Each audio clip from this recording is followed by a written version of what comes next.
as he went back out to race through the imaginary streets of Gibraltar back in the 1950s. If you've never heard of it, Grand Prix du Roc, Peter Ustinov, makes me laugh out loud. But just a genius of a man who does all the voices himself. And all the car sounds. And the car sounds as well.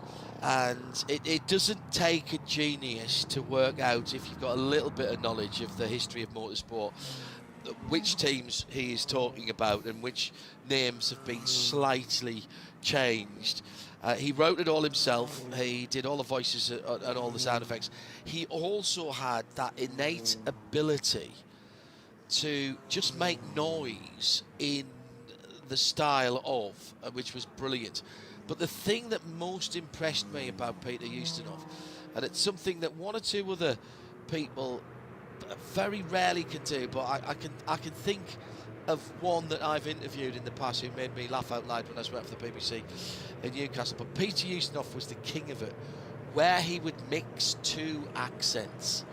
And most recently, the fast show and the footballer Julio Giorgio character, of course, was the one that people will remember. But the way Ustinov could mix an Italian from Glasgow or an Australian from South America or Texas or whatever, it's just absolutely brilliant. Grand Prix du Roc, a work of fiction, but there was some national stereotypes and team stereotypes that were explored massively in that. Yeah, there were characteristics that were drawn from a broad source, I think, could say. But the person I felt sorriest for was, of course, the person who had to drive the Scharnhorst, which was the German team, because for the reasons of balance, you must have one leg forward and one leg backward. Yeah, yes, absolutely. And the blowing of the nose before the start of the race, very, very, very important. Let's keep our eyes on what's going on and who's cycling through the pit lane. Last through from the GTPs, Renger van der Zande, as in comes Nico Pino from the lead of the race. I mean, I've got the graph going of how long Nico's been out. He has been out for 33 laps and 10 laps before that. So that's an hour and 46 seconds in that part of his stint. We were hearing earlier on that it was the 8077 car. Their team manager was telling the driver who was in at the time, "How long's my stint?" 288 minutes, mate. That was the... What? I think I heard Neil flick his mic on down there in the pit lane. Where have you got down to, Neil? I was just watching the JDC Miller Motorsports, the leading Porsche and GTP, do that pit stop. Very smooth driver change and just a quick splash of fuel, nothing else to the car, no tyres. So yeah, driver change and on it goes. Yeah, no point in changing drivers when you've barely been over 50 miles an hour. I think Nico, how long has he been in that car? So Nico got in that car at 4 minutes past 11. Sorry, no, work that the other way, John. 4 minutes past 1 in the morning. So he's been in that car for exactly 3 hours, and he's not seen a green flag lap. The weird thing, John, is at the moment they're lapping at about 3 minutes 25. Fastest lap in the race is 1 minute 36, so way off the pace. But this is going to be much more tiring, I would concur, than if they were at full racing pace, even doing a double, even doing a triple stint. My former commentary colleague at ITV Sport, when we used to do the supports for touring cars, and Motors TV actually, and he was with us last weekend in Dubai, Simon Hill, tells the story. I was commentating on the race he's talking about. Tells the story of the 24-hour race at Silverstone that we had fog like this overnight and went round behind the safety car. It was much colder than this, much colder. And race cars are not known for being hermetically sealed. Water and drafts get into cars. It was so cold and he was so tired because there was nothing to concentrate on that he actually went off the track and only woke up for dust for a moment, but literally went off the track onto the grass, and a bump stopped him from driving straight into the arm cut, and he was able to ease the car back on the track because it was so cold. Where on the? Do you remember where on the circuit that was? I have a suspicion that would have been. Now, which version of the track would have been? Because it was a few years ago as well. I suspect it would have been going up to. Probably up to the Beckett's kind of complex. Yeah, that's where I was thinking. So he sort of waved goodbye to hello to the good people at Whittlebury Hall, and then turned right and rejoined. But exactly. I mean, and talk about that's. I mean, you'd suddenly have just a massive adrenaline download after that. We've all had moments, sad, normally coming back from race meetings, where you suddenly have a little doze, but not good. Now, people have been asking on at IMSARacio.com, and those of you tuned in on Peacock, also asking. Well, how does this stack up in terms of weather here at Daytona International Speedway in the past? 2011 was another year where we had overnight fog. That was the days of Grand Am, of course, and the cars looking very different from the front of the field prototypes now. 2013, I think that was the year I first came here, actually, and that again was a year where the lighting was highlighting the fact that was still with the old grandstand with the checkers on before we had the Daytona Rising project, and when the new grandstand was built, there was new lighting put above us here. But this. For this amount of time has been on for, as I say, well over 3 hours now, and the drivers studiously avoiding using their windscreen wipers, even though there is not rain, but there's so much moisture in the air. I dare say if we were on the golf cart riding around and we didn't have the windscreen folded up, you would get damp on that. This is the kind of dampness that gets into your woolly jumper if you've got one on. 91% humidity, and so as soon as you've got any forward motion, that's that water content, those water droplets in the air are being released, in this case onto the windscreens of the cars doing 60, 70 miles an hour. Yeah, you stand in it, you don't feel the damp. As soon as you start moving forward, yeah. and you don't realise you're wet until you realise, oh, I am actually remarkably wet. So really, really hard. But the thing I'm thinking about, say we go through to 9 o'clock until the sun comes up and eventually starts burning this off. That leaves us only 4 hours and 40 minutes as an end game. That's is a sprint really race at that point. Exactly so. So, you know, the old adage that you'd go through the night and then see where you were placed in the morning, you think, yeah, that's great. That was 20, 30, 40 years ago. This is modern racing. It shouldn't be like that because the cars are so reliable. However, we're going to pop out in this. I hope we get some daylight earlier than that. But it's suddenly a whole new game. And I'm just thinking there are some crews that are very, very short on driver experience around here. And you're going to have to say that unless they're really well led from the pits, they're going to struggle a bit. But it's going to be an extraordinary chess game. I just wonder how much stress and strain has been put on these cars. Yes, you're not doing racing speed, and yes, you are absolutely saving sets of Michelin tyres. You are saving them fantastically. There'll be no double stinting if we get back to green at 9 o'clock or thereabouts in the morning. They'll have more tyres than they need to get to the end. But I just wonder how much stress and strain going around not at full speed is putting on gearboxes, drive lines, prop shafts, drive shafts, etc., etc. We saw one year at Le Mans in the old GT, I think the GT1 or the GTE days, GT Le Mans as we would have called them here in the States. I think both Corvettes sitting behind safety cars for long periods had drive shaft problems because there was a weird harmonic set up with vibrations on. I think there were carbon fibre prop shafts or drive shafts in those days, and they both had failures because they were driving around on the limiter for so long. Now, we're not on a limiter per se here.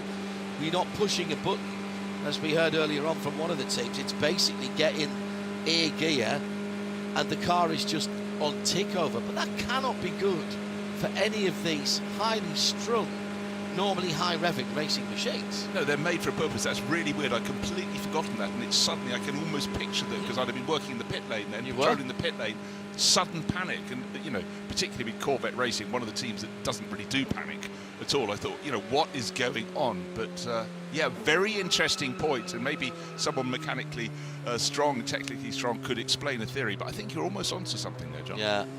I seem to remember, I think it was you talking to Kevin Magnussen when one of the cars had come in and just been retired. 9.5 hours to go at Daytona 2026. Alexander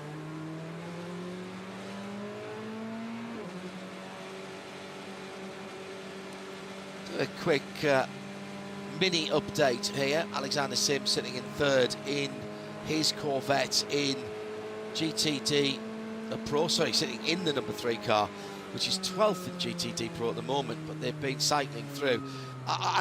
None of these places really make any sense to me, but I'll do it for the sake of probity. It is Kevin Estre that leads in the number 6 Porsche 963 from René Rast in the BMW number 24. This is all in GTP, obviously. Connor Zilic and Scott Dixon, respectively, in the number 31 Whelen Cadillac and the 60 Acura. Then the 2 Cadillacs, Colton Herter and Will Stevens, the 40 and the 10 from Wayne Taylor Racing. BMW M Hybrid, Raffaele Marciello and Julian Andlar has the number 7 Porsche ahead of the 85 Kalen Frederick driven Porsche JDC car, and then the Acura is a lap off the lead.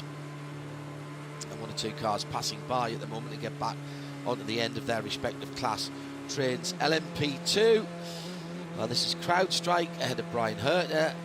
Then it's into Europol, the 43 version, in third. Tower Motorsport United and AO Racing for your top 6. GTD Pro Works Mustang number 65 for Chris Meese. Riccardo Agostini for the 033 Triazzi car, and then Alessio Picariello in third, and Tommaso Mosca is behind the wheel of the leading Ferrari, the number 21 in GTD, ahead of the Aston Martin number 44 for Magnus in second, and the Winward AMG in the hands of Indy Donscher in third. So still seeing cars come down the pit lane. This is drive time and checking the fuel and making sure everything is okay, but no end in sight at the moment to this extended full course yellow, which has been going on since it'll be 1 o'clock this morning. Now 3 hours and 28 minutes on the nosy, 63 laps if you prefer. Want to do the average lap time, that's up to you. I'm not going to try and work that out at this time. You can do that at home. Morning. Yes, that's your assignment for the rest of the week. Bruce Jones with me, John Hindhaugh, in the Ford Racing Global Broadcast Centre in this Sacred Coffee 6-hour stint, and thank goodness I have some here. Thanks Tubbs, thanks team, to keep me going in these conditions. I'm waiting for the squeaking wheel of the coffee trolley to come into the back of the commentary studio. It's just an image I have in my mind. Yes, I know. But just thinking about this, the mist was here for quite some time before it settled. Yes. And brought out this yellow flag. But you'd have had your driver stints lined up for what comes next. You'll have to keep communicating with your drivers, because the drivers in the cars are staying in longer and longer. And some of the drivers who, for sake of example, might have expected to come back into the cars at about 5 in the morning, they're probably not coming into the car till 8, and everything else isn't going to be shuffled. And then we can talk about the tyres. You know, for the teams who saved a set of tyres or 2 early in the race, well, they've done it for nothing, haven't they? Because we'll have saved so many tyres running through, and particularly if this carries on with this mist not letting us get green flag racing till, say, 9 o'clock, which appears to be the appointed time. They're just going to go single stint, single stint, single stint through to the finish. Whichever driver I'm putting in at 9 o'clock in the morning, let's assume it is that time, to restart the race, I've sent him off to bed now. In fact, I sent him off to bed as soon as that message came on, and I'll have the other 2 as much as they can. Better if there's 3, but I wanted that driver to have 3 or 4 hours kip and say, put your earplugs in, have a proper sleep. I'll send someone to come and bang on the door if I need to, or come and, you know, pull your big toe or whatever it is to get you out of bed. You go and have a proper sleep. There's nothing for you to worry about right now other than getting yourself fresh for when you come back in for this restart, because that, we saw what happened at the start of the race. It looked like the last 5 laps, not the first 5 corners of a 24-hour race. And you're going to need someone with their wits about them, not someone who's been driving around at 60 clicks or 80 clicks an hour behind the safety car. I don't think you want to come out of this full course yellow with one of the drivers who's been in there for, oh well, he's been in for an hour and a half, so he can still do another hour stint, no problem. No, I don't think you want that. I think you want somebody in absolutely fresh, raring to go, having breakfasted and everything else. Just hang on a second. What's happening with the 023? No, do you know what? I thought he'd stopped there. He was just going so slowly that the background wasn't moving as I thought it would be, and there was an extra little pull down on the shoulder straps there. Amazing, by the way, in a race car. Doesn't matter how many times you tighten those straps, when you're going slowly, you'll pull them down and they will tighten again. It's something incredible about that, and it's not like they seem to be slackening off, but you just get settled in the seat and you keep getting lower and lower down, and when we do get the green, they'll be pulling those straps as tight as possible. As I say, I think you want somebody who is absolutely well fed, well rested, well watered, and ready to go for probably 2 hours in the car from 9 till 11, and then you've got from 11 till 1:20 another 2.5 hour stint. Do you split that between 2 people? Do you even maybe make that restart driver do 3 hours and then sit out the rest of the race, knowing that you've got time then to put a single driver in and split up that last hour and a half, hour and 40 into 2 50-minute stints? Ooh, that's starting to sound like it's working. Now, I'm doing that here at 4 o'clock in the morning, and we're talking about something that's 6-7 hours hence, but you can absolutely bet your bottom dollar that up and down pit lane, all the race engineers have done those calculations already. 100%, and continuing to readjust them. But I think they've probably got in their mind that this 9 o'clock mythical time at which we might go green flag racing again is about right, because that was the time the mist burnt off this morning. It wasn't as thick as it is now, but we did get the HSR IMSA Classic cars out onto the circuit. The visibility wasn't great, but I think 9 o'clock is realistic, and as we say, that just gives 4 hours and 40 minutes. You can do the maths. I do feel sorry for the drivers who reckon they'd probably be sent off for a sleep around midnight. They'd have come back thinking they were due in at 4 o'clock, and they'd probably have to be told, no, it's okay, you can carry on where you are. But you know, when you sort of pre-program yourself, you think, right, I've got a 4-hour break, I could probably get 2 hours sleep in that. But for those that were aware the fog wasn't going to blow away very quickly, they will be getting a better sleep pattern. But what I'm concerned about is if it is 9 o'clock where this mist will burn away. We saw at the very start of the race a certain rabid desire to overtake, going down into the opening corner. I hope we don't have a repeat for that, but I think absolutely, John, any driver who's been in the car for a long run at these totally abated pace under the safety car, they are not the ones we want doing the restart, because they'll be far more tired than they realise. I think they'll only find out how tired they are when they get out of the car. They'll feel a little, you know, not their sharpest, because they're hardly being chock full of adrenaline as they go around in the fog here. But I think if they think they're feeling tired, it'll be a whole lot worse when they get out of the car, because I think that mental strain of just constantly sort of trying to adjust your eyes to what you see ahead. It's a strain, you don't know it at the time, but as soon as you stop doing, I think you'll go, wow, that's actually a huge, huge relief. Jamie Price, who is one of the happy band of very talented photojournalists and photographers that we have in sports car racing, says, I know the cars aren't running at speed, but this is awesome for photographs. I'm loving covering this race, and knowing Jamie, he will be getting hugely creative, bouncing flash off the fog, trying to get some strange angles. What can you see with the lighting behind, with the lighting in front? I like the glass half full attitude from Jamie Price. Hello, Jamie. Hello, all the journos and photographers. How are you doing over there in the infield media centre? Staying awake? I wonder if a few people with that 9 o'clock hour being given by IMSA might have thought, do you know what? I might just sneak back to the hotel for a couple of hours and come back later on. Not an option we have as we broadcast all the way through, particularly on this Peacock session at the Sacred Coffee 6-hour stint. If you go and look up Sacred Coffee or Sacred Coffee Sport, that will take you to either the UK or the US website.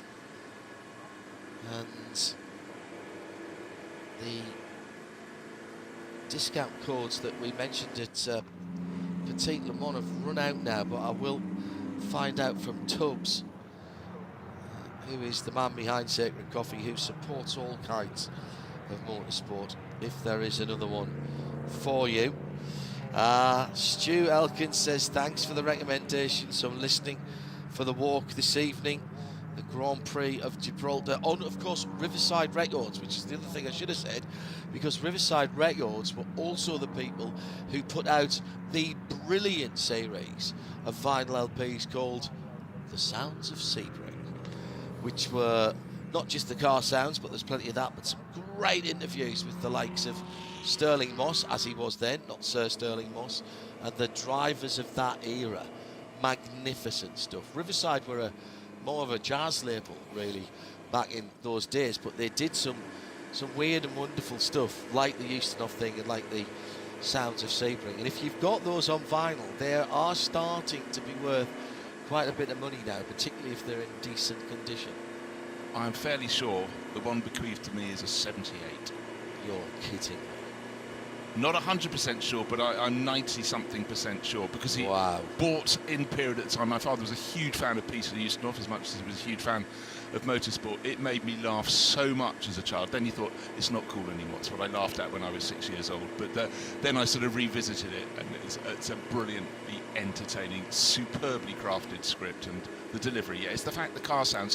He jumps from car sound to person sound to background sound. Peter Ustinov, what a talent. You know, we need him in the box right here, right now, because he would just bring humour in this, because it's not quite gallows humour, but we're marking time. Yeah. Marking time until the things can go. And I actually do really feel for the journalists who are sitting in the media centre, because they can't craft magic, at least for the photographers. You're mentioning with Jamie Price, they can go out and they can get arty, but for the journalists, they're sitting to impart news, and there's not a lot of news happening right now, but they've got to stay focused as well, because as and when this burns off, we're not finishing until 1:40 in the afternoon, and it's only just, well, we're just at 4:23 in the morning. It's a long, long way to go. However, I have to say, we got to this point in the race. We started with 60 cars. We've got 55 cars still circulating. And certainly on the opening lap, it looked as though it was the Lemmings leap down into turn one for the LMP2 cars. Quite a lot of damage early on, and I didn't think we'd ever get to this point in the race with north of 50 cars of the pack still going. I confused my Magnusons again. I was looking at Kevin's stint times on the screen. That Corvette incident would have been Jan Magnussen. Oh, yeah, sorry. I didn't even notice you'd said that. To me, it was just Magnussen. I was trying to sort of picture that image in my mind. But, yeah, I just remember that moment where suddenly, for a team that doesn't panic, there was, how should we say it, a little more high-speed action in the garage, the side-by-side garages at Le Mans, when they suddenly had to sort that out. Coming down to 9.25 hours still to go. The fog delay continues here at the Rolex 24.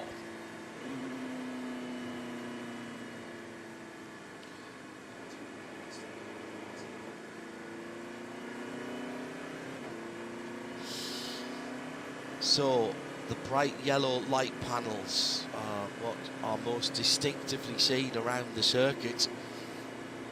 At trackside level, again, it looks a bit better, but again, what I'm going to say, our onboard cameras can be just a a little bit misleading, because they are far better at being able to discern objects through the fog than our eyes are.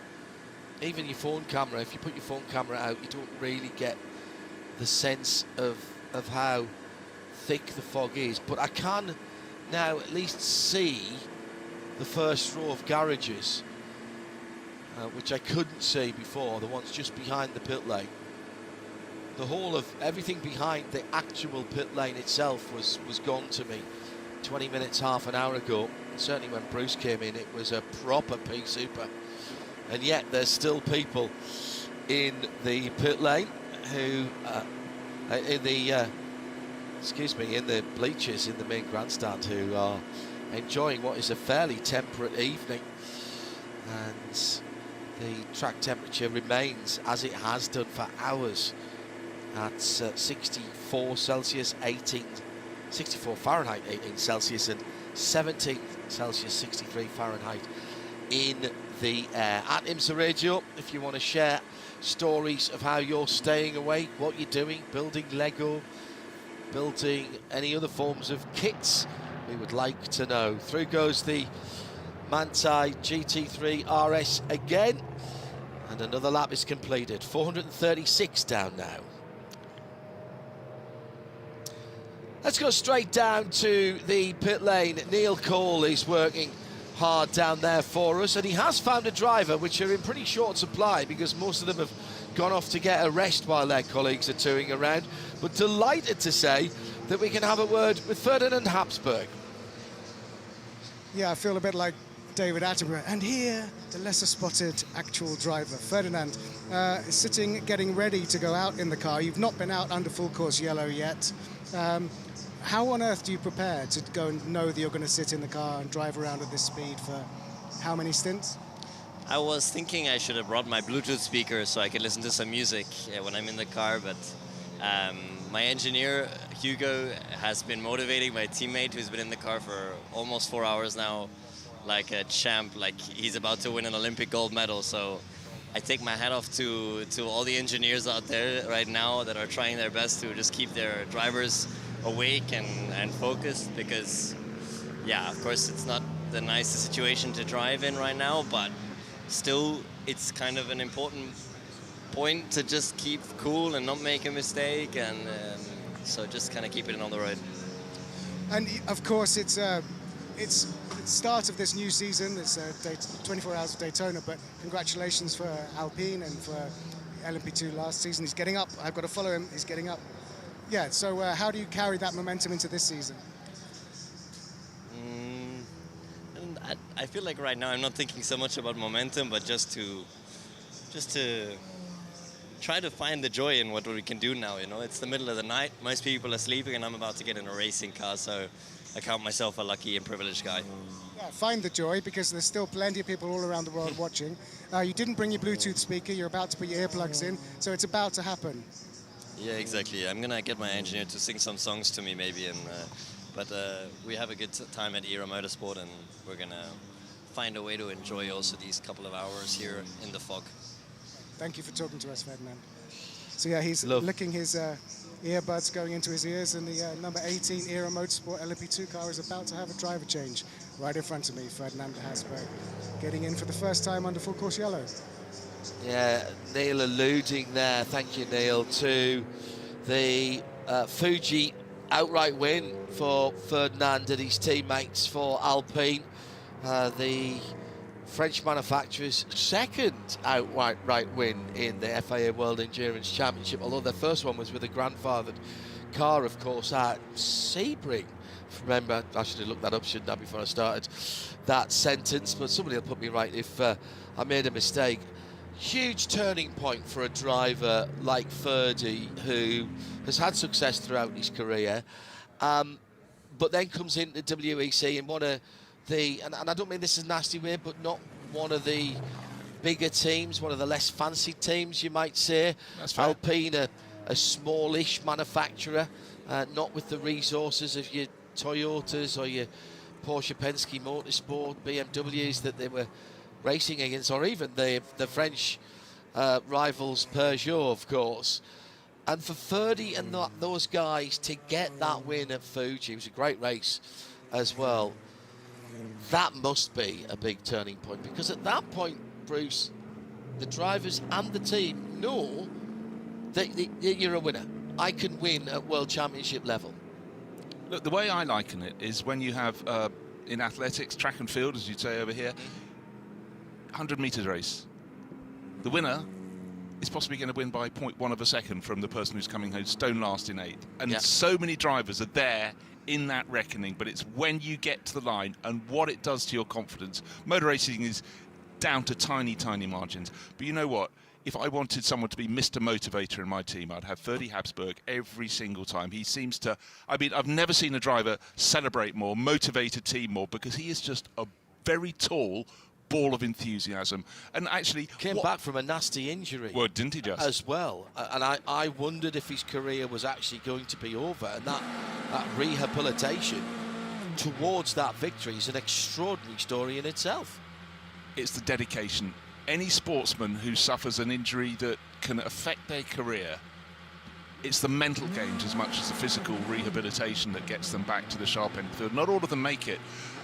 Now, I wonder, we heard from Ferdy Habsburg there, the era motorsport Orica, car number 18, joking about wanting music or something, but each driver's going to have a different way. I reckon some drivers are going around answering pop quizzes or anything, and that relationship with your engineer is something that is massive, because some drivers, you could probably sense that their sort of mental energy is draining as they're going around at this really, really slowed down pace, 3 minutes 25, 3 minutes 26 or 7, you know, where their cars could do a lap at least twice as fast as that, you know, so they 136s, yeah, absolutely. Exactly. So they've got to get their mental acuity really working. I mean, we do like an ancient history quiz in the Jones family, and we sit around the table in the evening. Gosh, how much fun is that, you might think. But, you know, everyone has a little bit of knowledge, and something where you have to sort of dig into the sort of recesses, like us trying to remember lap times or what years we saw races at various points around the globe. It's always a good thing to sort of stave off mental laziness, but not everybody.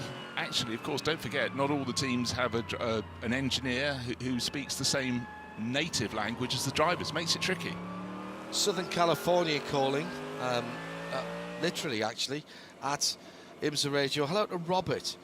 He said, your talk of vinyl records made me dig through what I've got, and he's got here the stereo Grand Prix of the United States, Watkins Glen, New York. What year was that? Not sure, it doesn't say what year on there. Commentary by Sterling Moss. There's the. Okay, well the picture on the front, it's a 1.5 litre Formula car, so it's probably, what year was the first Grand Prix at? Well, it's about 1964 by the looks of things. Yeah, and also sports cars at Sebring in stereo.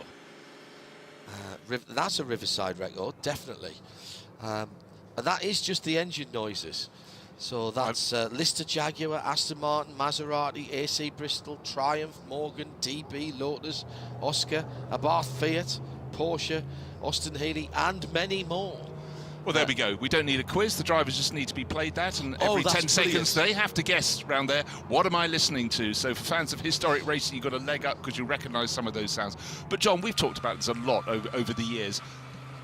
The sound of racing cars is such an important element, and sports car racing is always great for that, because you close your eyes. Yeah, you don't have to be a genius in some races to pick out a car with a rotary engine. We don't have those here and now. But I mean, the Aston Martin Valkyrie, that makes a roar, a fantastic roar of its own. But then you get the basso profundo of some of the cars, particularly in the GTD category. And the fact you've got the difference, I think, is something that we must never, ever lose from motor racing. Yeah, there's no doubt here. I mean, particularly here, you get pretty close to the track on foot or on golf cart. But you don't have to be close to the track to know when a Corvette goes by that isn't a Ferrari, and when the Valkyrie goes by that is absolutely the Heart of Racing Valkyrie. I find it amazing. Hello to Chris Carpenter, who's attempting his first 24 hours of the Rolex 24 hours, doing it all in in that case. I've been awake since 10 o'clock yesterday morning, still awake at 3:27 Central Time. So that was a little while ago. Oh no, that was only 6 minutes ago. Sorry, Central, that's right. So good luck. You're doing all right. Still a ways to go yet. With this extended full course yellow, will the teams just stay on the same set of tyres? There can't be much wear running at these speeds. Simon asking that. Spot on, Simon. The amount of driver changes we've seen is not commensurate with the amount of tyres we've seen changed. There have been one or two people driving or getting new tyres. Hello to RS, Alpenglow. Does the safety car's enough in the tank to keep going? We've done a safety car swap already, and if it gets anywhere near to crisis level, what will happen is this lead dark red safety car, which is the official #1 premium or premier, race safety car, that car will peel off. We have a secondary car, which is another Porsche 911, not a Manthey car, it's a GT3 Touring, sort of a silver colour. That car will come out while the first one goes for refueling and then comes back out again and retakes its place at the head of the field. So we might actually be getting close to that happening again now. Let's just rattle through a few more. Good morning, all at IMSA Radio. The full English breakfast underway, catching up on the overnight progress. Why have we not gone to a red flag? That's Dead Squirrel. We mentioned this earlier, but I accept people are coming back to it.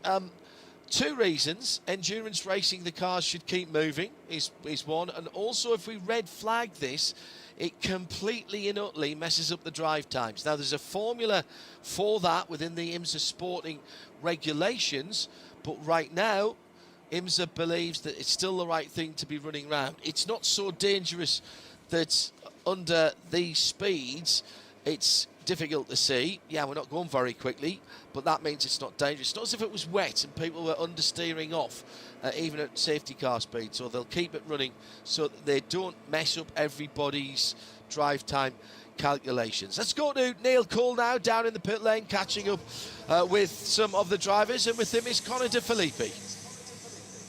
Yeah, I'm at Paul Miller Racing, and someone who can give us an insight into what it's like to keep concentrated, keep focused, and keep the car ticking over is BMW factory driver Connor De Filippi. Connor, talk us through the process. You've just done a stint. Yeah, I mean, obviously it's not the best visibility right now. Even the white lines are a bit slippery and damp, so it's easy to lose concentration for a second. So even though we're going slow around here, we definitely need to be sharp and paying attention. So really, I was in the car for, I think, almost 2 hours, just kind of cruising around, trying to make life interesting and energy saving as much as you can each lap, and trying new things. And yeah, just trying to learn while we're out there. There's never a dull moment to try to learn something behind a race car. So that was really what I was trying to do, and now Neil took over the reins for myself. And obviously you're still here behind the pit box. Are you not going to go and sleep? What's your plan? Right now I'm just trying to be here as another driver on deck while the other two can get some sleep. So while they're sleeping, I'll just try to stay here in case there's some sort of emergency stop, then I can hop back in. But yeah, just trying to give the other two guys some rest and be a team player here. That's good to hear. And a lot of people at home and listening and watching around the world are very keen just to know what it feels like, because we've all been driving a road car and we feel, you know, this is boring, you can have a micro sleep. How on earth do you sort of do this? Well, I mean, this is something that you get accustomed to over time. You find the couple things that your body starts to fatigue on after you do one or two of these races, and I always try to come prepared with every little thing that you think you probably won't need, but you end up needing it at some point. So it's really just trying to take care of yourself, take care of your body, get some sleep. I need eye drops. My eyes are my first thing that start to hurt, so that's usually my weak point that I try to just stay on top of and make sure that the vents don't dry my eyes out while I'm in there for a couple hours at a time. Are you applying eye drops while you're driving?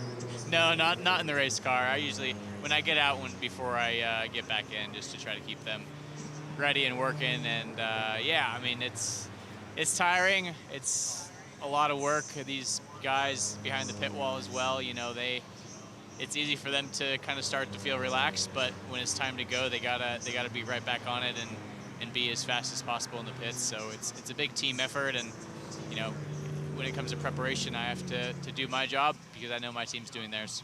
Well, it's great that you're a team player. Thanks for being everyone's wingman here, Connor. Thanks for talking to us. Yeah, thanks for everyone that's staying up, and hopefully we can go back green here in the next couple hours. Hopefully. Thank you. Exactly 9 hours to go here at the opener of the WeatherTech Sports Car Championship for 2026. It is the Rolex 24 Hours at Daytona, still under yellow due to low visibility.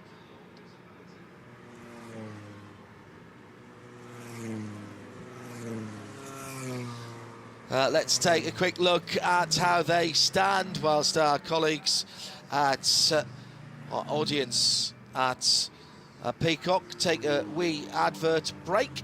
It's the 6 Porsche for Kevin Estre, the number 960, the Porsche 963, that leads from the BMW of BMW M Team WRT in second. Cadillac Whelan in third is the number 31 car. Connor Zilic still behind the wheel. These guys have got to get out with those cars shortly. They've been in a very long time, as has Dixie Scott Dixon. Sir Scott Dixon actually was conveyed on him over the off-season break from his native New Zealand. Got the highest order for services to his country. 40 car, Colton Herter, Cadillac in 5th position.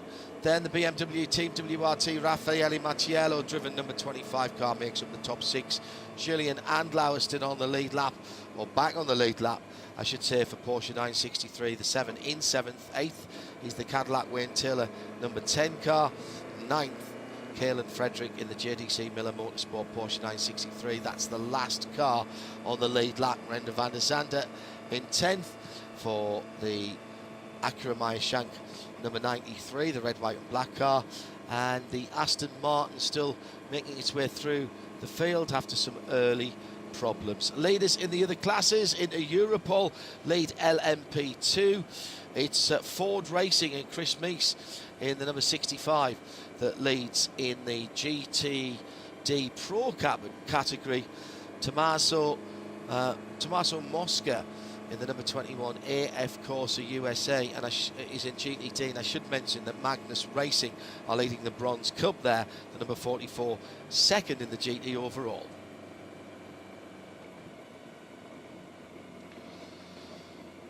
No change, Sama, same here at the Rolex 24 Hours of Daytona. Bruce Jones, John Hindhaugh overlooking the tri-oval here.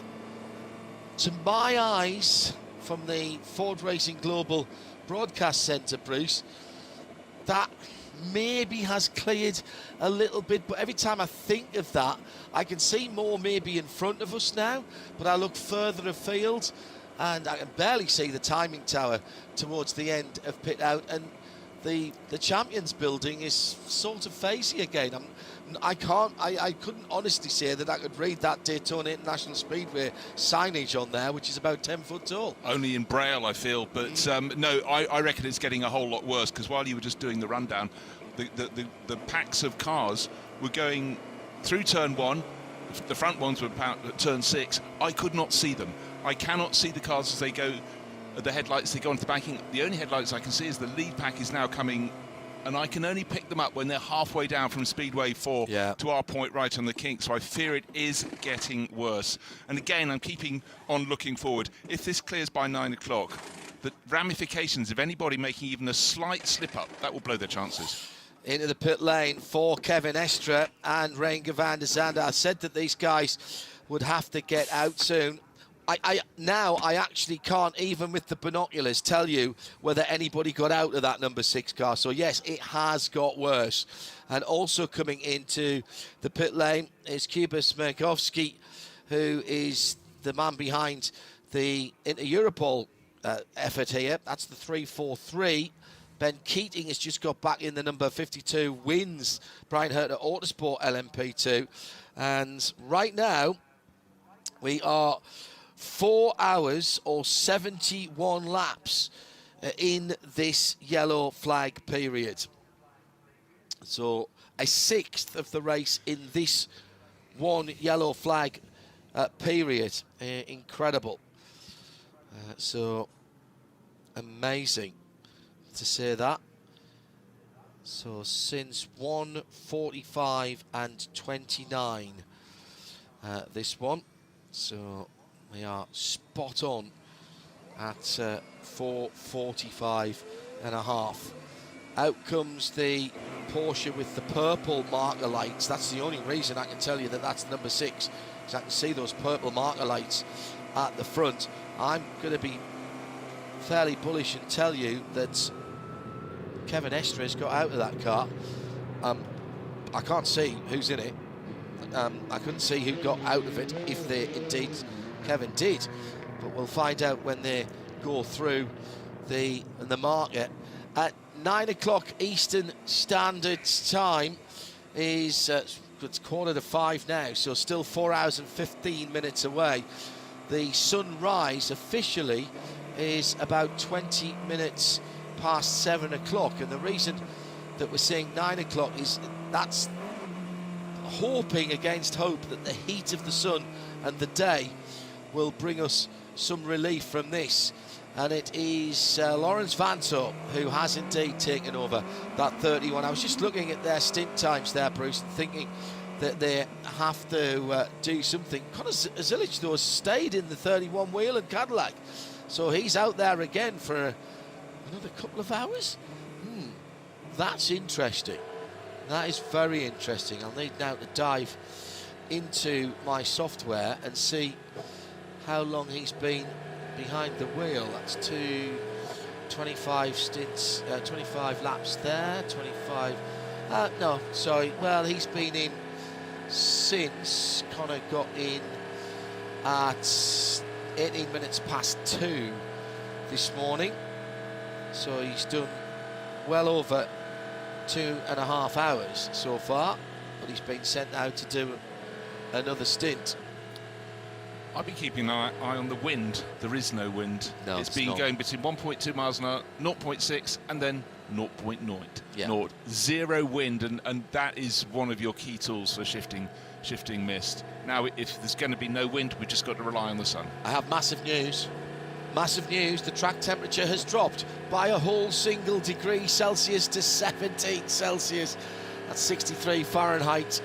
The air temperature down to 17 as well. That's 1 degree for both of those. So 63 degrees on the track and in the air, 17 degrees Celsius. And that is the first time in 4 hours and 47 minutes since I came on that those needles, as it were, have moved at all. If this was the election programme, over here on the swingometer, there we go. That is the first time they've moved in nearly 5 hours. I wonder if we didn't have the mist that was circular. It was around pretty much from not long after it got dark here. How low would the temperature be? Because this is a blanket encasing everything. And anyhow, it is where it is, but it's not moving anywhere. There's no wind to move anything. And I think our only weapon of choice now is the sun coming through to warm it away. So that could be yet several hours indeed. Super high humidity, and we've heard some of the drivers saying how slick the white lines are. You might think, why is that important? Because there are still people who are picking their way through to rejoin the end of their class line, and that's what Frederick Vervish has just done in the number 65 Mustang, and he's managed to get that done coming out of the international hairpin. Neil Cole watched Kevin Estre get out of a race car. Now, I've known Kevin for a very long time, and he loves driving a race car, and even when things aren't going well, Neil, he tends to be a fairly positive and upbeat driver. What was he like getting out of that car? Well, true to form, he got out of the car, a very quick discussion, and then grabbed a banana, big smiles, and walked through the back of the Porsche Pensky Motorsport pit box and disappeared off into the fog. So yeah, clearly no concerns, no stress of doing a long stint in these conditions. Very chirpy and swaggered off into the fog. Also, you know, when you go camping and there's that fresh layer of dew on everything when you get up in the morning, it's like that, like a fresh layer of dew on everything down here in the pit lane. Everything is wet, everything is damp. I'm damp, every surface is damp, everything, you put it down for a second, it gets damp. So, and if you look up into the lights, you can see it's like a very fine, it's almost like a very fine rain, but obviously it's not rain, it's just water particles drifting towards you. But there's almost no wind to clear it either, which says it's very, very still and very damp. I don't do camping in the traditional sense of putting a tent up, Neil, but I know exactly what you mean. If my car's been sitting out overnight. Actually, the worst thing is if I'm touring on the motorcycle and I come out and you know what happens, the seat's all damp in the morning. You have to remember to bring some towels out of the hotel. And Bruce knows that I do tour on the motorcycle. You've seen me on the mighty 1600. Yeah. Thank you, Neil. No, indeed. But it's that dampness. It's like if you're sailing, you're never dry after about the first hour. You're on a sailing boat, on a yacht of some sort.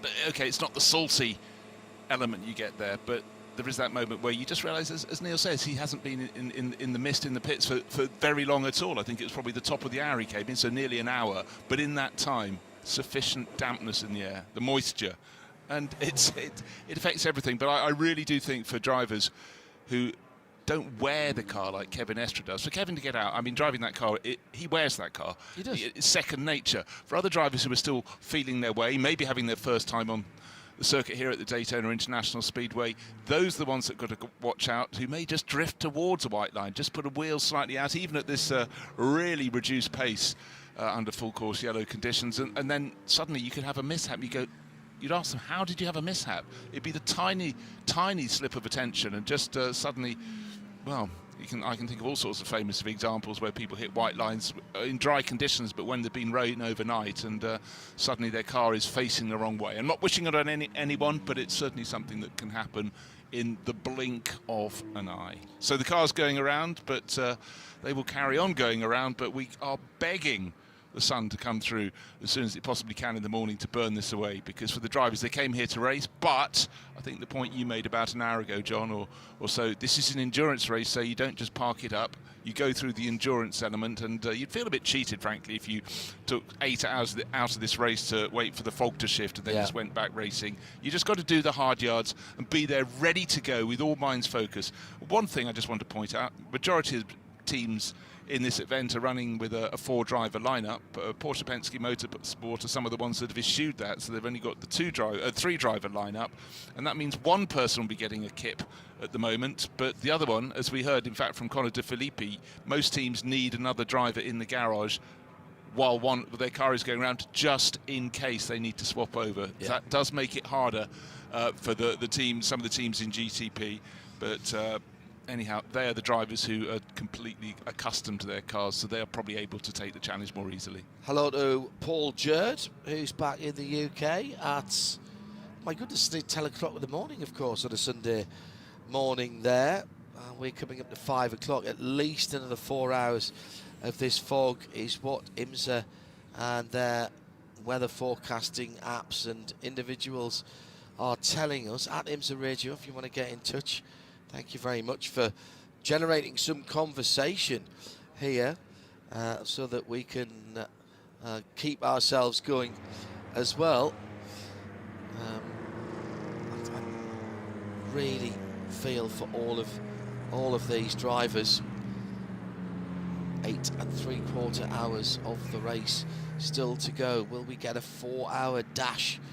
I've completely forgot that we went through another spot for the Michelin Endurance Cup points. We'll dig those out for you at some stage as well. That was at half distance when we had President of IMSA John Doonan in the booth, but I will try and find them for you. We go quiet again now in the pit lane. We'll leave Neil down there trying to speak to some of the teams. Thank you to all of you who are listening in on 107.9 here at the circuit. Absolute stalwarts who are sitting out there at the moment. BMW leading for the moment on the pit stop cycles. The cycles and pit stops, though, are very, very long indeed under this yellow flag.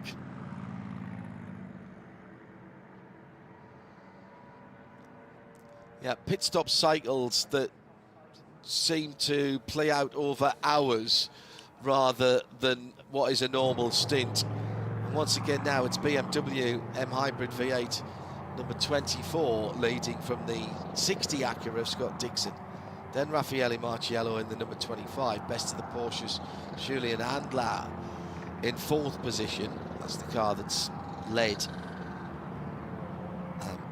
in green flag running most recently, but that was over 4 hours ago.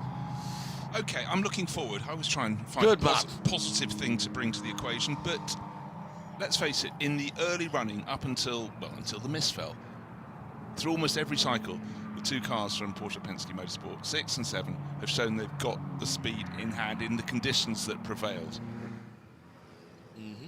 Given chase by the Acuras and the Cadillacs, by and large, BMW's not always in the picture, but here we are. I think when we have this truncated run to the finish, it means a car that isn't actually completely on point could still have a very much increased chance of getting a top result. Well, also, we saw Porsche in the heat of the day being very, very good. They were worried about their pace in the night time. This has taken some of that worry away, because getting on for certainly a half of the night time has not been run under competitive conditions. We've had it all neutralised behind this very, very long safety car. And so maybe, I don't know, do you know what? We're generating conversation, but honestly, we know as much now as we did before we got here in the early part of the week in terms of who might be in the best position when we go back racing. We will go back racing. The question is when, not if. We're still under yellow at the moment here at the Rolex 24. In the Ford Racing Global Broadcast Centre, broadcasting around the world on around the world on RS2, part of the Radio Show Limited Network channels. That's the home of IMSA Radio, 24 hours a day, 365 days a year, playing IMSA content, whether it's live events, race coverage, real world road tests, interviews. It's all IMSA content all the time on RS2 and available free and without interruption at imsaradio.com. Bringing you all of this season's WeatherTech SportsCar Championship and the majority of the IMSA Support Series as well. John Hindhaugh and Bruce Jones looking out of the window to what honestly looks like special effects out there, with the way the light is shining from it as well, and just the clouds of mist that keep swirling up in front of us. It's like somebody is squirting off a dry ice machine over and then under our feet. Somebody told me I was on a film set right now. I would absolutely, a movie set, I would absolutely understand it. Yeah. Have I been magically transported to Pinewood here on one of the big sound stages? Nothing of this is real, Bruce. Everything's just been knocked up by the carpenters. A couple of people off stage on left, wafting the dry ice through the big blankets, exactly, and creating the scene. Just watch out for the bear. Exit stage left. But yeah, no, it's extraordinary. And in a weird way, it's quite exciting, but I think I've got to the end of my excitement for the mist now. I think I'm ready for cars to go racing again. You know, it's made its mark on this race, but as I said, it's going to compress the action to the end of the race in all four classes. We started earlier on, Phil Hansen weighed in with the Spa F1 race and how long everybody had to work for 3 laps or whatever it was of action. I've just remembered that at the very last ALMS race, American Le Mans Series race, was Petite Le Mans that year, and I couldn't go. And I was a bit disappointed because I'd been at the first one, I wanted to be at the last one, and I couldn't go because I had to go to Fuji for the FIA World Endurance Championship and the Fuji 6 hours. Except we had bad weather. We had rain, we had fog, we had more rain. You were talking about the shape of clouds. You've been to Fuji before, so you know that the commentary box, you look over the valley, and you could see the cloud coming up the valley, going down the valley, coming up the valley, going down the valley, but it never went quite far enough down the valley. So I was reduced to commentating on how far the cloud was either up or down the valley. Sam Collins was in the pits for us and interviewed everybody in the pit lane at least once. We had, from memory, I'm going to say 16 laps behind the safety car, and then just red flags with the clock still running.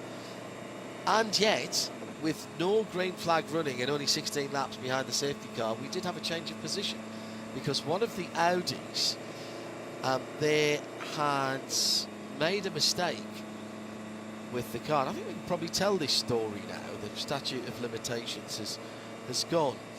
And they were having a problem with the air intake, and they brought the car in because they knew the air intake was wrong, and then they sent it back out again. But of course, at that point, they'd lost positions in the line, and although we went back out behind the safety car, we never went back green again. So we did actually have a change in position, and that must have been 4 hours and more.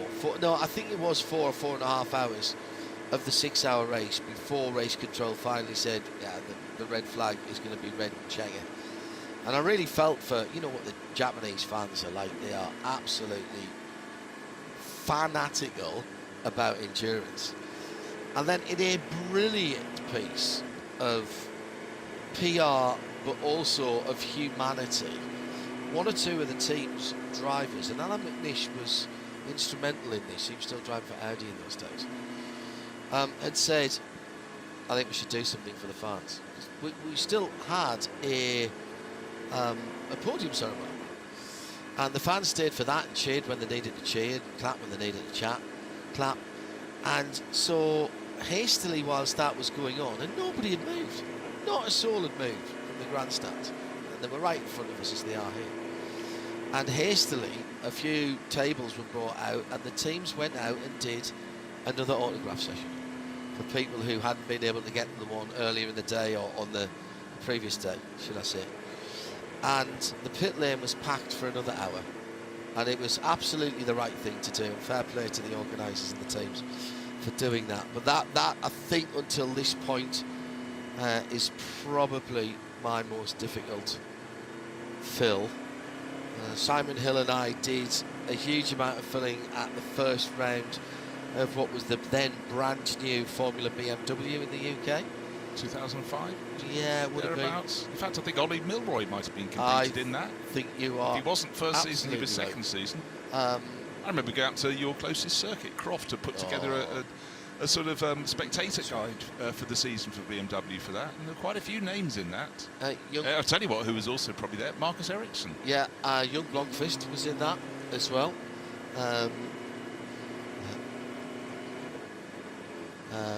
Marcus Ericsson was 3 years later, says Tim. Yeah, no, he wasn't the first season. I was just quickly scooting to see if I could. Apparently was Formula Renault. I'm sure the boy Blomqvist wasn't in Formula BMW. Sam Bird did Formula BMW. Yeah, he was one of the initial crop. I remember interviewing him. Well, there was a big... And his father. There was a big crash very early on in the very first race. And we had no results to talk about from the previous round. Simon and I went right the way through the press pack to describe the car and all the safety features of the car. And we were saved in the live broadcast by Nick Damon walking out onto the Parc Fermé grid, starting at the back and basically talking to every driver with their helmet on or without. What did you see? What happens? How's it going? How have you put your program together? And somehow, and because in the aftermath of the accident, and Tim will remember this, I think, probably, we weren't sure on the status of the drivers concerned, so nobody wanted to show replays and things like that, quite rightly.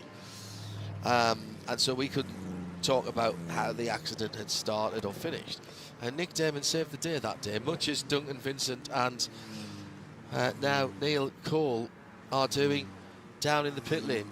You've got driver details up here, Bruce. Yeah, I was just looking in that first season, names that stand out. Oliver Turvey, who obviously has done great things most recently in Formula E, but obviously a lot of testing for McLaren over the years. A chap called Senna was in there, same team as Sam Bird. Bruno Senna was racing then, and then quickly moved up to Formula 3. Title was won by Tim Bridgman. Yeah, I remember. Phil Glue, Josh Fisher at the top, and then quite a lot of other names came in the next year. When I think of, you were talking about a big accident, I was thinking, was that the one that Joe Osborne had? But the opening round was, Ever was at Thruxton. His big one was where he did a sort of, I don't know, an end over end, was in at Donington Park. So a lot of names went through, and of course it was a global formula. You had the British Championship, you had the ADAC Championship, you had the Asian Championship. It was Joe Osborne. He had a big accident on 2 consecutive weekends, as our resident, says Tim Gray, our resident single-seater expert. He said he landed sideways in the catch fencing at Thruxton. Okay, now we know this is the calibre of question that needs to go out from the pit crews to their drivers. Absolutely right. While they're going around, they can pick a formula, and then they've got to test their memories. And we could start inventing questions as we go along. And Dean Smith beat Sam Bird to the 2nd championship. I think Sam rather blew that, I seem to recall. Yeah, he did. 2005, and Matt Howson tucked in behind. He's obviously been greatly involved with racing ever since as well, but more on a team manager point. Driver that we had in here earlier on, Philip Eng, did it in year 3, and Danny Ricciardo did it as well. Yep. So there was, I mean, it was a short but sweet championship. There was a Formula BMW here in the USA as well, which I think it wasn't Conor De Filippi or was it Conor Daly came through. But Rob Wiggins definitely came through. Tim just beat me to that. We weren't commentating on it, but it was a support to the sports car racing at Mid-Ohio, at least one of the times when I was there. Were there Miguel chassis? Those, or were they Tatus? That's an immensely good question. I think they were Miguel. That was the first thing that came into my head, and Tim seems to think so. And it's not the sort of thing I would have made up. It's just sitting there without anywhere. Graham Rahal came through the USA version as well. Federico Montoya, James Hinchcliffe, Jonathan Summerton as well. So there were some good names came through that. Let's head down to the pit lane very quickly. Neil is standing by for us. No? Okay. Sorry, John. Actually, Arjuna down here. Oh, well, yes, we've gone across another hour. Yeah, thank you. Yes, just getting myself situated, actually, and really interesting weather that I wake up to after a little bit of a nap in my car, John. Folding myself up into the back of a VW Golf, all 6'5" of me, didn't exactly be the most comfortable sleep, but that's what this race is all about. And the moisture in the air, John, is so significant that the mic flag that we have on our microphones has actually made it a little bit damp. And so I'm just going up and down pit lane right now, trying to talk to some of the drivers and get their sense for how the last couple of hours have been playing out in a rather pedestrian sort of pace.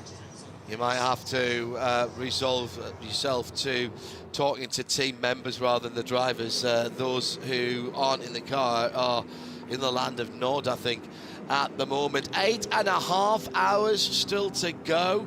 This extended safety car period for bad visibility is now up over 4 hours and 20 minutes and shows no sign of being called to a close, as the fog not due to clear till 9 o'clock Eastern this morning.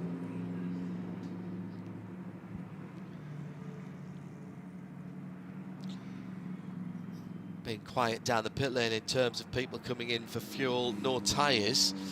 At IMSA Radio, if you want to get in touch.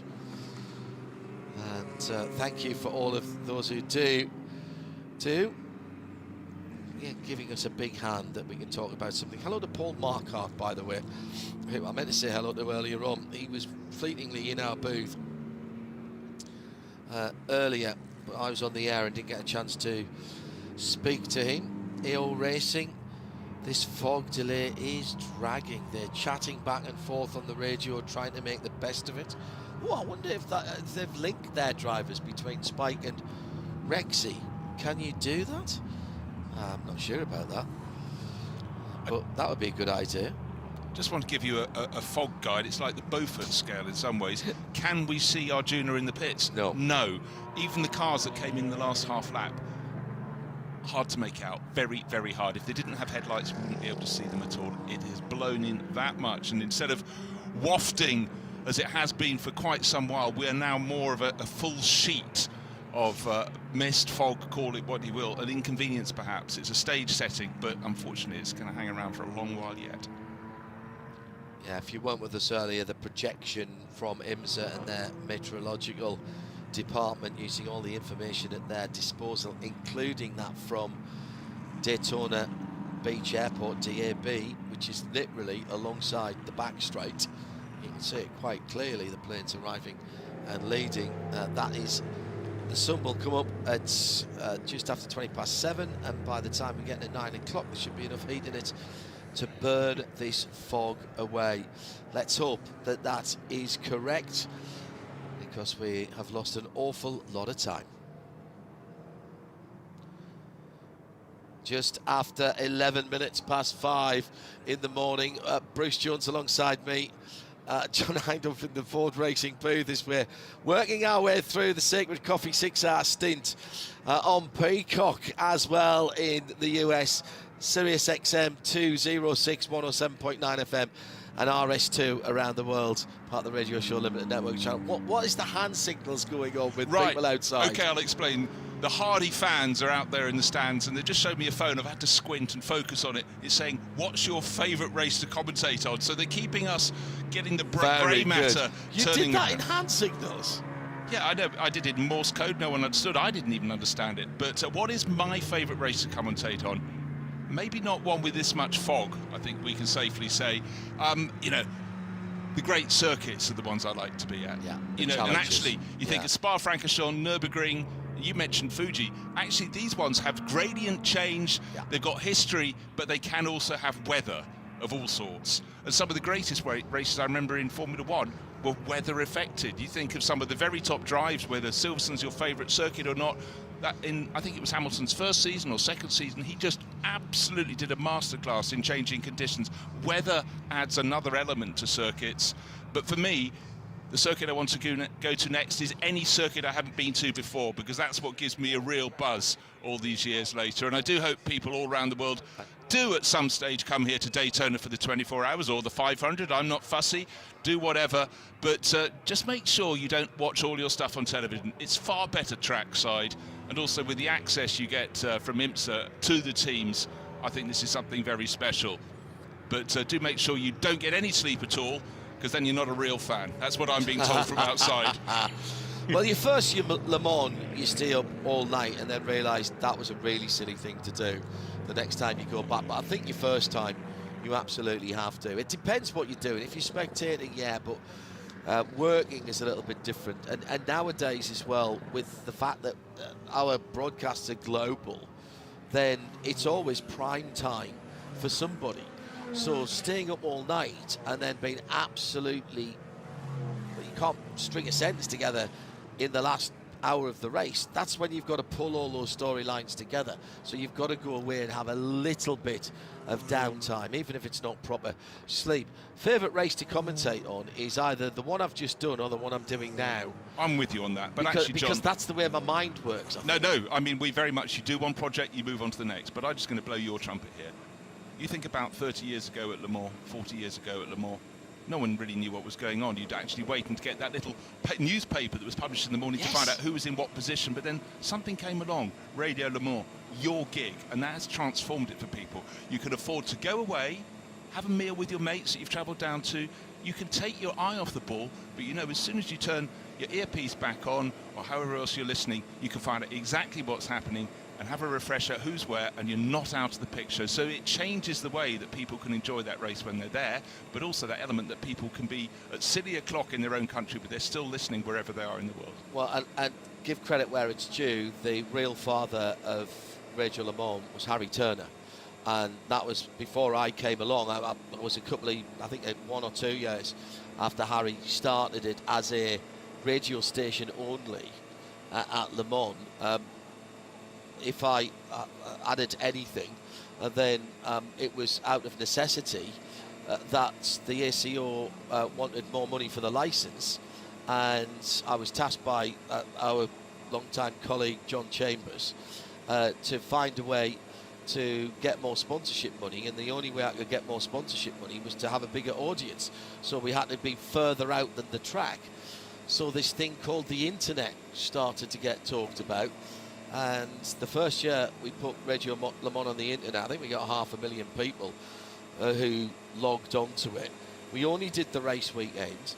I persuaded Porsche to pay for the ISDN line from the paddock back to somewhere in the Docklands, somewhere where there was a data centre for financial information. And back in those days, the financial world wasn't as 24/7, 365 as it was. So they had spare capacity on their servers over the weekend. And a couple of people that I knew loaned me some server space. That was said in inverted commas, by the way. Yeah, very inverted.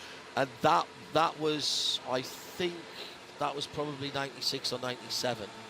And then in 98, Dr. Don Panos came along and said, I like what you guys are doing. Can you do this little race that we're going to do at Road Atlanta? And we brought a whole team out and did the first ever Petit Le Mans. And from doing one event a year, we all of a sudden were doing 10 events a year. The technology was moving super quickly. Digital photos, digital transmissions globally. And we made a lot of mistakes, but we learned quickly. Literally 10 years in a year, rather than doing 10 one-year Le Mans, and that basically how it's all kicked off. Let's get down to the pit lane and to our journey. Sorry, it is one of our full-time voices on IMSA Radio. He is in LMP2 land, and Grégoire Saucy. He was just meandering around the back of the pit garage area, and so I wanted to steal a chat with Grégoire. Grégoire, you were in the car during the safety car period. It's a pretty bizarre time to be behind the wheel of a race car, isn't it? Yeah, of course, it's really tricky condition, and I hope it's getting better soon because we all want racing soon. It's quite a long night when you're doing during the safety car, behind the safety car, waiting. It's quite really long, so yeah, let's hope it's getting better soon. How do you keep yourself mentally engaged? Do you talk to your engineer? Are you counting the number of people you can see outside the mirror? What's those little tricks that you try and use? Yeah, you try to do some few things to stay awake, and yeah, just sometimes to speak also with the engineer, yeah. I guess the one good thing though, we're saving those Michelin tires for the end. Of course, yeah. Thanks. Thank you. No tyre problems for anybody now. And the tyres, yes, lots of them.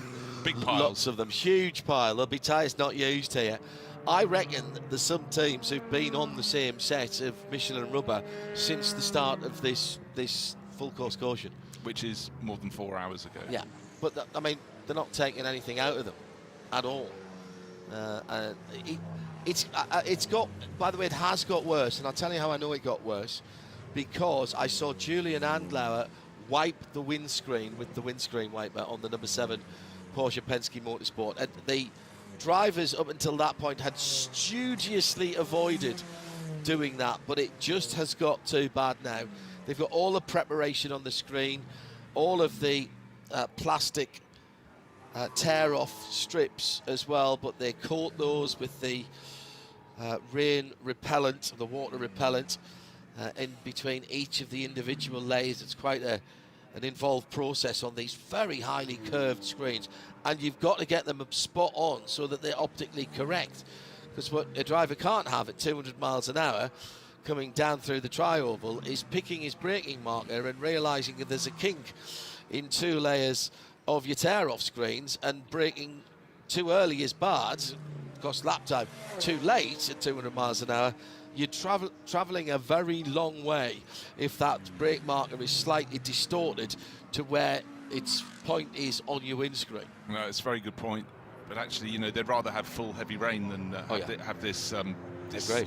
But also, it's the fact that the fog will not be uniform for them. At certain points of the circuit, it's still continuing to waft past our commentary positions. There'll be patches where it's thicker, and quite possibly round the back of Lake Lloyd, a bit of extra moisture from the lake there coming up. And what do you need to do round the back of there? Oh yeah, get the chicane right. So again, combine those facts together, and it could be a disaster. For people just joining us, particularly in the UK and Europe, where you might be coming back to the race at 11 or 20 minutes past 11 in Europe, 20 minutes past 10 in the UK. All the drivers who were in early doors, and then they were the first ones out after the safety car had been called for, said the same thing. Couldn't see my braking point coming into the Le Mans chicane. Now, from the onboards, it looked clear as a bell. It looked like you could see all the way to turn 4. But clearly, that's not the case. And you are travelling at 180 miles an hour there. And again, in a fraction of a second, you are travelling quite a lot of distance. And it doesn't take much for you to miss your braking point. There's an Acura up on the high side, making positions back up. Must have just come out of the pits. 45-second transit time down the pit lane here, by the way. We'll do another VP update in about 10 or 15 minutes. Hopefully not another round of pit stops there. People saving fuel, saving tyres, and this low visibility condition continues with just under 8 hours and 19 minutes to go. Pick up some more news from Arjuna in a few minutes' time once he finds someone else to talk about. But for now, we're watching headlights moving slowly at Daytona International Speedway.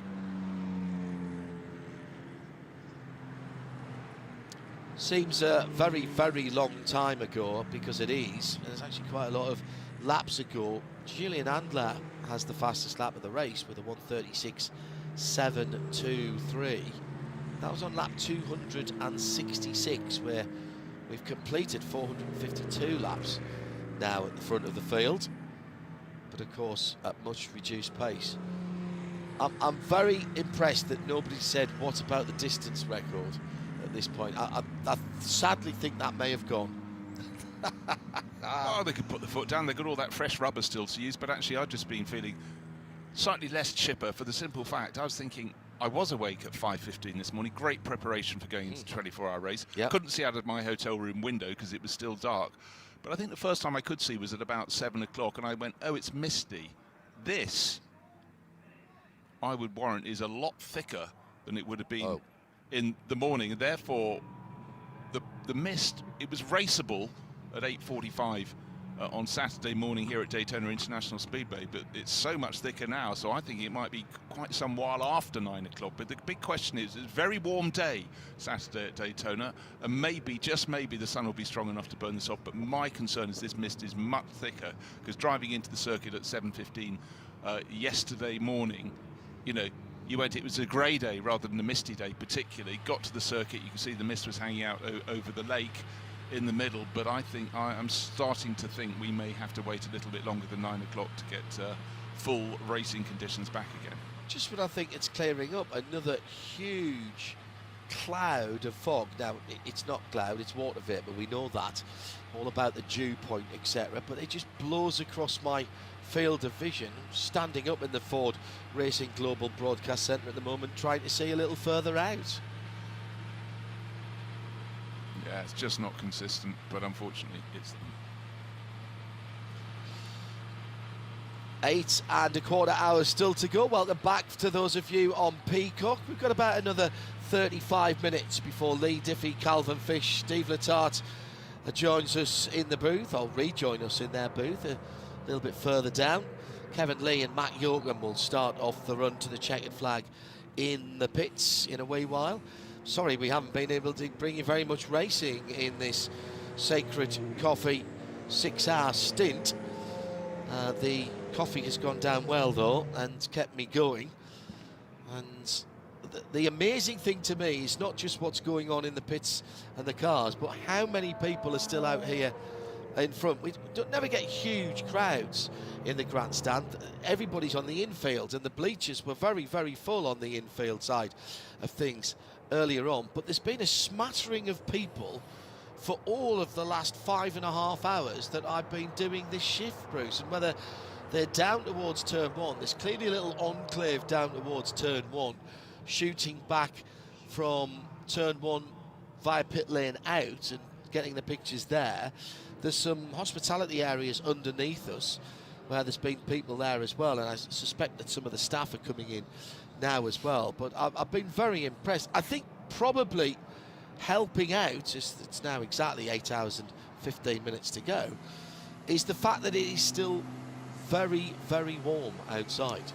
17 degrees in the UK, which is what, just on 63, 62, 63 Fahrenheit. It's not a scorching summer day, but that's a nice temperature back in the UK. Yeah, no, very, very, very good, suitable indeed. No, I'm deeply impressed by those who've been watching from the grandstands, because what are they watching? In fact, maybe they're playing the game we are. Can we see the pit wall? Only just. I mean, it looks so thick. You could almost imagine someone walking on the hot side, feeling the way out the pit lane by running their hand along the top of the pit wall. It's really, really very, very misty here at Daytona. Let's go down to Arjuna in the pit lane. He's watching a pit stop. I can see there's some... Oh, is that the JDC car in? I can see something vaguely yellow, Arjuna. It is yellow, but it's into Europol, John, that have headed down the pit lane. Bijoy Garg getting out. I think it was Tom Dillman getting in. But the thing that really is so unique about these pit stops, John, they realized they don't need to rush anything. And so I'm not saying it was lackadaisical, but it was more purposeful. The driver change, they weren't trying to get done in about 20 seconds or so like they would do under green flag conditions, because the last thing they want to do now is make that kind of mistake and hurt themselves even more. I'm going to try and catch up with Bijoy now if I can, after maybe he debriefs with the team manager very quickly.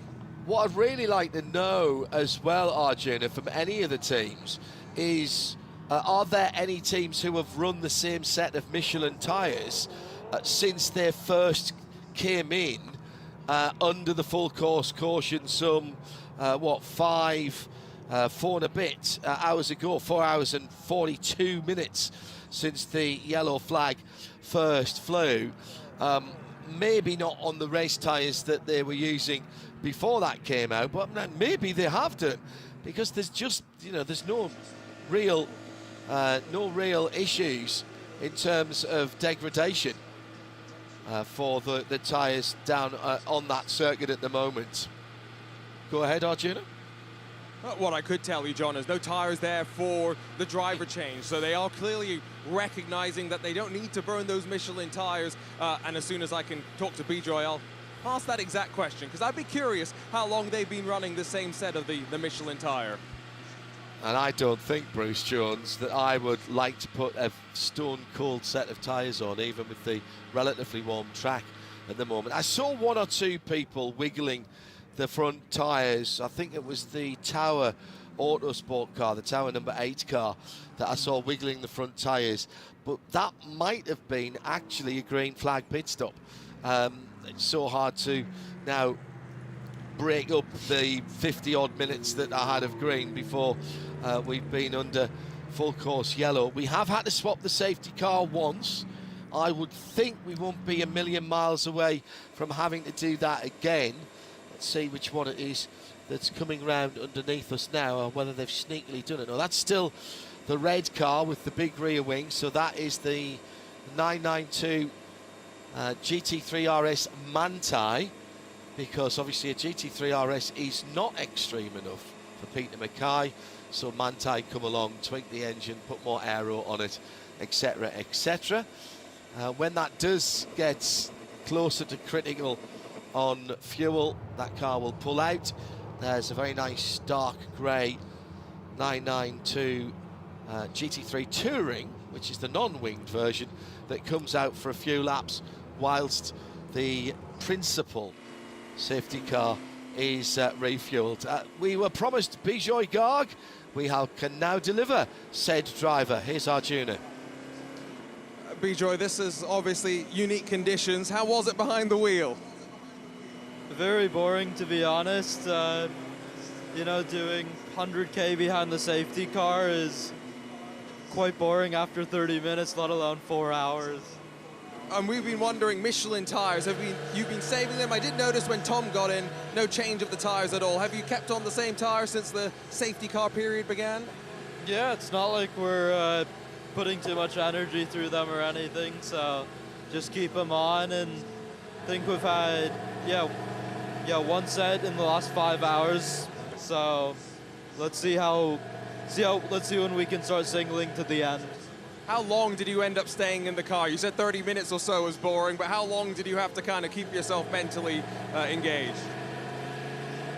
I think it was probably 345, 350, which is quite close to maximum drive time. But I don't know, it was quite hard to stay awake in the car, to be honest. Thanks, Bijoy. Go get some rest. Yeah. He's going to have to stay out the car for probably 2 hours and 15, 2 hours and 20 minutes. The maximum drive time he's talking about there is there's no maximum stint time written in the regulations, but it's 4 hours in any 6. So he's got to be careful not to get back in and tip over the top of that 4 hours in a 6 hour period. That must have been utter hell. Utter. I mean, I love racing cars, and I was joking earlier on that I wouldn't mind doing a stint or two out there, but what did he say, 345? Yeah, there or thereabouts, but bear in mind, let's put the multiple factor on top of that.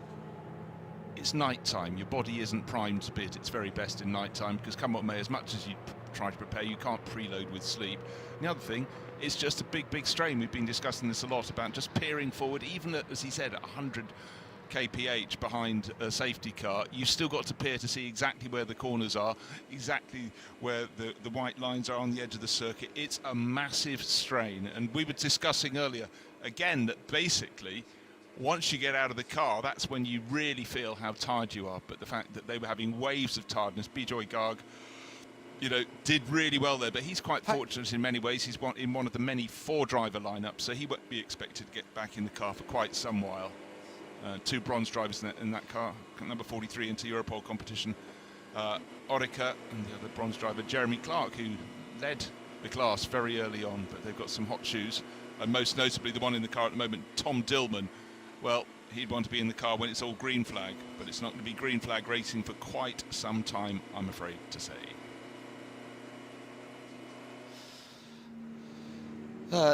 8 hours and 7 minutes to go.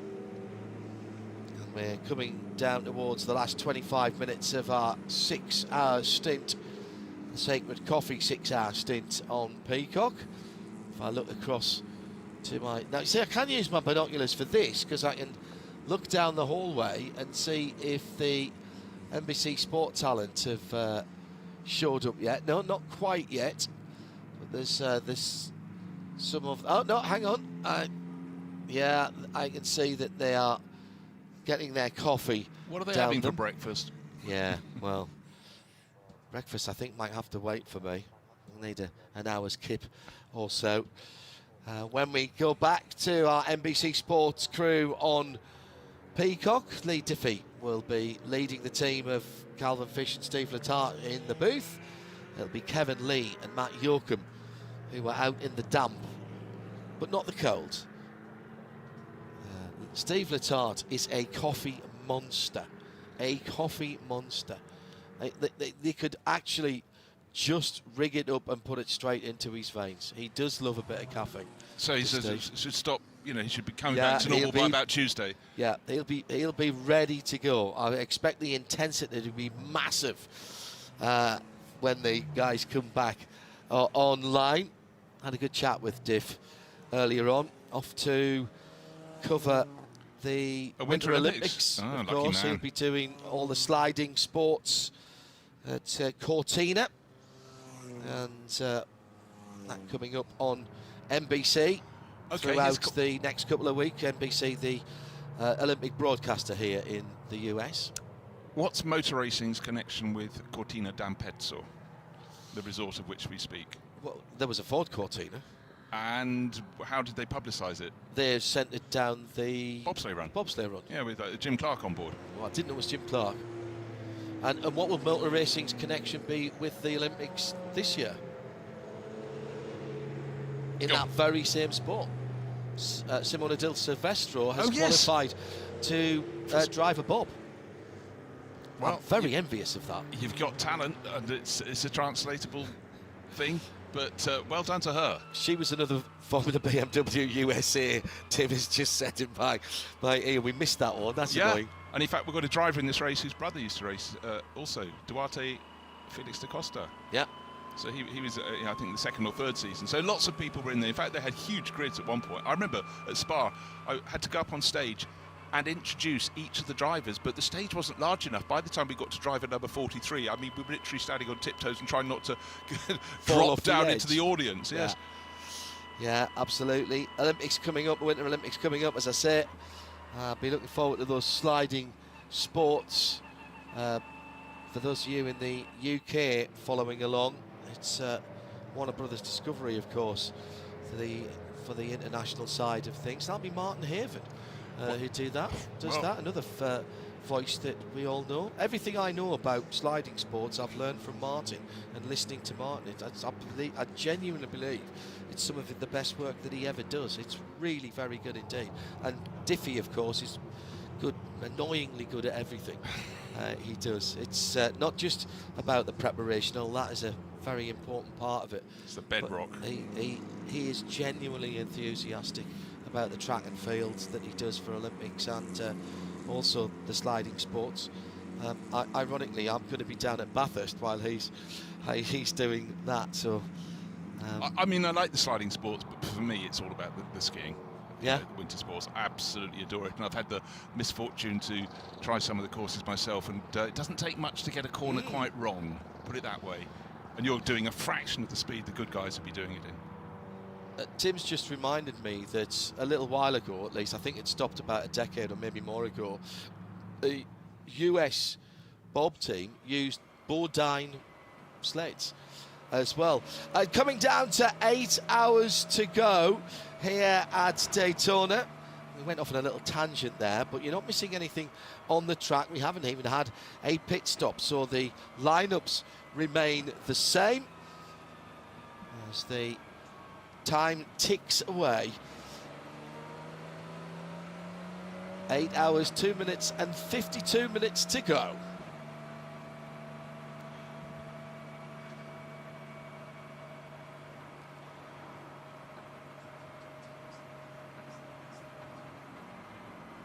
René Rast leads the motor race. It's a 1-2 for BMW, 24 from 25.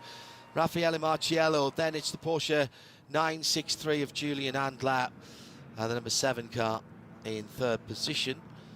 Slight issue with that car. They were working underneath the middle front of that car for a couple of pit stops that they brought that car in. It had been leading, of course, before we went into this extended yellow flag period. Cadillac number 10 for Wayne Taylor Racing, Philippe Albuquerque, Caelan Frederick behind the wheel of the 85 JDC Miller car. All these cars still on the lead lap, by the way. Connor Zilic has to be getting out of that car soon. I think he's been in almost since the start of this. Well, he can't have been, but it's pretty close to that. So I expect to see the 31 driver change in a little while for Whelen Cadillac. Lawrence Vanto, Louis Delatraz, Porsche and Cadillac, and AJ Allmendinger is the last car on the lead lap in GTP. That's the 60 Acura. Pace car swap coming up in a second. The excitement. Kevin Simpson leads for Tower in LMP2. Rasmus Lind in second for the 22 United, and EO Racing in third for Johnny Edgar. And in GTD, Kyle Kirkwood for Lexus ahead of Mercedes AMG, Maxi Goetz and Nicky Katzberg for the number 4 Chevy Corvette. And then in GTD, it's one of the bronze category cars. Maurice Schurig leading in the 912 Porsche. Patrick Gallagher second for Turner Motorsport. And Lucas Auer in third for Winward Racing and the AMG. We have excitement. Not racing, but we have excitement. We're going to do a safety car swap. I thought that Manthey car might be needing some more fuel. So in a moment or two's time, the leading car of René Rast will see a change from a red Porsche 911 GT3 RS Manthey to a silver grey machine, which is merely a GT3 Touring. Very lovely car. As we come down to just 8 hours to go, a third of the race still remains here. John Hindhaugh and Bruce Jones rounding off the 6-hour stint powered by Sacred Coffee, and also on the Peacock network as well here in the United States. Low visibility has been the order of the night, I'm afraid, and it's not something that we would have picked from the menu, quite frankly. It was just before 1 o'clock this morning when race control decided it was too bad.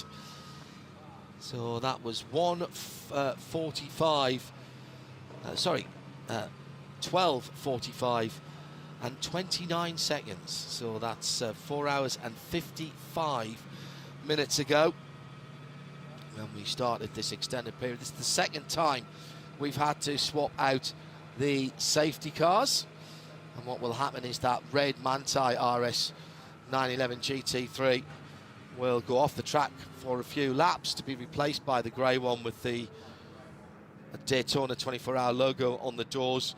That primary car will be refueled and come back out again. But rest assured that the backup car is fully equipped. It has the lights, it has the radio communication with race control, which is just over to my left, just over my left shoulder. And of course, an experienced driver and an observer in both of those cars as the regulations dictate. The regs for international racing, and I think it's followed by IMSA as well, is your safety car driver must have a race license that is no more than one step down than that would allow them to race in the event. That's certainly what it always used to be. So generally speaking, if you've got an international C, you'd probably be okay in most sports car events. It would be an international B or an int A for Formula One events. I wonder how long that can last for. If you have that level of license but you don't race for X years, there must be a sort of something to keep you quite contemporaneous. Yes and no, and I think probably your safety car driving will stand for something as well. We've got another 16 minutes or thereabouts with you. Let's see if we can rustle up a few more interviews with Arjuna Kankapati down in the pit lane. It was Chaz Mostert out and Will Power in. Chaz, that was an interesting stint. How does that compare to the all the different conditions you challenge yourself with down under? I don't know. I feel like it's pretty tough for all 50-odd drivers out there not to fall asleep behind the wheel. So we all know what it's like when we spend all night out when we're a bit younger and try and drive home late. But this is not quite as enjoyable as that. How long were you in the car for? I think about a bit over probably an hour 45. I did another one just before Will, an hour 30 as well. So I'm pretty knackered. I'll go for some sleep now, and hopefully by the time I come back, we're green and we'll race to the finish. Thanks, Chaz. Cheers, mate. Thanks. He's had some running down through the years at places like Bathurst in both the 1000k and the 12-hour race, where weather has been pretty filthy, but not this amount. We're coming up to 5 hours behind the various safety cars, and under 8 hours to go now. If you are just joining us around the world and wondering what's going on, well, you've missed absolutely nothing in the last 5 hours with this visibility yellow, or lack of visibility yellow. It's the news from IMSA, who have been working their resources with their own weather control and also using information from Daytona Beach Airport, which is literally runs parallel to the back straight, actually, the runway here, and without the hoardings that used to be there now, you can see right across to it and onto the apron there. And the good news is that's very reliable weather data. The bad news is they're saying the sun needs to come up, which it will do. That bit we definitely know, just after 7:20 in the morning, so an hour and a half, an hour and 35 away. But then the heat of the sun that we require to start burning off this very thick layer of moisture, which has encased Daytona International Speedway like a damp duvet for the last 5 hours, keeping the heat underneath it. Still 17 Celsius across the board, 63 Fahrenheit in the track, on the track and in the air. Well, not expected to have enough heat in the sun to remove that damp duvet until 9 o'clock Eastern. So that getting on for 3¼ hours away. So I fear that there are yet more drivers who will be doing these long stints. We were discussing earlier, Bruce, and possibly worth talking about this again, about the tactics of the team. They've left a single set of tyres on, I'm sure most of them, for this time. But to juggle your race time remaining for the drivers, if you're coming back at 9, 10, 11, 12, 1, 1:40, so 4 hours 40, 4.5 hours or thereabout, making sure you don't trip that 4 hours at any 6 for somebody who's been doing the long stints. And you will want fresh drivers to make the best of the restart and the fresh rubber, which you have in abundance now from your Michelin tyre stack over in the back of the garage to throw at the car. Yeah, I mean, it's going to be an absolute firecracker when we get going properly. But yeah, I think, again, I just want to go back to the teams that have just 3 drivers in their lineup. It's not so easy for them to divide that, but it is basically going to be a 4.5 hour thrash through to the end of the race. Fresh rubber at every single pit stop because they've stocked up so much overnight. But for the driver who's getting out, and bear in mind a lot of the teams will have, if they've only got 3 drivers, they'll have a second driver there or thereabouts ready to get in should they be required. It means only one of their drivers is going to be getting proper sleep at the moment, and that could be a factor. But then again, as I pointed out before, if you're in one of those GTP all-pro crews, you know these cars so well. The car is your second home, so it's not like you're getting into an alien atmosphere. But I definitely think anybody who's here at the end of the fog has to get out, really, for the restart when they're going green, for a fresh driver to get in. I remember a Nürburgring, which I'm fairly certain was the ADAC 24 hours, when the family Stuck were in a Lamborghini. Oh, yeah. And we had a long delay for weather, not unusual, in the Eiffel Mountains in May or June, or indeed any time.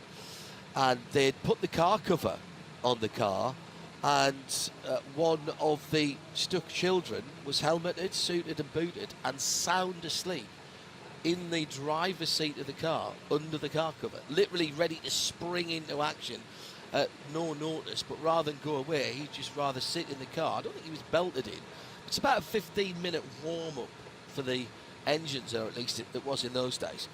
And so he just said, leave me here, and slept for, it must have been a good hour and a half, 2 hours, in his full race suit, helmet, harness device, and like a budgie in a cage, they just threw the car cover over the top of the car and left him there.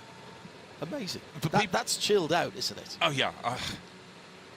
You sort of just imagine that from any member of the Stuck family, you know. On it, they really adore their racing. But actually, think about the garages at the Nürburgring 24 hours. You've got 150 cars trying to play. So they're not exactly a place where you can have solitary confinement. You're going to have loads of other cars in your garage as well if they're not out on the track. But fog has often been an issue there. No wind, 1 mile an hour, if that. Visibility, nothing, really. Half a mile, no, I don't think that's 800 metres, if I'm brutally honest. possibly from the cameras. Humidity now 99%. So you actually might as well. You're 1% away from standing in a shower. That's how much moisture there is in the air. If you put a mug on an end of a piece of string and twirled it around enough, you'd have a glass of water in 2 minutes. There you go. Little science expert. Well, that'd be good. It's good you remember that from all these years ago, John. Yeah. That's fantastic. You were paying attention. Yes. I'm sure my science teacher at Farringdon Comprehensive School will be delighted about that. So it's still René Rast that leads. We've done the swap, or at least we've started the first part of the swap. Now, one BMW leads, and as the cars decide to pit for driver time and or a splash of fuel, it's a very slow process of the leaders coming back to the top, but that will happen. And I'm just trying to think ahead. I'm trying to put myself in the position of a race engineer of when do you do that change to drop down and then get yourself back to the sharp end. Julian Andlauer, who was last on the lead lap when he changed into that car, is now second and waiting for René Rast to have to bail out of the number 24. The Valkyrie of Marco Sorensen has been in and out of 11th position, 19th overall, 11th in class, and the number 11 TDS LMP2 car. A couple of laps, a little bit more now, off the lead group in LMP2. Alessio, Charles Melesi brought that car in, and let's see if he's going to take it out or whether there's a driver change there. So the positional changes, when they have come, have been slow because not everybody is pitting at the same time. And let's be quite clear, even a 5-lap difference in the pit lane is nearly 20 minutes. So these changes were for people who are on slightly different pit stop regimes, schedules.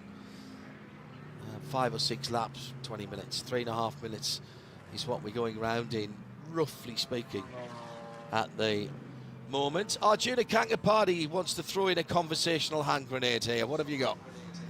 Oh, I think that's the best way to describe it, John, because last weekend, of course, was the iRacing Daytona 24, and iRacing added a weather system a couple of years ago, and I'm just sitting here thinking, sim racers wanted weather. Now, did they want this kind of weather? Yeah, and very did they good. want this type of experience as well? Because at the end of the day, sim racing, we should replicate everything that happens out on the real track as well. Oh, I'm not sure about that, if I'm honest, Arjuna. I think there would have been a few complaints if that was the case. Over 5 hours now behind one or other of the 911 GT3 safety cars. So we come up on 5 minutes before 6 o'clock in the morning. Turner Motorsports team nowhere near having their cars coming in. Matthias Besch, by the way, has taken over the TDS car, and it's Ross Gunn who's taken over the Valkyrie for Hartner Racing after their most recent stops. About the only excitement you get is spinning the rear wheels, pulling out the pit lane. And then you've got 3 hours of nothing at all. I mean, they're barely using any energy right the way through the field. No, I keep looking forward, John, though. It's about, the pit crews, they're having downtime at the moment. They have these really long pit stops, so they don't have to rush. But suddenly, it's not just the drivers are going to have alacrity when we do get green flag racing again. Suddenly, all the pit crews will have to go, hey, we've got to do this, our pit stops at proper pit stop speed. They've got to get everything right in a shorter space of time as possible. Another element that's just bouncing around in my mind, though, is just that in daylight running, the number 7 Porsche seems to be the one that has the legs. Julian Andlauer on board at the moment. It's sitting in second. The sister car showed really good pace, but very early on had that damage. It was just in front of the right-hand side of the floor, wasn't it? Just in front of the rear wheel. And that has been there or thereabouts, but in clear running, you have to say the advantage is with the number 7 car. It's ahead on paper at the moment, and on the track. There has been remedial work, Bruce, to both of those cars. because of this situation, they've been able to bring the car in, do 2.5 minutes of work, send it. It goes back to the end because the class splits and the category splits have been left open through all of this. Whizzes round the back, sits in for a couple of laps, comes back in, another 2.5 minutes of work. And 3 or 4 times that happened with the number 6 Porsche Pensky Motorsport 963. The 7 car, that had some issues as well. When it came in, they took the nose off and they had a look at the floor, the first part of the floor, which in Formula 1 terms would be called a T-tray. Yes. It's not quite the same as that in endurance racing, but it was that area. And it looked like they were either cutting something off or smoothing it out and then putting some tape or some material round that frontal area. May well have been just having a look at the wear rate on that as well, because the Porsche does run a bit of rake on the car. So that's something to keep our eyes on, to make sure that when we do go back to racing, that those cars can replicate the kind of pace that they showed earlier on. Looks like we're going to have a little flurry of pit stops before the top of the next clock hour, with new drivers sitting in the pit lane, and I'm sure they are absolutely delighted to know that they're going to go out at 62.5 miles an hour behind the safety car and use all of their skill to keep that going. We're just under 7 3/4 hours to go. Well, thank you very much for joining us on IMSA Radio and IMSA TV as we've taken over the NBC Sports segment here on Peacock. As particular thank you to Riley and to Alicia and everyone up in Concord. Christina as well, Keith D'Alessandro in my ear at the moment. Good morning, Keith. And up and to Megan as well. And up in London, we had Kes Cobb and Tim Gray is back. He's back on the controls at the moment. It's great to know that we will get some racing, and it is when, not if, but it is when. But it could still be a couple of hours away. Thanks to all of our pit lane reporters out in the damp. We'll continue, of course, for the international audience on the YouTube official channel, also on the video player at imsaradio.com. And if you're a bit bandwidth challenged or moving around, then you can tune in on RS2, part of the Radio Show Limited network of channels, on imsaradio.com or on Sirius XM channel 206. Around the circuit here, if you're going to move away and get some breakfast, 107.9 FM. No racing for over 5 hours. Let's hope for better for Kevin Lee and Matt Yorkham down in the pits when Peacock returns. In the booth, it will be Steve Letarte, Calvin Fish, and first you'll hear the dulcet tones of Lee Diffie. I'm John Hindhaugh. Thanks for being with us on the Sacred Coffee 6-hour stint.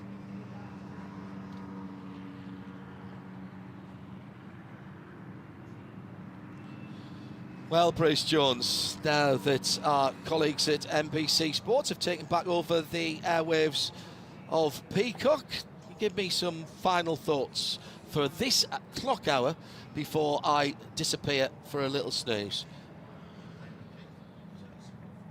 I like to think that the pack of cards has been shuffled by this. It's compressed it because we really honestly don't think we're going to get more than a 4 and a bit hour blast to the finish of this race. So 24-hour race being compressed into that. Old endurance races used to count from the end backwards. Modern ones you don't so much, but it's going to be a very, very different scenario. I still think the Porsche Pensky Motorsport crews, as the track warms up tomorrow, they will be in very good form on Saturday. From the outset of the race, they have to be the favourites. But what I love is the fact I look down through the other classes and it's really very, very hard indeed to pick a winner, which is exactly as it should be. But for a lot of the drivers, they will be very, very tired indeed. Long, long stints in the night, doing what they don't want to do, driving at a reduced pace.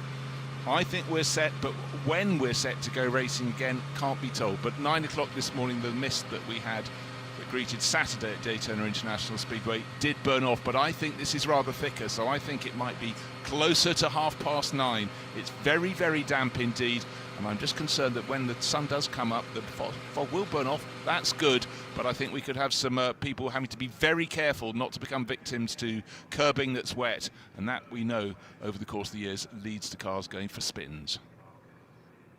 Now, an eagle-eyed Josh Walker, hello Josh, back in the UK, has alerted me to something, and I need to do a little bit of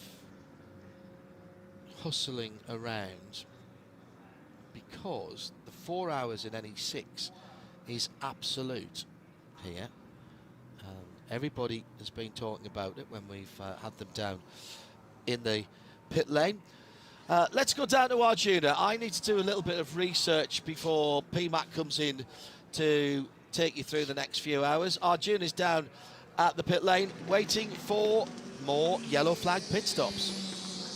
And maybe for the first time in quite a while, John, we're about to see Michelin tires being changed as well. And so in front of me, the crew goes to work on the PR1 Matheson with Brian Herter Autosport 52, that purple, orange and pink entry. And Harry Tinknell jumps back behind the wheel of the car as Ben Keating gets out. Remember, managing drive time's always interesting here, but they're putting the pro driver in for the next couple of hours.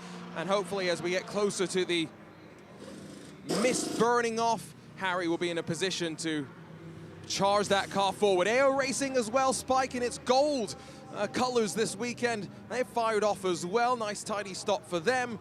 And it's taking a little bit of time, but finally Tinknell will roll off and away from the pit lane.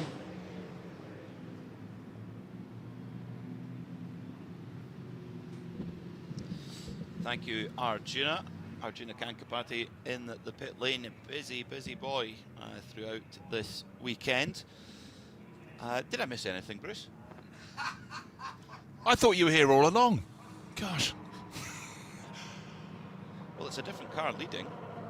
Yeah, but the hiatus, yes, it's amazing how time can fly when you're lying on a sofa trying to get some shut-eye. Not so much when you're sitting trying to commentate on not much happening at all. But no, the way I see it as a man of a positive mean is the fact that we're going to have an absolute blast at the end of the race. But at what time that blast starts is anybody's guess. But I think the element John and I were talking about was how tired the drivers are. You know, some of them have done stints of 3 hours and 45 minutes of driving where you're having to focus on something in mist that isn't constant. It's been blowing in and out, but rather too much in, I must say. And they're lapping at the moment 3 minutes 25. Actually, they've picked up the pace 3 minutes 20 or so. But it's going to be really difficult. And the thing you wrote of Gage while you were trying to get some shut-eye there, PMAC, was the fact that it is very damp indeed. Humidity has stayed rock solid at 91%. The wind has been something that's been almost entirely absent. We want some wind to come in to blow this clear. But my debate at the moment, they've been talking for a long time, that the fog should shift by 9 o'clock, as it did on Saturday morning. But this, I am sure, is far thicker than the fog that we had overnight between Friday and Saturday. That is the fear, isn't it? Yeah. We've all had those long drives where you're on a long straight road and it's late at night and eyes on stalks. You're truly trying to stay awake. I think the drivers might be asking for the water bottles to be filled with coffee rather than water, because it's anything to keep them awake. Yeah, Ferdy Habsburg was kicking himself. He was about to get into the Era Motorsport Orica a while ago, and he went, "Oh, I should have brought my Bluetooth speaker. I could have had some tunes." But we were debating, what do you do as a race engineer to keep your driver focused? Do they do them quizzes? Do they just keep talking to them? Do they sing to them? Heaven forbid. There must be different tricks you need for different people, but for a lot of these drivers, it might be one of a very rare occasion in their career, however long, that they've raced in fog for more than a short period. That's true, yeah. And there's quite a lot of drivers here that have raced very successfully at the Nürburgring 24 hours, and the way that it works there is so different, with it being a completely different character of circuit, 25 kilometers or so, and any issue that happens during the race is handled with local measures. So there'll be a section that might be a code 120 to 120 k's or code 60, you know, there'll be areas of caution where they have to go around course vehicles and things like that. And if there's fog, they'll sort of put it in piece by piece, and as the fog gets closer, you can get more and more and more code 60s until eventually a red flag will be thrown and they'll be brought in. This is how we do it here. Sit behind the pace car. But yes, do a spare of thought for the drivers. I mean, right now Malte Jakobs in the 04, his eyes actually, Malte Jakobs in the Dane, his eyes actually almost looking like they're starting to kind of close over. Normally the drivers, their eyes are wide open, but right now he's just trundling around and probably thinking, what am I doing here? I always find it very intriguing when you've got a camera shot looking back at the driver, and there's a driver here that my long-time commentary colleague John Watson and I referred to as the man who doesn't blink, Mirko Bortolotti. You know, just that really intense concentration. I'm sure he does blink at some point, but in fact we heard from Conor De Filippi, who's saying that in this, I think because you're straining so much, you definitely need some eye drops before you get in the car and when you get out, because you are not blinking. You're just going like this, looking, because. And John came up with a very good point. If you've on your visor, if you haven't got your strips in properly, you get a bit of diffraction and distortion. Imagine that just going to, I don't know, the Le Mans chicane. A little bit late. Actually, people have been really well behaved behind the safety car. They've got the hang of it, but you know they will be getting tired out there. It's just different. They're not engaged. It's a bit like a sport. If you're not doing it at 100%. That's when you can so easily just have your mind wander, and that would be the disaster, wouldn't it? But people have behaved very well, but it could still be another 3 hours, if not more, of fog. It's wafting through. There is almost no wind. Actually, it's as high as it has been, 1.9 miles an hour, frequently over the last 2.5 hours or whatever since I came in. It's been sitting at half a mile an hour. Literally nothing. The flags, just getting sight of them now. A little bit more puff. Hey, let's take that as an encouragement. Come on. Let's go racing again by 9 o'clock. But we haven't thrown the red flag. We're still out there. It is endurance racing. But what we've had to have the pace car be superseded. It has to have another one to come out because it's running low on fuel. It has to come in and refuel. And when you write the rules for a race, you don't really expect that you might have an 8-hour period or longer of fog. You might think an hour or two we can do with that. But of course, that's the thing. You have good rule makers. They have to think about the maximum scale a problem could be. And so we've had that rotation. The drivers have been rotating, but of course for the driver of the safety car, they don't come in until they need fuel. But the drivers have been able to come in and do driver changes because it's almost, the field is going around so slowly behind the safety car that they can do a really leisurely pit stop, put another driver in, and then cycle back their way forward from the back of the pack and just keep on going.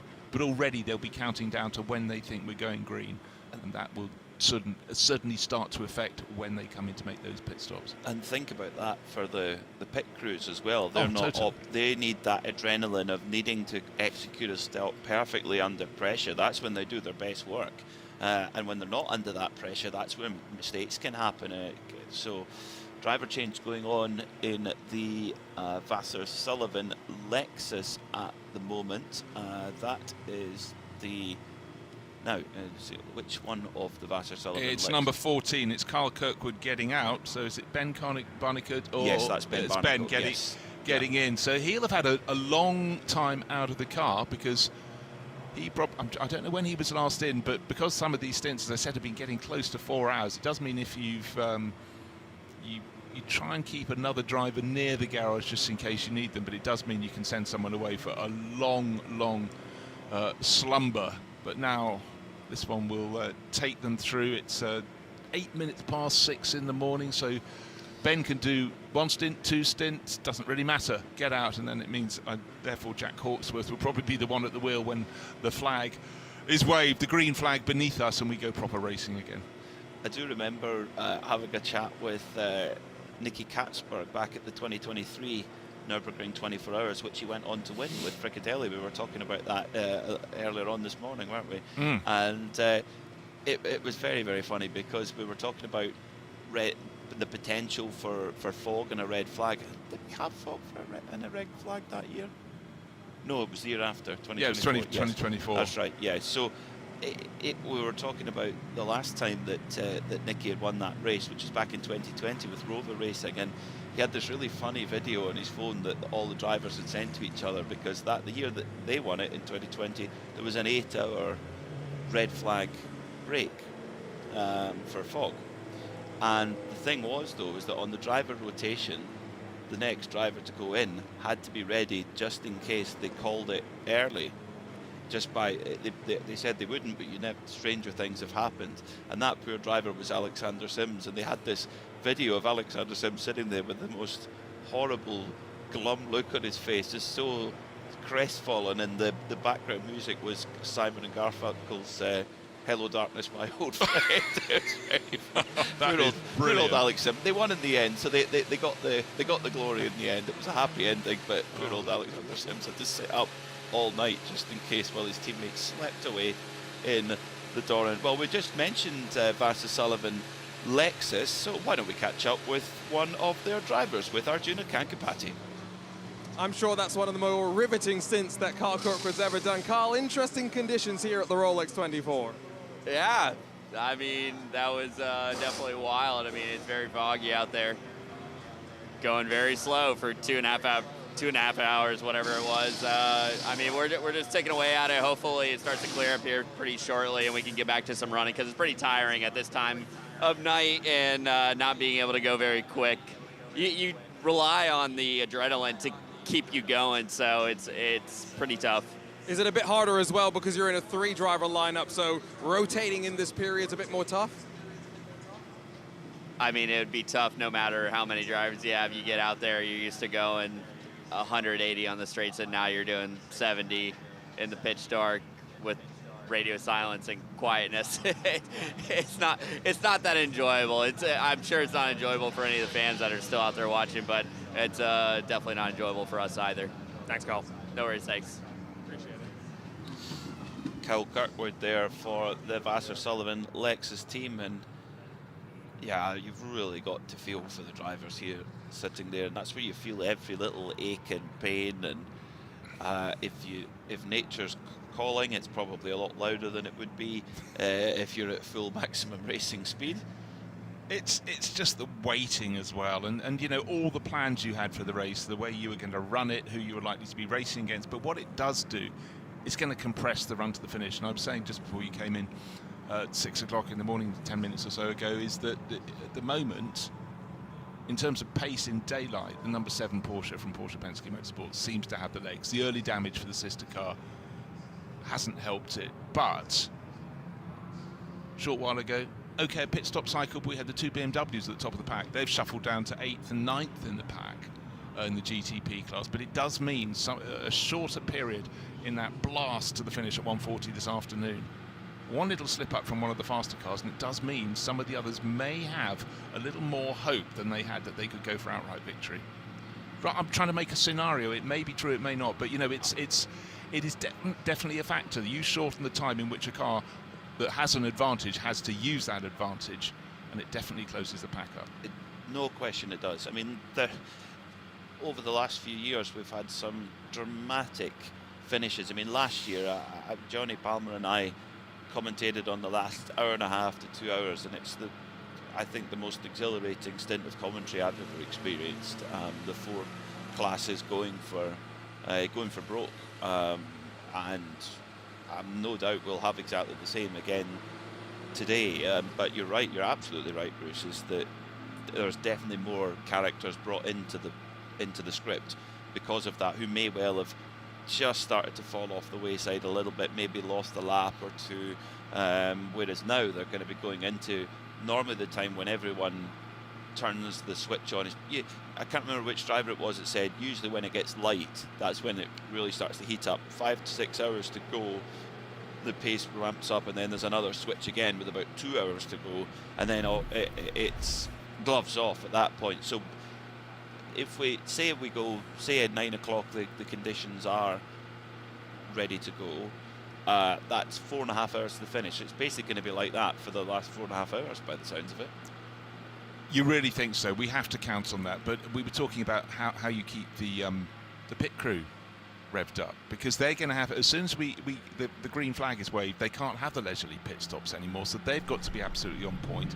And you know, a lot is put into the comfort of drivers when they go off to have their sleep, but you're not really thinking about, you know, your pit crew are normally active throughout the night. So they're getting up and getting down, but they don't have such comfy beds to go to and don't have masseurs to sort of sort them out. So they're going to be feeling a little bit subprime when we get going again in the morning. Just had a great little message. He's not working in our pit lane at the moment, but Peter Snowden, we were talking earlier about how people keep their driver focused while going around at such low speed.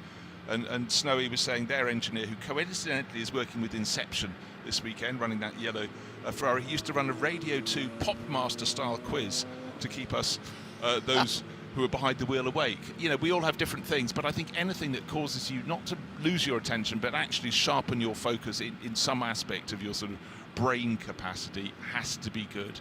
So music quizzes, I was talking about, you could do some historical quizzes, or we even went, how about playing them engine notes and getting them to guess which car it belongs to? We could all have our own favourite version. Well, while we come on to that, we'll think of other ways to entertain ourselves behind the full course yellow. But one thing that's entertaining is watching young Conor Zilic drive anything with 4 wheels and a steering wheel, and he has caught up with Arjuna Kankipati. Although I think this would have been one of the more slow stints that he's done in his life. Conor Zilic out of the car after about 4 hours, I think, behind the safety car. Yeah, 4 hours under full course yellow, so certainly something new to me. I've never gone slow for that long in my life other than on the street, but yeah, super grateful for all of Cadillac, Wheelin, for letting me do, for letting me do this. It's been such a great experience for me, and I've learned so much, and looking forward to watching the other guys finish this off and hopefully ending with a watch. Does that mean you're done for the day? Yeah, I think so, unless something happens and I'm needed, but hopefully nothing crazy happens and they don't need me out there anymore. Go get some rest. Great to see you. Thanks, Arjuna. Conor Zilic, a driver going places, to say the least. What an opportunity to get a run in at the GTP car. Has won this race before, won it on debut with Aero Motorsport a couple of years ago, and I remember Ryan Diel, who drove with him that day, telling me just how impressed he was with that young man. I mean, he was 17 at that point, and then they just 6 weeks later they went on and won Sebring as well. Now he's got his full-time NASCAR Cup Series ride for 2026. A really impressive young man. But I just like the fact that, you know, he's going to make a phenomenal career. He's already got a phenomenal career in NASCAR, but he wants to race other stuff. I'm a firm believer that any racing driver worth their salt should be looking to do other stuff for the love of racing, but also they never know if they might need to be good at sports cars in the future. In decades gone by, they do it simply to get the start money, but now it's a different game. Skills are very transferable. Well, we had Philip Beng, who very kindly came up into the Ford Racing Global Broadcast Centre around 8 or 9 o'clock last night, and we were talking about the complex nature of the GTP cars that he drives, and he explained to us that his experience as the reserve driver for the then BMW Formula E team was essential for really getting up to speed quickly with the systems, because he'd done so many hundreds of days in the simulator, so he kind of had an idea of how a lot of these systems worked. I think the figure he threw out with a bit of a smile on his face was 5,000 days on the simulator. There was maybe a trifle of hyperbole in there. Yes, maybe, but the point was valid. Yeah. I do remember, speaking of things to do under a full course yellow, we were on our way back from the Nürburgring 24-hour one year. Remember the quiz? We had 2 cars running in convoy, and all of a sudden you said, right, question number 1, who won the Formula 5000 race in 1978?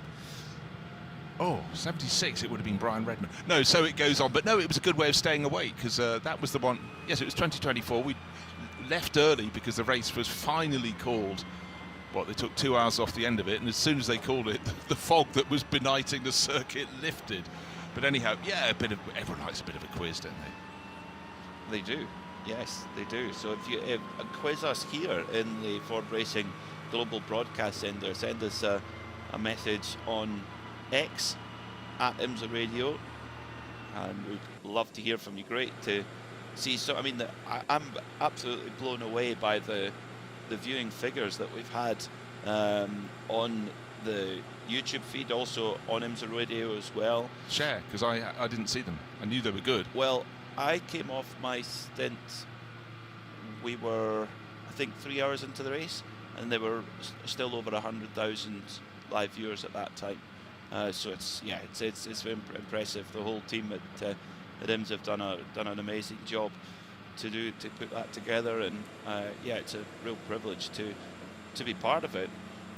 It is, and we've talked about this many a time, but these last few years have been phenomenal for sports car racing on a global basis. But it's we just have to remember, it wasn't so long ago everything was really sort of almost taken out of the hands of the fans with COVID, and we've bounced back. But more than that, the manufacturer input coming in, and we had Zach Brown out this morning in his Jaguar XJR10. Of course, he's the boss of McLaren, and he's very keen indeed that the McLaren hypercar will be racing in the WeatherTech, IMSA WeatherTech series in years to come, as well as the World Endurance Championship. So more people being added to the pile is only getting better and better. Well, one thing that's good to pass the time is a nice story, and Arjuna has one for us now. We were wondering earlier, Peter, how the teams were keeping their drivers engaged behind the wheel during this lengthy safety car period, and just scrolling through social media, the gems that sometimes you find. And so thank you to Diego Alvarado for posting on X that the Magnus Racing crew, as ever known for their fun when they join us here at the Rolex 24, to make sure they kept their driver entertained, they started reading The Cat in the Hat over the team radio. I mean, these are the kinds of things, Peter, that only happen first with Magnus Racing and under lengthy safety car delays at the Rolex 24. That's a great one. That's fantastic. Thank you, Arjuna. So that will be the number 44. That will be Spencer Pumpelly, who's getting that story read to him on his 25th Rolex 24. Malte Jakobsen knows that he's on camera. Both hands off the steering wheel, thumbs up to the camera for us on the pictures we get in the Ford Racing Global Broadcast Centre. His eyes have widened out a little bit. There they go. Yeah, they're wide, even wider still. Yeah, I think every driver has a different technique, but they're very seldom, to sort themselves out during this long period of running at low pace. But for a lot of them, they'll have never had something as long as this to go around. As we've said, Conor Zilic getting out after pretty much 4 hours. You think about it, you're driving in the dark, in the night, trying to strain in a misty day, but you're doing it around a circuit, but also knowing how much dampness, the moisture that's in the air. Any little moment you go out too wide and hit the white line on the edge of the circuit, it's going to be very, very slippery indeed. It's a different pain. And also, the drivers were saying when they were getting out, Peter, that they were getting cramps in areas you wouldn't get if you were racing the car hard. So you have to just, your focus has to be so extraordinarily strong. The drivers they'll be studying every little bit of the dash. When you're driving a long journey and you're almost just watching the miles per gallon figure, not because you particularly want it to go up or down, it's just, you just go, oh, it's gone up 0.1, oh, it's gone down 0.1. It's just something to pass the time. For what it's worth, right now, the car that happens to be leading the pack is the number 7 of Julian Andlauer in LMP2. It's the number 8 Tower Motorsport machine of Kiffin Simpson. GTD Pro, Maxi Goetz in the number 69 Bartone Brothers car run by GetSpeed leads in that category. And then it's the number 912, now that is quite a comeback. The number 912 Manthey Racing Porsche, at the moment it's got Maurice Schuring on board. That car, of course, received a stop plus 3 minutes and 36 penalty for improper wave-by procedure, which would have lost several laps at the time. But now, back in the conversation. That's fantastic to see that. That's another thing under cover of darkness. When you do nip out of the commentary box, you don't always pick up every single penalty that's been given to people. That was 3. Did you say 3 minutes and 20? Stop 3 plus 36. So it's basically because when you take an improper wave by, you gain a lap, which you shouldn't do, and then you're basically punished that lap back and another one. So that's why the penalty is so tricky. And I can't remember the driver who was at the wheel at the time, but they could have had the Cat in the Hat read to them while they sat in the penalty box. But they'd have been halfway through Green Eggs and Ham, I'd reckon. Maybe that's what. Oh no, you couldn't actually drive and read a book, could you? No, that would be silly. Audio book. Audiobook, yes. That's maybe the drivers could have an audiobook piped through the team radio. I do like a good audiobook actually for a long journey. Yeah, but best place for it. I find if I'm at home, I'm always doing stuff and moving around, so not so much. But yeah, gosh, I just think it's so difficult. Right, here we are, pretty much 25 past 6. It wouldn't be light, but light would be coming within half an hour or so, maybe 40 minutes. I think actually it's 7:15 is an effective time of sun up, so we've got a while to go, but there isn't any hint that we're going to be dazzled by sunlight anytime soon, and that's taxing, so taxing for the teams, taxing for John Hindhaugh, who of course led the way for 6 hours through the night, 5 of which were with no racing action at all to talk about. It's a strain for so many people around the circuit, and I don't think we've mentioned them, not since I've come back into the booth. All the corner workers, all the marshals out around the circuit, having to stay in post, getting very damp indeed. I mean, it's still humidity. Last time I checked, and it's been like that pretty much since nightfall. Yeah, 91% humidity. It won't be comfortable. And also, you know, they're there as much as anything to help the drivers with safety, but they want to see some racing. Keep them awake through the night. That's what they've come for, to do the job, yes. Yeah, John is always does the Sacred Coffee Night Owl stint from midnight to 6 every year here at the Rolex 24. He's basically Jackie X, sort of. Yeah, he's our Jackie X. Yeah. I'm sure he'd like that comparison. But alas, he's just missed it because he just walked out to try and have a few minutes fast standing asleep. up, having a sleep. Yeah, normally does, and has several guests who come in. We've had some great guests so far in this Rolex 24. Timo Bernhard. Yeah, he's always good, isn't he? Mm-hmm. Yeah. That was some car he was driving at the start of the race. Of course, Porsche have been supplying the pace cars a 992 GT3 RS Manti kit, which is the GT3 RS is not a shrinking violet of a car anyway, but the Manti kit makes it even more bonkers. A GT3 Touring, but the car that did the first pace lap was Porsche 963 RSP. The RSP stands for Roger Searle Penske. The car it's got a really interesting story. It looks exactly the same as one of these Porsche 963s that Lawrence Vantor's driving right now in the number 6 car, but painted in German racing silver and with a kind of creamy brown leather interior. It was built to be a tribute to the only ever road-going Porsche 917, which was delivered to the owner of Martini, Count Rossi, in 1975, who drove it along with his right-hand man Dino Iassa, drove it all the way from Stuttgart to Paris, where he lived at the time. And the car drove on the road a few times. Klaus Bischoff, Porsche Museum, used to go and service it in this little garage in Paris, and when Count Rossi passed away, his son Manfredo took on the car and drove it a couple of times. He drove it at Dijon on the track, and then it was sold to Francois Perrodo, who has been in the race. Unfortunately, they had to retire earlier on in the event, but that car is now been restored and is now back out driving on the road again. And Porsche thought, we'll do a tribute to it after 50 years. But just imagine 1975, minding your own business in your Renault 4 up the Champs-Élysées in Paris, and then what on earth has gone past me? Stunning silver, brilliant shape Porsche 917. But yeah, I mean, I love those oddities. They're anomalies, wonderful anomalies, and it's one I know that's very much under your skin, that one, isn't it? Yeah, what was particularly cool about the car was that it was actually, the chassis was a Martini Racing car to begin with. It raced at the Zeltweg 1,000 kilometers, and it had been sitting basically dormant for a couple of years. And Count Rossi had always said to the mechanics, he said that I want to do a 917 for the road, and they did. It's a very, very cool piece of kit. And Francois Perrodo, I mean, he's one of the most prolific car collectors in the world, very accomplished racer, won his class at Le Mans, world champion, etc. And he took it to a guy called Sebastian Krubil, who has restored it to peak working condition, which can't have been a small job. No, entirely so, and nothing much to copy, really, has to be said.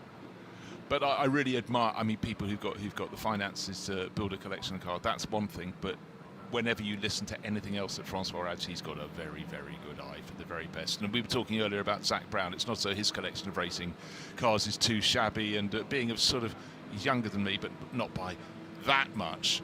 So a lot of the cars I really liked, and they were the ones, of course, anything to do with Mika Häkkinen. He tries to buy the cars that Mika had, and because Mika was obviously a step or two above Zach, but you know, he would have been the person he'd have been aiming at as they were going up through the junior formulae, but they're all mostly stashed away. But the beauty about Zach, you know, he was out in his Jaguar XJR10, but his fleet is often over racing at Laguna Seca, and any weekend, and let's face it, if you've got 24 Grand Prix a year, there aren't many free weekends, but you know, given a choice, you could take out 1, 2, 3 of his cars and play with them. But that's what they should be used for. You know, stick them in a collection by all means, but bring them out so you can enjoy them and other people can enjoy watching you enjoy them.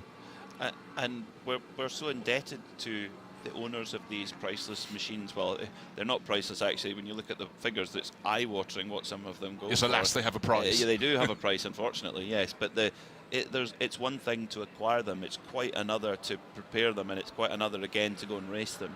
And they are so important to preserving the heritage of the sport, and also educating fans of what came before. And why is it so prestigious to win this year's edition, the 64th edition of the Rolex 24? Of course, winning the Rolex Daytona chronograph that you can only have if you win this race.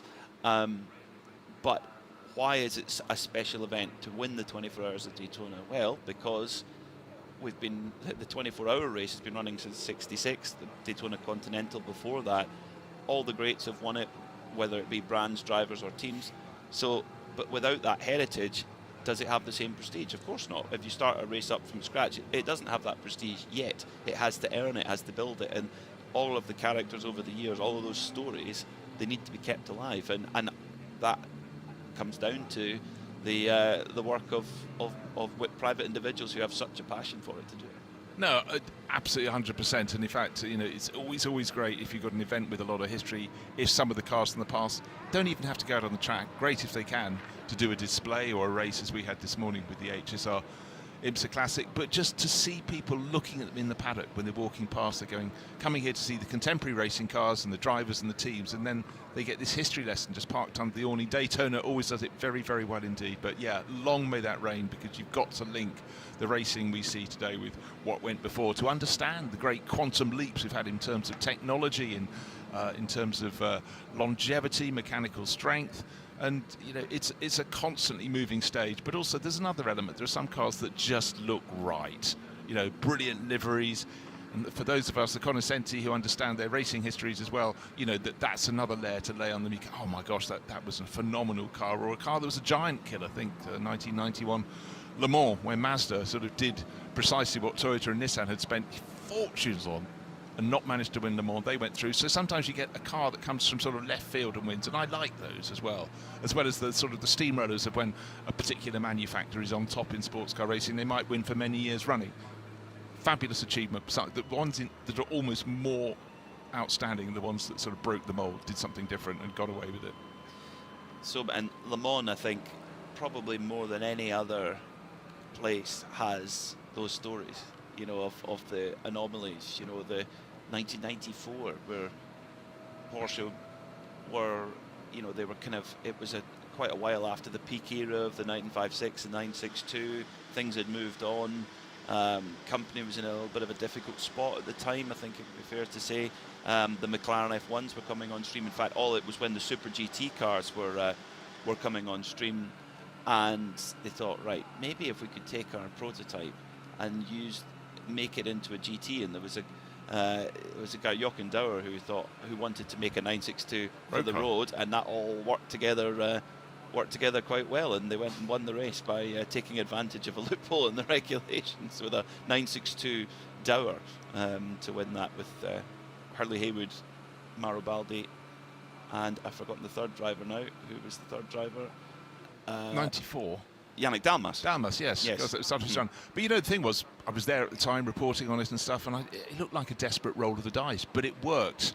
But you know, it's littered of moments, but also you suddenly realise that Porsche wasn't always up. You know, it did have a time where they'd sort of went one way and it wasn't the right way to go, and you can't always turn things around really quickly, and then when you can't convince the bean counters at your particular manufacturer that spending more on racing is a good thing, the marketing people love it and they'll be always behind it, but there's often a sort of cycle of years of boom and bust. Well, of course, they after the GT1 program and winning in 1998, they internally looked at it and thought, well, we need to build an open-top prototype, and it needs to have a big capacity naturally aspirated engine. And they built such a car. It was dubbed the LMP 2000 at the time, or 9R3, I think it was the internal name. And it was going to be a proper world beater, I think, and it never raced. It's now been brought back by the museum, which is pretty cool. But yeah, lots of stories of what could have been. Let's get back down to the pit lane. Arjuna Kankapati doing a great job finding some friends to chat to, and he's caught up with Danny Formal. And always great when the drivers are willing to have a chat given the circumstances. Danny Formal spent already 2 hours and 45 minutes or so behind the safety car. I see him with an energy drink in hand, ready to jump back behind the wheel of the car. Danny. Well, yeah, for sure. It's been one of these crazy experiences. My 4th Daytona, and I've never experienced something like this. For the first time, you know, going around Daytona, going in the banking, going, you know, 50 miles an hour. It's not a feeling you get every single day, but the guys have done a fantastic job. We're still in there. We had a great first couple stints. We were able to come back through the field, so it shows that the car is in a great window. Yeah, I'm praying this fog goes away so we can go back to racing. I think that's what everyone wants, the mechanics, the drivers. You know, adrenaline is what pushes all of us to stay up, you know, for 36 plus hours, and there's a zero adrenaline right now. So yeah, no, just super grateful to be here and grateful to WTR and, you know, Lamborghini. The sister cars are doing great too. So yeah, just sun come up, let's go have some fun and see if we could be there at the end. The safety car got you one of the laps back, and hopefully you'll get that second lap back in the next couple of hours. What's the car feeling like if we get a long green flag run to the end? To be honest, our tire degradation's been fantastic. The guys gave us a very, very good race car that it doesn't really degrade from, you know, from lap 1 to the end. It's tough. There is definitely some really fast cars out there. So whoever finishes, if it's Trent or myself, we're just going to go out there, give it our all. You know, I know the team trusts in us, and we're just going to give it everything. I think we have a very capable car to be in the top 5, and that's our goal. And obviously, top 5 is nice, but we always want to go for that watch, and that's the plan. And yeah, I think we have a car capable of doing it. We have the best crew, the best team behind us, so we're ready to go. Trent told me his favorite time to drive is from 12 to 2 in the morning, although I bet at a bit more speed than what we've been doing this morning. When's your favorite time to drive at Daytona? No, I think Trent nailed it. It is the best time, the grave night shift. I definitely got the grave night shift. I drove, I believe, from 2:15 in the morning to almost 4 o'clock, 4:45 in the morning, something like that. Was crazy. So I was trying to talk with the guys. You know, we're doing mathematical jokes. You know, my engineer Dave was like, "Hey, how many laps do you think you did?" I was like, "Well, 2 hours 20 minutes at 3.5 minutes per lap." I was pretty close to nailing it on.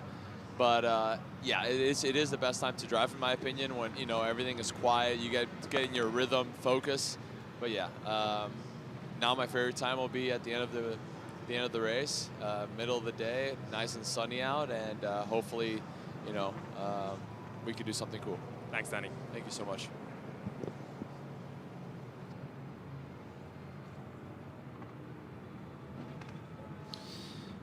With just over 7 hours to go then in the 64th running of the Rolex 24 Hours at Daytona, let's take a VP Fuels in-race update. Your leader at the moment is the number 7 Porsche Pensky Motorsport machine of Julien Andlauer. That crew trying to go for 3 in a row here at the Rolex 24.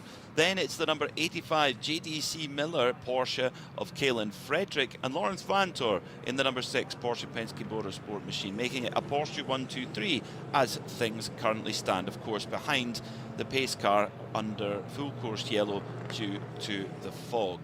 Louis Delatraz sits in 4th place in the number 40 Wayne Taylor Racing Cadillac. That crew trying to equal the Chip Ganassi team, with a 6th win here at the Rolex 24. AJ Allmendinger, former winner of this race, has done this race over 15 times and never with any other team than Meyershank Racing. They sit in 5th at the moment. 6th place is the number 25 BMW of Raffaele Marciello, with the sister car of Robin Freins right behind.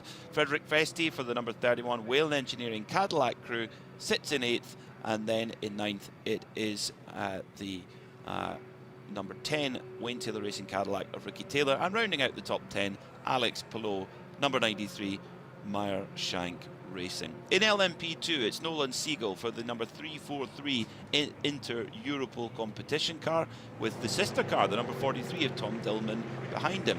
Then it's Gregoire Saucy for United Autosports, number 22. Sebastien Bourdais for Tower Motorsports has just come out of the pits and is taken over in just dropping down the LMP2 order at the moment as the rest filter up. Christian Rasmussen for AO Racing sits in 4th, with Harry Tinknell in the PR1 Mathieu Motorsport, with Brian Herder Autosport car now sitting in 5th in class. Toby Sowry for CrowdStrike 04 is in 6th. Then Sebastian Bourdais has filtered in to 7th position after that pit stop. Oliver Jarvis for Intersport Racing is in 8th, just a couple of laps off the lead in category. In GTD Pro at the moment, led by the number 69 Get Speed Run Mercedes, the Bartone Brothers machine, with Maxi Coates doing the driving duties at the moment. Then it's the first of the factory Corvettes, car number 4 of Nicky Katzberg. Number 64, Ford Racing, Ford Mustang of Dennis Olsen, who of course won the race last year in the 65 car. Then it's the Grello, Manti Racing, Klaus Bachler driving at the moment, 4th in class. Alexander Sims, who spent plenty of time at the front of the field early in the race, he is sitting in 5th right now.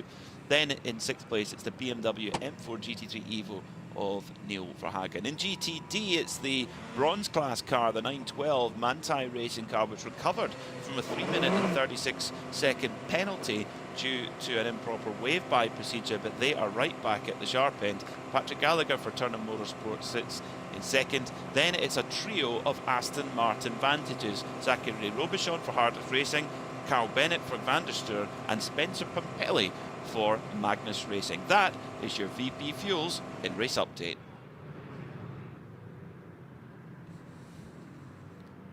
So it's Peter Mackay and Bruce Jones here in the Ford Racing Global Broadcast Centre. Under 7 hours to go here in the 64th running of the Rolex 24 at Daytona. It's just around 20 to 7 local time here in Daytona Beach, Florida, and the current weather prediction is that the weather is going to be, the thick fog is going to be with us until around 9 o'clock is the prediction. Let's hope that's a cautious prediction. Fingers crossed.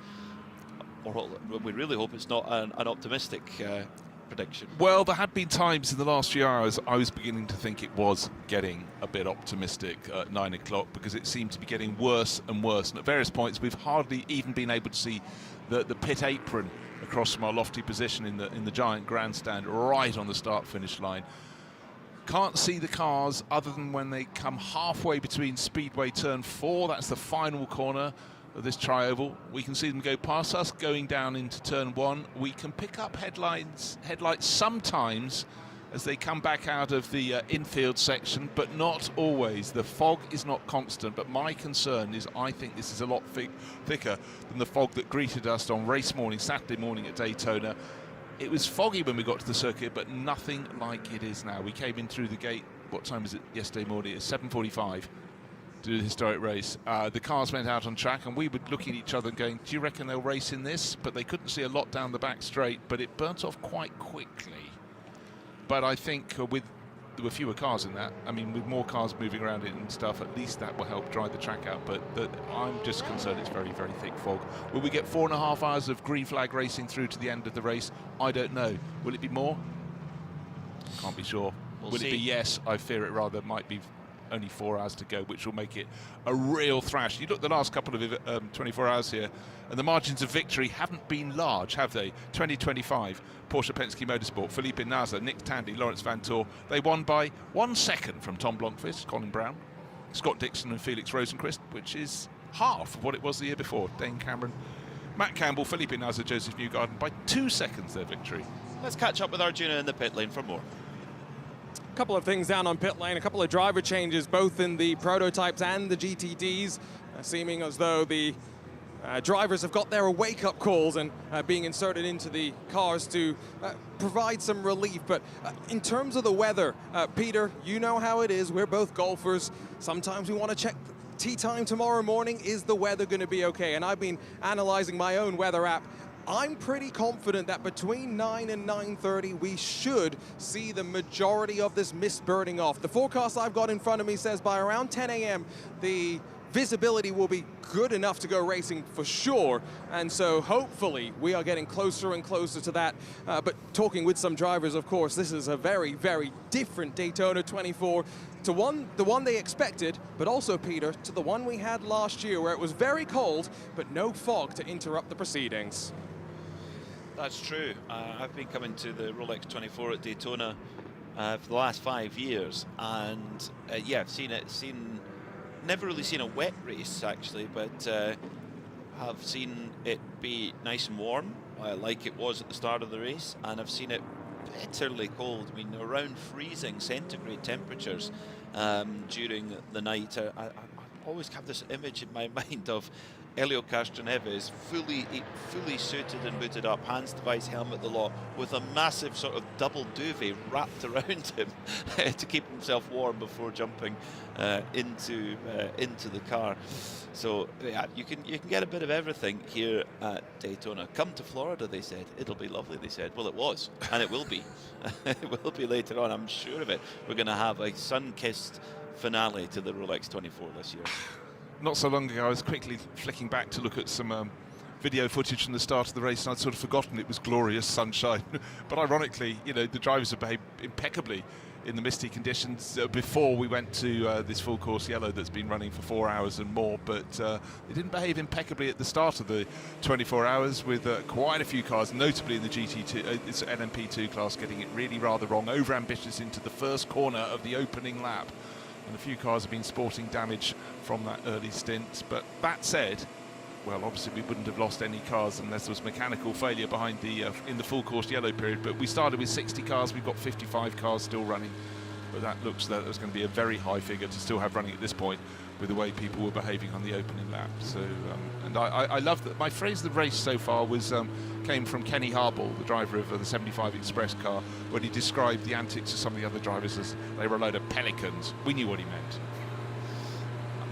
Yes, that might have been thinking, what word can I put in that I can say on air? I think leave it at pelicans, just to be on the safe side. I think pelicans is good. Yeah, I think we got the gist of it. Yeah, I have to agree with Kenny. I have to say that it was flabbergasting, really, to see that, just the aggression and the mess that we saw in that opening lap in the LMP2 category. I mean, it's yes, the least experienced drivers are starting the race, so it's, you know, the pressure of a 24-hour race, it's easy to make a mistake, and when you're in a pack, those consequences are higher. But yeah, it was not what you'd like to see at the start of the 24 hours. No, it wasn't. One of the cars that got spun around actually by some bit of over-ambition behind was Robin Freitz's, well, the number 24 BMW. And that you're thinking, hold on, you haven't even got to turn 3 on the opening lap. And one of the cars that could potentially go on to win this race, as it is, it's sitting 4th overall. But obviously, I still don't think the BMWs have the ultimate pace. But the shorter the run-in is to the finish, the more of a chance they have to get towards the podium. But you've got to be in it to win it, and they very nearly weren't before the first lap was completed. So across the grass, spinning around with other cars spearing through. It was one of those moments where it could have gone really, really wrong indeed. But I must say the course workers have done a fantastic job. Every opportunity they've had to put people out on the track to clear up debris, they have done it. Well, our intrepid pit reporter Arjuna Kankapati is doing a superb job running down stories for us wherever they are. He finds them. Let's catch up with him now. Oh, I wish I could take credit for this one, Peter, but no running around. Instead, I just needed to go on social media, and a shout out to Garrett, who's let me know that about an hour and a half ago, Neil Verhagen requested jokes from the pit box, to which they oblige, generated them with ChatGPT. However, the results of which were not so impressive. But this is the great thing about being at the Rolex 24. You can turn your scanner on, listen into those team communications, and just follow along with the storylines of your favorite teams and your favorite drivers. So again, big thank you to Garrett. Maybe not a big thank you to ChatGPT from Neil Verhagen. The thing is that we could probably all think of a joke that we would be forced to tell at a dinner or something like that, but none of which could be repeated on on a broadcast. I'm very good at the punchline. It's sadly often inserted at the front of the joke instead of the end. But I'm like that too. But I guess they're still better than what Danny Formal was describing, mathematical jokes. So I knew what he meant. It was little riddles and conundra to be sorted out, and trying to do a little, mental arithmetic. It's probably a pretty good way of keeping yourself focused when you're going around at such low pace behind the full course yellow. That is a good one. I can imagine the competition then on the pit wall at Paul Miller Racing to say, right, who's going to tell the best joke? Who's going to make Neil Verhagen laugh? Because, well, you wouldn't want the joke to be too good because you might then lose concentration. Yeah, Neil Verhagen, he's normally comes up to have a chat with us in the booth each year here at the Rolex 24, one of the many alumni of the Team USA scholarship program, which Jeremy Shaw and others have championed and developed over the years. And if you go through the list of drivers that went through that scholarship, you think Dane Cameron, Andy Lally, Joseph Newgarden, and Conor De Felipe, Neil Verhagen.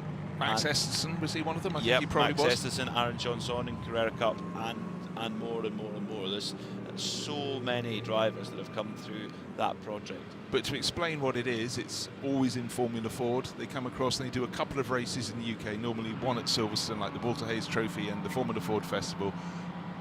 But Jeremy, bear in mind how many young American drivers have promoted. People who don't know Jeremy may not know that he's born and bred Brit, but he has been in California forever and a day, since probably the very late 80s. Went over to work, left Autosport where we worked together, and went over to On Track, and so he's an honorary American now, but they might say he's an honorary Brit. But the work he's done off his own bat to make that scholarship scheme work is staggering. It Huge is. kudos to Jeremy. It is, and the mentorship and encouragement he gives, and it's not just you do the scholarship and then Jeremy's interest in the drivers would disappear. Jeremy's still following all of them, whether it's Andy Lally who won it 25 years ago, or whether it's one of the latest winners. He's so behind all of them, and I always think in any career, having someone who really champions you, who's really behind you, makes all the difference. Yeah, you may never need their support, but it's there should it be needed. And a bit of guidance and just actually an ear. Someone to listen to you when you're feeling a little not going how you want it, but, an astonishing job. Yeah. We miss working with you, Jeremy. I would think that Jeremy will be having a snooze right now. He loves following the whole race, but even he, I think, would put the lap chart down. Jeremy used to commentate and put lap chart every car, 60 cars every lap. How he did it, I don't know. But I think even now, even Jeremy would probably be going for a sleep.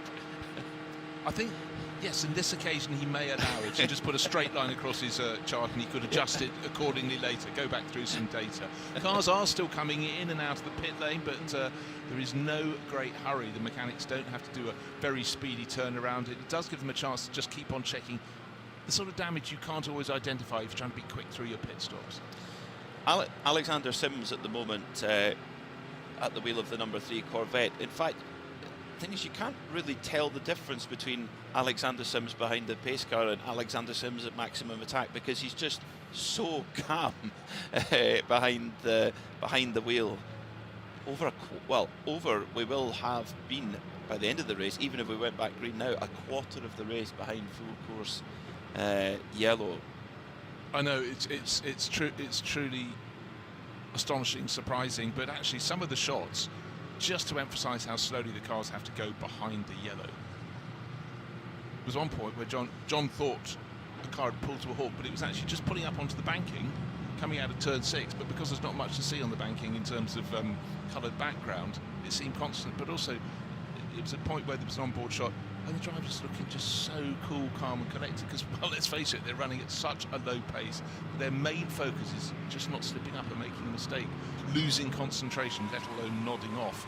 So, yeah, the engineers have a real role to play to keep them sweet, keep them awake, and also just to keep them informed, and maybe to start to say to them, it's not long now, it's not long now, you can come in, you can get out of the car and actually do something a bit more fun.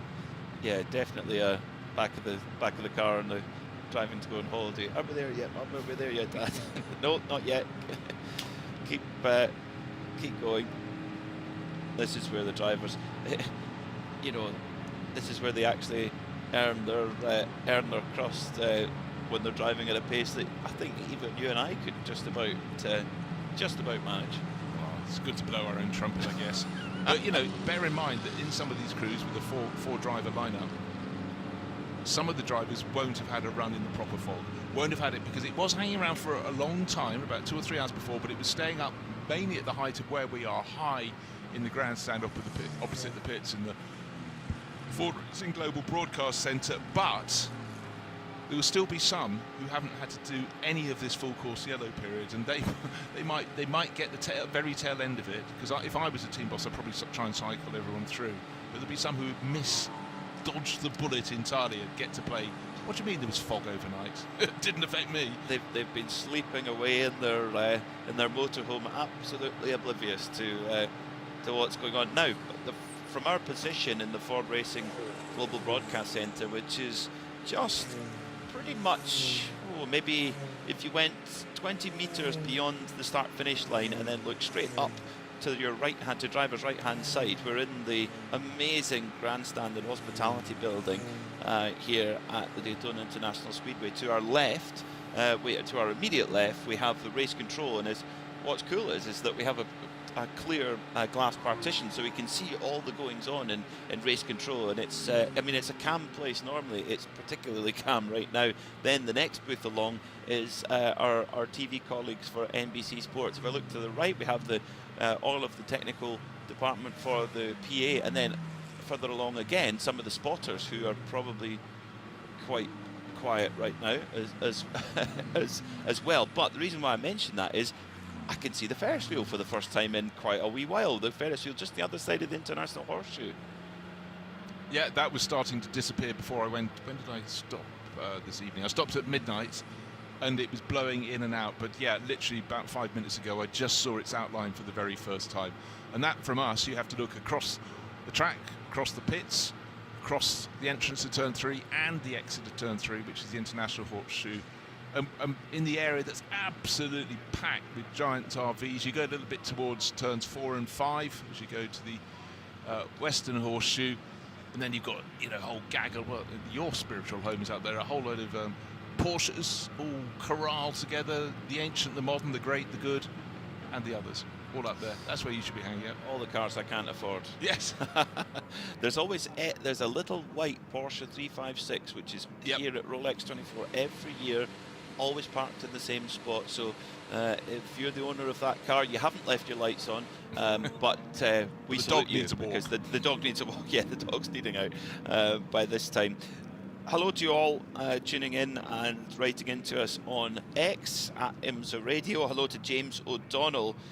Thank you for your kind words. He's saying this is akin to a long drive on a UK motorway in the fog, which is very tiring. Yep, here on that one. Hello to Dave Monks, to Sarah Rigby, Dave Alcock.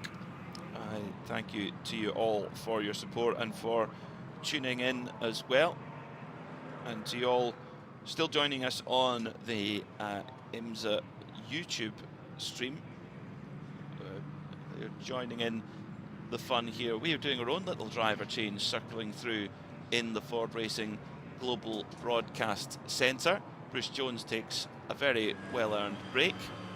Probably just about time for his first breakfast of the day. If there's one guy who loves breakfast, it's Bruce Jones, so that's where he's off to go and enjoy now. And joining us is Ryan Marine. Ryan, I have to say this is one of our more surreal experiences of working together. It's a bit odd. Have I missed anything? That's what I said when I came on. I had a feeling that was not original.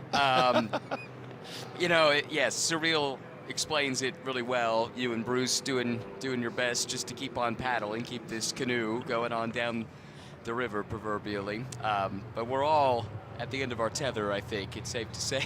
Bruce was giving me the nod. He was about to get up and vacate the seat. He starts to stand up and realize he still had the headset on his head. And that's the point of the night that we find ourselves. Sorry for selling you out there, Bruce. Well, this is the part of the race where, for us as broadcasters, we all get little breaks and we try to grab bits and pieces of sleep when we can. And one thing in broadcasting where energy is a big part of what we do, and you need that adrenaline to keep you going.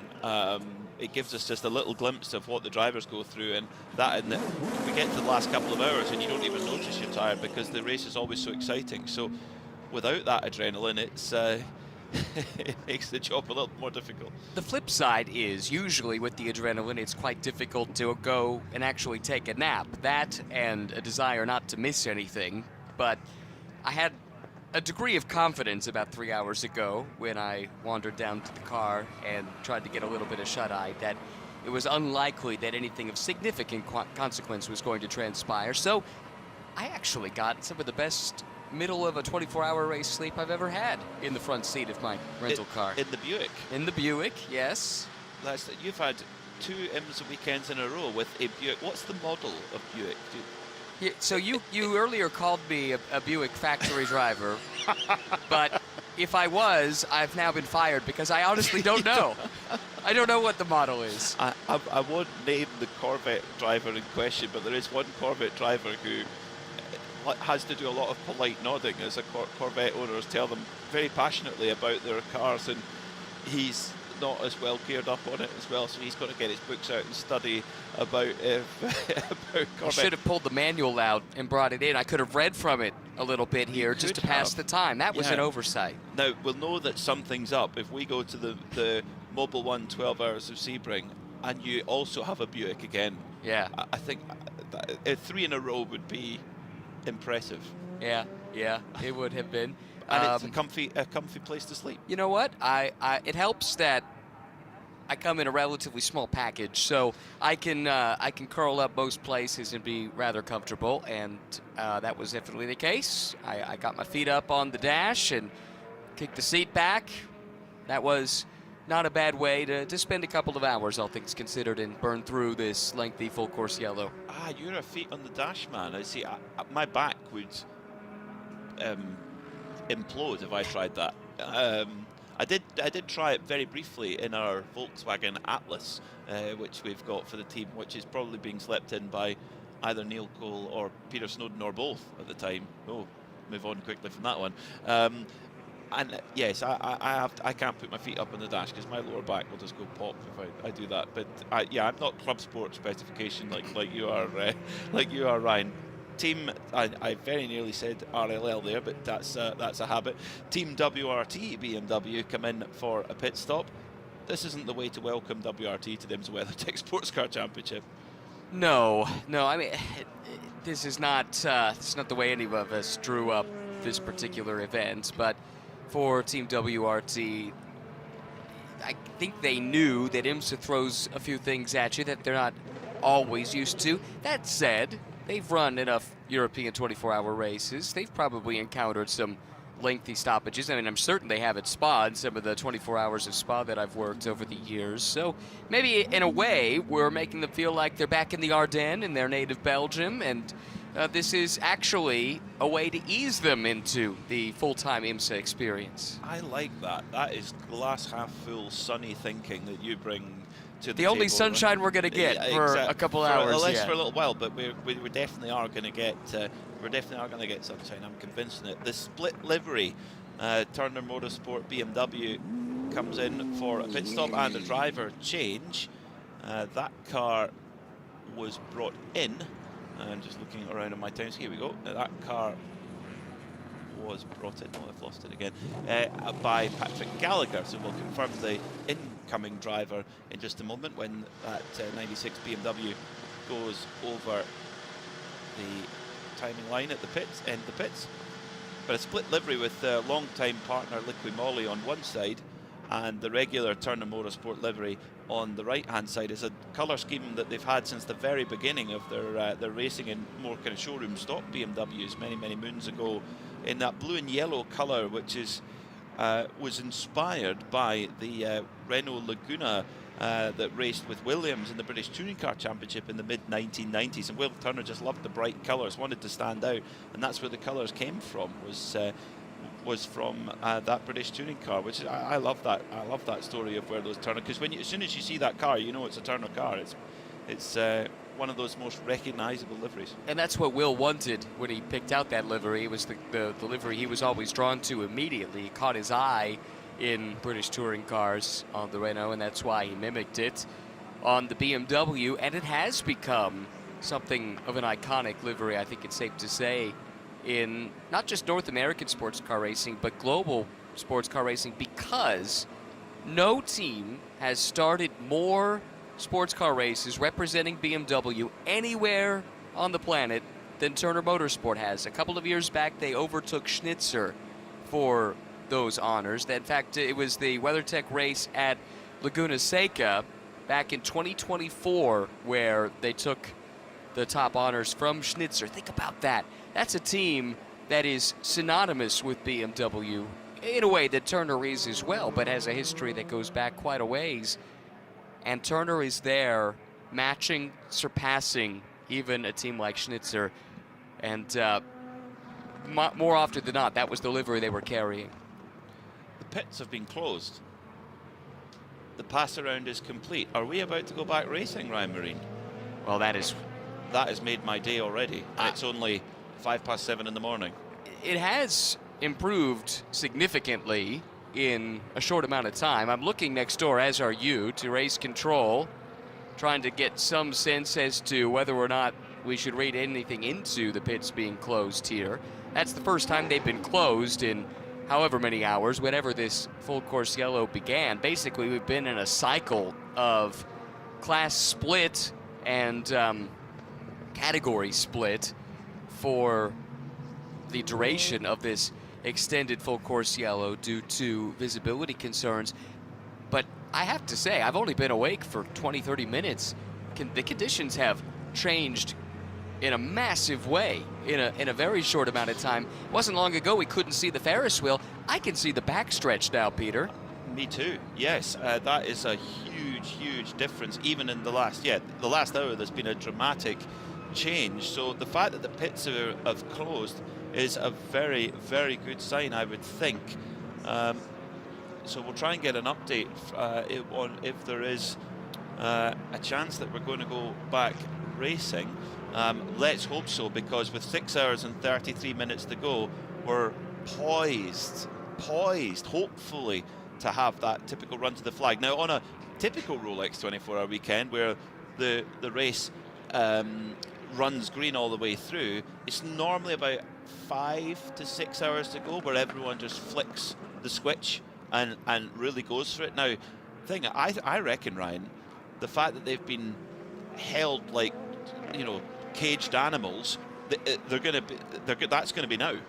They just can't wait to get going, I'm sure. Well, the sudden jolt of adrenaline, if indeed that is the message that comes through. Now, we're being told that race control will run a full standard yellow cycle before resuming. The pits have open for prototypes. That's what we're doing right now. Pits open for prototypes. So this is part of the standard yellow procedures.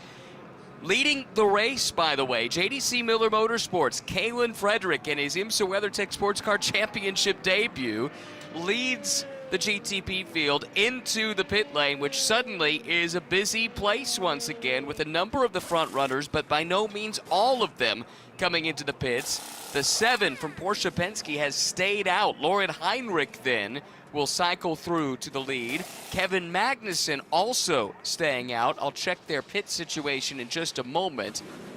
Quick pit work. It looks like the Wayne Taylor team will win No, yes, that's right. Will win the race off of pit road. It looks like JDC must have needed more energy replenishment on this stop. They dropped behind both of the Cadillacs, but come out ahead of the best placed of the Acuras. So we've had a reshuffle of position, but they'll then take their spot in line behind the two that stayed out, Lauren Heinrich and Kevin Magnussen, who are due to lead this field back to green when we get through this cycle, which will culminate in the GTD pit stops coming up here shortly.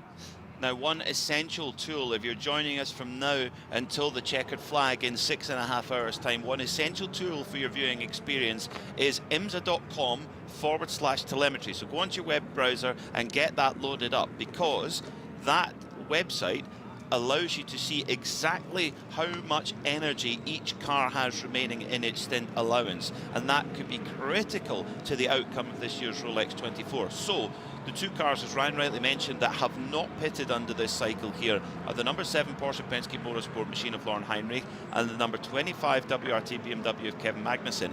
They have 92% or so each in their tanks, whereas all the cars behind them now have nearly 100%. So they've topped off. So a little bit of a split. We've seen Porsche Pensky Motorsport do this so many times, Ryan, where they just, if they can subtly split the car strategy, if there's two possible options, they'll play them both, one in each car. Well, and I think those are two cars that the ones that stayed out, the 7 and the 25 that had pitted most recently. That said, it's been a little while. It was 28 minutes ago for the leading car, 25 minutes ago for the BMW that sits in second. But because we've been under safety car, and everyone by now should have plenty of practice saving fuel under safety car, they've done a good job of it. They still, as you say, have over 90% of the virtual energy tank left at their disposal. So I think that's worth it for them to get some track position. They're only slightly at a disadvantage energy-wise now relative to everybody else who just pitted during this sequence. And speaking of pitting sequences, here come the GT cars now. And for the very first time this year, the IMSA.com/telemetry has that information for the GTD car, so we'll be able to get a look on who has got what. Let's go down to Peter Snowden in the pit lane, because it's busy down there. Yeah, I was just standing by the into Europol entry, the number 43 car, and they've got the rear clip off, and they were doing some adjustment there. I've just asked the technicians what they were doing, and they said driver was complaining of some vibration, unbelievably. So they basically got the rear clip off and did a spanner check on the rear suspension, which is quite reassuring before you go to racing after all this time behind the full course yellow, I'd have thought. Thank you, Snowy. Well, as the GTD pit stops have been going on, a little bit of a miscue for 75 Express, Ryan. Yeah, it's Will Power driving right now, and all of a sudden I saw him slow and kind of hesitantly move to the inside. This is in the pit lane, but then speed up again, and he never stopped in a box. I suspect he drove past his box and is going to have to go back out onto the track, come back around, and if they do still want to pit and or need for him to pit, he has 78.5% of his energy tank left at his disposal. I suspect they probably would want to have him come in and top off, or perhaps they roll the dice here. We'll let Kenny's team figure that out, but that looked like a miscue to me from where I'm standing. Can you imagine the radio traffic right now? Because Will's such a calm guy in some situations. Yeah, well, I've been on the receiving end of some of the outbursts. Yeah, there's nothing quite like a wound-up Will Power, and he is as self-critical as any race car driver you will ever find. He uses this perpetual sense of self-doubt, which you would think a driver of his caliber would have put behind him by now, but I think he actually fosters it because it seems to be what fuels him. And in any event, yeah, I suspect there were some fruity words used on the radio as Will joins back into the train, and then we'll see if he elects to come in or not here shortly. But I'm not sure that's going to be a huge issue for them. That car's been fast. They were down laps earlier in the race and have been able to race their way back into contention. So plenty of time still to go, assuming a restart is indeed imminent. However, that's one of those things, a Rolex 24 rookie, and you know, you can get lulled into a little bit of complacency when we've been behind the safety car for so long. But yeah, that goes to show you have to be on top of it even in a situation like this. More pit stops going on, brand new Michelin tyres going on to the number 93 Marshank Racing Acura. Off it goes.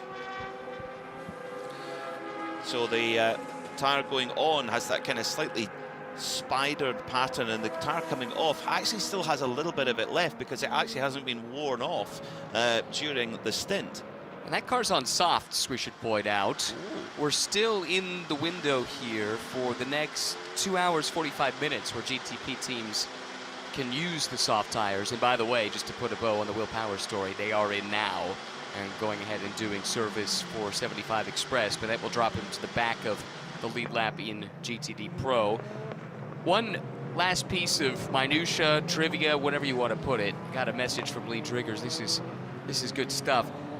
I think we might have a record for the longest full course yellow stint by a single driver in IMSA history, because Kyffin Simpson, during all this yellow at one point overnight, did a stint of 3 hours, 56 minutes, and 12 seconds. If he had done one more lap, he would have run afoul of the 4 hours in any 6 hour window drive time rule. They timed that out perfectly, but can you imagine nearly 4 hours of safety car driving for Kyffin Simpson? In an LMP2, which are not the most softly sprung things in the world. They are stiff race cars. Everything's gonna hurt after that, and they're quite snug. You look inside one of these cars, and you've got to be pretty slight of build to fit in them comfortably, so that it's like someone's just peeling off the cover over Daytona International Speedway, saying, it's daytime, right? Let's go back racing again. And the history of this race is intriguing because the Rolex 24 will have its 65th running next year, but actually it wasn't initially a 24-hour race. The Daytona Continental in 1962, won by the great Dan Gurney, was only 3 hours long. In 1964, it went to 2,000 kilometers in length, and then the very first 24-hour running was 60 years ago. It was the 60th anniversary of this race being a 24-hour. That was Ken Miles and Lloyd Ruby in their Ford GT, and of course that car went on to win the Le Mans 24 Hours for the first time that year. Those races, even though the shorter ones that you mentioned in that lineage, those do count in the record books toward the number of runnings of this event. Curiously, though, there was actually an earlier sports car race held here in 1959 that, for whatever reason, doesn't count towards that lineage. And I was doing a little research on this, and I couldn't find a satisfactory answer as to why. But April 5th, 1959, there was originally it was scheduled to be a 6 hour or 1,000 kilometer race. It ended up getting shortened to 560 miles due to darkness, somewhat fittingly, given what we've seen here today. It was won by a Porsche RSK, Anton von Dory and Roberto Mieres. But again, for whatever reason, that doesn't count toward the lineage, and maybe somebody out there knows why that is. But I was unaware of that event until doing a little digging a couple of weeks ago. That's a good little tidbit, isn't it? Of course, the racing in Daytona Beach started on the beach itself. That was where it all kicked off. Now, one Daytona 24-hour, Rolex 24 Hours at Daytona debutant, Ben Barker, has filtered to the front of the field in GTD Pro, having not pitted. Likewise, Tommy Milner in the number 4 Corvette. Likewise, the two Mercedes of Joe Gounod and Jason Hart also throw into that. Actually, no, yes, so they are a little bit off strategy to everybody else. The lights are out on the pace car, so we are ready to go racing here at the World Centre of Racing with 6 hours and 22 minutes to go. Lauren Heinrich prepares to bring us to green flag racing with Kevin Magnussen right in behind him and Robin Freins there in third. The 911 GT3 Touring will accelerate away shortly and allow Lauren Heinrich to be the pace setter. Who has got the pace in this last segment of the race? We're nearly into the last quarter. It's going to be a sprint to the flag. We've basically got to walk a sailing 6 hours of the Glen ahead of us, more or less. We're just doing it in Florida in January. Through the Le Mans chicane they go. The drivers have now got to switch on their brain. Their brains have been working at about 1 to 2% capacity for the last 6 hours. Now they've got to go to 100% capacity. They've got to switch on that mode in their brain. Lauren Heinrich weaving the number 7 Porsche 963 back and forth, backing the field up, ready to hit the loud pedal and open up the power of that 4.6 litre twin turbocharged V8 in the back of that Porsche. Kevin Magnussen, the former Formula 1 driver, right behind him. Lauren Heinrich hits the gas pedal. We are green flag racing again here at the Rolex 24 at Daytona. At last, we go back to the racing we want to see. Down into turn 1 they go. Heinrich holding a defensive line, and what a getaway in GTD Pro for Ben Barker in the number 64. He's wasting no time making a move as the Corvette number 4 making a little move between the two Mercedes there as well. But back towards the front of the field is Heinrich from the number 25 of Kevin Magnussen for BMW with the sister car, Robin Freins in there. Watch out for Matt Campbell in at the number 6 car as well. Now we're showing penalties on our screen, Ryan Marine. 3 drive-through penalties for 3 different cars. Well, one of them is JDC Miller's Porsche 963, car 85. Another one is the BMW that sits 3rd in JTP, Robin Freins, car 24. And 48 also owing a drive-through penalty. Not sure why at this point. Another penalty has been given. It's the Intersport LMP2, car 37, stop plus 10. But again, what the rationale for these penalties are, we'll have to do a little digging. 6 hours and 20 minutes to go then. Frederick Vesti, the number 31 Whelen Engineering Cadillac. The team with, if you can carry momentum through an off-season, they have it, because they won the Indianapolis Battle on the Bricks. They won Motul Petit Le Mans. They put the car on pole for the 64th running of the Rolex 24, were put back to the back of the class due to a post-qualifying scrutineering infraction. But they're right there in the mix. Is it going to be Porsche? Is it going to be BMW? Is it going to be Cadillac? Is it going to be Acura? Who knows? Into the pits then. Pit stops for the number 31 and the 31 Cadillac and the 24 BMW, and throw the 85 GTC Miller in there too. Not pit stops, but penalties. Right. These are all cars that have been given penalties. The penalty for Action Express is a stop plus 60. Another car that's been given that is the 033. They'll need to, I don't think that's the right number. Oh, it is, yeah, sorry. Miguel Molina needs to do that as well. Now, did they blow the red light at the end of the pit? Because that's not a stop plus 60 is usually blowing the red light at the end of the pit. Now, the distance record holder, the Wayne Taylor Racing Cadillac from 2020, they received such a penalty quite late on in the race. So it doesn't mean that it's over just yet, but it's going to put the Whelen Engineering Cadillac really onto the back foot now. We'll try and get the information on why that penalty has been handed out. There's actually now 2 cars in at the penalty box, the Whelen Engineering Cadillac GTP and the GTD Pro 033 Triarci Ferrari. So this is, I mean, you've been behind the safety car for over 6 hours and then bang, penalty straight like that. That's so annoying. And these could be penalties that were incurred 5-6 hours ago, potentially, because you don't serve these penalties under full course yellow. I think these have been sitting in race control's hopper through that full course yellow period, waiting for us to go green so that they could issue the penalties. Penalties served for the 31, for Fred Vesti. He rolls out. Miguel Molina rolls out behind him. So they both served those penalties, but super costly. They're going to drop a lap, I think, to the field, which comes roaring through turn 1. The pin has been pulled. We wondered, is the pace going to ramp up? You bet. Lauren Heinrich set the fastest lap of the race with a 136.5, and then bang, straight after that, Matt Campbell, even quicker, 136.4. So we've not seen any quicker so far this race, and there's personal best sectors lighting up across the whole timing screen. So the pin has definitely been pulled in every single car in the field. LMP2, it's Alex Quinn who's pulled away at the number in the 04 CrowdStrike Racing car as the number 99 AO Racing Spike the Dragon machine. Christian Rasmussen has got his hands full with the number 43 Inter-Europol competition car of Tom Dillman. That is the battle at the moment for 6th place in category. I think he might have been roughed up a little bit earlier because on the restart he was higher up in the field. Just got a replay going down into turn 1, Rasmussen locking up the right front, but able to continue on. That doesn't explain why he dropped a couple of positions, but you're right, he does have his hands full. Rasmussen, who is no slouch in these LMP2 cars, he's been successful in limited opportunities, but he's up against someone who's in one of these cars with significant regularity. Tom Dillman, incredibly accomplished in the LMP2, including a class championship in IMSA just a few years ago.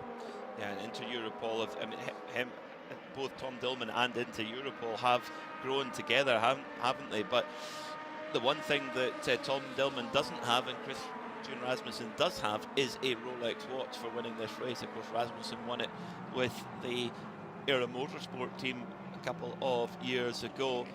Sebastian Bourdais, one of the most experienced drivers in the whole field.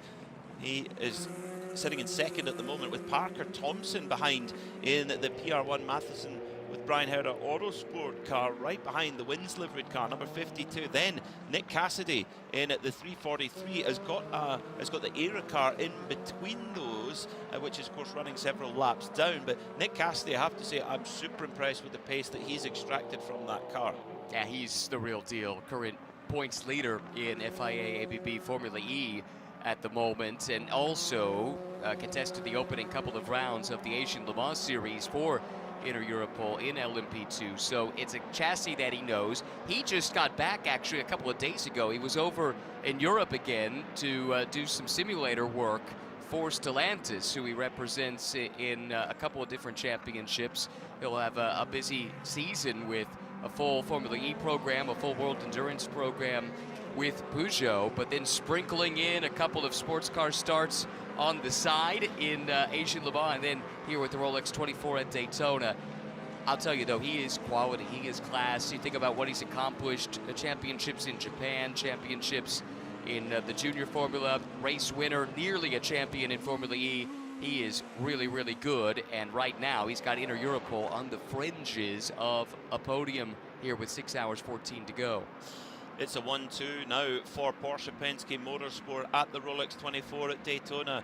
It's almost a bit of deja vu from the last couple of years. They've been the dominant team over the last couple of years, winning on the last 2 runnings of the Rolex 24 as Matt Campbell makes the pass on Kevin Magnussen. So Heinrich in the black tail fin number 7 leads from the white tail fin number 6, and there's an issue for the number 44 Magnus Racing Aston Martin. Oh no, there's flames spitting out the side exit exhaust, the car recycling through. That car was in 4th place, Spencer Pampelli on his 25th Rolex 24-hour start. What has happened to the American veteran racer on his 249th IMSA start? He has got it back going again, and we know how fast that Aston Martin GT3 Evo is. So hopefully it's no harm, no foul. Fingers crossed for Magnus Racing. He was in the top 5 at the time, whatever transpired. He's dropped now down outside of the top 10, shown in 11th at last check on timing and scoring. And that was a car that I thought really was in great position prior to what I've just learned is the longest yellow flag in Rolex 24 history. 6 hours, 33 minutes, 25 seconds, 120 laps behind the safety car in one fell swoop. Thanks to Tony DeZino from IMSA for that information. But back to the Magnus story. John Potter did a wonderful job in the opening half of the race. He knocked out the drive time and ran inside the top 10 in the class, up against some of the big name pros at times in his stints, and they were keeping their powder dry with Spencer Pampelli kind of waiting in reserve. Well, he's in the car now. However, seems like some kind of an issue. And of course, they've got Nicky Team up their sleeve as well. Nicky's driven with that team several times in the Rolex 24. He'll be wanting to get that Rolex watch today for that team, but that's put them a little bit on the back foot. Now, penalty, drive-through penalty for blocking for the number 04 CrowdStrike car, Alex Quinn, who looks like he has he's already come through to serve that penalty, so had taken an early lead, but race control, they're not hanging about either. I have not seen a replay, but Christian Rasmussen restarted around Alex Quinn up toward the front. I noted that Rasmussen got pushed back at one stage, and I wonder if the two things might be related. A replay here of what happened to the Magnus car. There might have been a bit of consternation with one of the Ferraris that had to take a little bit of avoiding action. No, I think he spun on his own. Would you agree? I would, except those are words you don't usually say about Spencer Pumpelly. No, there was more to the story. There was. It was the 34 Conquest Racing Ferrari, which at the moment is driven by Thierry Vermeulen. Well, that's yeah, that would be a bit frustrating for Spencer Pumpelly, but hopefully they'll be able to get back going again and put in some good pace. Last lap by from Pumpelly, 1:47.3. Yeah, that's pretty strong pace, so the car appears to be okay judging by that lap time. Colin Brown making moves forward now in the number 60 Marshank Racing Acura, which he's won this race in before. He's just made a move on Louis Delatraz to go up into 4th position, so Colin Brown on the charge now in the leading Acura. A setback for last year's GTD class winners. It's now known as 13 Autosport, but it's the same AWA team that's running them. A puncture after contact just a few moments ago forced Matt Bell into the pit lane. Had been running 3rd at the time, has come out in 11th. And Matt Bell reporting contact with Lilu Wadu on the track, and that is the speculation as to what might have caused that puncture. Frustrating, but if it's going to happen, get it out of the way now. There's still a chance to fight back if that's the case. The incident between Thierry Vermeulen and Spencer Pumpelly under review now by race control. I also have a little bit more information about the different penalties that have come through. So the penalty for JDC was refueling while on the stands. That led to a drive-through penalty. The penalty to, let's see, the 24 from Team WRT, that was a tire without crew that led to a drive-through. Intersports had an improperly served emergency service. That was stop plus 10. And then there were a couple, as we thought, for running a red light during that prolonged yellow flag. So that's why we saw the stop plus 60 for the Ferrari and for the Action Express Cadillac. I think that gets us more or less up to speed on the contenders that had some penalties. Well, Louis Delatraz didn't take kindly to Colin Brown pinching his 4th position and said, no, I'm going to have that back, thank you very much, in that number 40 car. Louis Delatraz, I'm sure, will be fueled by redemption after last year. Of course, just before midnight had that little bit of a mistake, spin right in the middle of a pack on a restart, and it kicked off on a massive wreck and taking that car out of the race. So you can be sure he really wants to set that right here today. And you know, the Cadillacs have pace. They have really good pace, actually. They might not have the fastest lap of the race, but they've been quickest up till that full course yellow. They were the fastest car through sector 2 and 3. But since Matt Campbell's been in the car, since we've come back to green flag racing, that pace has really hotted up. Still lots of personal best times being put in. We're at the moment only 0.3 of a second off the GTP lap record, so yeah, we're on red hot pace right now. In GTD Pro, it was Ben Barker who led us back to green flag racing on his Rolex 24 debut, but Tommy Milner is in a mood to get a hurry on. Could have won a Rolex 24 last year. It ended up in a pretty brutal punch-up with the BMWs, and of course we all remember the Milner salute from that particular race, but he's moving forward now, trying to get his first win in 10 years at this race, and looking good at the moment. Got that move done on Ben Barker, who still sits in second with Jules Gounod behind him in that AMG. Then it's the second of the Corvettes, the number 3, that's driven by last year's champion in GTD Pro, Antonio Garcia. Fantastic battle, as it has been all race long in GTD Pro. We've been marveling at how close the top 5 have been running pretty much the entire race, even back when we had extended green flag running of 3+ hours at a couple of occasions in the first half of the race. Garcia starting to close in a little bit on Jules Gounon. It's been a really good drive for the Bartone Brothers Racing Get Speed entry. They're carrying a driver, not strictly an amateur in GTD Pro. Anthony Bartone classified as a silver, but he's not someone who grew up driving race cars. That said, he's from a racing family. The Bartone brothers, world famous in drag racing. They were a championship winning team in NHRA once again last year. But Bartone's been a quick study. He's getting quicker and quicker. They were able to get through his drive time, and now they've got a pretty strong lineup that's around him that should help them contend here at the front late in the going. But Garcia not going to let him get that position easily. Tries to work his way around the outside, and an interested spectator, unfortunately much delayed, but showcasing the pace that we saw from it early in the race. It's the McLaren from Rahal Letterman Lanigan Racing. Late defence there going into the International Horseshoe from Jules Gounon, one of the best GT drivers in the world. Garcia, although well into his mid-40s now, is still one of the best GT drivers in the world, in my view.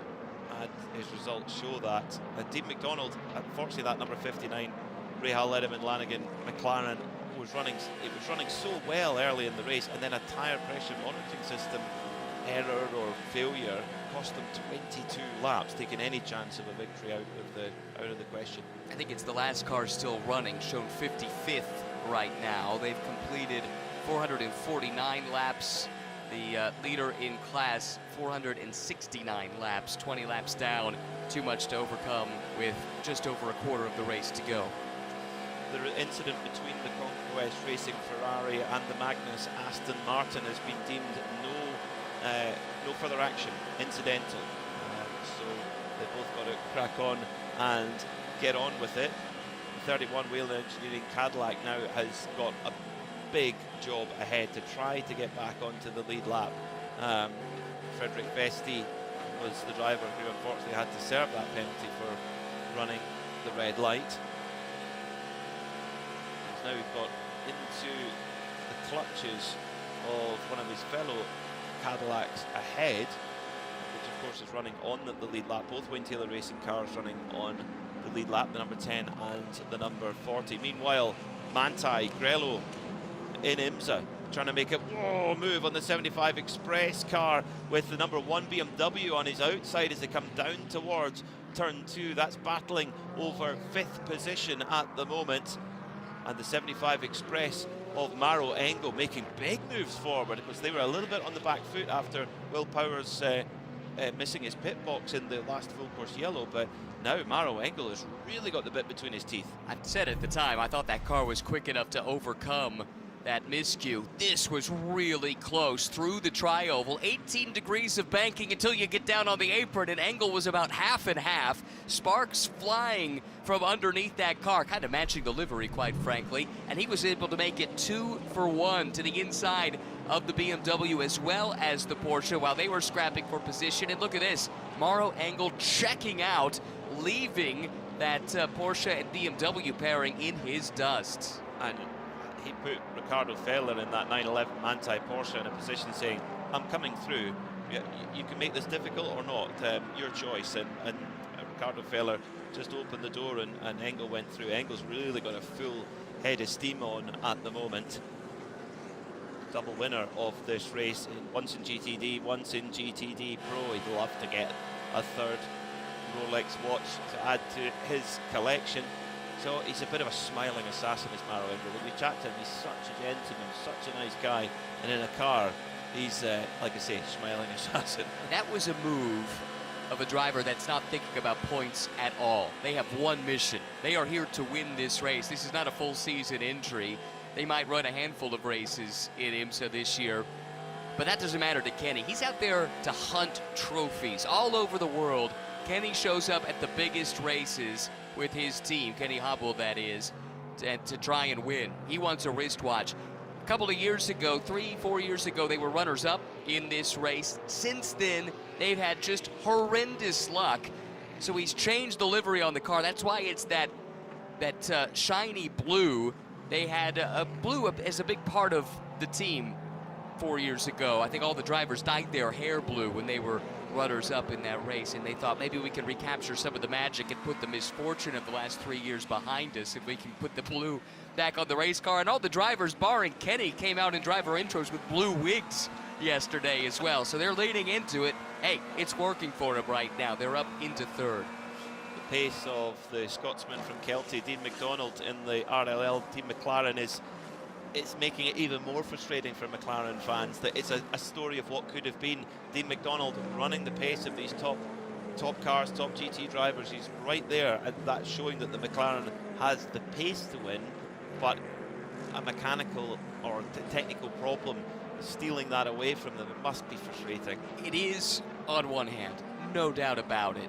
On the other hand, let's remember, this is the team's first race with that car. Brand new relationship with McLaren, and 3 drivers in the lineup that had a combined 1 sports car start before. Dean McDonald's the exception. He has plenty. McLaren affiliated driver, but had never raced at IMSA, never raced at Daytona before.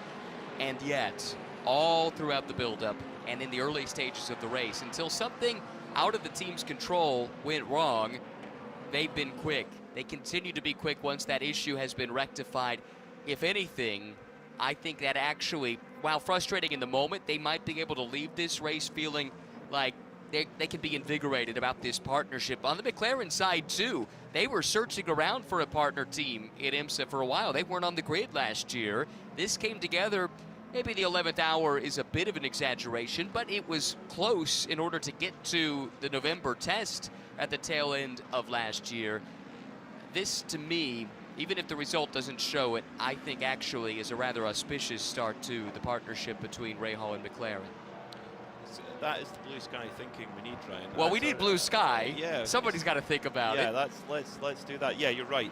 They'll definitely be buoyed by the pace. That's really for sure. And the team has talked about they want this to be another long-term relationship. Remember, the partnership with BMW, 18 years that they were running cars on behalf of BMW in sports car championships. And I saw some quotes from Jay Fry, who runs the Rahal team these days. They want this to be another 18-year partnership, if not more. That would be great, wouldn't it? Well, as we approach the 6 hours to go mark, let's take a VP Racing Fuels in race update.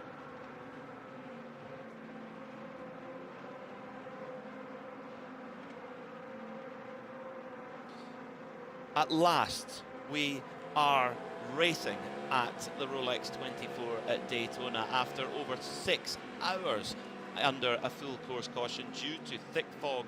We are back under green flag conditions again, and in GTP it's a Porsche Pensky Motorsport 1-2 at the moment, with the number 7 leading with Lauren Heinrich on board from the number 6 of Matt Campbell. Then it's the first of the BMWs, the 25 car of Kevin Magnussen.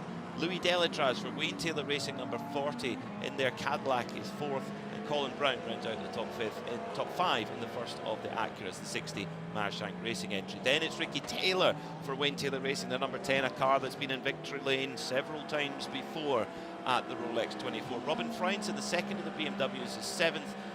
Then it's Timon van de Helm for JDC Miller Motorsports. Alex Palou is the first car off the lead lap in GTP, but only one behind. That's the 93 car. And Fred Vesti for 31 Whalen Engineering Cadillac, just 2 seconds behind Palou after serving a stop plus 60 penalty for going through a red light at the end of pit lane. In LMP2, it's the team that were first on the road last year, Tower Motorsport, looking for redemption with Sebastian Bourdais driving 1.3 seconds ahead of Nick Cassidy in the 343 Inter-Europol competition car. The sister car from that team, number 43 of Tom Dillman, sits right behind in 4th. Gregoire Saucy for United Autosports 22 is in 4th. Then it's Christian Rasmussen for AO Racing. Parker Thompson for PR1 Matheson with Brian Herda is 6th.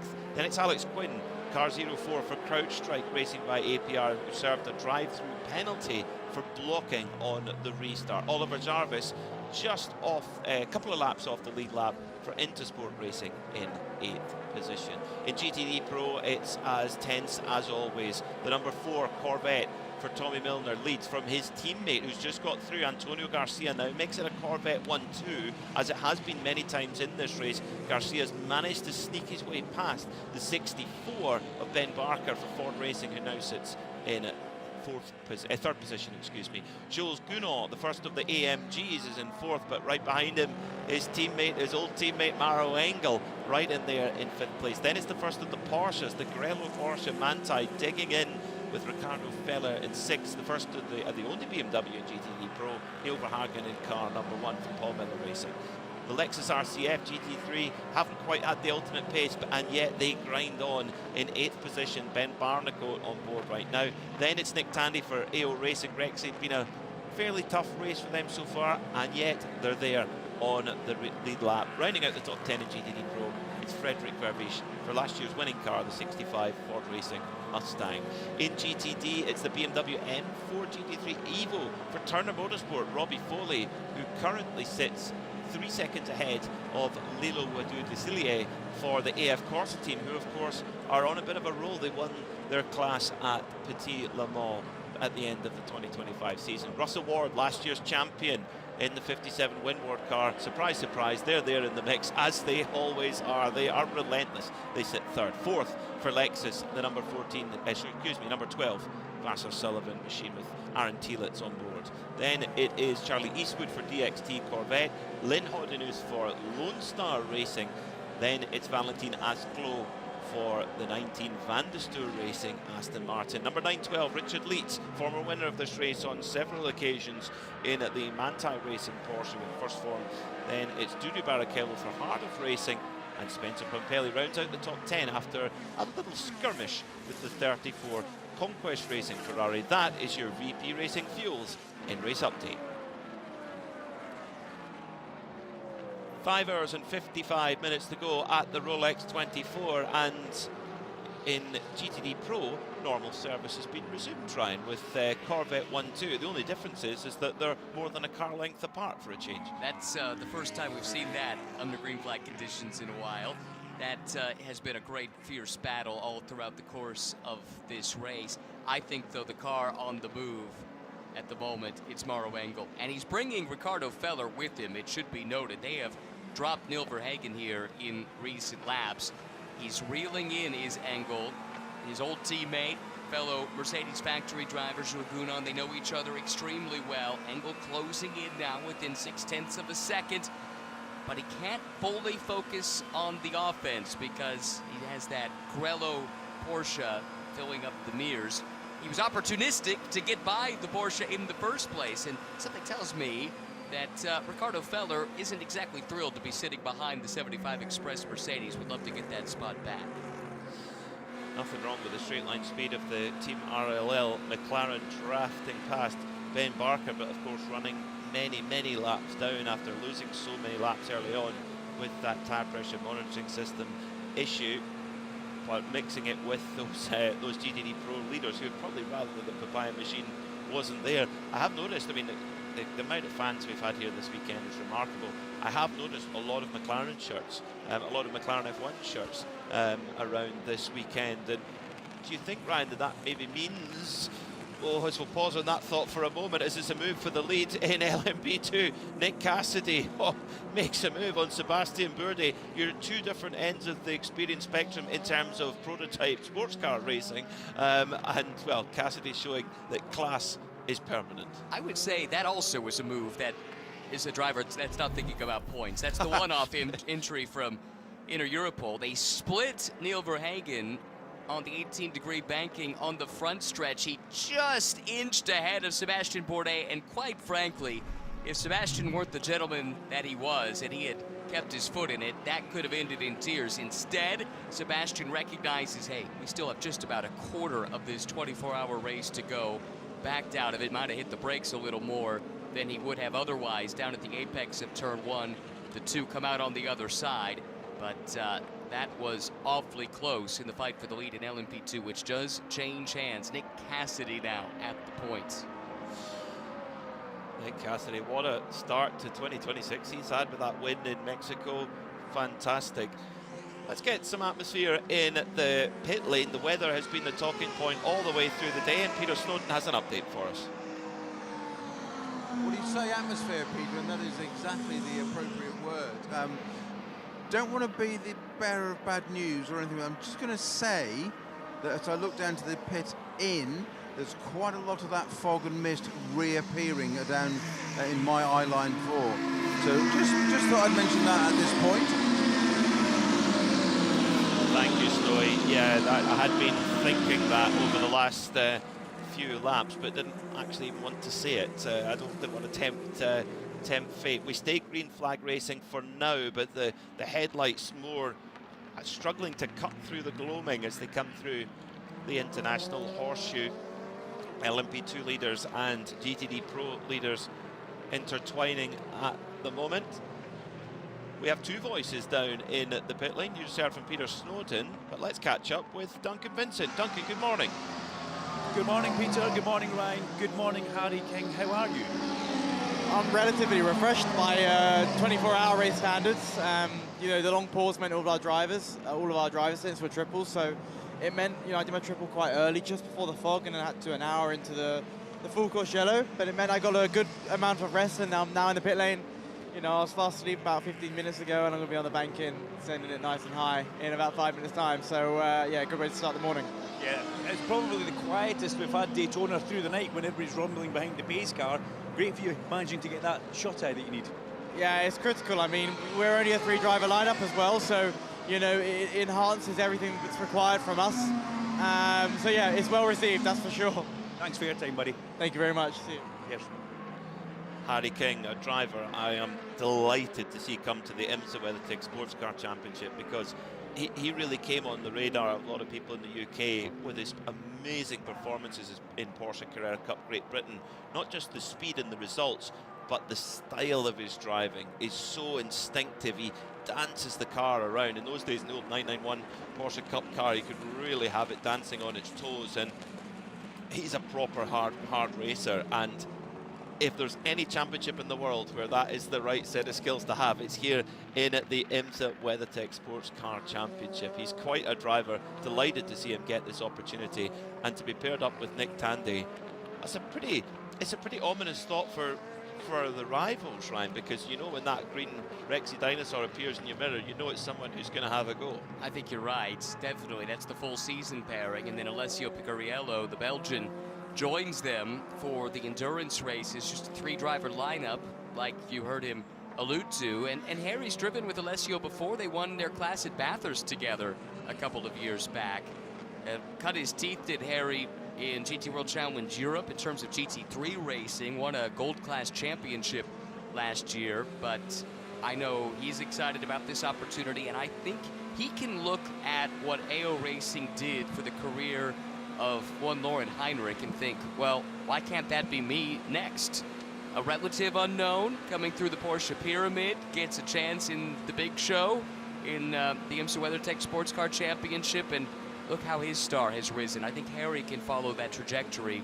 Every indication based on what he's done in his young career would indicate he has that kind of talent.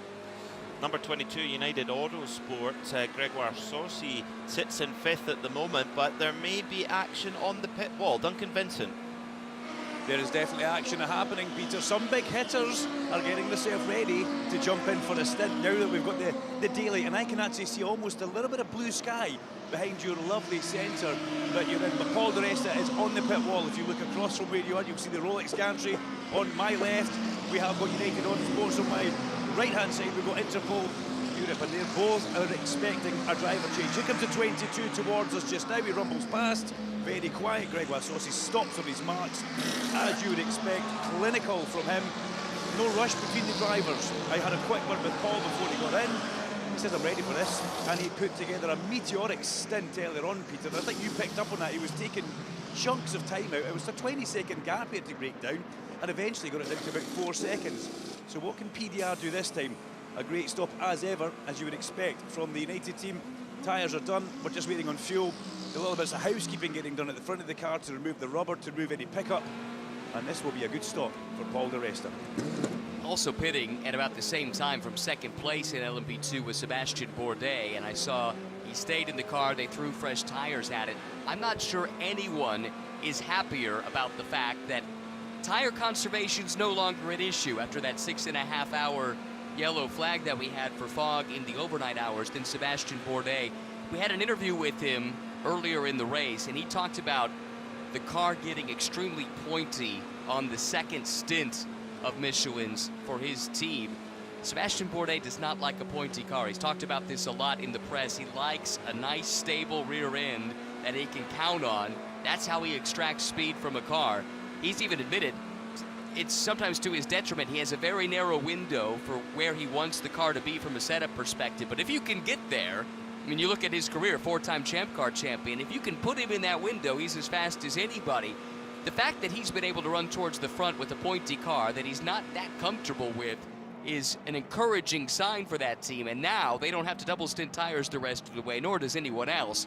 But he felt like they were suffering on a second stint of tires more than their competition. So that could be in their back pocket. That's a fascinating observation, because Sebastian's career, for the majority of it, of course, you've mentioned his Champ Car career, that was, you know, all down to him, and he won all those titles. But his sports car career, up until very, very recently, has been pretty much all factory programs of various descriptions, or all pro programs.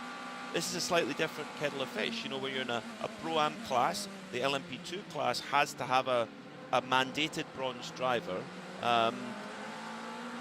Generally, a bronze-graded driver won't have the experience, and they're not going to like a pointy car either, are they? Exactly. That's what I was thinking too. I think you led me to water there, led this horse to water that time, and I think I will drink from the stream. Yeah, exactly right. So maybe that's what makes him such a good teammate in a Pro-Am lineup. You don't have to compromise so much on the setup. He doesn't need to have a car that's always on the edge of adhesion when it comes to rotation and turn in and power down. He's someone who likes a car that's a bit more stable, not so lively, and that's how most of the bronze drivers feel about things as well. Again, this is the team that was first on the road last year, and this fog is getting worse, isn't it? That was really tight down into the Le Mans chicane, and I couldn't even tell you who was involved because the fog was so thick from the onboard shot. The number 31 Whelen Engineering Cadillac of Frederic Vestri is trying to make moves forward. He's actually trying to pass Alex Palou in the Acura number 93. They're both running a lap behind, and they want to be in the right position to try and get their lap back if full course yellow comes out again. Pit stop for Inter Europol with their number 343 car. Duncan Vincent in my ear was telling me that Antonio Felix da Costa was getting ready. Duncan, what else is going on down there? Yeah, Antonio Felix da Costa slides into that car. The pickup and the debris in the front of these cars, Peter, is quite something when you see it, all the rubber marks. And it's great because we've got a Corvette that's part of the Corvette show area from Le Mans, still as dirty as it would ever be, as you would expect. But a really good trick stop. The Inter Europol team, a crack team. They've got 2 cars here. We've seen them in WEC, and they're a very impressive run there. That's a good pit stop, and earlier on they actually picked up a penalty, Peter, because of an infraction or infringement with the arrow marking where Antonio Felix da Costa was to park up, but no such issues this time. Great pit stop, a rear clip change, so the whole rear section of that Orica 07 being replaced. That could be for several reasons, maybe potential damage or maybe wanting to make a bit of an adjustment. Now, car number 44, the Magnus Racing Aston Martin, is received a warning for failure to adhere to controlled powertrain parameters. So the torque sensor can measure the amount of power that the car is generating through the drive shaft, and they've been told you're getting close, turn it down, turn the car down, basically. We've seen that be the case before, and the Whelen Engineering Cadillac, Ryan, has made that move up into 9th position over Alex Palou. That had been several laps in the making. Fred Vesti was working on making that move happen. Finally does get by. Quick code to the 44 story. I apologize, it was the 60 car, Colin Brown. So that means that Vesti is making big moves forward, because he's getting his way closer to getting back onto the lead lap on pure pace alone. Yeah, good point there, Peter. Good catch. Back to that power issue, or I can't remember what the exact verbiage was, but for the Magnus car, the 44, oftentimes that gets spiked with excessive curb usage, because it'll make the wheels spin, and that can kind of trick the torque sensor into a spike, and so that's something that will have to be managed. But they got their warning now. That's the rap on the knuckles. Now they need to manage that the rest of the way to avoid any kind of penalty.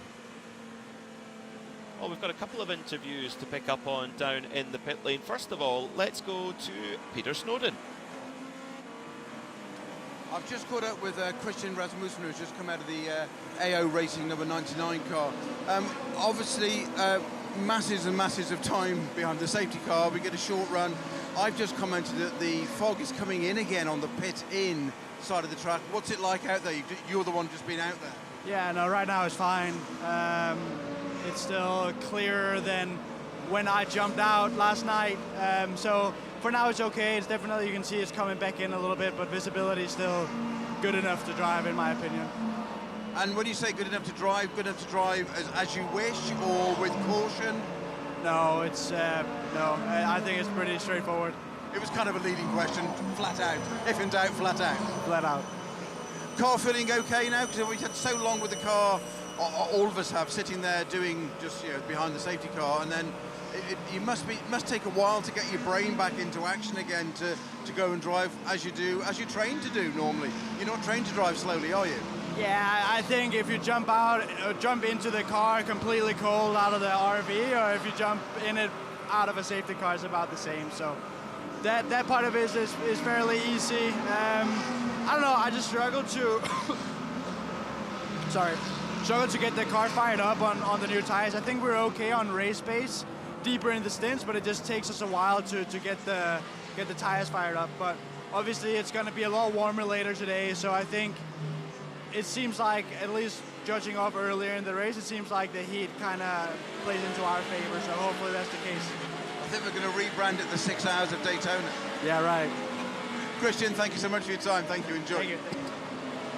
Gregoire Saucy has stepped out of the 22 car here, and just watching what the mechanics do, but I'm more impressed and thinking about you guys in the car, because that was a long kind of stint, doing next to almost nothing, just enjoying the view of the fog around Daytona.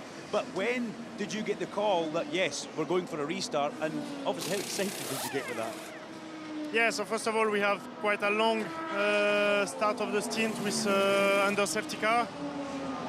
And then we were like, for the restart, it was quite tricky because it was some cold tires. But at the same time, like, I think everyone was in the same condition. But you know, it's still a long race to go, and there is no point to take some big risk now. I think we are quite happy with the car balance, and we will continue to work on for the end of the race. What do you do now? A little bit of breakfast and a bit of chill out time? Yeah, a little bit of breakfast first, because I'm quite hungry, but then I will go back in the car soon, so yeah. Okay, well, thank you very much. Thank you. Gregoire Saucy there with Duncan Vincent from the number 22 United Autosports LMP2 crew. GTP pit stops ongoing at the moment. The race leader, the number 7 of Lauren Heinrich, came in for a stop, as has the number 25 WRT BMW of Kevin Magnussen, and likewise Timon van der Helm in the JDC Miller Porsche.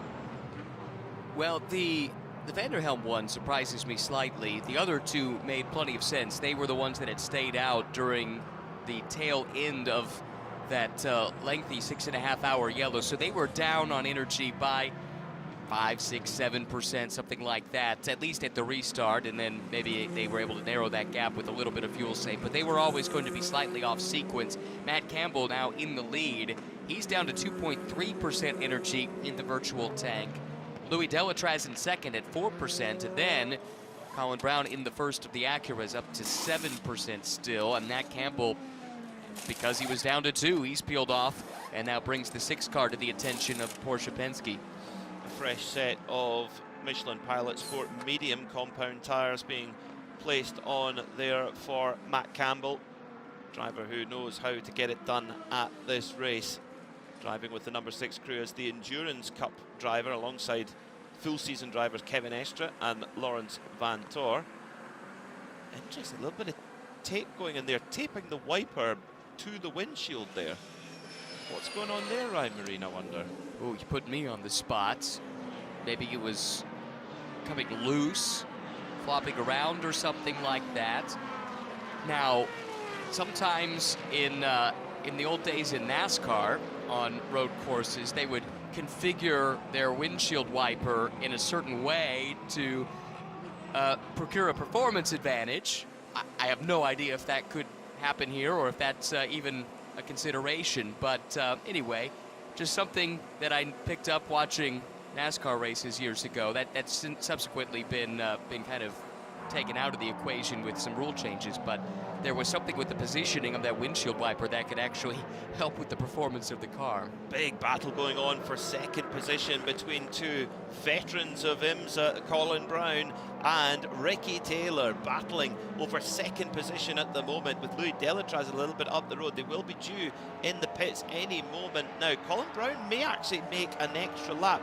We saw the Acuras go longer on fuel early on in the race, so the Acura seems to have a little bit of an efficiency advantage. Indeed, Colin Brown does continue, and Ricky Taylor brings that number 10 Wayne Taylor Racing Cadillac into the pits, as does Louis Delatraz. So Colin Brown soft-footing it round. That Acura seems to have good efficiency. Driver change going on then for the number 40 Wayne Taylor Racing Cadillac. Delatraz jumping out, Jordan Taylor jumping in. Brown should be due in on this next lap. He's down to 2.9% energy. I think it would be pushing it to try and go anything further than one more lap, but that is something to file away. I think the Porsches have shown pretty good energy or fuel economy as well as raw pace at times.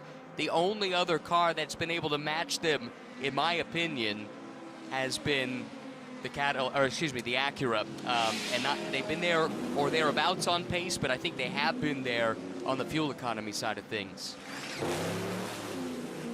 Perfect pit stops, as we've come to expect from Wayne Taylor Racing in the second year of this Cadillac program, and looking for that to reignite that old magic which they had together during the DPI days.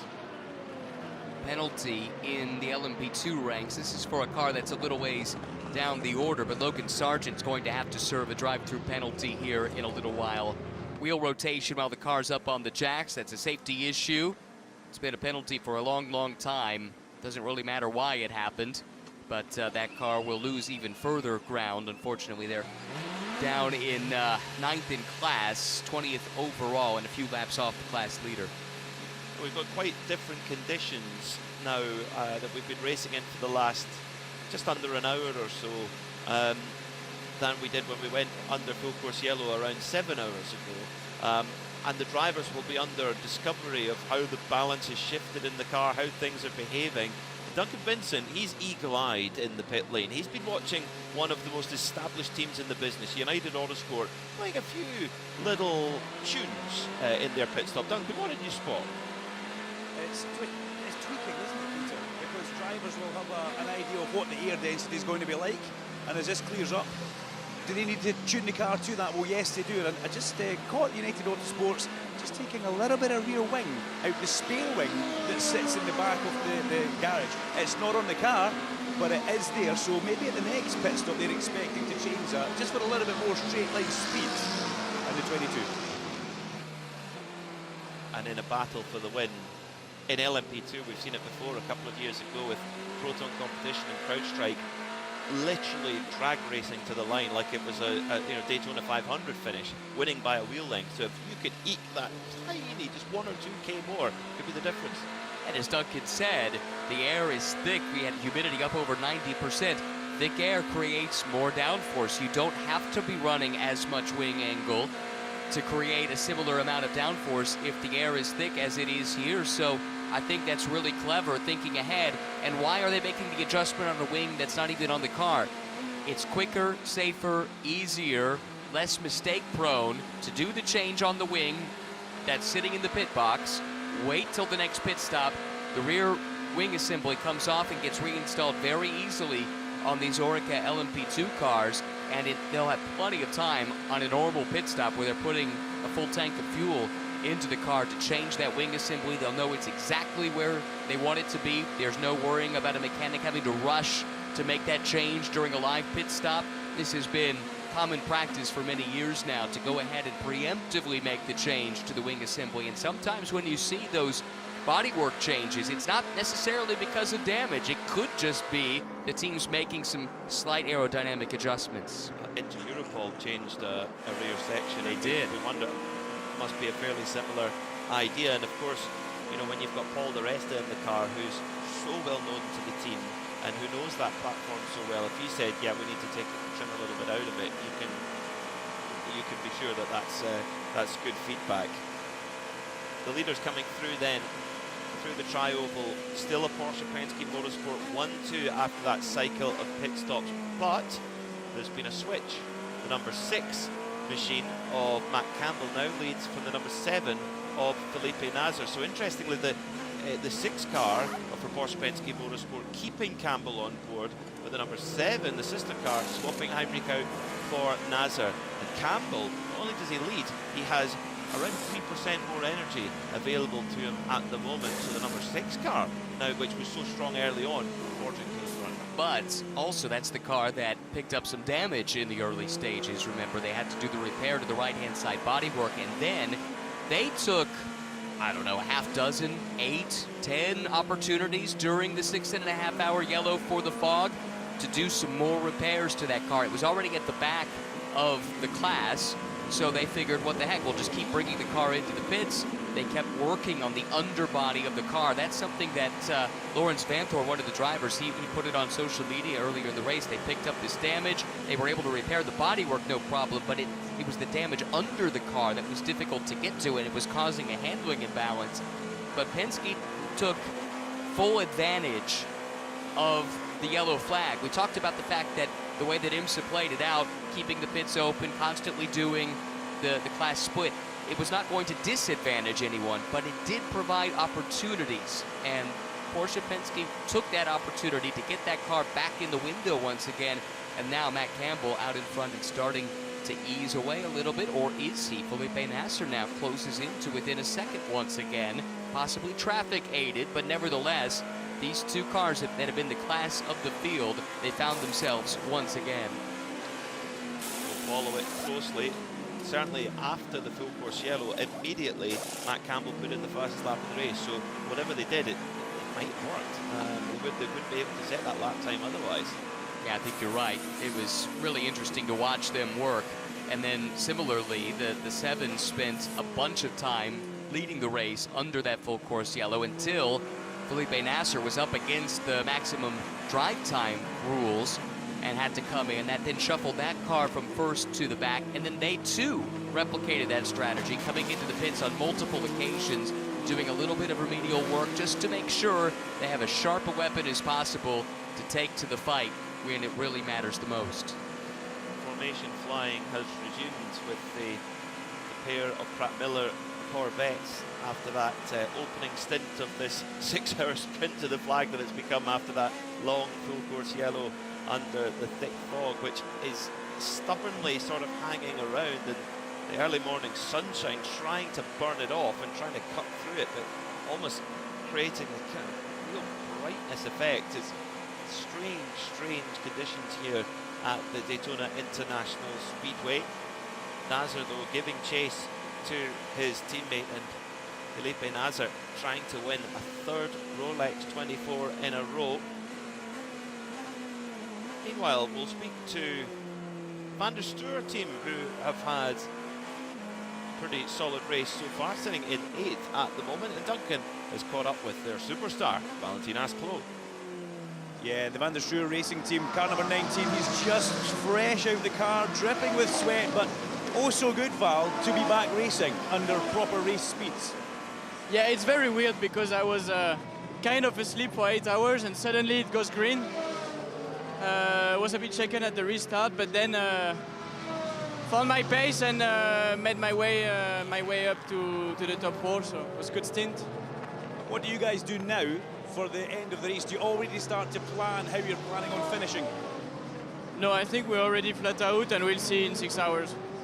And when do you get back in? For the last 3 hours. That's a big stint.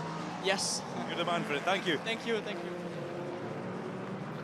Valentin Asclot for Van der Steur Racing there, ready for a big run to the flag. It's getting so tricky to get through in LMP2. The 99 of Dane Cameron battling away with Antonio Felix da Costa, 2 drivers that have been part of the Porsche operation in the past. Of course, Cameron winning the overall championship 2 years ago now, but da Costa is making his life very difficult. That's your battle over 3rd place in LMP2.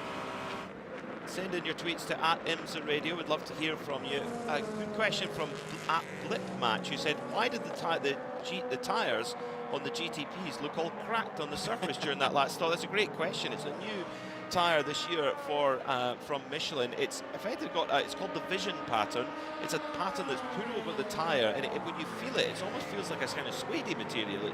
It's slightly strange. The idea is to get the conversation going about how much sustainable materials are used in the tyre. There's things like orange peel resins in the tyre, and loads of other materials that aren't just raw rubber. And the idea with this new tyre is to get it to heat up quicker and to have a little bit better wear over a stint. We had a great conversation over the overnight hours. By the way, change of position as DaCosta did get around Dane Cameron in traffic down to the Le Mans chicane, so puts that inner Europol entry up to third. They now have both of their cars in the top 3 in LMP2. But back to that Michelin conversation, you talked about it being the Vision pattern. The reason for that is this tire is a vision of how Michelin envisions. Could have phrased that better, a little bit redundant, but you see where I'm going with this. The tire technology to go in the future, 50% renewable sourced material in these race tires right now. That's the push that Michelin is putting into their tires eventually to be there and actually beyond there on the road car side as well as the race tire side. And they're using this as not just a testing ground, but also a chance to prove to the consumer that you're not compromising on performance at all, but you can still think about sustainability. The two are not mutually exclusive, and the brilliant folks at Michelin wanted to personify that, exemplify that with what they put on the outside of the tire, and that's what our listener noticed. Well, the pattern almost reminds me a little bit of the scales on Rex's skin, and as if he just smoothed his way in. Peter Snowden down in the pits has got an update on that very car, the 77 AO Porsche. So I've just caught up with Nick Tandy, who jumped out of the AO Porsche number 77. Nick, I'm going to ask you. You've obviously done the quadruple. You've won the 24-hour races here, there, everywhere, whatever. But I'm going to ask you for a weather report from the point of view that we had all those hours behind the fog. It lifted. To me, it looks like quite a bit of it's coming back in again. You were out there on track. Yeah, it has. Like the last 10 minutes, and it seems to be coming. It's like affected by the lake on the back stretch. So, like visibility from the NASCAR 2, the banking into the bus stop is getting pretty poor. And I mean, it's fine if nothing goes wrong. But obviously, the problem is if something's laying in the middle of the track, or a car is laying in the middle of the track, and somebody doesn't see it, then we're going to wish that we'd done something else. But you know, we all want to go racing. It's not too bad around the infields. Of course, like the spotter's point of view, when it gets to this stage, even when you can see that, they can't see anything. They can only see us when we go past the front, so... Not ideal for somebody with the job spotter, is it? Not ideal. I mean, obviously, you don't rely on them, but when you get used to having them there in your ear all the time. But, yeah, it's on the limit, I would say. But I'm out of the car now, so... This will also amuse you as well. There was discussion overnight last night, obviously during all that long safety car period. Of course, you're the only person who's done the 4 24-hour races so far, and Earl Bamber was trying to achieve it with this one as well. And they were trying to come up with a name for it, and they came up with the Bamtan. That's a combination of the two of you. There'll only be one first timer. That was my point. It will just add to. Exactly, it's going to be named after you, hasn't it? I think we should just call it try to win every bloody race you do, all the time. What is it? Mine. Nick, thanks. I'll let you go and get some water. Thanks very much, mate. Never change, Nick Tandy, never change. He's a true racer through and through, and on that point, I don't think there's anyone braver or who'll put a car on a limit more than Nick Tandy. And if he says the conditions are on the limit in terms of safety, you kind of have to listen, I think. I agree. I think race control also is monitoring. Well, I know race control is monitoring the situation. Yeah. We could see through the glass window to the booth that they are in, that's adjoined to ours, just separated by that glass partition, and they are definitely looking out the window and talking to the folks, the corner marshals around the track. We heard from overnight that they have a Daytona International Speedway has a weather specialist on staff, and they've also been in communication with the airport, Daytona Airport, which is just across the street from the track. So they have the best and the brightest working on this. We know for a fact that IMSA takes safety extremely seriously. So they'll be listening to what the drivers are saying too as they get out of the car. They'll hear what Nick Tandy had to say and take that into account. The best news though is the sun is clearly coming up. We're reaching about the point in the morning yesterday where the overnight fog started to burn off for good. I think it's going to be getting better in a noticeable way soon. And in fact, it already is better than it was about 15 minutes ago. When I looked out, I couldn't see the building across the pit lane from us. I can now, and I can see it clearly. So I do think we're trending the right direction. Let's hope so. Let's hope so. We want this great racing to continue because Jules Gounod in that Skillen Crossbone Dodon Bartone Brothers AMG is menacingly stalking the two Corvettes, who I don't think it would be fair to say they've had it all their own way so far this race, but they've definitely been the two front-running cars at the very least.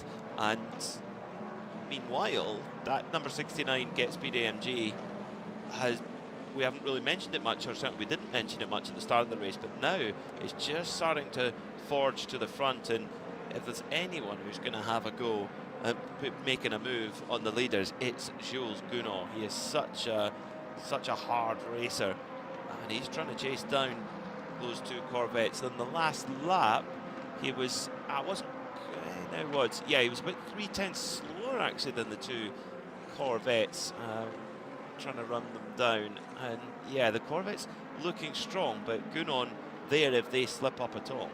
To your point, we really haven't spoken extensively about this car. They had 2 drive-through penalties in the first 3 hours. One for working on the car from behind the wall, the other for an improperly served emergency service obligation. But since then, it's been a quiet, consistent, steady run. Right now, sitting on the final step of the podium as they run. Really strong performance from the team. And again, Anthony Bartone got it started for the Get Speed Run team, which is only making its second IMSA appearance, debuted here a year ago. But then 3 top-notch drivers, Maxi Getz, Jules Gounod, and Fabian Schiller, to rely on to take it the rest of the way. Well, we've got a special guest who's come to join us in the Global Broadcast Centre at the moment, while the number 52 PR1 car of Harry Tincknell having a spin, which is very, very unusual, it must be said. But joining us, our third BMW M Motorsport guest of the Rolex 24, Andreas Roos, head of the programme. Andreas, this has been a more bizarre Rolex 24 at Daytona. Your thoughts of what's unfolded so far? Yeah, first of all, good morning also from my side to everyone, and thanks for having me here. Yeah, it's definitely special, I would say. But I have to say, we from BMW, we are a bit used to it, as we race also at the Nürburgring Nordschleife or the 24 hours at Spa, where we sometimes have similar conditions. But yeah, it's for me, it's the first time seeing this here in Daytona. But yeah, Daytona is always something special and has something in the pocket for us. So far, it's been a kind of a fairly quiet week for BMW and GTP, but in the race, things have come a little bit stronger. How do you assess how the overall process of the Daytona week has been with the road and now coming into the race? Yeah, also from our side, it was a bit, let's say, special, because we have the Evo package here, the first time racing with our hypercar. We have WRT taking over the business and running our cars the first time here in the IMSA Championship. So we had a lot of, let's say, new things which have to get together and work together. So we used the raw and also the practice sessions from here in the race week to prepare better and better. And I think we did, from every session, we did some steps. And I have to be honest, at the moment it looks quite okay. We can fight for a good result, and hopefully, yeah, also in a bit more than 5 hours we are still in the game and can fight for a good podium position. many manufacturers have brought evolutions to their GTP cars this season, Andreas. Tell our listeners what the goals for your Evo package were, and are they delivering what it said on the drawing board? Are they delivering on the track? Yeah, that's always the most important thing. If let's say the theory and at the end, let's say running the car on track is matching. For us, we are now in the fourth year, let's say, with the car and in the IMSA Championship, and you learn from every race to race. And at the beginning, for sure, you try to maximize your package and try to extract the potential fully of your car. But at one stage, you realize where maybe there is a weak point which you could improve. And as it is generally a BOP championship, what we know, it's not about developing lap time, because the lap time is normally, let's say, done by the whole process. But it's more about drivability and giving the drivers a more consistent and predictable car. And this is where we mainly worked on. So when we did already the first, let's say, small evolution of the car for the 2025 season, was on the brake system side, which was not bringing one single tenth, let's say, in lap time, but it was giving the drivers a more predictable, more precise feedback from the car. And this is what we also did in the second package, which was a much bigger one, where we worked a lot on the aero, especially just to reduce, let's say, pitch sensitivity and giving the drivers just a more consistent and predictable car, especially in endurance racing, because sometimes, yeah, you can have a quick car for one lap, but you need the car quick for 24 hours, and this is where we mainly worked on. One lap wasn't a problem last year. Dries, he was incredible in qualifying last year. 4 poles in a row on tracks he's never been to. Yeah, this was really incredible, and Dries had really a run, and was nice to see. But at the end, we are here for endurance racing, and especially in Daytona for 24 hours. And the next one is then already a 12-hour race, so it's tough. I'd like to talk about the drivers that you've got in the #1 Paul Miller Racing car. Drivers who we've followed on our channels for a long time: Max Hesse, Neil Verhagen, and Dan Harper. These are 3 young men who are, in our side, we think they're just the ultimate professionals. They're always great to come and speak to us. You're their ultimate boss, I presume. How impressed have you been with their progression from that little flat at the Nürburgring to where they are now as fully fledged factory drivers? It's really incredible to see these guys. They are super professional. I mean, first of all, everywhere where they are driving, they are always there to fight for good results. The teams for which they are driving, they always love them because they do such a fantastic job. But it's also their personality. It's not only the speed, the knowledge they have, it's also how they interact with the team. And here especially, it's very nice to see that after a while, let's say, we have again the 3 guys together on one car. Also, Jochen Nerpasch is here at the racetrack. For sure, he's following it very closely, because I mean, we know him as the founder of the M GmbH or the Motorsport GmbH, and also, let's say, the father of the junior team. And so it's really nice to see this coming back together. But also with Conor De Filippi also on the car, it's a perfect combination, to be honest. I think it's fair to say that Neil, Max and Dan have graduated the university. Jochen's university, they've graduated. I'd like to ask you, is there a plan to put 2 or 3 more guys through that exactly same school? Because clearly the program works. That's without doubt. Are BMW going to do that again? I think in the future, yes, we will for sure at one stage think about it again, because BMW had a long and great history in building up young talents and having the junior program. And at one stage we will for sure look at something like this again and see when it fits in and how we can do it. And but it's really nice to see how the guys develop their full professional factory drivers. I can imagine it's a real point of pride. Tell me, what have your guys been doing I mean, we were under full course yellow for over 6 hours. What have they been doing to try and make it through this this long full course yellow that we had to endure? Yeah, for sure it's a bit boring, but we still have the radio communication to them, and then you talk to them. But some said, you can leave me in the car, it's okay, I can drive. So it's part of the game. One final question before we let you go, Andreas, because I know you're a very busy man.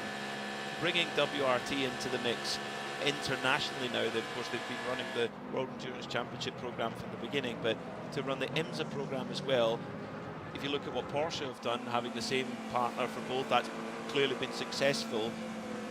What are the early signs like? It's still early days. How has that progress been in these early days, and are you confident that it's going to bring the results you're looking for? I was quite impressed when I came to here. I was not here for the Raw, but I came then in the race week, and when I walked, let's say, into the paddock and saw everything from the build-up to how the people work together, and that's really, you see that it's already working very, very good and well connected together. And we also have to say, I mean, WRT, everywhere where they showed up in the last years, they always were competitive. I will take a spot away because there's drama now for one of the front-running GTD Pro cars. It's the number 3 Corvette that's come out of Speedway turn 1. That's still about halfway round the lap, going very, very slowly on the apron here. What has happened to the number 3 of Antonio Garcia? Potentially a puncture. Trying to listen on the effects there to see what's happened to this car, but there is drama for the number 3 Corvette, which is crawling its way back to the pits. That will allow the number 911 Manthey car to move up into second. The 69 Mercedes looks like it's a rear right damaged tyre there. It's just bits of debris bouncing out the back of the car. Oh, the number 3 Corvette, this is a disaster for the team that have been so successful over the years. We'll pick up with that in just a moment. Andreas, that's probably a good time to let you go and go and have a coffee and enjoy the rest of the race. Thank you for everything you do for motorsport and for giving these young drivers a chance and building them into the characters that they are now, and I wish you all the best for the rest of the race. Thank you very much. Thank you. Andreas Roos there, the boss of BMW Motorsport, a company so intertwined with our great sport. Ryan Marine rejoins us. It's been running perfect for those Corvettes, and now it's unraveling. Like a Rolex watch until now. And this is early in the stint. They're only about 30% of the way through an energy run for that car, so this seems like perhaps some debris on the track that they could have run over. Remember, we heard Nick Tandy talk about the fact that because of the fog, the visibility, it's okay, but you can't see as far ahead as you would like. If there's something on the track, maybe you have less time to react to it. Just speculation there, but my inclination would be that he must have run something over. The right rear is down, and unfortunately it happened really early in the lap, so Antonio was going to have to limp that car back around. We already saw the tires starting to come apart. It looked like some damage was being done. The question is how much, and will that car be able to recover? That had been one of the dominant forces in GTD Pro up until this point.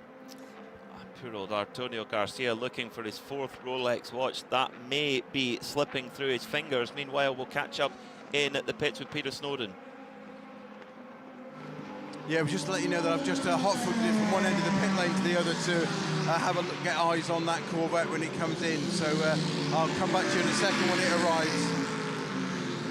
Thanks, Snowy. We're getting word from the team that it could be a rear right suspension failure. A Corvette with a failure like that is very unusual. It is. We haven't had suspension failures of note, nothing that I'm aware of in the race here this year, but remember last year, the reprofiled Le Mans chicane, because of all the grass that was paved over, they had to put in some rather significant curbs to the inside of the curbs that you actually use to dissuade drivers from shortcutting the course. And I think last year it was taking teams a little while to get used to that. We did have quite a few suspension failures, and the theory was that that might have been a reason why.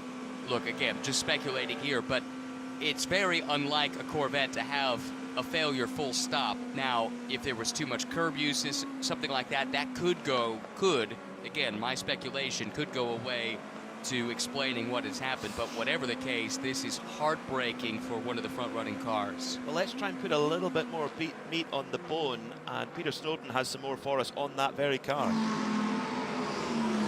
Yeah, thank you guys. It's pretty simple that the Corvette just come straight through pit in and gone straight into its garage. It is most definitely not a tyre failure. It is right rear suspension failure. It has massive toe out and probably about 10 degrees more negative cam than it should have. What I'm going to do is I'm going to just run down to that garage and have a quick look at it down there if I can, and not get in the way of the technicians, but get more of an update. But it's certainly a suspension failure, as you guys were just discussing, most unlike a Corvette. Really strange. The car is coming, Antonio is coming into turn 6, and there's not an aggressive curb there on the entry at all, and it just touched the curb, and like a curb they'll hit every single time, and it just lets go. And it happened under braking in a pretty heavy braking zone, all things considered. He did a great job to keep that car, which was not totally under his control after that suspension failure, from going into the tire barrier. That minimizes the damage at least, and now Pratt & Miller is going to do what it does as well as anyone in sports car racing: triage. When they have a problem, they get to it as quickly as they can, they resolve it as quickly as they can to try and salvage as much as they can.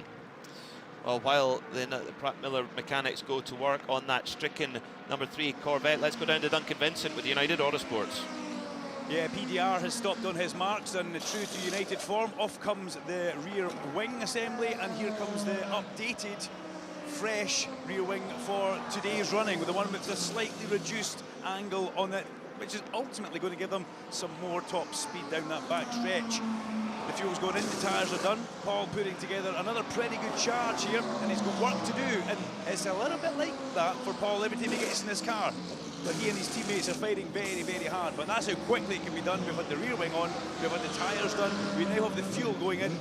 Last couple of drops, and smoking out the pit lane, Paul. Duncan Vincent, one of our pit lane reporters, along with Peter Snowden, watching that United Autosport with the incredibly polished and shiny. It's almost as shiny as the Porsche Pensky Motorsport trucks, which are probably the shiniest thing I've ever seen. Yeah, we're probably lucky that there is a little fog, because with the sun coming up, we would have the glare coming through the window here just off of those Team Penske trucks. They are bright, they are shiny, and that's exactly how Roger Penske wants them. Remember a while ago, we saw the Porsche Pensky number 6 with the windshield wiper that was being taped down to the windshield. Thanks to some folks on social media, they had noticed from some onboard shots, I think Bronny Flat 4 and Ian McCarthy both letting me know they had seen from onboard shots that that windshield wiper was moving around, rattling around, and so I think they've just secured it so it stops doing that. And there's no rain in the forecast, thankfully, for the rest of the day. And that could be their saving grace. If there were to be a surprise shower, then that causes a significant problem there. That would need or necessitate a repair, but because we anticipate it staying dry for the remaining 5 hours and 4 minutes, they might be able to get away with it. That said, it's still moving around, Peter. Right on cue, an onboard shot here, and that wiper is still loose, bouncing about. I'm not sure it is doing a whole lot other than distracting potentially Matt Campbell, but you know, that's a lot of stress going into that part. I wonder if there's any risk of it snapping off. Maybe could be. Yeah, it's going to be a little bit frustrating initially for Matt Campbell. Unfortunately, that United Autosport stop that Duncan Vincent just watched and reported back for us, they've received a penalty, wheel rotation while elevated. That is against the rules. Drive-through penalty, which has just been served by Paul di Resta, puts him on the back foot there. So in LMP2, that means that it's the two Enter Europol cars, 343 from 43, then AO Racing, who've just come into the pits with their number 99 car, with CrowdStrike Racing 04 Alex Quinn fighting back again. But at the front of the field, Matt Campbell, despite the fluttering windscreen wiper, he is leading the race by 3.3 seconds from the sister car, the number 7 of Felipe Nasr, and quite a gap back, it must be said, to the third place car, the first of the BMWs, 23 seconds back from the lead. These Porsches, they are looking really, really strong. You wonder, Ryan, if the only thing that can get in the way of one of those cars winning is them. It has that feeling at this stage, doesn't it? But, you know, then again, I think we would have said the same thing about the Corvettes not so long ago, and something that appeared to be out of their control has sidelined at least one of their two cars, with the three suffering that suspension failure now back in the garage. Well, our intrepid pit lane reporter, Peter Snowden, has made it to the Pratt Miller garage. Snowy, what's going on down there? Well, as you can imagine, fervent work are going on the right rear of this Corvette, but I've just spoken to one of the head engineers, and they said they really don't know what happened. Apparently it just let go, and they can't define exactly what part of the rear suspension it was, but Antonio Garcia, good news is he's staying in the car, so it's obviously looking like they can get this fixed and get it back out again. But as the technician have just said to me, how frustrating is this? Hours and hours, endless hours behind a safety car, and then we get going racing and this happens. It's just that they're looking absolutely perplexed, and as you guys were reporting, it just doesn't happen to this team that running these cars. There's a lot of head scratching going on with how it might have happened whilst they're repairing it. Well, I think it's worth probably clarifying. I mean, it's unusual to see a Corvette have mechanical problems, but over the last few years, if they have had them, they've had them here at the Rolex 24, and they haven't yet. The factory team haven't yet won with this car in the GTD Pro era. So whereas AWA 13 Autosport won last year in GTD, so the car can do it, but they've just, for whatever reason, they've just not had the luck. I mean, very, very strange one indeed. Is there something to do with the fact that it was under no stress at all, just driving around for hours on end? Who knows? Like I say, if Pratt Miller mechanics are perplexed by it, then we certainly will be. More action in LMP2 land. Duncan Vincent, what have you been watching there down in pit road? Yeah, interesting. Both Inter-Europol cars pitting together within a couple of seconds of each other. TDS, though, came in and managed to leapfrog the pair of them, which was a great bit of work from the number 11 TDS car. But interestingly, Peter, remember the last time that an Inter-Europol car pitted, it pitted right beside and behind Paul di Resta. But they've managed to do another couple of laps longer in fuel than the United Autosport car has. That could be vital. It could. Particularly when you've got quite a short stint length. The LMP2 is the shortest stint length, around 40 minutes, give or take. So if you can put a couple of laps extra on that, that could be the difference in making it home without having to pit, rather than pitting for a little splash. And they'll be already back timing to the end of this race, with now 5 hours on the nose to go. They'll be thinking about how to position themselves to have the most efficient run to the checker flag if we don't have any more stoppages from this point, and that could very well play a decisive role in the outcome of this LMP2 fight here before it's all said and done. So as we tick past the 5 hour to go mark, let's have a VP Racing Fuels in-race update.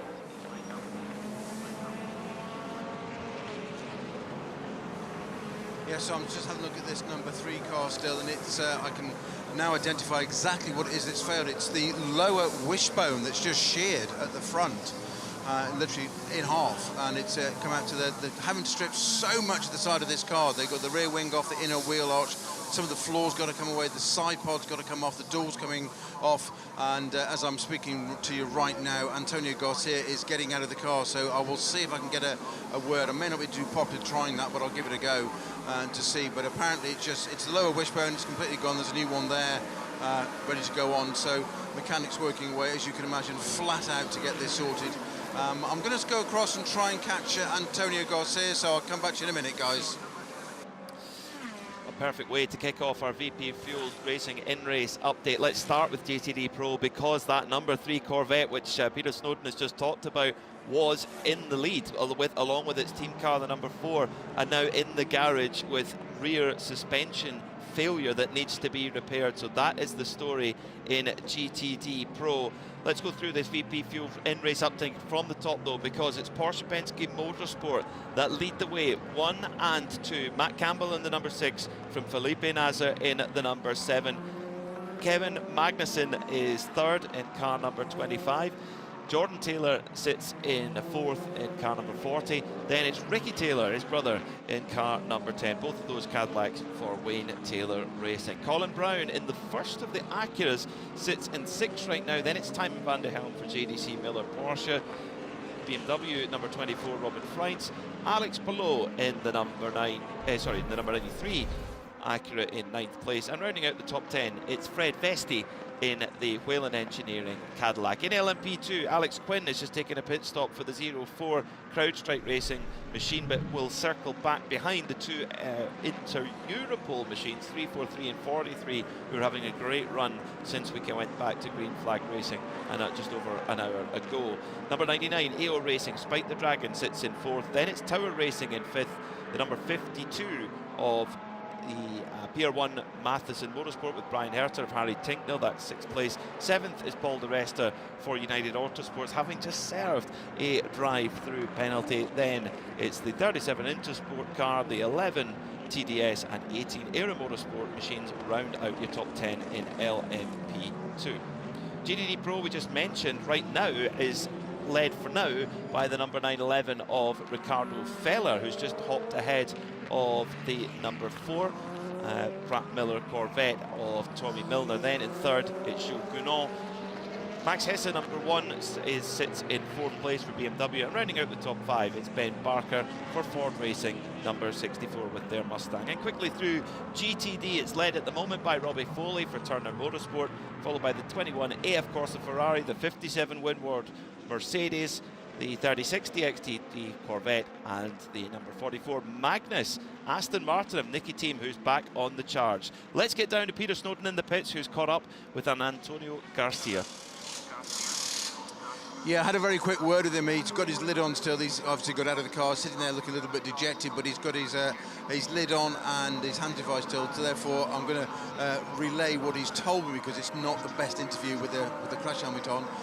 But he just said to me, he said, yeah, it just let go, and it was very, very close to being a far bigger incident than it was. I asked him where it was, and he just said he looked at me directly in the eye, piercingly, and just went, just braking into turn 6. Think about that. Yeah, not nice. Going into, thank you, Snowy, thanks for going to chat to Antonio Garcia. Yeah, the braking point at turn 6 is 115 miles an hour, apexing just over 50 miles an hour. So yeah, this rear suspension lets go at that point. That's not pleasant. Said it at the time when we got a replay of it. He did a fantastic job to keep it off the tire barrier. That was world-class driving, as you would expect from Antonio. In the meantime, after a recent round of pit stops, the LMP2 battle is really hotting up. It's a young charger here, Alex Quinn, who's embroiled in a battle with Sebastian Bourdais. Bourdais has the edge in that fight, at least for the moment. Also, Dane Cameron there in the mix, trying to take the position away from Sebastian Bourdais. This is 4th and 5th. That's up for grabs. Fantastic, the driving talent at LMP2. We said it earlier, as you get later into the race, you're going to see some real star power come to the fore in this class. The class is led right now by an IndyCar driver, Nolan Siegel, with a Formula E driver, Antonio Felix da Costa, in second. Then Alex Quinn, an up-and-comer, and then Sebastian Bourdais, who needs no introduction. Dane Cameron, a champion in 2 different classes the last 2 years, and so on and so forth. LMP2 late in the going. Always fantastic. Well, it's not just the drivers in LMP2, it's the star power teams who have competed all over the world. One of them is Algarve Pro Racing, which runs the 04 CrowdStrike car, and the man at the top of the tree in that particular team is caught up with Duncan Vincent. When you want an honest update, you come and see the boss, and they're getting no more honest than Stuart Cox. Now, okay, I said you're going very well. You said, I'm not actually that happy. And I said, why? And I said, no, hang on, save it for on the mic. So, why are you not happy? Well, that's another thing that we can't talk about on air. But it was really interesting during the night with the long full course yellow.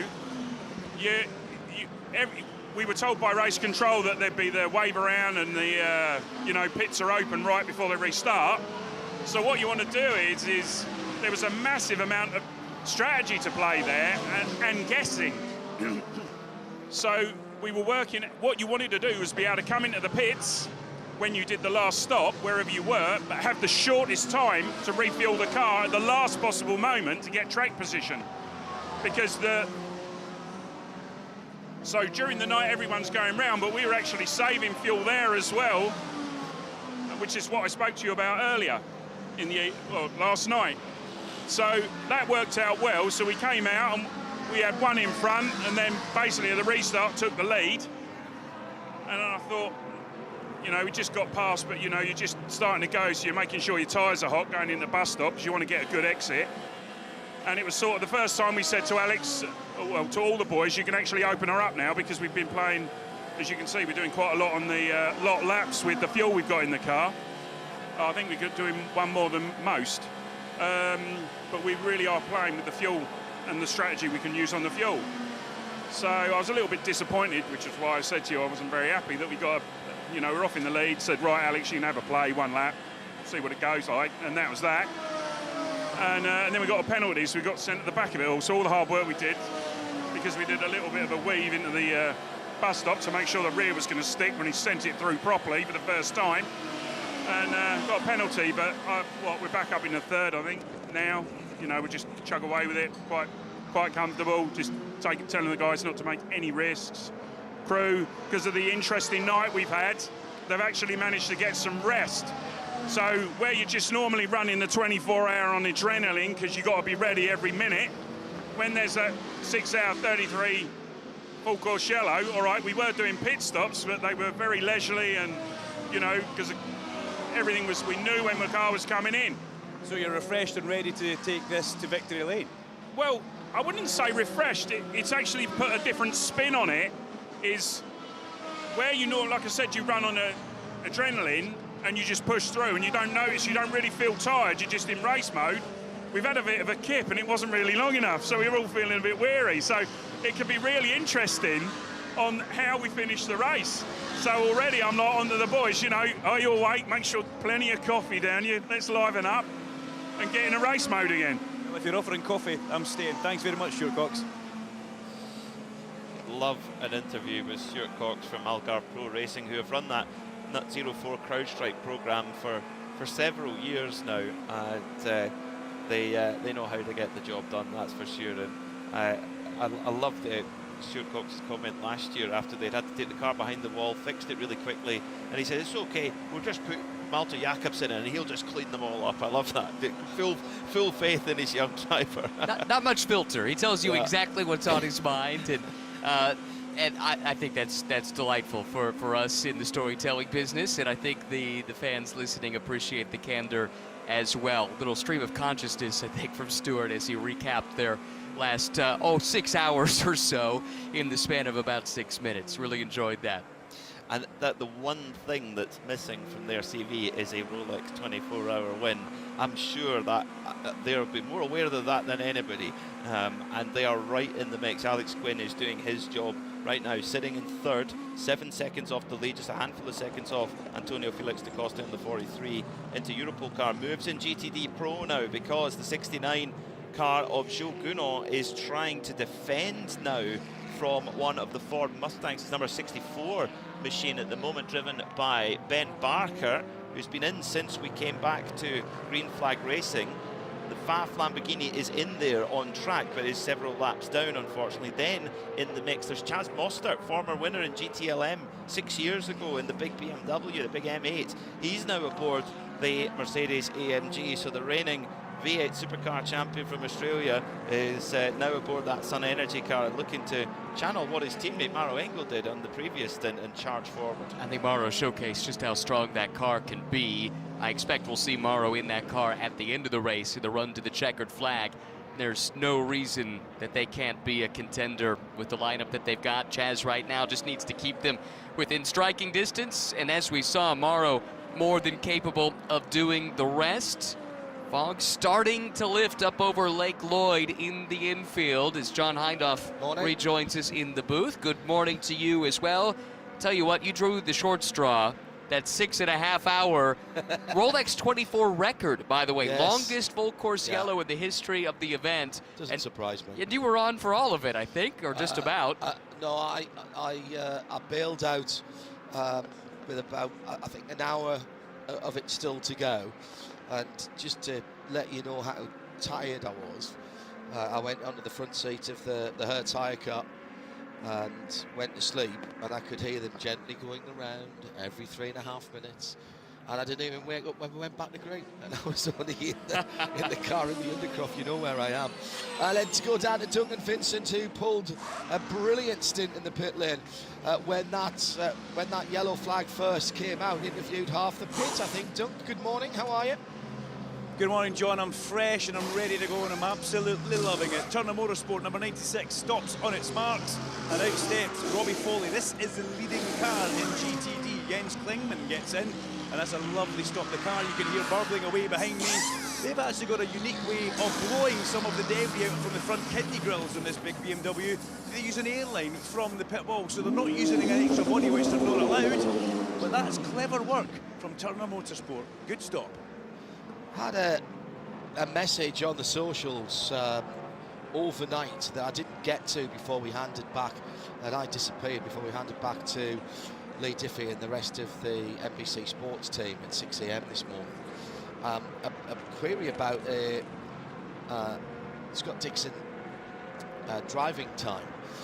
He got in at, I think he got in at 8 minutes past 1, and he got out at 13 minutes past 5, if memory serves, and I'm working hard given the relative small amount of sleep that I've had. And a couple of people spotted that and said surely he's blown the timeline. The key thing being time in the pit lane doesn't count. Exactly. So every time he came down the pit lane, which was numerous in that 4 hours, even though he didn't necessarily always need to, that has to be taken off. So he did do pretty much exactly 4 hours. Another driver who did that, I got a note, it was Kiffin Simpson. Yes. In an LMP2 car. He spent 3 hours, 56 minutes, and 12 seconds in the car behind the safety car. He deserves some kind of a medal for doing that, especially, as Peter pointed out when I brought this up the first time, in a cramped LMP2 cockpit where there's not a ton of space. Front runners in GTP starting to peel off and into the pit lane here, John, and that includes Jordan Taylor and Colin Brown pitting from first and second respectively in the class, and with the Porsches having, I believe, been in the pit lane already.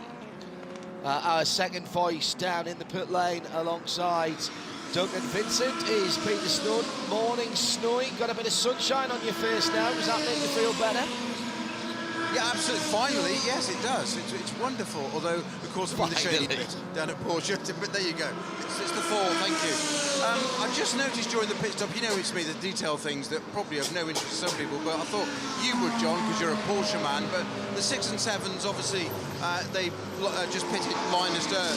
The number 6 car, and I think there was some conversation about this overnight, about they were taping fastidiously the wiper central and taping it down at the top of the screen, but not on the 7 car. I braved it and went in and asked, and very helpfully was told, yeah, it's quite simple. He goes, this one is not standard quality, was the quote. It is loose, and it is annoying the driver, so they've taped it in place. Yeah, I get that. And it's not functioning the way it's meant to. Logan Sargent, a new and era motorsport, being looked after as one of the drivers in the portfolio of one of our NBC colleagues, Ollie Gavin, managing Logan now. And the light speed green and blue LMP2 car spun at, it's down at turn 1 there.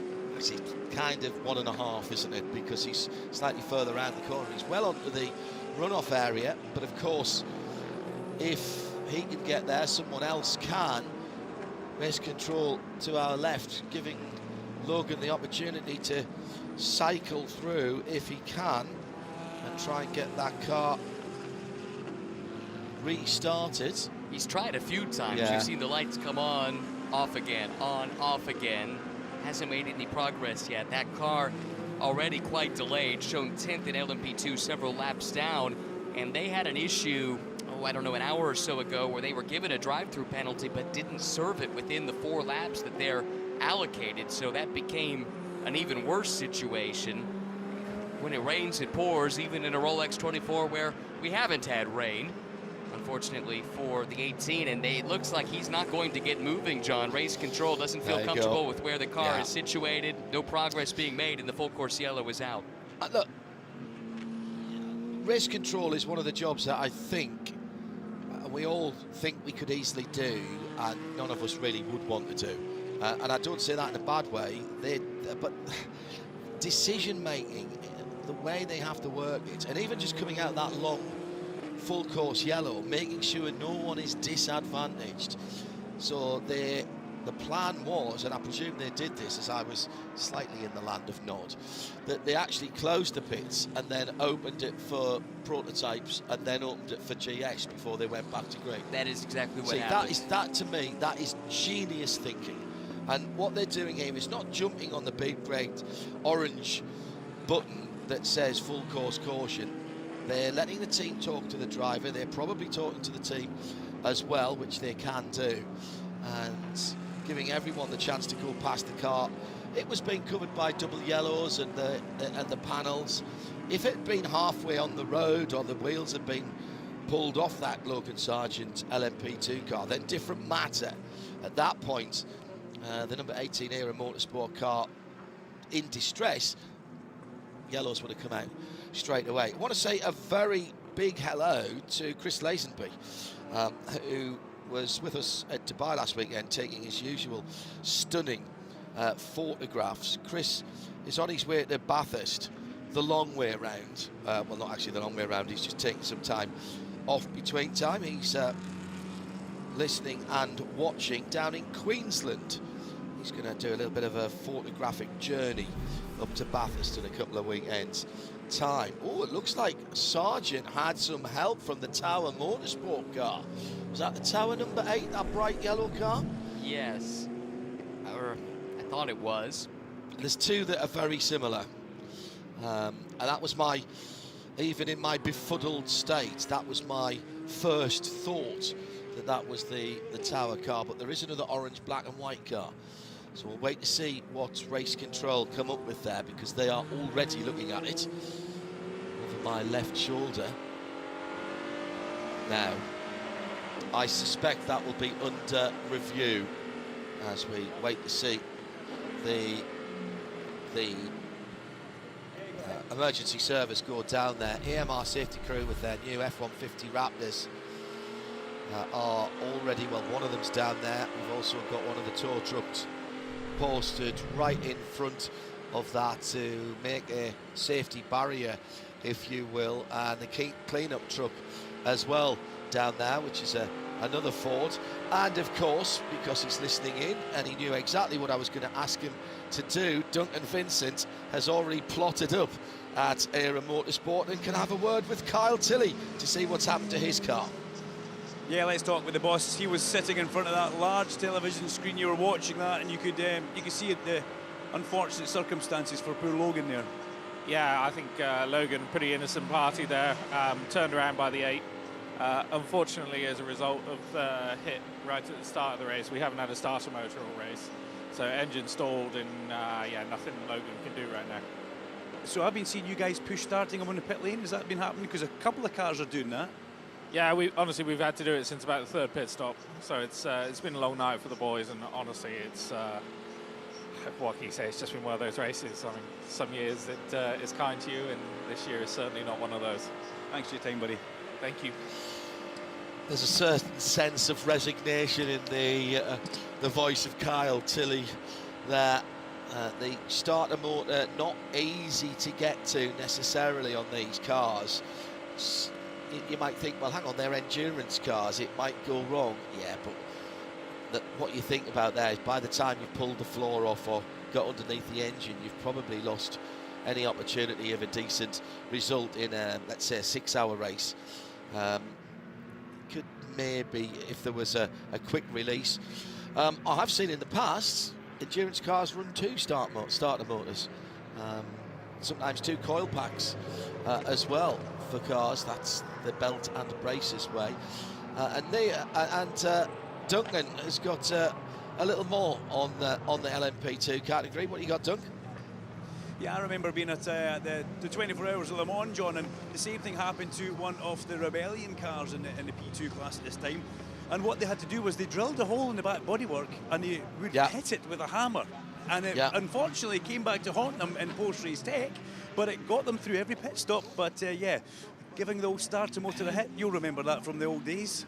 Yeah, I do remember that. I think that what actually gave them the issue was the fact they tried to tape it up and hide it whilst they were in Parc Fermé at Le Mans.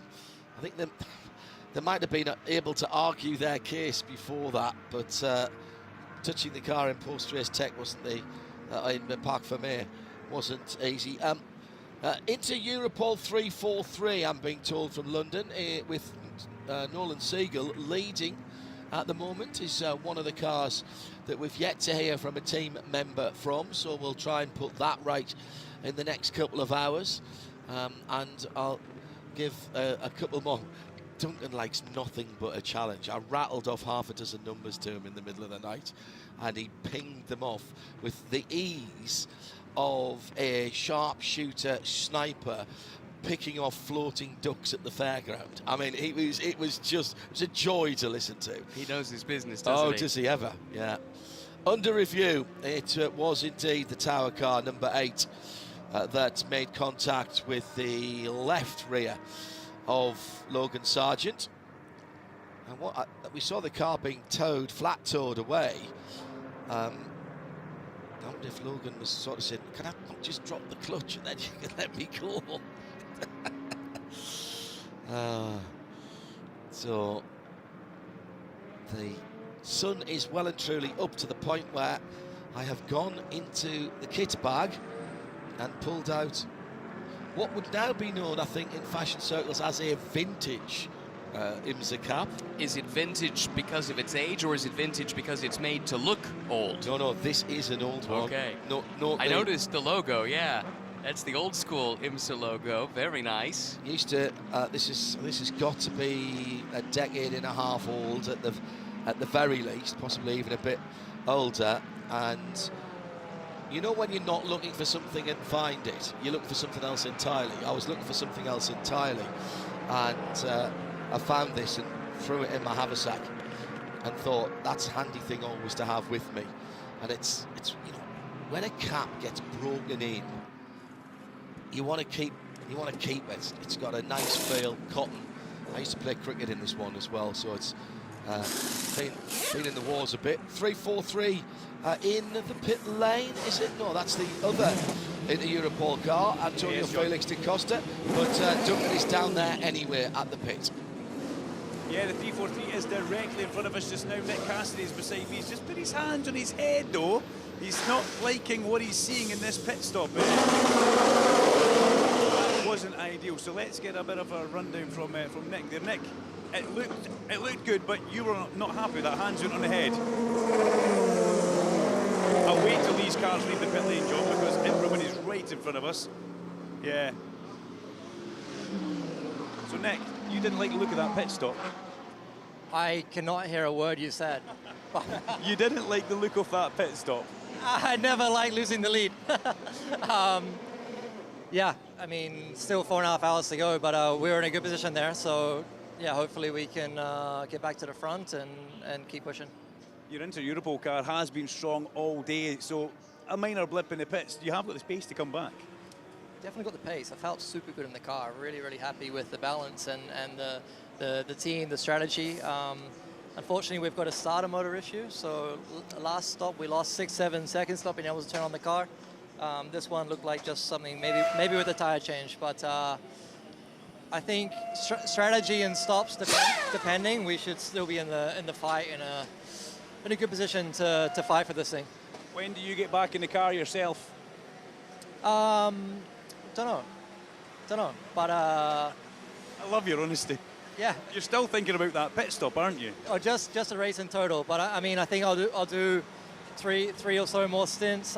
We're a bit limited, you know, on when we can do the driver changes because of the starter motor issue. So it's more about that, I would say. Okay, thanks for your time, Nick. Cheers, man. Well, that was brilliant. Sorry about that, John. No, that's absolutely brilliant. Thank you very much. Another team ticked off. The number 57 Windward car with Philip Ellis behind the wheel came into a closed pit, I presume for emergency service. They'll have to come back around and do that again. Another starter motor problem for an LMP2. Now, I don't remember that being an issue down through the years with the Orica and the Gibson power plants. And we heard, in fact, actually, that the other car, the Logan Sargent's car, the Era car, had contact earlier on, which they thought had precipitated that problem. It's true. I mean, you hear about it from time to time, but this seems to be, I mean, maybe it's coincidental, but it seems like a raft of these problems here in a short amount of time.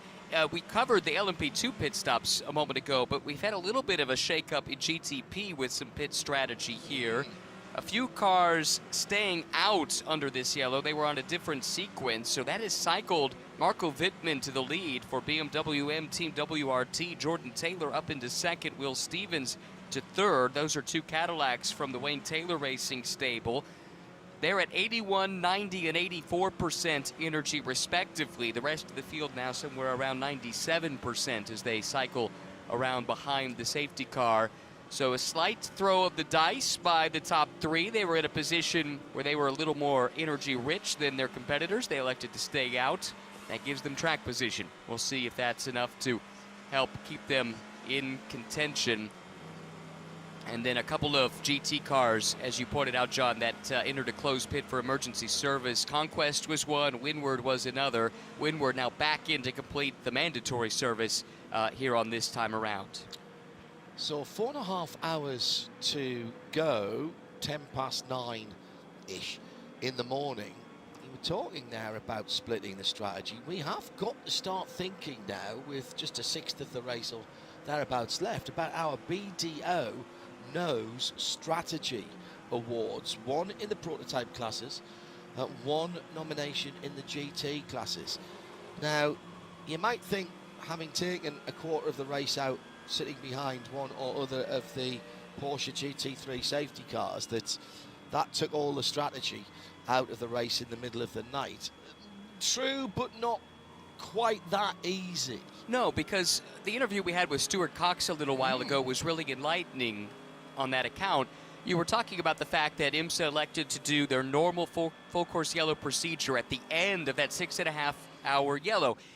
In some respects, that neutralized the strategy, but not entirely. Stuart talked about the fact that they knew that that was coming. Yeah. They also then knew that if they could be in a position with a little more fuel than their competitors, they could then have a shorter stop in that final full course yellow procedure and get track position. So what it did do is it evened the playing field. It gave everyone the same opportunity to read the rules and react accordingly. The best teams did that, got some track position, and others that were a little slower to react then consequently lost a few spots. That 04 car with Malte Jakobsen basically light the blue touch paper and let the Scandinavian firework go to his work for the Stewart and Sam Cox run team. They're in fourth position in LMP2.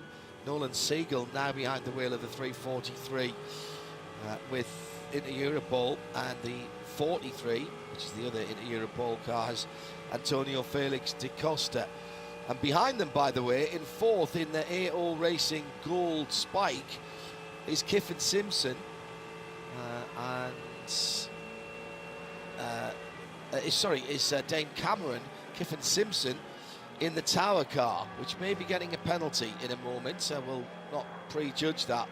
But if those drivers are going to go at it for a little while, Da Costa, Siegel, Jakobsen, Cameron, Kiffin Simpson, Gregoire, Saucy, Parker Thompson as well has just got into the number 52 LMP 2 car, which is still the last car on the lead lap in LMP2. That's the Brian Herter Autosport, but we call it the Wins car. That's the colour of the sponsorship livery, and Ben Keating's car as well.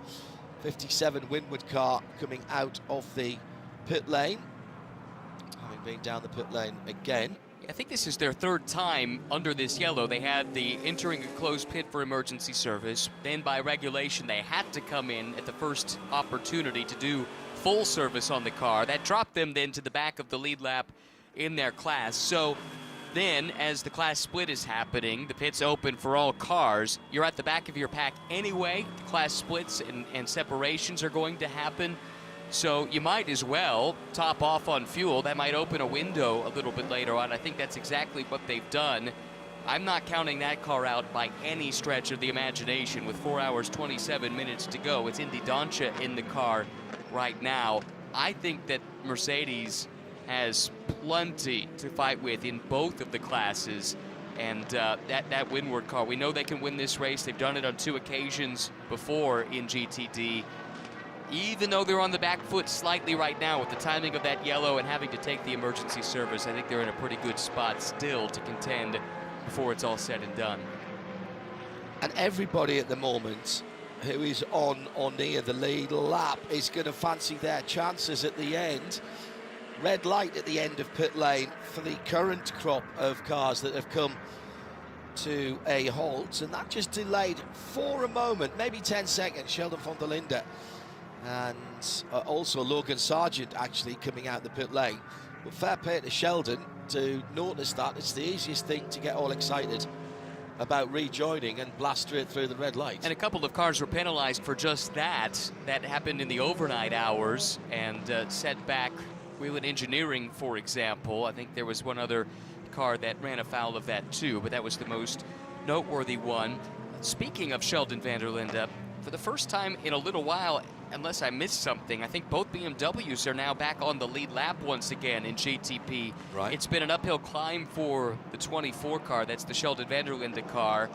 They dropped down the order. I have to do a little digging to remind myself exactly what happened to that car earlier in the race that caused them to drop down. But they've recovered nicely, and now once again BMW has a couple of cars that are in contention to try and get a result here today. It's Ryan Marine alongside me, John Hindhoff, in the Ford Racing Global Broadcast Centre. Sun well up in the sky now, but the light from the big yellow ball is somewhat diffused with a combination of still that low-lying fog.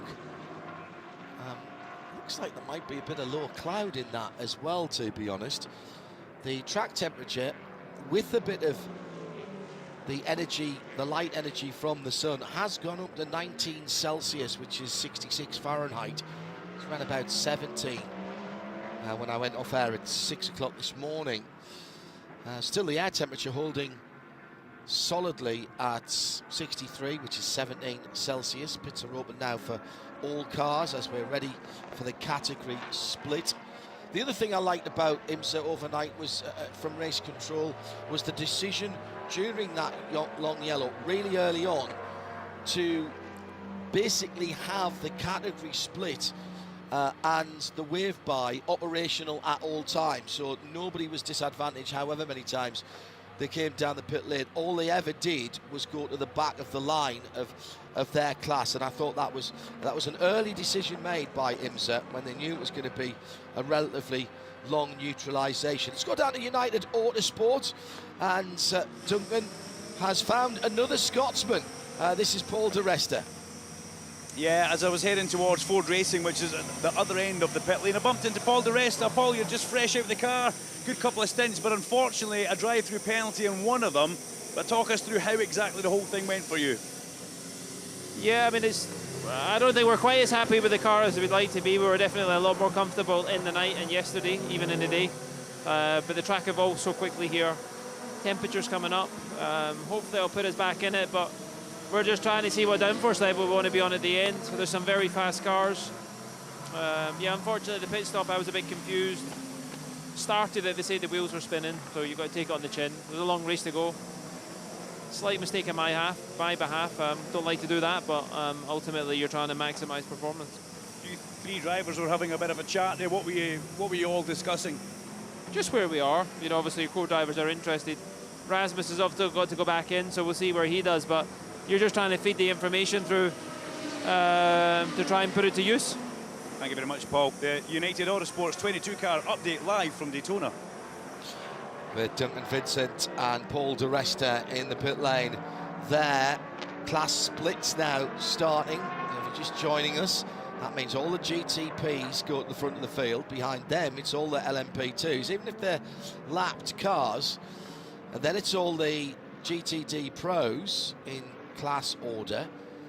So on the timing screen, you'll see that the number 23, Aston Martin Valkyrie, is sitting in 18th position, just over halfway down the LMP2 field. But that car will go to 11th in line behind its GTP brethren. Similarly, any LMP2s that are out of sequence will join on to the back of the LMP2 field. GTD Pro with the red number backgrounds. The Lamborghini Huracan of Andrea Caldarelli's just been in the pit lane and has let around about 10 or 11 GTD cars get ahead of it. That will go back and become the 12th GTD car in a line. So when we say the class split, that is basically reordering all of the cars in their own class. Now this is good news. We have the reappearance of Corvette number 3 after that problem with the right rear. That was 46 minutes ago. That's how long they spent in the garage with the right rear suspension failure. We got a report from Snowy. He got eyes on the right rear corner of that car and said it looked like it had just sheared off, which is a really odd failure to say the least. But Corvette Racing, Pratt Miller doing what they do. They've made the repairs and now try to get Antonio Garcia back out to salvage something. He's just lost a position within the last couple of laps, 5 laps ago, in fact, to Yuri Vips. That's in the Rahal Letterman Lanigan McLaren that lost a significant amount of time early on with some kind of issue related initially to the tire pressure monitoring system. Then they thought it might have been something a little bit more grievous that affected TPMS. They've been running as best as they can, and they finally pick up a position after hours and hours of running where they were, having been delayed early on. Is this something about the yin and yang of how many cars we can have on the track at any one time? Because as the Corvette comes from behind the wall, the gradient Ford Mustang GT3 goes behind the wall. I wasn't aware of that car having problems when I was out there, so that was Joey Hand. It has dropped. It had dropped a couple of laps off the bulk of the GTD field, but that must have been fairly recently. So we'll try and find out what Andres Levin's team are working to cure on the car we've been calling the Silver Bullet. Very simple livery on that car. Works really well. It has the mandatory size, shape and font of 66 on the side with the green number background, but behind that are really big, almost stock car NASCAR style 66 numbers, very subtly within the silver paintwork on that car. I like that. I like that a lot. And we heard Andres saying earlier on to that would have been Duncan again, how much the Evil kit has transformed their ability to dial that car into a performance window. I think Ford would have admitted that that original car had its shortcomings. They addressed those with the Evo. Foibles, I think. That's a better, more politique way of putting it. Coming back to green flag, we'll go back to that Ford Evo in just a moment. As Marco Wittmann comes to the line, Jordan Taylor and Will Stephens are the two Cadillacs right in behind, and as the GTs come through, the Ford Mustang of Mike Rockefeller muscles his way through into second, but then gets mugged either side. The Grello car down the inside could be going to the lead here. Harry King trying to hold on to the lead, can't do it, went a little bit wide. The Grello car has The Grello car goes to second, so we've got now Rexy and Grello, the two surely most famous 911 liveries in modern times, are now first and second. That looked like the Grello car of Ayhan Guven had been shot out of a steam catapult. How did he keep that car down on the inside? This is the first time in the basically 2 weeks we've been in Daytona that I've seen a Porsche 1-2 in GTD, or GTD Pro for that matter. It's happened a lot in GTP. Porsche getting stronger when it matters the most. They run 1-2 in the GTD Pro class. Yeah, that's interesting. Very interesting. We're keeping an eye as well on the battles for GTP at the front of the field. 4th and 5th, two Porsche Pensky Motorsport Porsches, the black fin and the black stripes on the number 7 through the Le Mans chicane and onto the high banks. Its teammate with maybe 10 cars in arrears. In fact, actually, they've turned round since the restart, because that's 7 from 6. They started 6 from 7. So that's a quick change around between those guys. 4th and 5th position. Make that 3rd and 4th position, because they have gone by the BMW number 24, I think. Yeah, it was Will Stevens, I think, that they got by. Right, that's the car that stayed out. Both of the Wayne Taylor cars stayed out, so they're on older tires at this point. This goes to show how quickly the new Michelins heat up from cold, that they're able to go on the attack right away. Normally a scuffed occasionally would be beneficial, but now they got some traffic to work through here, and off the pace LMP2 car up ahead. Yeah, Felipe Nasser already behind the grey and silver Dex Imaging number 40 of Jordan Taylor. That is the Cadillac, and just up the road is Marco Wittmann. The two Porsches bringing the Michelin rubber to life. Meantime, in the GT categories, we've got Ricardo Pera battling with Madison Snow and everybody else in the GT categories at the moment as they go through the Western hairpin. But the two Porsches in the GT class finding their feet and their pace. A 1-2 for Rexy and Grello, Harry King and Chan Given.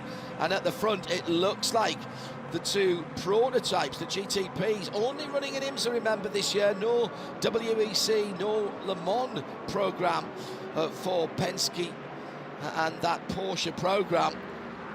Up high, the 59 bright orange McLaren. It's not been a bad debut for RLL with the McLaren and return to the C race. They haven't had the rub of the green necessarily, but in the early part of the race they showed good pace. I think that will be encouraging for the rest of the season. But in a long race, you've got to have everything go perfectly well. We'll keep an eye on the battles in the classes, which includes that battle for 6th and 5th in GTD and the Bronze Cup category, as well as the McLaren peels down into the lane, the number 59. Neil Cole is back in the lane. Good morning, Neil. Good morning. Catch me slightly out of breath because I was managing to keep up with the Gradient Racing Mustang car number 66 that went behind the wall, and then suddenly it got strapped to the back of a tyre buggy and disappeared away towards the garages. But I can tell you that car has a punctured radiator, and they've taken it off to try and see if they can fix it up. But there was a lot of steam coming out of under the hood, and yes, punctured radiator is the reason that we saw the car number 66, Gradient Racing, silver bullet Ford Mustang GT3 in GTD, making its way out of the race for now. Good hustle, Neil. Changes in the GTD Pro class with the erstwhile leader Rexy dropping down, and it looks like the tower car has come to a halt coming out of turn 6 and onto the banking. It's down low below the double yellow line. We'll pick that up in a moment as Kiffin Simpson, perhaps with damage from that incident earlier on when he hit and spun around the Era car of Logan Sargent. Well, he's got that car going again, so we continue. And now, was it? Yes, it was the car 8. We also had a spin for another car, and I think that was the 73 car that spun and continued. Meantime, the two Porsches into Nice, and also got, excuse me, Dex Imaging. I saw the black fin and I couldn't see the other car behind it, so 2 Porsches ganging up on the second placed Jordan Taylor. Let's chronicle what happened in GTD Pro first, because it was a drop down, I think, to one point for Harry King to 4th position, although he's made one of those positions back in GTD. Fought his way back to 3rd. I don't know exactly what started it. We caught the tail end of it, but he got dropped from 1st all the way back to 4th, now back to 3rd. Ayun Changuvin currently leading that class by just a 10.5 over Max Hesse. King now trying to get back in his rhythm, holding down the 3rd spot. And Tommy Milner in the last of the factory Corvettes that's still in contention, just off of the podium in the 4th spot, but side by side with Harry King at the line the last time by. Meanwhile, this is a really fierce battle at the front of the field, and it's worth noting this is not entirely on equal footing.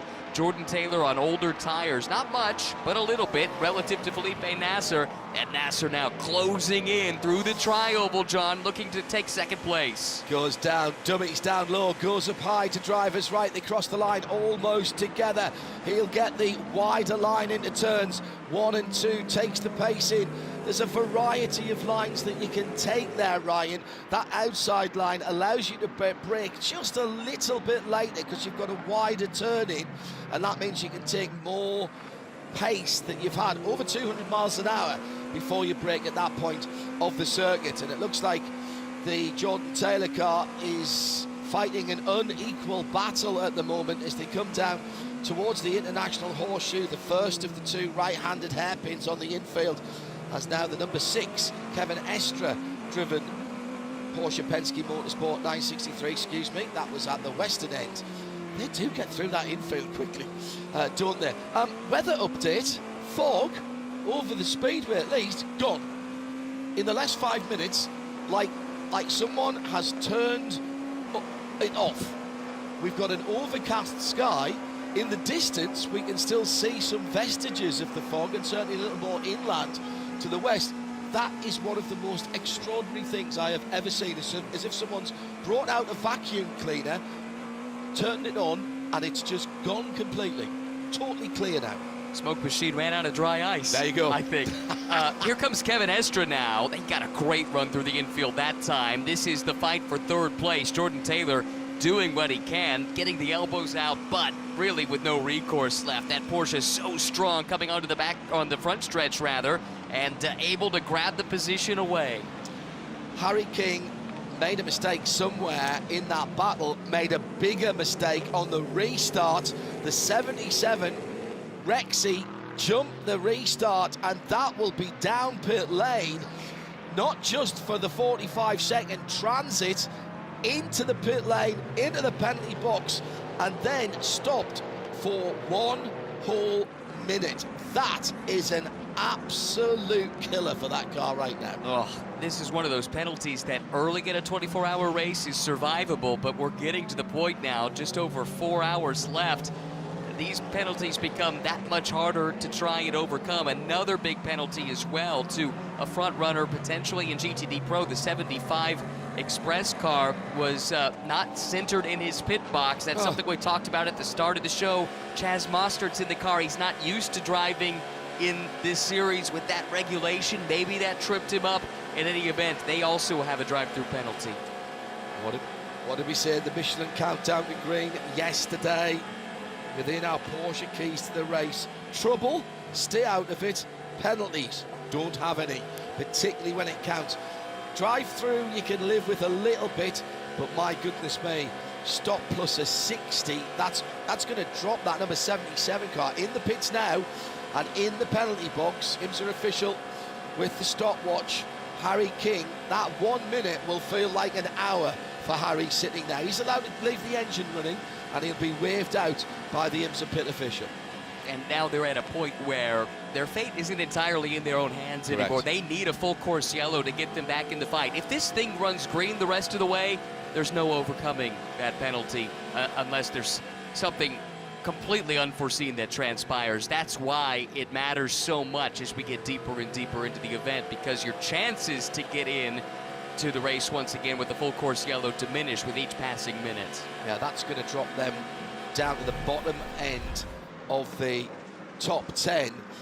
Well, that was, I said I thought he'd been shot out of a cannon with the other car, but he came from such a long way back. But Harry must have had somebody call green there, and he was on the power way earlier than anybody else. The tricky thing was Yuri Vips, it appeared, in the McLaren that's many laps down. It seemed to be at the front of the GTD Pro train. Yes, it was, yeah. And I think Yuri was just trying to stay out of the way, was a little bit hesitant to get started, and everybody bunched up behind him. That's why we had that big melee on the restart. It was marginal if Harry timed it right. Evidently he didn't. Race control has ruled on that, but there was a Mustang that made up a bunch of spots right behind him. We haven't seen anything about a jumped restart for that car, so they must have got the timing right. Yeah, Rockefeller, they must have timed it perfectly. The rule is on a restart, when the green flag waves, you're clear to pass. You don't have to wait like you do at the initial start. Correct, you do not have to wait for the line. So it comes down to getting that timing right. Race control has access to so much data. They will know whether or not Harry went too soon, and they ruled that he did. Yeah, we have 3 sectors that we can look at from the Alcamel timing, which you can as well actually online, as well as all of the other screens that we have here in the Ford Racing Global Broadcast Centre. Race control have a number of micro sectors as well that they can look at. In LMP2, decent battle going on at the moment between Dane Cameron and Nolan Siegel. Antonio Felix da Costa out front in the number 43 at the moment, that number 43 being the Inter Europol car.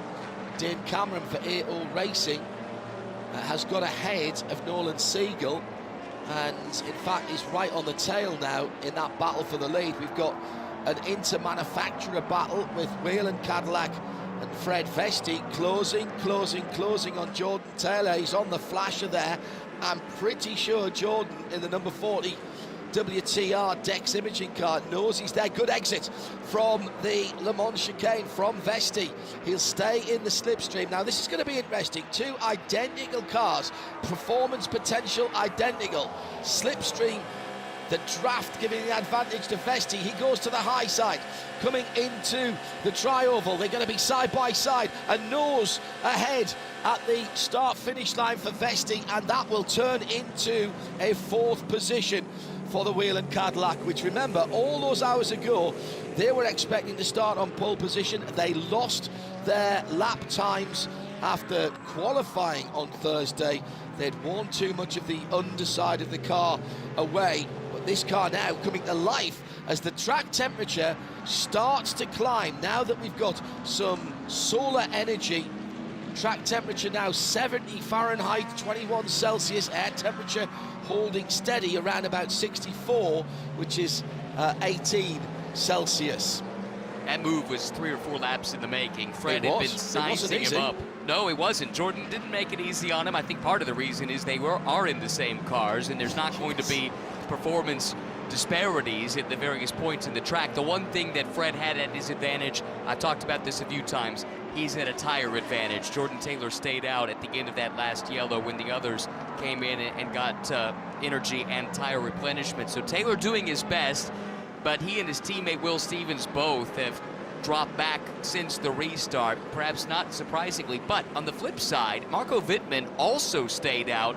He's been able to hang on. Now, the gap has closed. It's only half a second now, but BMW still leads at Daytona.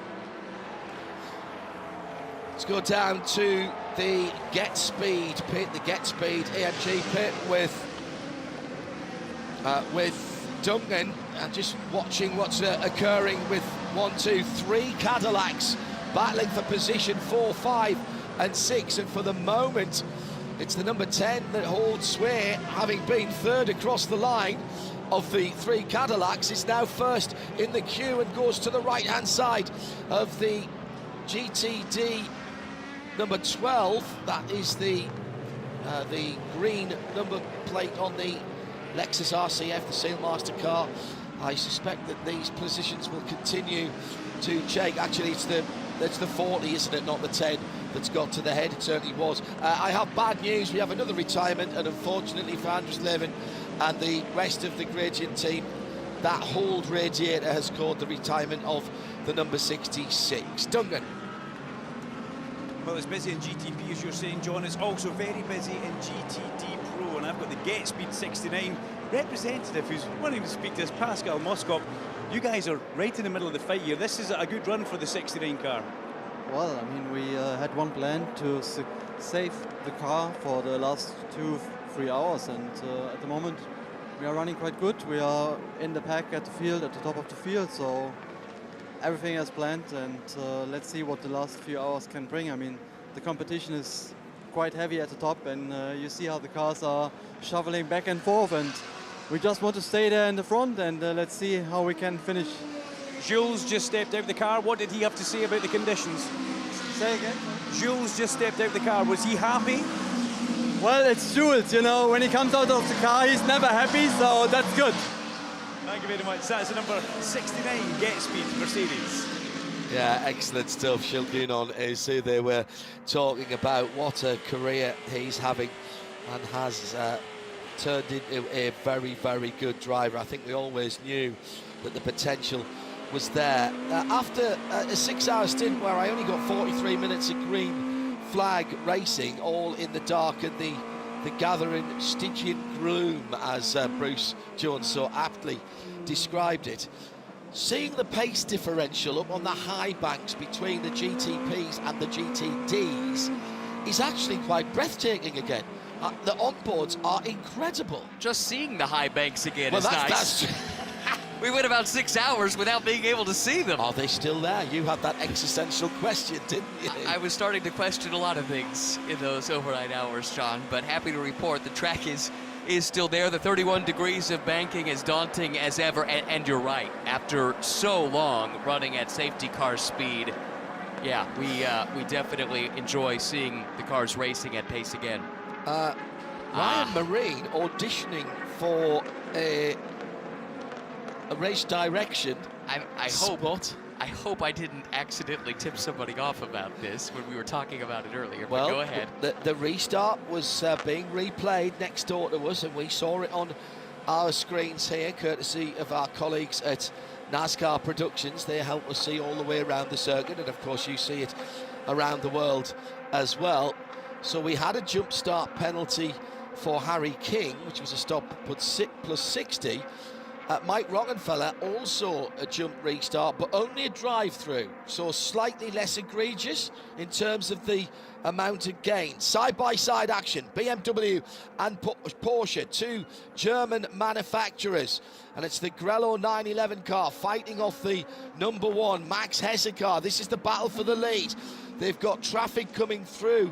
That's the 93 Acura going through there as they were going on the infield.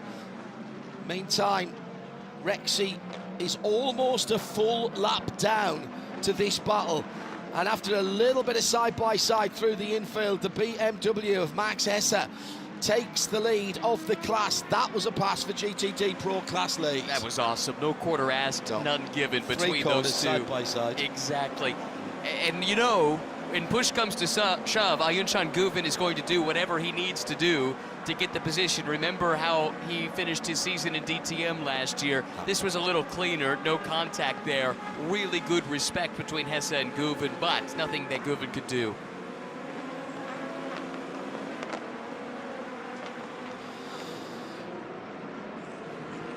I will put in a disclaimer here that any of these positions can and probably will change before I even get to the end of the sentence. I'll give you the rundown in a moment, but Chan Guven actually got that lead position back and is now battling again. We'll stay with this side by side, and a third car in there is Tommy Milner trying to make it 3 wide. Does make it 3 wide, almost a touch between the BMW in the middle of the 3, and Tommy Milner goes from third to first in the category with an audacious and opportunistic manoeuvre.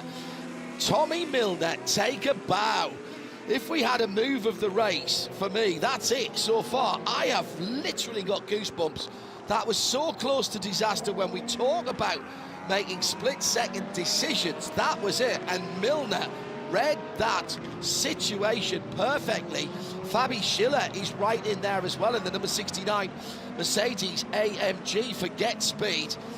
And these top four are battling. Let's quickly then run through the front of the field. Marco Wittmann by half a second ahead of the two Porsches. 25 BMW from 7, from 6. Those are the two Porsche Pensky Motorsport 963s. Then a couple of Cadillacs. Jordan Taylor, the number 40 car, and his teammate, the number 10 at WTR, Will Stevens. Then the second of the BMWs, the number 24, makes up the top 6, and they are separated by just on 7 seconds. The number 24 is in 6th, separated by 7 seconds, those top half dozen. It is Antonio Felix da Costa who leads for Inter Europol, but not by much. Half a second here and there to EO Racing and Dane Cameron. Nolan Siegel for the 3-4-3. So both of the Inter Europol cars having restarted first and second, now first and third, and just over a second between the top 3 there, with Malte Jacobsen only a further second back in 4th. Then there's a bit of a gap, 8 seconds to Parker Thompson for Brian Herter Autosport.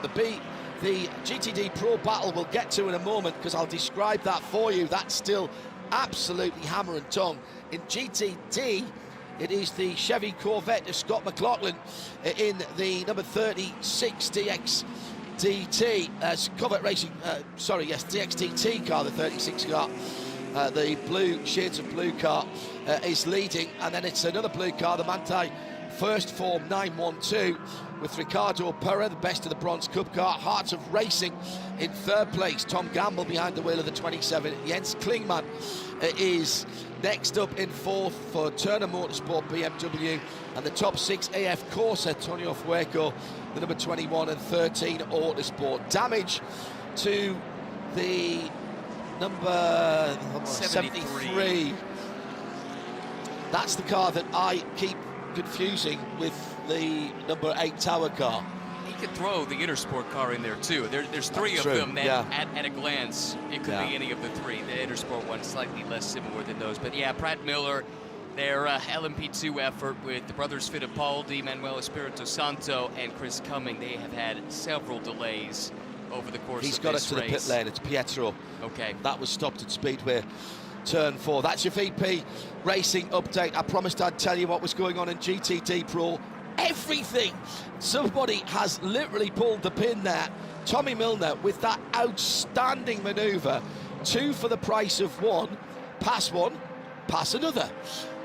Pass 1 free.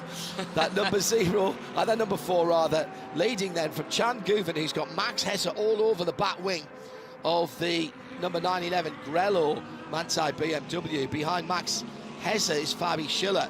So 4, 911, 1 and 69. That's Chevy Corvette. BMW goes to second for Max Hesse. Chan Guven drops back just a little bit and will have to settle for 3rd at the moment. Still the Mercedes in 4th position, so 4 different manufacturers make that 5 in the top 5, because it's the 033 next up, which is Alessio Rivera in the 033, which of course is the Triati competition Ferrari. That car was on fire early in the race in the pits. And you actually mean it was. It wasn't just going well. It was literally on fire. And covered in fire extinguishant. Yeah. James Collado had to do a stint with the windshield basically covered in the foam. Yeah, from the inside, yeah. Yeah, but has been able to soldier on. That is the spirit of endurance racing after all. But I'd like to go back to Tommy Milner. He's 3 days away from his 40th birthday. So he's prime. Driving, though, like he did 10 years ago when he won this race. The only time he's won the Rolex 24, 2016. I think Tommy, when Tommy is in the mood, there is no one better in a GT car. I am going to put that out there right now. He loves a fight. He loves that elbows out driving. I don't mean crashing into people. I don't mean hip and shoulder. I mean that kind of battle that he was watching. First of all, he'd have been smiling, watching the battle ahead of him for 1st and 2nd, and thinking, oh, I'm in here. I've got half a chance. Oh, well, I've got 3/4 of a chance. Hello, I'm leading. Well, we know he loves a fight, but we also know he loves a clean fight, because when it gets dirty, he makes sure we know about it, like he did last year. Oh, yeah. The Bird T-shirts, which went to raise a lot of money, actually, for the American Eagle Foundation. Amazingly, the symbol of this land under threat, and there was a great graphic made, and somebody suggested it should be a T-shirt, and Tommy said yes, but he wanted to pick a charity to put that to, and that was impressive for that. They sold about 4 times, 5 times as many as they thought to. Well, what about this McLaren, the number 59, very plain, bright orange with a gloss black roof and bonnet, not an engine compartment cover. First time for RLL. Here's Bobby Rahal on the stand. Let's have a word with the man whose name is literally above the door to the factory, and it is Duncan Vincent with the microphone. Yeah, the RLL McLaren, we were just watching it on the screens going through just now, the number 59 car. Bobby Rahal, a previous winner of this race. It's such a shame you guys had that problem with the tyre pressure, because you have had such a fast race car underneath you guys today. You know, it is a shame. I mean, as I said, I don't even know why we have these things that, you know, where they'll park you if it's not working. You know, I think, you know, tire pressure sensors, usually the teams are the ones that are following that, and if there's an issue, they call the car in to have a flat tire looked at or whatever. But no, it's a real shame, because you know, the car's been quick. We've had no problems, you know, that are McLaren related or RLL related. That's from the test to the roar to now this week. It's been problem free, and then to have this come up, obviously I feel gutted for McLaren and for RLL and all the mechanics, because it's, you know, again, something that's not, you know, it's just just came out of the blue, and there we are. You've got to think of the positives, though. The pace that you've had through the roar, through the start of this race, for such an early project. Yeah, no, very, you know, I think, you know, having Dean, you know, with us, Dean has done a great job, and of course he's got experience. I mean, he's fast, but he's got great experience too, so that helps our guys, both the engineers and the other drivers. And then, of course, yeah, I mean, having all these orange jackets and shirts, you know, in here, that's really important, especially for us with it being such a new program.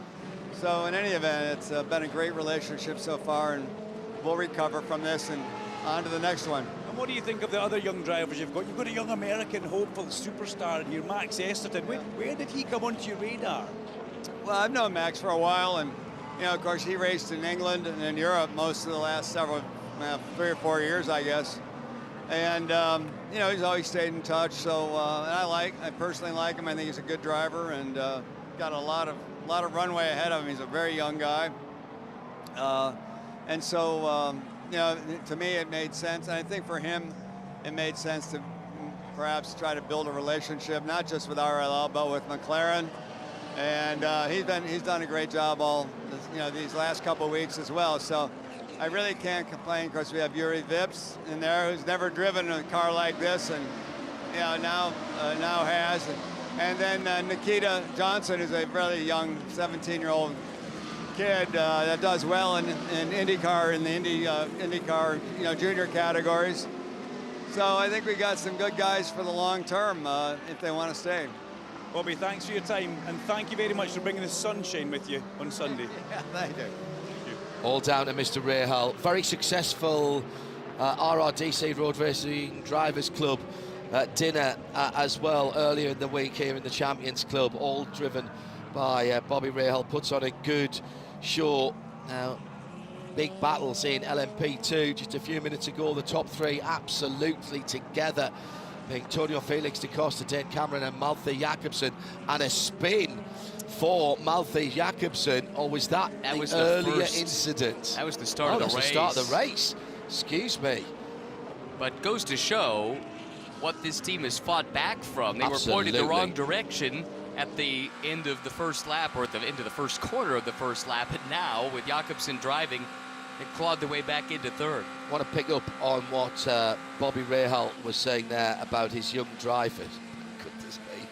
splitting the GT cars as the LMP2 battles continue. Triassi 023.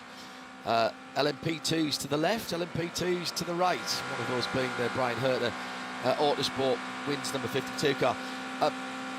It's audacious in some ways what Mr. Rahal has done there, because in particular Max Estes does not have a whole lot of GT and particularly GT3 experience. He's tested some cars, but did he not sort of bubble to the top even more at Motul Petit Le Mans at the end of last year? Touch there between Spike and the Inter Europol number 43 car. That is the battle for the lead in LMP2. We'll come back to the Esterson question in a moment. This is a really good battle here, and again, this is why late in the race I love LMP2. It turns into an all-star class in this event because you have some top drivers from all over the world, different series, moonlighting here at Daytona. DaCosta, Cameron, Jakobsen, Nolan Siegel, now an IndyCar driver in the top 4, and there's even more star power further down the order. Now an internecine battle between the Porsches, 2nd and 3rd up for grabs. Nasser's got it. Estra has run him down. That's the very much repaired car number 6, and the two of them are hot on the heels of the race leader, Marco Wittmann. Yeah, they're just coming out down that short chute towards the left-hander that'll take them on to the high banks at Speedway turns 1 and 2. 3 leaders of the race. Now, we might not have been green flag, but we have been racing for 20 hours and 13 minutes, and the top 3 are within 1 second of each other. In fact, within about 6/10 as they went across the line. Oh, there's traffic as well. Sorry, I shouldn't be so excited about that, particularly for Marco Wittmann. He is in the danger area now as he was held up slightly coming out the Le Mans chicane. Good exit by Felipe Nasser. This has been an amazing stint from Wittmann. He got the track position because they did not pit. You can see, if you're watching, he's got an energy deficit. He also has a tire deficit. Yeah. Accordingly, the other 2 cars that stayed out, the 2 Cadillacs, Taylor and Stevens, they dropped back immediately. Wittmann's been able to hold form at the front of the field and has kept the Porsches at bay. 7 laps the deficit down into turn 1, and Felipe Nasser tries to pull his signature outside move there. Couldn't get it done because Wittmann was so late on the brakes. He'll defend to the right-hand side, take the apex of the International Horseshoe. The BMW driver squares off the corner, gets the big V8 spooled back up again.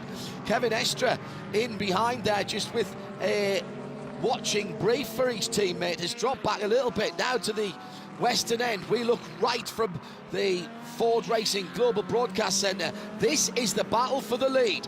This is GTP Racing after 21 hours and 14 minutes. Traffic will spice this one up. The FAF Lamborghini, the next car to be involved in this race. Nothing they can do but stay up high, and that's exactly what Andrea Caldarelli does as those 2 GTBs tear by right on the double yellow line down towards the Le Mans chicane. And Wittmann will love being in this fight. He's a 2-time DTM champ back in the Class 1 days, 14 and 16, really bold through traffic there, and it gives him a respite, able to get around a couple of GTD cars, and look at him build the gap through the Le Mans chicane accordingly. Yeah, that was Fabi Schiller and Alessio Rivera, and Fabi Schiller was just about to turn down into the left-handed first part of the Le Mans chicane in his AMG, the number 69 car. He checks his mirror, sees the race leader, and you just saw him wiggle enough to give the confidence to Marco Wittmann to go through, and that's put a little bit of time into Felipe Nasser. He couldn't quite get that done, and all of a sudden that battle cools for a moment as there are a second between them. Traffic, it ebbs and it flows, it gives and it takes right there. Wittmann, it was aggressive, it was risky. That's a move you might not have made 10 hours ago. You might not have made it 4 hours ago. But now we're inside the final 4 hours, and that's what you need to do sometimes to hang on to the lead of the race. Right in front of us by the Rolex arch. That a big wheel spin from the Inter Europol number... Oh, now, has he got away? Yes, he has got away. That was the leader in LMP2, Antonio Felix da Costa. in the pit lane. His teammate Malte Jakobsen also, Nolan Siegel also in the pit lane in the 343. Let's see that car go down and away. It does, and it has gone down and away. As we head towards 10 o'clock, the end, if not in sight, certainly looming just a little bit, with some 3 hours and 43 minutes remaining on RS2, part of the Radio Show Limited network of channels, plus the player at radioshow.co.uk. Around the circuit, 107.9, and in the US, we're on Sirius XM 206. Pit lane for the leader. So that battle, here's Wittmann, 7 laps was the difference between this car and the 2 Porsches behind. So he has to come to the pit lane as his virtual fuel tank is nigh on empty. The BMW WRT guys go to work. There's a new drinks bottle going in on the right-hand side. Brand new Michelin medium tyres with the yellow sidewall decals going on there. Full tank of fuel. They are not quite at 50% energy yet, and the car's on the ground. That's really smart work by the WRT engineers and mechanics, because the fuel should always be the determining factor. Of note, we have less than 3 minutes left where you could choose to put the softs on. Yeah. That window ends at 10 o'clock. That's in just a few minutes' time. Good call.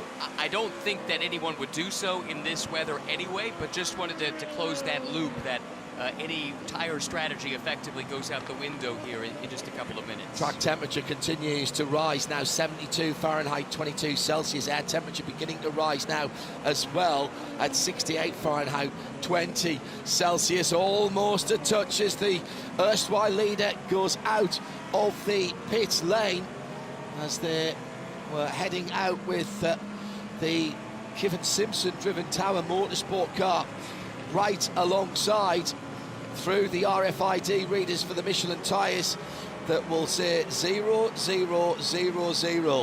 for that BMW in terms of laps completed. So that cracking battle that we had for the lead, for the moment, has been put on hold, and we've got Porsche Pensky Motorsport first and second again. But remember, there are only 7 laps or so away from another stop. Well, how cold are those tyres for the BMW? And Marco Wittmann, he can't even get enough grip to keep the LMP2 cars behind him as he goes through the West Horseshoe, having to the understeer, the push on that car through turn 6 onto the high banking. He had the left-hand lock cranked on there, and the BMW just wanted to go dead straight. He'll now get the power on from that big V8 BMW engine, and now he gets the performance advantage of the top class of the prototypes. And my goodness me, for half a lap, that was a big struggle. Does he have temperature and pressure into the Le Mans chicane? He does, but he's still losing a little bit of time to the 2 LMP2 cars behind him. Bruce Jones, what a difference a few hours make. Somebody has turned on the Florida weather again.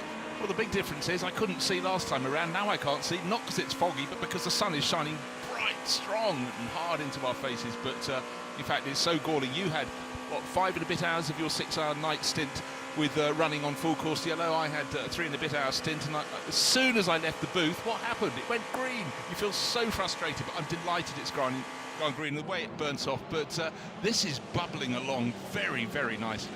Let's go down to Neil Cole, who's back with us on the pit lane in this glorious sunshine, and 20 Celsius in the air is 68 Fahrenheit. Temperature coming up there, Neil?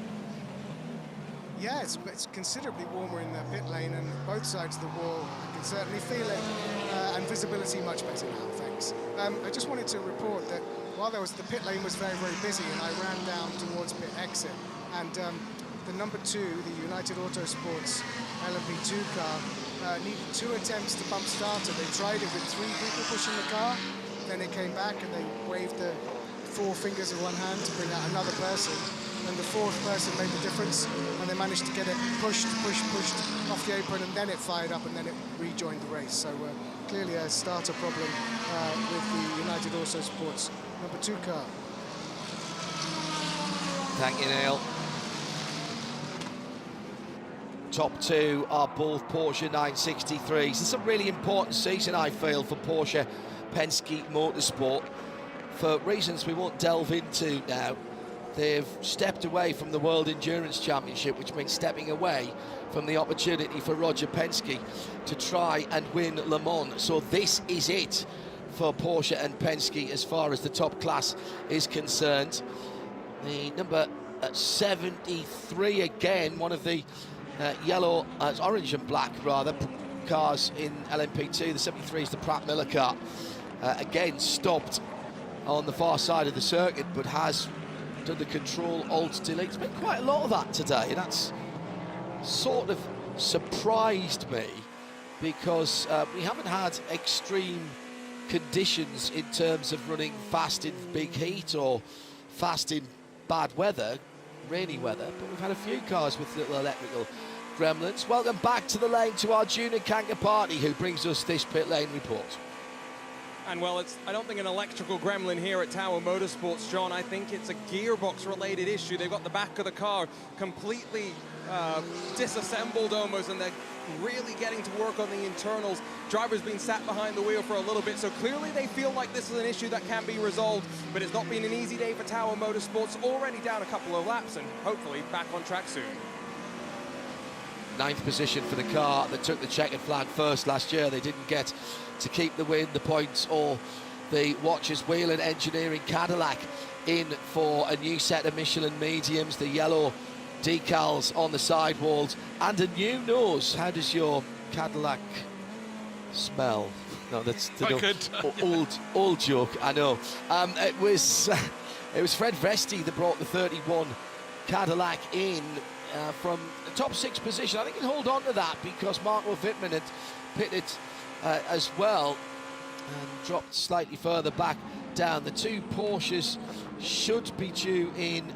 They've not always split the cars, but they have this time, and it is the second place car of Kevin Estre who comes into the pit lane after 32 lap stint, which has been, I think, all green flag running, showing the scars of battle at the 64th running of the Rolex 24 of Daytona, with that clear helicopter tape on the bodywork that we can see, and some remedial work required underneath on the floor in front of the right rear wheel. Brand new set of Michelin's going on. Estre sits impassively, visor up, with that very distinctive white and pinstripe helmet. They're still having a go at that windscreen right, which was flapping around like a windsock in a force 4 gale earlier on.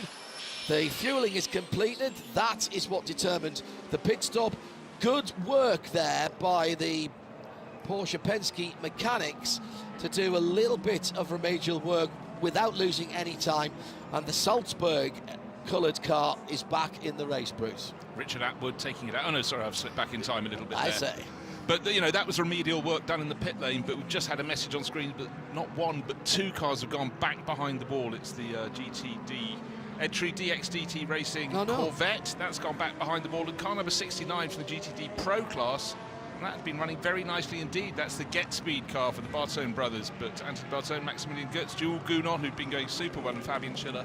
Disappointment for them, because that's going to drop them down the order, I'm afraid. And as one Porsche comes in, so as surely as day follows night, here comes the number 7 car from the lead. Through goes Sheldon van der Linde. Actually, he was pretty tight up on that car. Brand new set of Michelin rubber. All kinds of marks on the front of that car where the tyre debris has splattered on the front of the black pinstriped and black bewinged or befinned car. That's all. That's done so quickly, isn't it? They could have let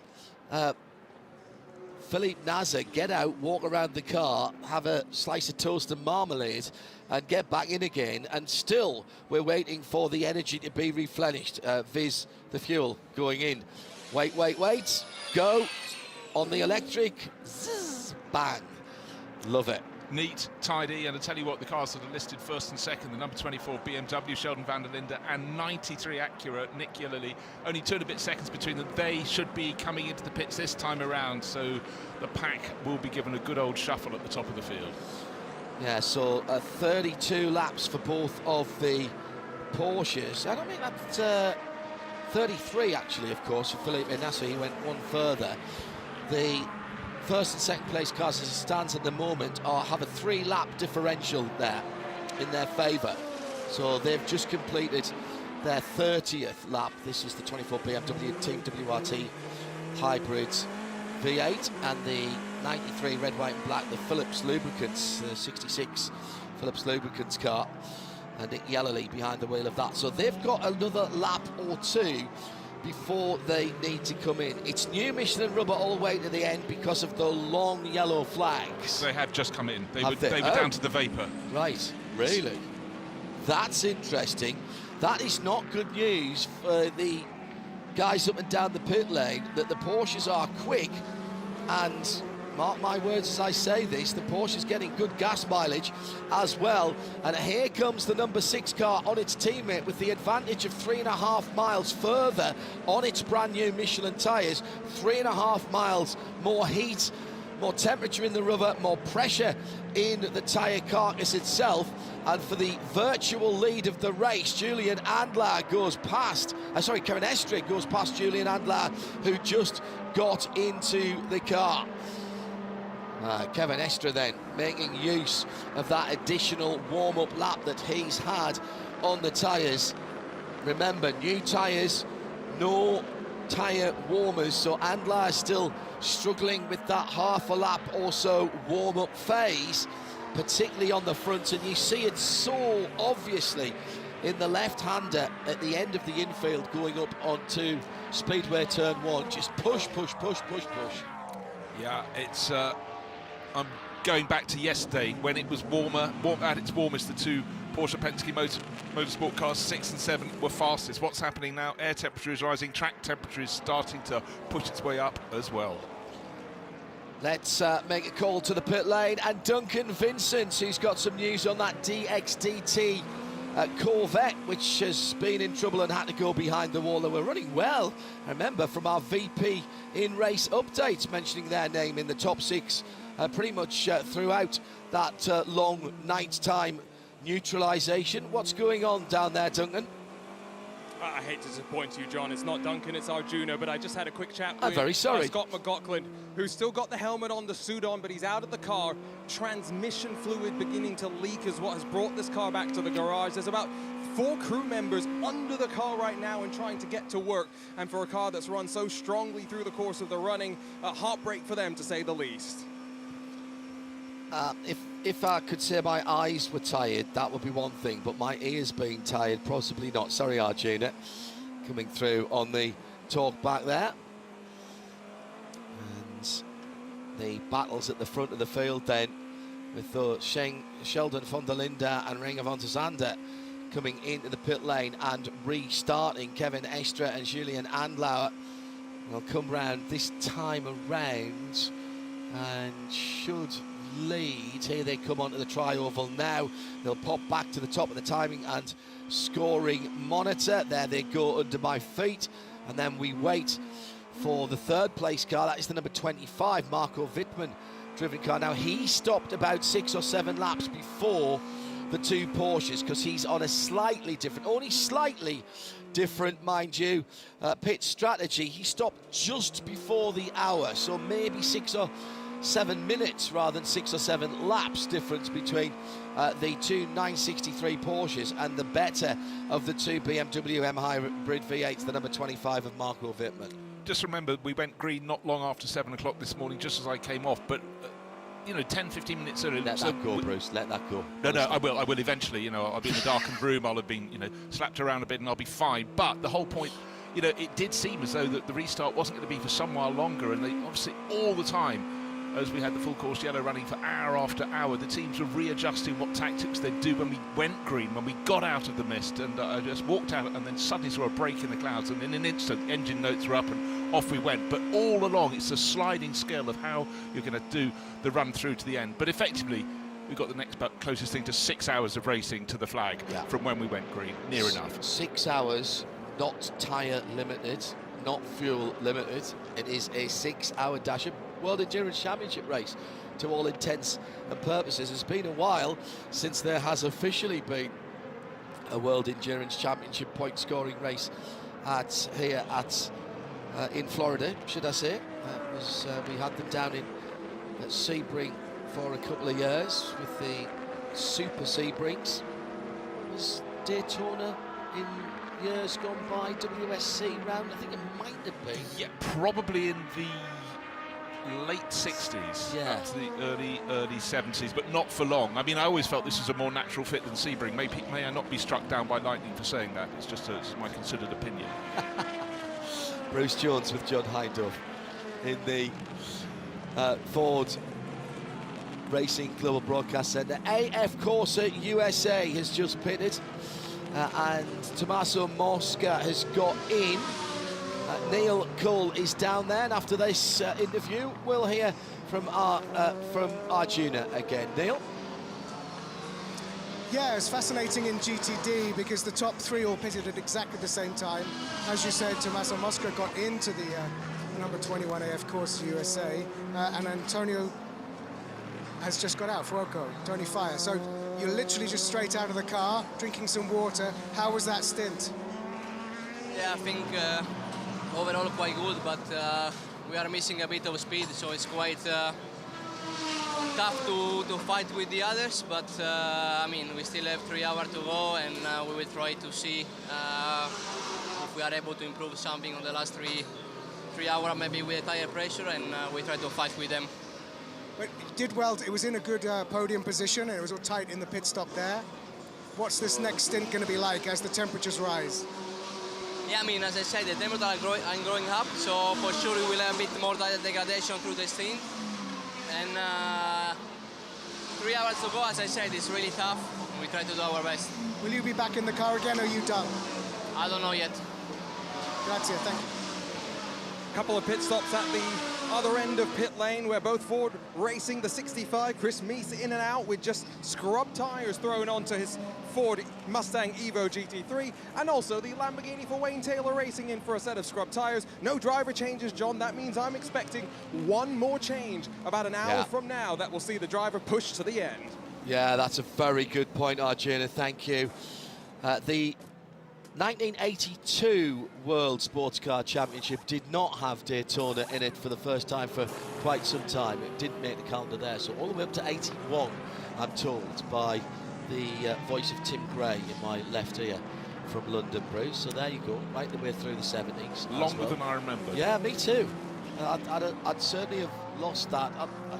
I had in my head 74 for no apparent reason, but 82... So I think we can be cut some slack. We spent a lot of time talking about fog situation. We were very foggy over it. Say what you've just said to me again, Tim, sorry. They skipped 74 and 76, so I knew there was a 74 in there somewhere. I have no idea why. I'll have been told that by Hurley Haywood or something like that. 76 probably was the oil crisis. No, that would be more like 74. No, 74. 73, 74. Yeah, correct, yeah.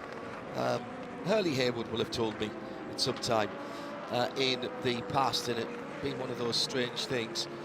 Lexus RC FGT3 is getting a drive-through. They had a tyre without the crew at the front of LMP2. It is the CrowdStrike by APR 04 that leads the motor race there.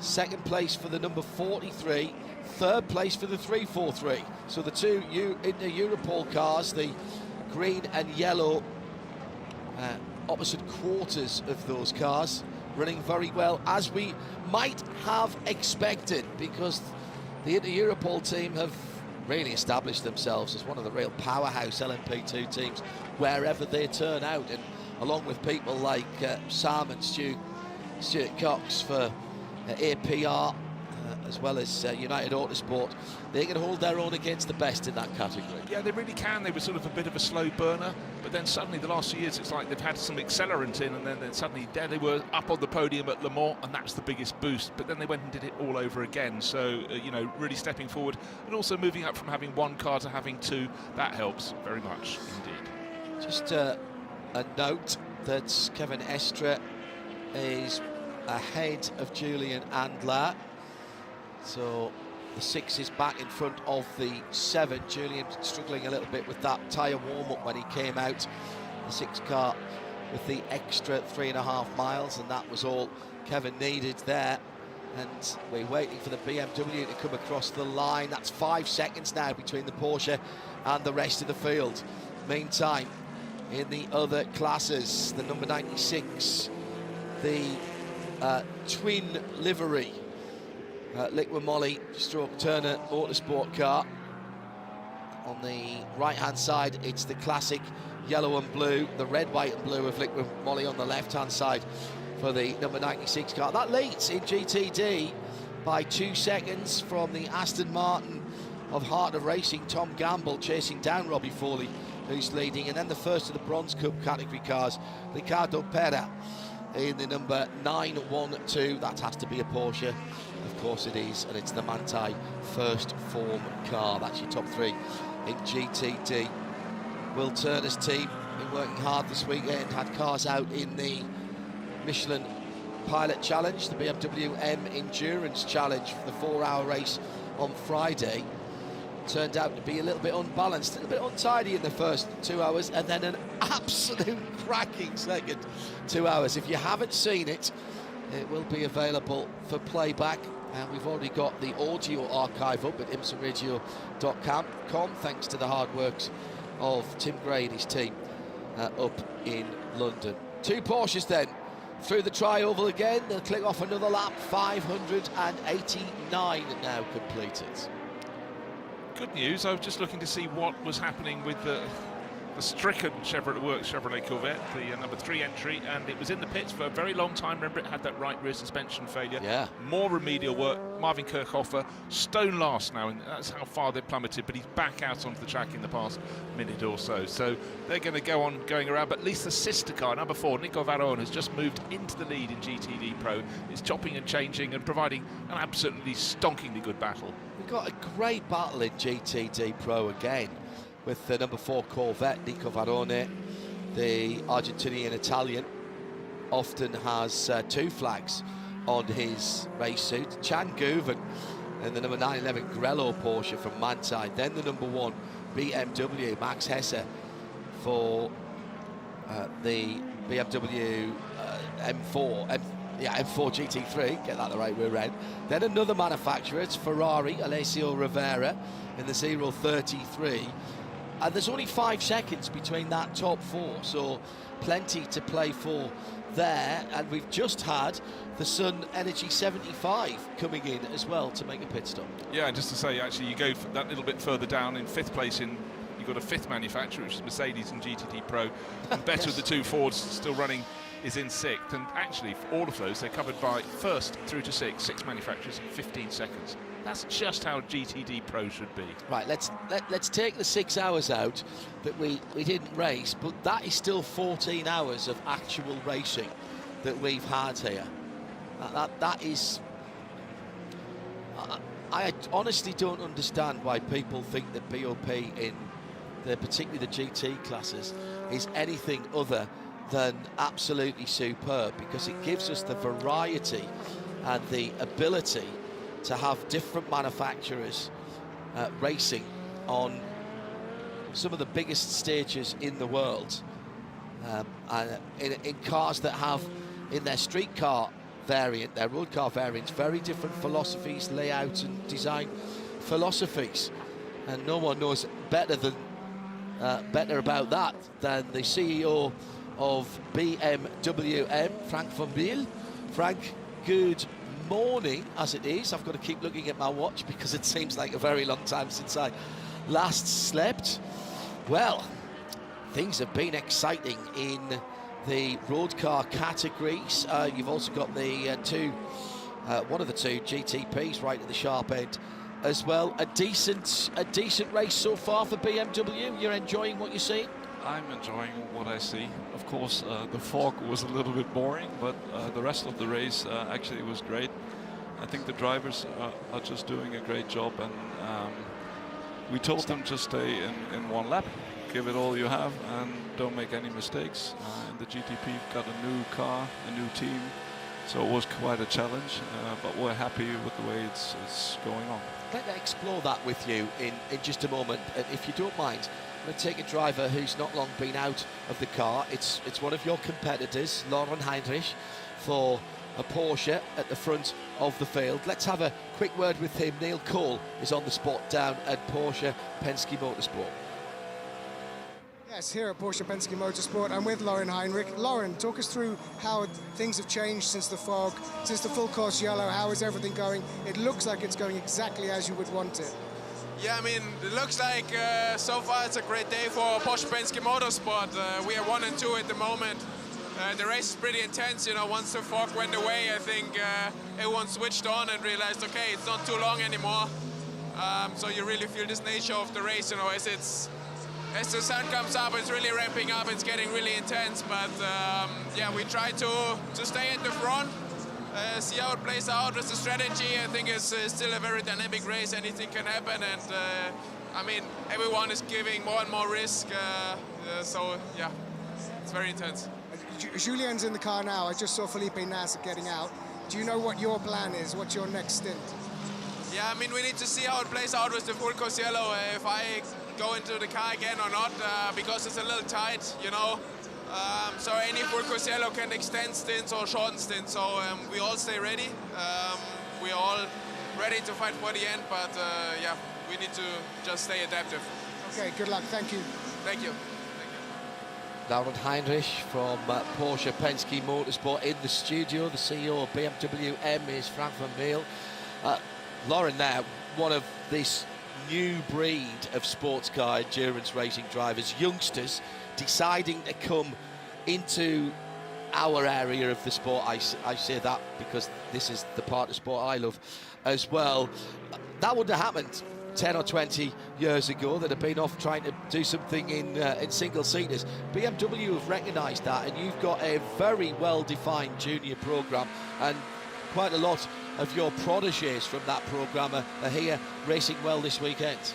That's true. They're on the GTD on purpose because we said they need to get accustomed to the US-American racetracks, and maybe in the future there's maybe a possibility also to grow even further, but they've had a very steep learning curve, and they're very quick, very robust, very stable, very good, talented young drivers, and they're doing a great job right now in the GTD Pro. So yeah, we'll see. Now, you mentioned the new team with WRT, Vincent Voss's team. World headquarters is at Liège, right opposite the airport. Fantastic building. I went to the launch there. They've built a whole different, or they've established a whole different operations centre here in the US to run the programme over here for the M Hybrid. How important was that to have a quote-unquote regional area that you could work from? Well, for us it was also, especially for WRT, it was very important to get personnel on the ground in the United States, and that's also one of the reasons why they picked the Charlotte region, because there are a lot of good racing engineers in that area.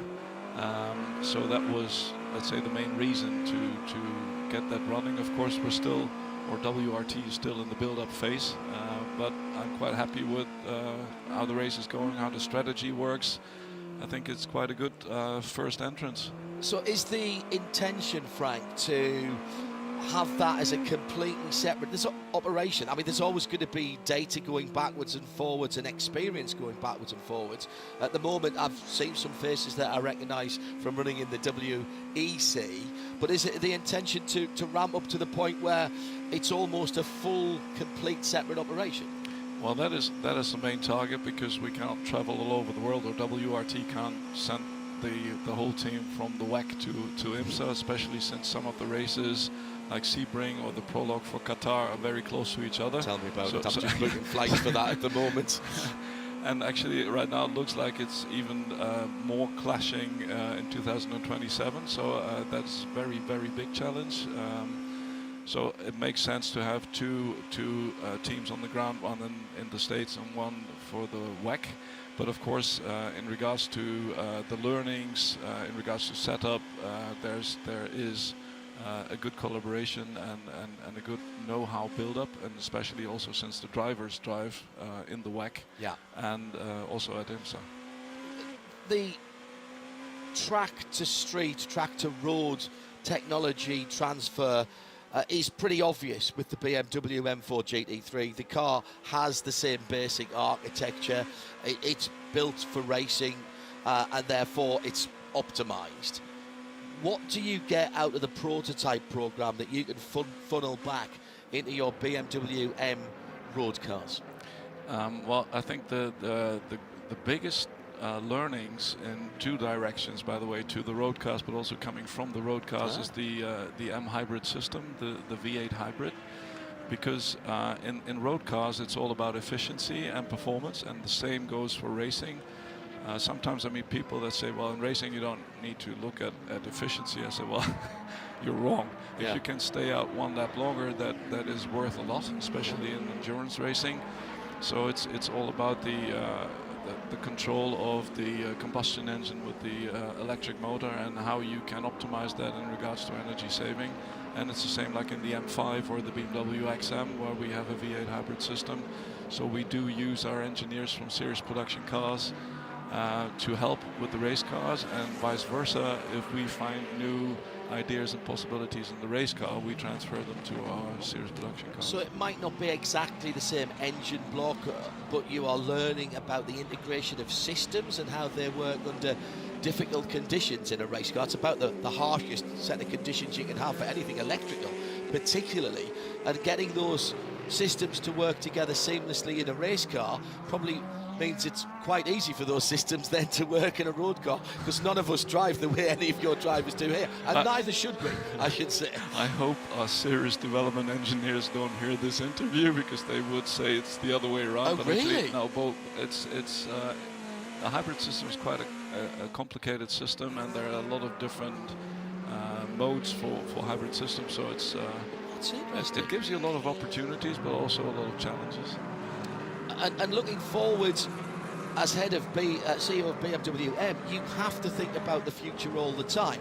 We're here in the start of 2026 enjoying your cars racing and enjoying your street cars. How far down the line, typically, is a major auto manufacturer looking in their model lines? 5 years or beyond? In series production, it's even beyond. There's a very long planning, because you always need to think about what the next generation will be like, and even if you plan production plans, you have to know, I mean, if they're there, they're invested and they're there, so you need to also know what you want to build there in 5 to 10 years. So you have, let's say, a plan for the future. Of course, you don't know at that time what a car will look like in 10 years. But if you look at the development of cars, it's let's say between 3 and 5 years before a car comes out. We're getting the benefit now of a new design architecture for BMW, named, going back into your archives in Neue Klasse. We're back again to a cleaner front end. What is the product development timeline to see those new designs roll out across the whole BMW range, and including the M product? Well, actually, that takes a little bit longer if you do a completely new architecture, and it's not just the car architecture, it's the electronic architecture, it's the software architecture, it's the electric motors, the battery technology. There's so many things that are completely new. That takes a little bit longer, and the thinking about that already started, I think, 6-7 years ago. And if you think about M, for M it's very important to have a series production car that you can build upon. So we also come in the process at the very early stage saying what in regards to torsional stiffness of a car that you need for precision and dynamics, what should be implemented in the base car already so that we can make an M car, and also in regards to battery technology, what can you do and also electric motors. You want to participate at what's being done, but also you need your own M-specific products there. So you try to make it in a way that this architecture can integrate M-ness. BMW and M has been such an integral part of BMW. Alpina now part of BMW as well. How does that fit in to the structure and the ladder of BMW? It's been taken on board now as a wholly owned subsidiary. They've tuned your cars down through the years. It surely isn't just going to become a badge on a BMW. Are you still going to have specific Alpina models? Well, Alpina also has a history of over 50 years with BMW, and the question always came, what is it with M and Alpina? And I think it was, we had our own positions. M comes from racing and is very performance-like, and Alpina also had a lot of, let's say, power in their cars, but it was more elegant and more luxurious. And that positioning clearly worked for over 50 years, and it probably will also work in the future. As they say over here, if it isn't broke, don't try and fix it. We know BMW for engineering solutions. We kind of expect that you can engineer your way into a new set of models, whether it's race cars or road cars. Are some of the biggest challenges, Frank, looking forward and trying to get that 10-year plan outside of your control sometimes, because legislation, for example, can change, and those changes can be made on a whim by politicians, perhaps. I don't want to get into the whole politics of it, but we've got a new set of Euro regulations for emissions coming, and yet we're also being told that we might not have internal combustion engines very much longer in Europe. How easy or difficult is it to sort of integrate your thinking for that 10-year plan into what is effectively a moving landscape? Well, I think you have to look very far ahead and just try and make a prognosis about what's going to happen. But you should not be disturbed by what's happening so much, especially not on a short base, because there's always things happening on the world. So you have to have a robust strategy. At the end, it's all about having great cars. I mean, people want great cars. Emotional cars. Emotional cars. Yeah. So I think that should be your main directive. And of course, if I'm being asked as a serious production guy, I always refer to racing and say it's like the BOP. You know, you can always complain and say, I'm not happy. If you're happy, you don't say anything. But you can always talk about BOP, but actually it changes all the time, because everyone's trying to make a BOP so that it's balanced. And sometimes you feel well, sometimes you don't feel well, but at the end it's a given, and then you have to figure out how you're going to react to that and how you can get back to the optimum window of performance. And it's the same with serious production cars. Legislation is changing, rules are changing. You just have to figure out how you can get back, and if you start thinking at the time the BOP is there or the legislation changes, it's too late. So you have to think about before, what would I do if this would happen, what would I do if that would happen, and then you have to set up your strategy. I was going to say, that's like strategizing for a race, but just so that's why it's so close, and why we're so happy that we're racing and doing serious production cars, because the challenges are more or less the same if you look at it from a logical side. Frank, thank you very much for being with us. Thank you for providing emotional cars for such a long time, and whatever the motive power unit, I think we always know that BMW are going to be that ultimate driver's machine, which has always been your mantra from all of the series production cars, and we wish you well for this race and the rest of the season. Thank you very much for coming to see us, Frank. It's been an absolute pleasure. Thank you very much for having me. That's the CEO of BMW M, Frank Vermeulen. And on the track, the BMW still going nicely as well. Third position, sitting in behind the Porsche of Grello. There is a rivalry for the ages, Bruce. Well, actually, I thought just as the interview was coming to an end, we'd have BMW third and fourth overall. I thought they were going to go into the lead in GTD Pro to go with their lead in GTD. In GTD, it's the Turner Motorsport car, Robbie Foley leading the way. but Max Hesse was hunting down Nico Varron, who's leading in the number 4 Chevrolet Corvette in GTD Pro, but then Ayhancan Guven got on his tail and spoiled his fun. But it's just doing precisely what GTD Pro is meant to do. Fantastic racing. And Alessio Rivera, about 6 seconds further back, 4th in class in his Ferrari. And speaking of the Manthey Grello Porsche, I'm here with Klaus Bachler. Klaus, I know it was a difficult year for you in 2025 in IMSA with AO Racing. How good is it to be back with the Manthey family and back here in IMSA? Yeah, I'm really happy to be back in IMSA. This year we'll only do the Endurance Championship. But I'm happy yeah, to be here, like I said, in IMSA and together with Manthey Racing. I drove a lot with them in the past in World Endurance Championship or Asian Le Mans, and to be there with them at the debut for the IMSA campaign, it's really cool. And yeah, our first race, still 3 hours to go. It will be tight in the end, but cannot wait. It will be exciting, I think. I know after qualifying there was some questions as to how far up the field you'd be able to fight, but it's been going pretty well, I think, overall for the Grello car, sitting inside the top 3 right now. I know you're done. You had to do 3.5 hours during those safety car conditions. What do you think your teammates can do as we push to the checkered flag? Yeah, I think there is definitely a possibility. We are in for the win, but for sure there is a lot of other cars also. So in the end, it's a bit of when yellow comes and who is on what strategy. But I fully trust in the team, fully trust in my teammates. I mean, let's see. 3 hours to go, and for sure we give everything. I know my teammates, they will go all in, and we try to win this race. Thank you. Thank you.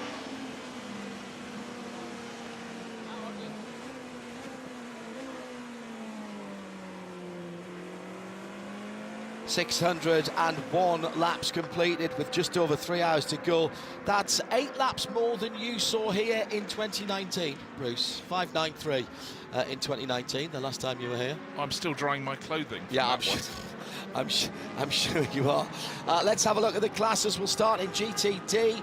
BMW with Turner Motorsport, the number 96 car, leads by about 7 seconds from Tom Gamble in the Vantage from Heart of Racing.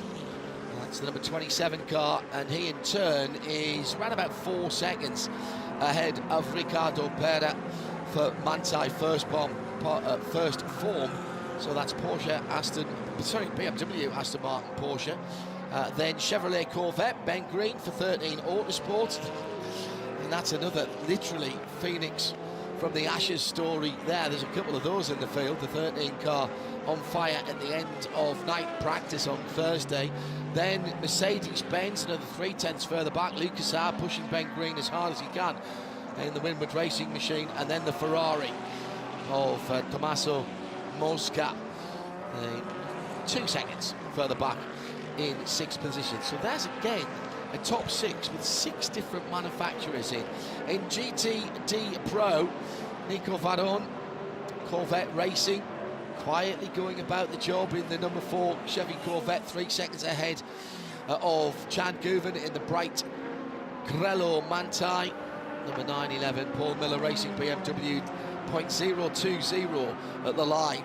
That battle heading down into the braking area for the Le Mans chicane at the moment. 2nd and 3rd, it's Max Hesse behind the wheel of the Paul Miller Racing team. Triage Competizione, another Ferrari, of course. That's Alessio Rovera. The 033 is 6 seconds further back and 3/4 of a second behind him. Winward Racing in the 48. That's their Pro car. So Winward with both of their cars, the Pro and the GTD car, in the top 6 of their respective classes. It's Chris Meese who makes up the top 6 for Ford Racing in the number 65 car. He's a dozen seconds away from the Winward Mercedes of Lucas Stoltz in that 5th position, as we mentioned. LMP2, looked like we weren't going to have an LMP2 field to speak of after the first lap with that coming together. But the strong have survived, the cream have risen to the top. We've had a few pit stops, but Malte Jakobsen is now behind the wheel of the 04. Crowdstrike by APR. Parker Thompson in 2nd, 6 seconds further back for Brian Herder Autosport. Tom Dillman plugged into the Europol number 43, Nick Cassidy in the 343, Christian Rasmussen for AO Racing in the gold number 99, and Rasmus Lind for United Autosport. That's the heavy hitters going in there for the last part of the race for LMP2. And at the front of the field, Porsche Pensky Motorsport, 6 from 7 by half a second. Marco Wittmann some 10 seconds back from the 2 Porsches, and he leads his teammate by 3.8. So 2 Porsche 963s ahead of 2 BMW M Hybrids, 6, 7, 25 and 24 are the top 4. Earl Bamber's another 3 seconds further back for the first of the Cadillacs. That's the Whelen number 31, the red-fronted car. Will Stevens is the first of the Wayne Taylor cars, another 2 seconds further back. So it is the Noah's Ark formation at the front of the field for 2 Porsches, 2 BMWs and 2 Cadillacs in the top 6. That is your VP in race update with just under 3 hours to go. Let's go to the pit lane. Here's an update from Neil Cole. Yeah, I just watched the Inter-Europol competition pit stop. Tom Dillman's gone in the car and putting in a sterling stint, or several stints, was Antonio Felix da Costa, who's with me now. Antonio, how long were you in the car? I think that must have been close to 3 hours now. It felt long, yeah. And how was it? Because of course you came out of the fog, and now it's, you know, suddenly it's hot out there. Yeah, so I think with the heat, our car became a little bit trickier to handle. Struggling to keep the tire pressures in the right window. So yeah, we were pretty fast when I got in the car, and we were able to keep the lead for a long time, but now it seems like maybe a couple of cars have an upper hand on us. Still, it's a lot of time to go. There's a few things we can play with to try and help the car balance, and we're in the mix, so that's all we could ask for. In the mix for the win, definitely in the mix for the podium. So what's the plan now? Are you able to do any more driving? I'll find out. There's 3 hours to go. I would say I would go back to the end, but I'll go and find out. Maybe Tom to the end. Maybe I'll jump back in. I'll find out. Okay. Just stepping outside of this for a second. You've been in North America for Formula E Mexico. It's Formula E Miami next weekend. Just give the viewers listening and watching how difficult a mind switch it is between the Formula E and LMP2. Well, first of all, I love it. I'm a racing driver, so any weekend I can drive a car with an engine, 4 wheels and a steering wheel. Doesn't matter if it's electric, if it's hybrid, if it's an LMP2. And I love endurance racing, so when the call came to do this, I loved it. But yeah, it's not easy. Like, every car is very different. And not only, like, when the grip's good, I can be fast, but it's when the conditions get tricky that, you know, the guys that drive this car all year long, they maybe have a couple of tenths on me. So yeah, we now have Tom, the full-time driver, in the car. I was kind of hoping that he would finish, but if I'm the man for the job, then I'll be up for it. Okay, thank you very much. Yes, man. Thank you. And what they have got to be wary of there, having just done so much time, is 4 hours in NE6. They can't go over 4 hours in NE6. He's done nearly 4 hours, which quite a lot of that was under green flag, actually. So that was a heck of a stint from Antonio Felix da Costa.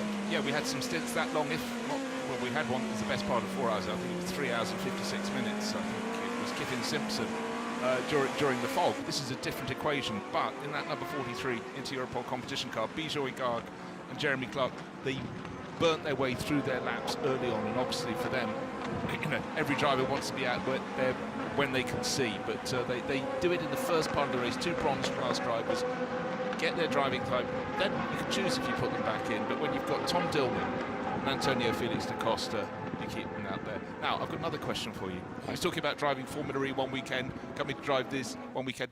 Correct me if I'm wrong, but we haven't had a Formula E race where you go on a banked circuit, have we? Not yet. Not yet, there we go. Not yet. Possibly. They went to Homestead to race on the road circuit, I think, Arjuna, didn't they? At that point, and it's not quite as, well, it's nowhere near as banked as this anyway at Homestead. They sort of flattened it out a little bit to put an extra groove in fact, on the oval part of it, didn't they?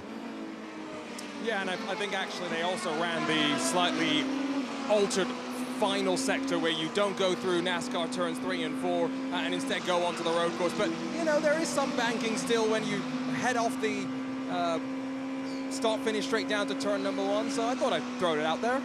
I like it. I like it. How they go flat out on an oval and what that would do to the energy management. They kind of need to be stopping to get that regeneration to get the length of run. I always remember talking to the team that broke the Pikes Peak Hill record in the Volkswagen IDR. Romain Dumas instrumental in that, not just driving it but also helping with the design and his hill climb mentality, because he does a lot of that with his little Norma chassis. And come the race day, they were really worried that it was going to be wet, and I said, well, why are you worried if it's wet? You know, you've got all-wheel drive, you know, that's good.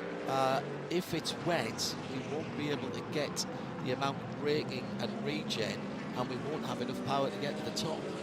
So they actually start with they started in that record-breaking run with not enough electrons to get all the way to the top. The advantage being that, of course, as the air gets thinner, as you're getting right to the top, and my goodness, I've been up there, and it's very, very thin.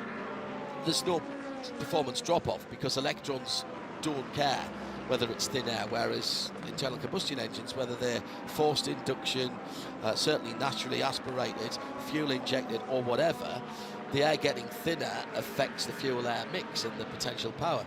But they actually started without enough electric power to be able to finish. It was some of those hard braking into the hairpins that Romain was doing that regen that got him all the way to the finish line. Yeah, sounds like it's a project sort of versed in failure, but optimism and faith. Faith, I think, is probably the word. And with the driver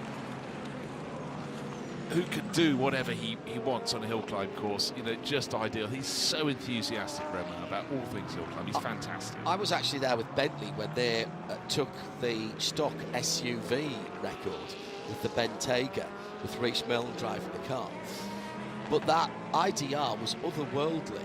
For the first part of the week when it was qualifying, all you could hear was the tyres on the tarmac, because it's all sealed road now, on that run to the top, that scenic route to the top, and the movement of the air that extreme aero car was pushing. They had to put a beeper on the car for the race days, because they were worried that either people or animals wouldn't hear it coming up, and therefore there would be problems. So it literally had a beep, beep, beep. I hope it wasn't like those really annoying reversing ones. It wasn't. Built-up area. It wasn't dissimilar to that, but in the early part of the week, as I say, when they were practicing qualifying, they do it in stages, as you know. You never get to do the whole hill climb until the race day itself. And it was extraordinary to hear the air that was being moved. Let's get back to the front of the field. We've got Porsche and BMW battling together. It's not for the lead of the race, it's Philippe Eng just out of the pits, having a lap put on him by the second place car, Julian Andlauer. But here comes Eng down the inside, looks to the left-hand side at turn 1, maybe just waiting for the Michelins to come up to temperature. 10 minutes to 11, and he's just come out of the pits. Now, this is the time, Bruce, where we need to do a little bit of calculation and start doing some back timing of where green flag runs are going to bring you at the end of the race and who actually has the best opportunity. Kevin Estra's got probably 4 or 5 more laps before he comes into the pit lane. Same for Julian Andlauer. So they're going to be around about the hour mark, the top of the hour. But the race, remember, the checker comes out at 40 minutes past the hour. So how is that going to play out? And I'm not sure. I'll have to work that out when I go for a cup of coffee in a moment. Well, that's coming up soon. But Julian Andlauer, the number 7 car that's giving chase, just a second down on Kevin Estra's number 6 from Porsche Pensky Motorsport. He's got, I think, a lap. Just a lap, I think, in hand over his sister car. Could have a role to play. Addicted to Racing reminds us the Formula E raced at the Puebla on the Roval, so partly on the oval there, using turn 3 and 4 as the final corner. Quite gentle banking though. Yeah, again, absolutely. They could always go to Zandvoort. Go around the Adenloendijk-bocht onto the Saalfeld straight, so that's quite banked. That is very banked, actually. We'll go back to Brooklands. Oh, not quite, a little bit bumpy for them there, I guess. And not quite all there either. Oh yeah, not quite all there. That's the other problem. Yeah. Well pointed out. Much like most of my ideas, actually, not quite fully formed. Nate Johnson and a number of others, including Ian McCarthy, are. I don't know if you can whisper in a tweet, but are saying, are we heading towards the first ever top-class full field finish in the modern era of the Rolex 24 Hours of Daytona, in the GTP or the previous Grand Am era? Well, we started with 11 cars in GTP. We have 11 cars still going. We're into the final 3 hours, and only in the last sort of 15 minutes or so has the last of those cars got ahead of all of the LMP2 cars. And it's the Aston Martin Valkyrie car number 23, Ross Gunn at the wheel. That spent forever and a day picking its way up after electrical problems early on, costed about 15 laps, and it fell down deep behind the GTD Pro front runners, the GTD cars.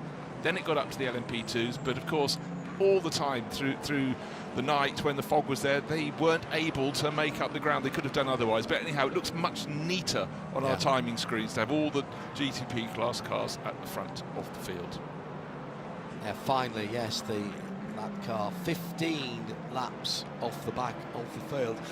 I don't know what they'll make of that, because last year in both the WEC and the IMSA Championship, as we've got, by the way, the Acura in of Scott Dixon. Scott Dixon, we were talking about long stints. Scott Dixon did a stint where he got into the car at, I think, 10 minutes past 1 hour, 8 minutes past 1 hour, and got out 4 hours, and that would have been 4 hours and 6 minutes later. But of course, the pit lane times, every time he came down through the pit lane, don't count towards your driving time.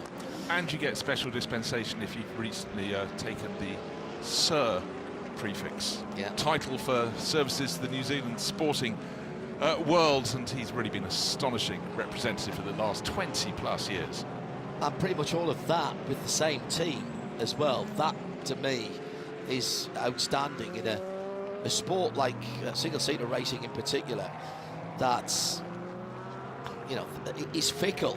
And the slings and arrows of outrageous fortune have people swapping teams. I mean, remember that summer when Jenson, or that off-season rather, when Jenson Button, I think, at one stage was at 3 different teams before he settled in and won his championship, actually. And for Scott Dixon to be in this, with the same squad at Chip Ganassi for so long is brilliant. Arjuna, where are you? 2 3/4 hours to go. What's the atmosphere like in the pit lane? Are we starting to see people get a bit antsy?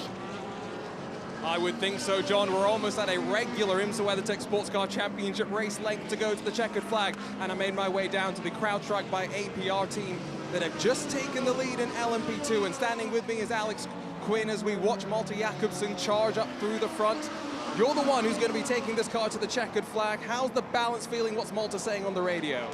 Yeah, so far so good. I think, to be honest, I think we have really good pace. I think, you know, we've got the car to win this race, but we all know it's not all about that here. There's a lot more you have to take into consideration. But we're definitely in the fight, so I'm looking forward to getting in soon. It's going to be a long few stints for me to finish this race, but I'm looking forward to it, and you know, we all want to win so bad, so I'm going to be pushing hard. Down at pit entry, the Porsche Pensky Motorsport number 6 is down on pit lane. You talk about, though, pushing hard to the end, Alex. I feel like these are slightly cooler conditions than a lot of people were expecting as we were getting towards the checkered flag. What are you expecting with still 2 and a bit hours to go? Yeah, it is a little bit cooler, but it is heating up quite a bit. It's changed a lot in the last few hours. So, I mean, we all know that these last 2 hours are what matters. So I expect a really hard fight with, you know, it's close between a lot of us. There's a couple of cars off strategy, so it's going to be interesting. But I think LMP2 is always like this. It's always very close, and it's going to come right down to the wire. And because of the safety car running and being able to preserve Michelins, do you have enough tyres to be able to really attack to the end? Yeah, I'd say everyone's in the same boat there. I think we all sort of will be singling new tyres till the end. So full push, no tyre saving, maybe a little bit of fuel saving, but yeah, full push pretty much. Enjoy it. Thank you. Full service full fuel loads and 4 brand new Michelin tyres for Kevin Estre, who comes out. Oh, and a new driver actually. Lawrence Vantor was plugged in to the number 6. So when I said full service, it was full service. I didn't even notice the change of driver. That was done so efficiently. Now, a moment or two ago, the Scott Dixon number 60 had to take the chicane on the back straight up on the wall because he missed the turn into the track part of the Le Mans chicane. No harm, no foul there. So that was 4 minutes before the hour for the number 6 Porsche Pensky Motorsport, and that drops him down to 4th position. Caelan Frederick has stayed in the JDC Miller car. What a run. Whatever happens from here, what a run for John Church's team. Absolutely incredible. They have been there or thereabouts. Caelan on his outlap is, let me see, 5 seconds behind Lawrence Vantor. So they are right in the conversation again there. So now we need to watch the stops for everybody else, which will start with Julian Andlauer as he comes in either this lap or the next one. The Porsches are getting 32 or 33 laps of green flag running. Here at the Daytona International Speedway. Actually, he only did 30 laps that time, Kevin Estre. That's interesting. Okay. So Julian already on 30 laps. Let's see if he comes in now. Yes, he does. Just a little bit of, that was a full green flag pit stop. So was there a little bit of yellow in the previous one? Yes, there was, of course. I'd forgotten about that. There was 5 laps of yellow at the beginning of that stint. So that's easy to remember. 30 laps then. Similar service for the number 7 car. And in fact, the top 3, as they were scored last lap around, have all come in. Andlauer, Sheldon von der Linde, Renger van der Zande. In respectively the number 7 Porsche, the 24 BMW and the 93 Acura.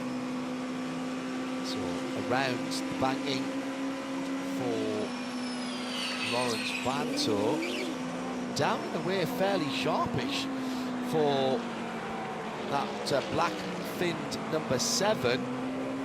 And that car might hold on to the lead out of the pits, but how quickly can Julian Andlauer get the front Michelins in particular up to pressure? He's coming to the end of the pit lane now, still under the pit lane speed limit. Turns hard left to put a little more energy in, and here comes his teammate going up over the top of the tri-oval into turn 1. If he looks left now, over the top of the pit lane wall, he will see the second of the Porsches coming out. It's first and second again for Porsche Pensky Motorsport, but this time the number 6 car didn't have to do the pass on the track.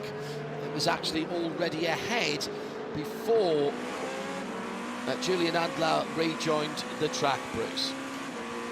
It really is nip and tuck. Whenever we finally decide that one of those cars has an advantage over the other, they seem to swap their way around. But they're going to keep us guessing. What have we got left on the clock? Well, we've got 2 hours and 40 minutes remaining in this Rolex 24 Hours of Daytona, and it's chopping and it's changing, but still the Porsche Pensky Motorsport 963 seem to be predominant. But let's find a variable for you. Air temperature continues to rise, 24 degrees now. Track temperature creeping higher. The last interview we heard, they were talking about it's really starting to warm up. That's now 27 degrees. Will that make the pendulum swing in opposite direction? Peter Mackay, hot into the commentary booth. He went through the night, through the fog, back into daybreak, green flag racing. Here we are. This is more of what we saw in the brochure from Florence. Yes, that's what you booked. Yes, exactly. I've just been sitting in the IMSA suite. We're very spoiled, and I was enjoying that little battle, that little meeting of the Lyon Motor Club between Julian Andlauer and Kevin Estre. Of course, both hail from the city of Lyon in France. 2 drivers who, as soon as they get in the car, it's just magic every time. It's never boring with that pair. No, I mean, if you're the TV director, you can just put the camera on those cars and follow them around. And I tell you what, for the camera crews, they must have been so happy when a little bit of visibility came, because, you know, to be in post at sort of 6:30 on a Sunday morning, you're going to be tired, come what may, even if you've had a good break overnight. Then you can't see anything. Just hideous. Then after a while you get your eye in a little bit, but fortunately once the clouds started breaking, the fog really did burn away relatively quickly. Still took a couple of hours, but the visibility, one of the problems we had overnight was the fact our lofty commentary position, we were up in the clouds, well down at pit level, but I don't know, 80, 100 feet below us. It wasn't too bad, and therefore on the track, which is closer to pit level, it wasn't too bad. But 6 hours 43 minutes we had behind the in the full course yellow because of the fog, something enormous. It was a lot. It was a lot, and our in-house Jackie X, John Hindhoff, managed to go through the whole lot of it while we all kind of came in and out for a couple of hours here and there. But that's it all in the rear-view mirror now. And the great thing was when we got back to racing with over 6 hours to go, we had a proper prime sprint on our hands. And with 2 hours 38 minutes to go, it's just less than an IMSA WeatherTech Championship Sports Car regular distance race to go. It looks like those Porsches seem to have the pace in GTP, whatever the answer whatever answer is required, they seem to have it right now. Into Europol, on the other hand, they've got two front-running cars trying to hold down the 04 CrowdStrike car. CrowdStrike looking for their very first win here at the Rolex 24. I'm sure the fingernails will be in crumbled bits all over the floor of that pit perch at the moment, because there'll be nerves all around. Yeah, but the good news is we've had green flag running since just after 7 o'clock, about 10 past I think it started, so we're nearly 4 hours of green flag running with a few vagaries in between. And okay, you always have that transition, night into day, but now we're going to see how in the final, what have we got left, 2 hours and just under 2 hours 40 minutes, getting warmer all the time. That could be a variable, but when the track was at its hottest after our 1:40 start yesterday afternoon, it was the Porsche Pensky Motorsport cars that were they just had a marginal advantage, and a couple of times a 5-second margin was built up by one car, and then something would happen, they'd come back down, full course yellow, people closing in again. But it does seem they've got the performance. Will it take them through to the finish? Well, it probably will. Will it take them through to take the finish in the lead? I think probably will as well. The big question is which. My money would be on the number 7 entry. That's the one. Felipe Nasr. He does well in this race, normally, doesn't he? Yes. Julian Adler and Lauren Heinrich are sharing. Ryan Marine and I were just discussing the drivers that have done 3 in a row. There are 2 others that have done it, Elio Castroneves and Peter Gregg. Peter Gregg didn't do it in 3 years in a row, but one of the years there wasn't a race at all, so 3 starts from 3. The only difference with Peter Gregg and Elio Castroneves, they both did it with 2 different manufacturers. Peter Gregg did it with Porsche, of course, but also 1 year he did BMW, which is quite an unusual year, but he came back to Porsche pretty quick. Oh no, more problems for the number 3 Corvette. This is the car that had the suspension failure on the rear right of the car. Appears to have got back to some sort of more normal pace now, but was delayed for a little moment there. Let's go down to the pits and get an update about the number 57 Windward AMG. Lucas Auer is going to stay in this car, and a very, very slick stop. So slick, in fact, that they had time to go and actually grab an air compressor and blow out the front of the radiator section on that Mercedes, and off and away they go, just as the Triati Competition 023 Ferrari heads its way into pit lane, Peter. A big growl from the 6.2 litre V8 of that AMG. Thank you, Arjuna Kankapadi, for that pit lane report. Down in a very, very busy pit road here at the Daytona International Speedway. Won't be able to, well, if we stay green for now, that car, that Windward car, you'd expect around an hour for a stint, thereabouts. They'll need 2 and a bit stops as things stand, but with a bit of full course yellow, maybe could go down to just 1 pit stop. This is where the fuel capacity and what maximum stint length can be is so important. And we've got the great information here in the Ford Racing Global Broadcast Centre, IMSA.com/telemetry, and you can go onto there as well and look at the usable energy that not only the GTP cars have, but for the very first time in 2026, what the GTD cars have as well. One of which, the 911 Manthey Porsche, into the pits. Driver change going on. It was Ayçan Guven who brought the car in with his Turkish flag on the top of his helmet. We'll confirm the incoming driver in a moment. The sister car running in GTD, the 912 Manthey First Form. I think they're my early nomination. Oh, now we'll come back to that in a second. There's a car in a plume of smoke just out of the back part of the circuit on the super speedway banking. Smoke everywhere. Oh no, it's the Ford Racing number 64 in full course yellow. Full course yellow with 2 hours and 33 minutes to go, and it is dreamland for Heart of Racing Aston Martin. They've already taken their pit stop. Manthey should be able to get out with their number 912. So those cars, it's Mike Rockenfeller on board the number 64 Ford. So what has happened? Oh, there's a big trail of fluid throughout the back of the car. That does not look... I'm no mechanic, Bruce Jones, but that does not look good to me. Me neither. And no forewarning for us as we saw the car. I was then looking at it about a lap or so ago. But unfortunately there, gosh, how to get to within 2.5 hours of the end of the race and then leave some of your vital fluids. The 64, Mike Rockenfeller at the wheel. The sister car is the one that had been further back, 65, but that's worked its way forward. But you've got to feel, because in the early stage of the race, the Corvettes leading from the two Mustangs, it was a sight to behold in GTD Pro. But now, unfortunately for 64, for Ben Barker, who's not in the car, Dennis Olsen not in the car, but Mike Rockenfeller, who most notably is, he's talking to the corner workers there. They're going to try and move it away. But where did that run of liquid start? Did it go over a curb and hold something? I don't think so. I'm sure it's something else. It's not a very Mike Rockenfeller thing to do something like that. But in fact, if people get the chicane wrong, they normally get it wrong between the first and the second parts of the four-corner sequence there. But big disappointment there for Ford Racing, with the crew run by Multimatic. And hard to know what happened, but he was already travelling in quite slowly, I would suggest.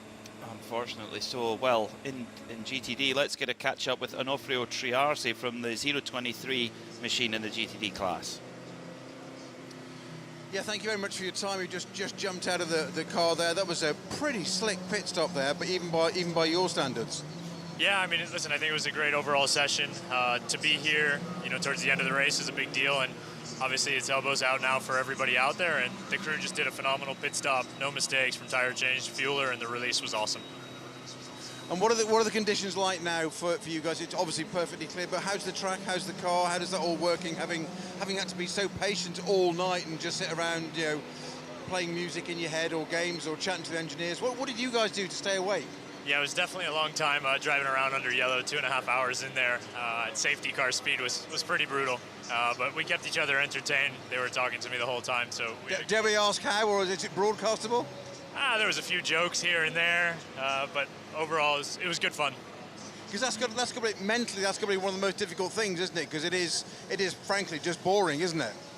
It definitely is. Every lap you're wondering when we're going to go green, and finally when started to see the sun come up, we knew it was going to be within a couple laps, so we were happy, and you forget about it pretty quick.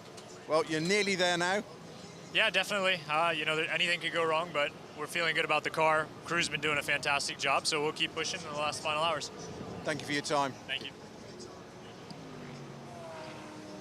Down at Ford Racing, I've checked in with the crew here. No word over the radio, Peter, from Mike Rockenfeller other than shut the engine off. And fortunately, all is okay for Mike. Ben Barker was ready to jump into the car. They were planning, I think, to come down to pit lane this time by a heartbreak for... Remember, a car that finished on the podium last year, 65, our defending class winner, still in contention. Thank you, Arjuna, and also Peter Snowden, who was chatting to Onofrio Triarsi from the 023 Triarsi Competizione GTD entry. Huge amount of fluid coming out of the bottom of that stricken 64 Ford Mustang, Bruce. What a pity. I mean, with 2 hours and 30 minutes to go. Yeah, heartbreaking. And in fact, I've had a little look at, it didn't go off at the chicane.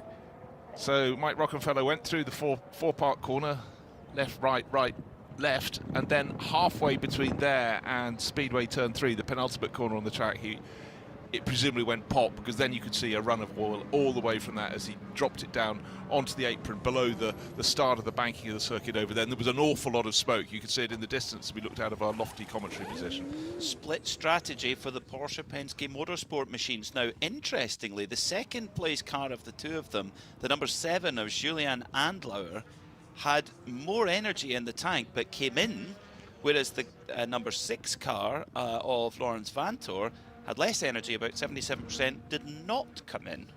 Quite counter to the culture that one would have considered. I thought they'd work that 1 lap advantage, which therefore would mean at their final stop they could put in 1 lap less energy into the tank.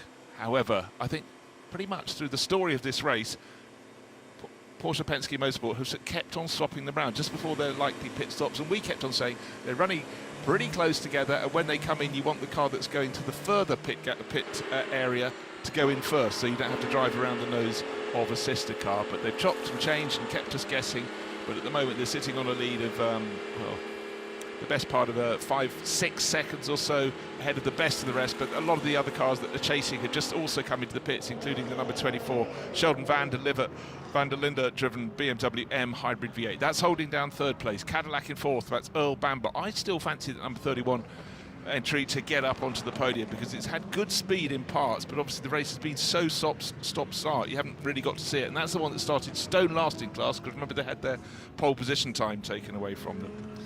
Work going on the number 2 United Autosport, number 22. This is Rasmus Lind, Paul Di Resta, Gregoire Saucy and Dan Goldberg, the winning car from last year. Don't forget, it's a slightly different colour scheme this year with a very slick, shiny blue and red. Of course, has to be blue and red with United Autosport, of course, but certainly the shiny part is new. But they've got that change made, trying to get the car tuned in for the very end of the race. In the fight for the lead of LMP2, it was very much a pit battle between the Algarve Pro Racing team that run the CrowdStrike 04 car and the number 43 into Europol competition machine, and it was a 1-all draw effectively. They came in the order they went out at, so all scores even there.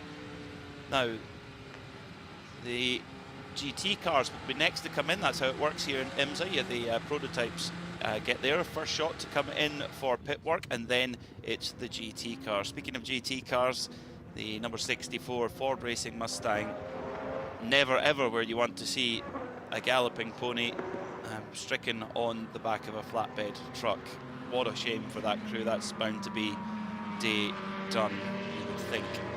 So GTD is coming in, led by the number 4 Corvette of Nico Varone, with the number 1 of Max Hesse for Paul Miller BMW coming into pit lane, and there with Arjuna Kankapati. And this is going to be a battle of the pit crews. We have equalized the field with this safety car period, and so as Corvette, Pratt and Miller go to work, I don't see a driver change there. I do see a driver change for the Paul Miller BMW as out gets Max Hesse. Wasn't quite sure which of the drivers got strapped in. A little bit further down the running order comes the rest of the GTD Pro class. One of them to keep an eye on is the Windward Mercedes, which has slowly been picking its way through the GTD Pro pack. Still waiting for that fuel to be packed into the Corvette Pratt and Miller machine. Same for the Paul Miller BMW. Windshield tear-offs being ripped off the car as well to make sure the driver's got maximum visibility. And a great stop from the Paul Miller BMW. They'll be out first. Corvette Pratt and Miller's number 4 follows them out in second.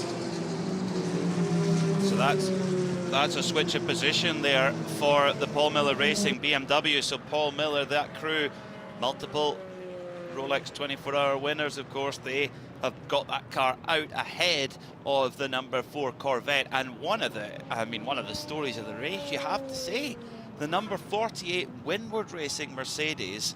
It is in the GTD Pro class, but with not a full Pro lineup, is right there in the mix. Came in just behind the Paul Miller Racing and number 1 BMW and the number 4 Corvette. But Lucas Stoltz is now aboard. 2 hours and 25 minutes to go. What a story that could be if they were able to pinch a win here. They're going to have to get through that Corvette and the BMW first, which is not an easy task. but they're in the mix. Well, it was a roll of the dice when they decided to enter GTD Pro. Obviously, the competition is tougher, but the way you can do your driving stints changes. But I tell you what, for Scott Noble and Jason Hart to be able to use their track time so effectively, and then, you know, once the fog lifted, to have Maxime Martin in the car, Lucas Stoltz coming out to play as well. They are super strong in the Mercedes sort of assisted drivers, and it could be a proud result for the team. Car 48, Winward Racing, and of course they enter the 2, and the sister car running in GTD has shown its form up and down the course of the race. At the moment, not quite at the sharp end of the field. Lucas Auer, another tip-top driver, 5th in class, so they could be in for a double bubble. Good fun result. We've got what's left on the clock, 2 hours 25 minutes. A double bubble would be quite a story, to win both GT classes, the same team, the same first time running 2 cars in the Rolex 24. What a story that would be. We'll watch it closely. But the big winner out of that full course yellow, of course the agony for Ford Racing, is the ecstasy for the 911 Manthey Racing Porsche, because they had just come in, filled up with fuel and gone out, and then the full course yellow. That must be the best sight in the world. You're a driver just coming out the pitch, you've just filled up with fuel, full course yellow, and you're thinking yes, which means you basically cycle right to the front when everyone else pits. It's almost hard to explain just what an advantage that gives you. You think you're racing your heart out, you're trying to pinch an inch at every corner, and you gained a few tenths of a second. And that, imagine you've done a long stint, you're just climbing out of the car, and suddenly the engine notes, the car's still circulating, drop. Hold on, yellow flag, full course yellow. Oh, what a gift. And you take those gifts with both hands. Slightly odd strategical call going on here with the number 6 Porsche Pensky Motorsport machine coming in a lap after 2 laps after the sister car. Now, of course, the one reason would be to not stack the 2 cars too closely together in the same pit box. They do have a pit box each, but they're very close together. But it does seem a bit odd, because this now drops the number 6 Porsche Pensky Motorsport machine right behind the rest of the field in GTP that are running on the lead lap at least. Yeah, I'm trying to get into my mind why you would do that. The only thing I can think of is that if there is more full course yellow, it could potentially save them a pit stop. But it's a roll of the dice, to say the least. It really is. Okay, why have we got full course yellow? Because they're trying to clear up all the mess out on the track on the exit of the chicane to Speedway 3. In fact, great clouds of dust are being blown away from where the sweeper has been brushing the quick dry material there. But I'm just waiting to see when the next indication as to when we're going to go green, but still more cars diving into the pit lane. Still the yellow flag held up on the gantry high above the start-finish straight just in front of the main grandstand. Interesting looking down. We had a really windless night, which is one of the reasons the fog remained, but right now the flag is blowing in the course officials' hands, and even their shirts are blowing around in them. So the wind that could have helped us last night has finally arrived. Bit late, eh? And it's in the completely opposite direction. Yes. It was downwind going into turn 1 yesterday. It's now into wind going into turn 1 today. Fascinating. So what a obscure weather we've had over the last 21 hours or so. Will that roll of the dice for the number 6 Porsche Pensky Motorsport machine, will it be inspired? Will it come up 666, or will it come up a 1 or a 2? We won't know until 2 hours and 20 minutes time, but this is something that Porsche Pensky Motorsport have done so many times in the past. When they've got both cars in the fight, they won't put them both on the same strategy. They'll go, there's a plan A, there's a plan B, or there's 2 plan A's that are seemingly equally good. Let's put 2 bets on. And hopefully one comes off. When you think as a team, it's very clever. If you're at the wheel of the number 6 car right now, Lawrence Vanthoor, you're probably thinking, are we getting the optimum strategy here? There's always going to be one that gets it and one that doesn't. It's you know, they've done it. They did it in the RS Spider days in the American Le Mans series in the late 2000s. So and they were pretty successful there, and they've been pretty successful with this program as well. So. If I was Porsche Pensky Motorsport, I would want to have a split strategy. If I was a driver in the car that I thought had the slightly inferior strategy, which is where you're going with that, which is the number 6 car, but take a look at their fastest lap. Fastest lap of the race actually set by the number 6 car. That was Matt Campbell. In fact, I think I've generally not been in the commentary box when Matt's been in the car. That sometimes happens because sometimes our little stint lengths don't just correspond. He set it. best lap, though, actually, it's such a...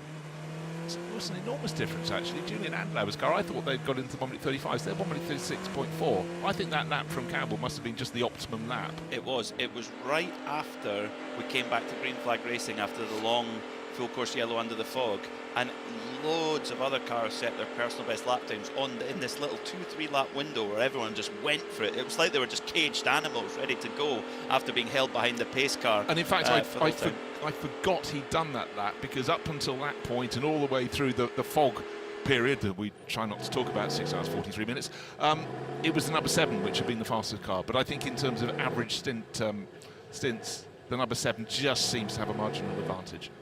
Let's catch up with Arjuna Kankapati down in pit lane. Interesting story down here is that the FAF Motorsport crew, they did a splash and dash last time down pit lane, but this time it will be a full service, and I see Andrea Caldaretti ready to take over from Mirko Bortolotti. I think this, Peter, is because this Lamborghini's been down a lap or two for about a couple of hours, and they may have been able to use this caution to get back onto the leading lap. Let's not forget the final hurrah for FAF Motorsports in this Lamborghini Huracan. They'll be debuting the Lamborghini Temerario at Sebring when we go racing in March.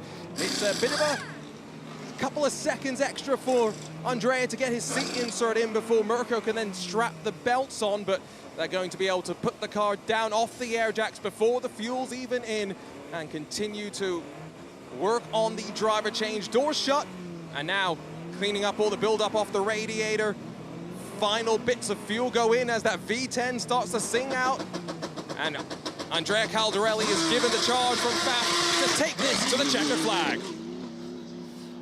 Well, if that is the echoing symphony where the Huracan goes into retirement, that's good enough for me. Fantastic stuff. Well done, Arjuna, keeping the microphone open for that one. Now, slight delay there for one of the front-running, in fact, the leading GTD car, the Turner Motorsport BMW. It just sort of coughed and spluttered there a little bit, and progress had steadied, but it looks like all is normal again. The question is, can the Lamborghini make its way, the FAF Lamborghini make its way back in time? It's just coming out of the pit lane now. It's going to be very tight to actually get there to the back of the GTD Pro class. May have to cut through the GTD traffic, but the fact that they're anywhere near the lead lap after some of the problems that they've had, the braking issue earlier on in the race for FAF Lamborghini, that's another vote potentially for our BDO No Strategy Award. The 912 Manthey Porsche, I think, is getting my vote right now in the GT category. Prototypes, I've no idea yet. Thankfully, we've got about 2 hours to figure it out.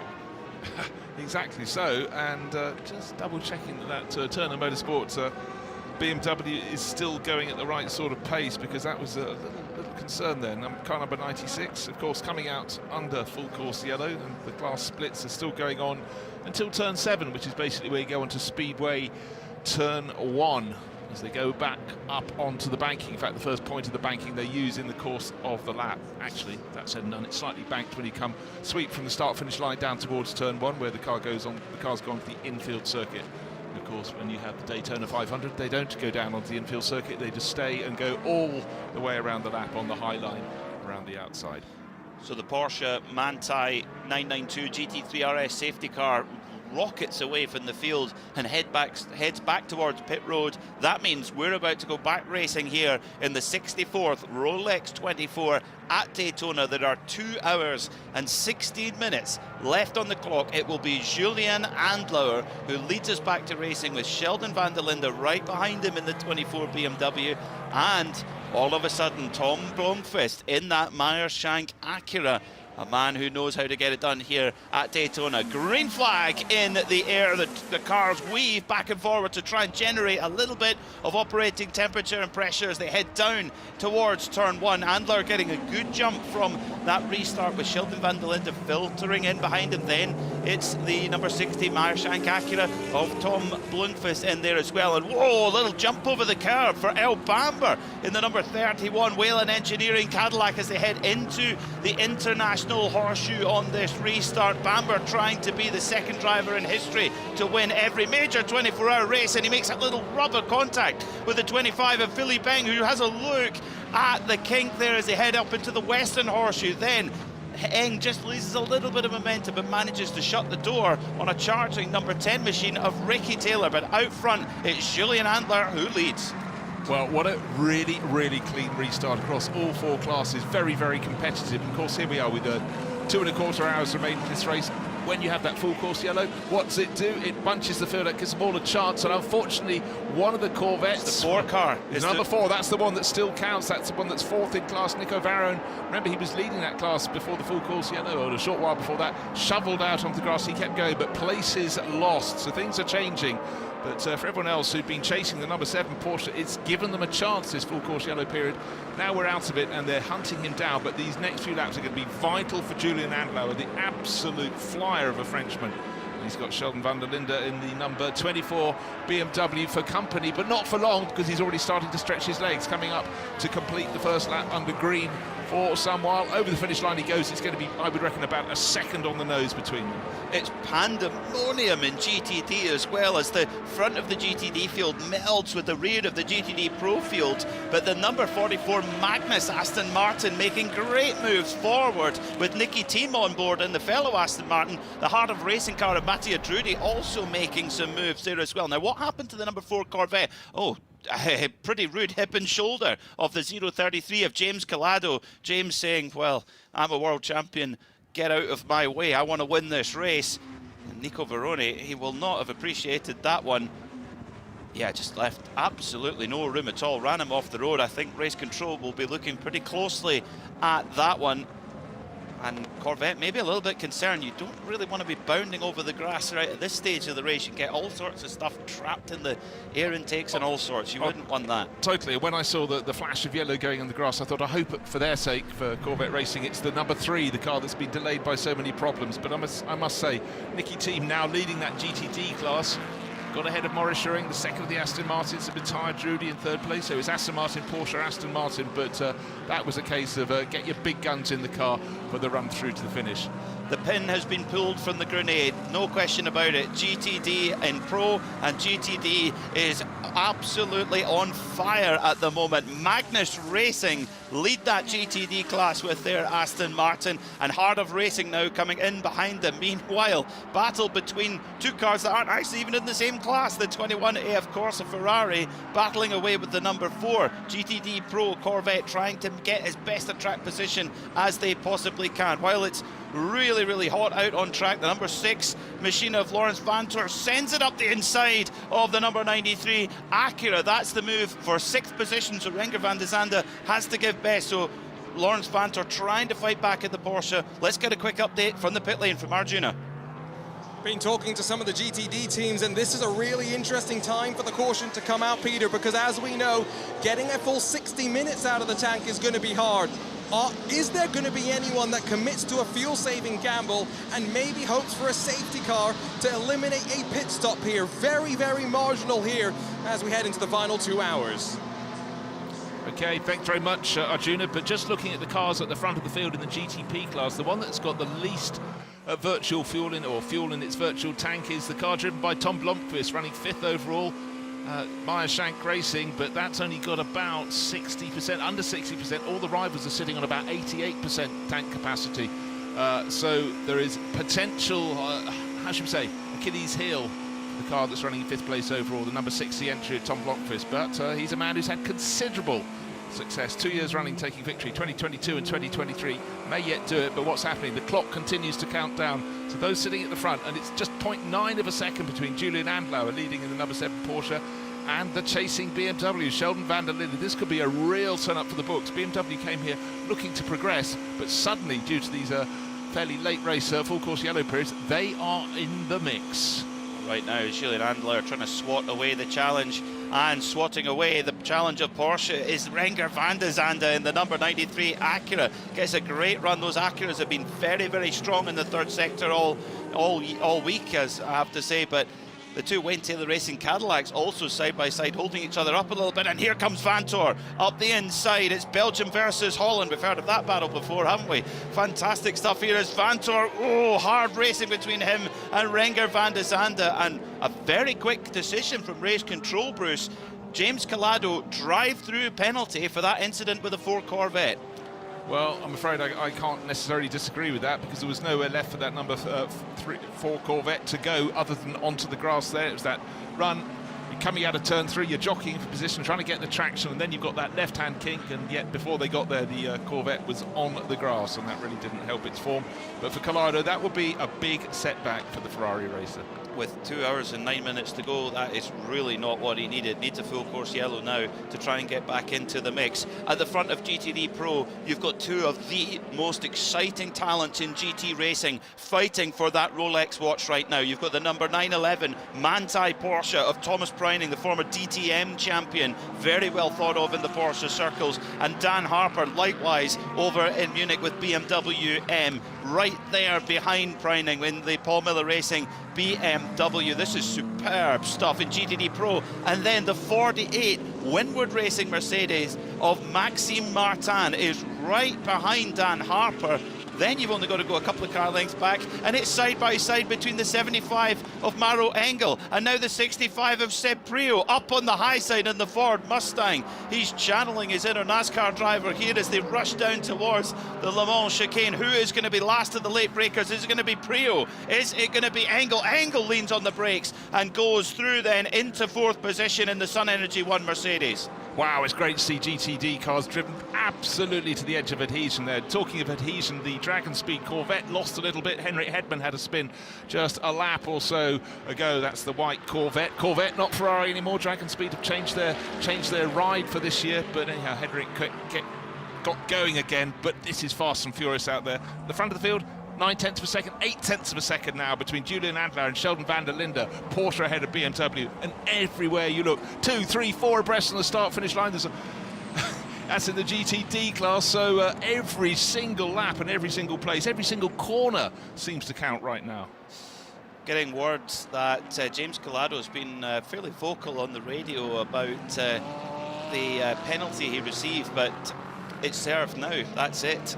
You just got to get the head down and get on with it. That's all he can do right now. Great driving from Thomas Preining. The Porsche 911 GT3R is a new Evo package for this year, and they have struggled through the roar and through practice and actually through the earlier part of the race, but now at this latter part as the heat's coming up, the car seems to like the heats, and well, the DTM champions, we've had Aycan Guven in the car, DTM champion, Thomas Preining in the car, likewise, and holding off really, really well in hand-to-hand combat with Dan Harper. Then you've got the Mercedes, the 48 of Maxime Martin. People like to complain about balance of performance, but we've got 3 different cars here, 3 very different configurations, all fighting tooth and nail. Well, just before we came into the booth, the top 6 in class were 6 different manufacturers covered by just 15 seconds. That was all shuffled and closed up, but right now this is tip-top racing, and unfortunately, if you get a penalty early in the race, you can often, maybe, with a bit of fortune and the cookie crumbling in your direction, you can gain places. But here we are, just over 2 hours remaining, and number 11 has just been given. That's the TDS Racing Orica in LMP2, just been given a mechanical black flag, so that'll be reporting into the pits at some stage. And at the moment that's circulating in with Matthias Besch. He's just come into the pits from 8th place in class. It's going to be hard to make up the deficit there. That's frustrating. That's frustrating. Meanwhile, at the front of the field, Julian Adler is holding off the challenge from Sheldon van der Linde in the number 24 WRT BMW. Don't forget, WRT, yes, they've done a few races in IMSA in the past, but this is a whole different ballgame. Running a factory prototype program, yes, they've done it in the World Endurance Championship, but to come over here to IMSA, there's so much new things, having to rent shop space, everything like that, and, well, they're just doing what WRT normally do. They could go and race on Mars, and I'm sure they would win. Not necessarily in the first year, but maybe if there's a winter series, they'd have it all right for the second year. Very good, Bruce Jones, very, very good. Well, Mercedes AMG forging forward, and Nico Veroni in the number 4 Corvette right now must be hot under the collar. He's running back in 6th position in class at the moment, 5.5 seconds off the lead, so it's far from done. But the Corvette have been so good all race long. Both of their cars running in flying formation like the 2 fighter jets that flew overhead at the start of the race. And then we had the suspension failure, bizarre suspension failure for the number 3, and the number 4 getting roughed up in contact. Wind back 12 months ago, Bruce. number 4 Corvette in fairly rough contact in the fight for GTD Pro victory. That sounds familiar. I've seen this film before. No, I'm sure you just make it up as you go along. I get confused Fiction. from year to year, but yeah, so suddenly they are finding themselves with the better place of their cars, down in 6th place in class. The number 3, well, completely out of it, in penultimate position. 54 cars still circulating, and only the much delayed number 73 LMP2 Charger from Pratt Miller Motorsports behind it on the charts. But still going. Look, we started with 60 cars, 54 still going. I think that's really, really impressive. Obviously, there was a period of nearly 7 hours in the night when no one could really attack anyone else because it was full course yellow because of the fog. But even so, the racing has been spirited. And in fact, on this most recent restart, it's been fantastic. James Collado, we've just gathered, isn't too happy with the penalties coming his way, but he's already served that. And his Ferrari, the 033 entry, is down 8th place in class and may be able to fight its way back, but I'm afraid the clock is not his friend. 2 hours and 4 minutes remain. This is going to go in a whisker.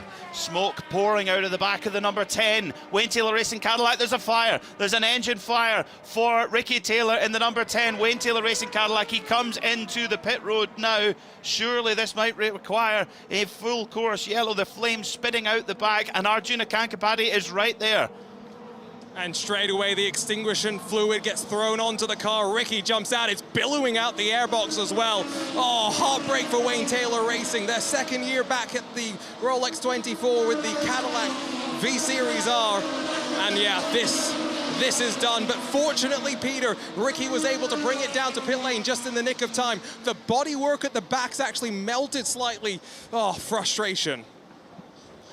Ricky, one of the most experienced drivers in the field, 32 times an IMSA winner, former champion, 18 times he's done this race. He knows what to do in that kind of situation. Quick thinking required, and good job by the Wayne Taylor Racing mechanics who have got the blaze under control. Now the question is, will we stay green or do we need to go full course yellow? Has there been fluid dropped on the circuit? That's what we don't know at this stage. We stay green for now with 2 hours and 3 minutes to go. Heartbreak for Wayne Taylor Racing. They were in the general mix for a podium finish and of course a full season entry. They need the championship points. They're all going to count in the most competitive era we've seen in IMSA prototype racing. Well, what a mess. Ricky's won this race twice, 2017, 2021. Never right at the sharp end of the field, but with these bunches up after full course yellows late in the race, we've got just over 2 hours remaining. He was in the mix, and Wayne Taylor Racing, they are never over until they're over, but unfortunately the moment came. I'm trying to work out which bank corner that was. Is that Speedway 3 or Speedway 4, or is it earlier in the lap? But just that was in Speedway 3, and just the little puff of smoke, and it wasn't little for long, and it looks at that point he might be able to get it back without too much trouble. But then, hold on, what's under the tail? That's flaming, gets to pit in, and by the time he got to it was a proper conflagration by the time he parked up. Oh, it's one thing you never like to see, and the main thing is that is Ricky getting out the car there, and the car is extinguished without any injury. That's the main thing as well. So we stay green for now. Wayne Taylor Racing, I think, are going to have to push this car behind the wall. Well, just as all of the excitement begins, a sports car racing legend has come to join us. Timo Bernhard, welcome. You've timed this pretty well. Love the view here, and thank you for being here again.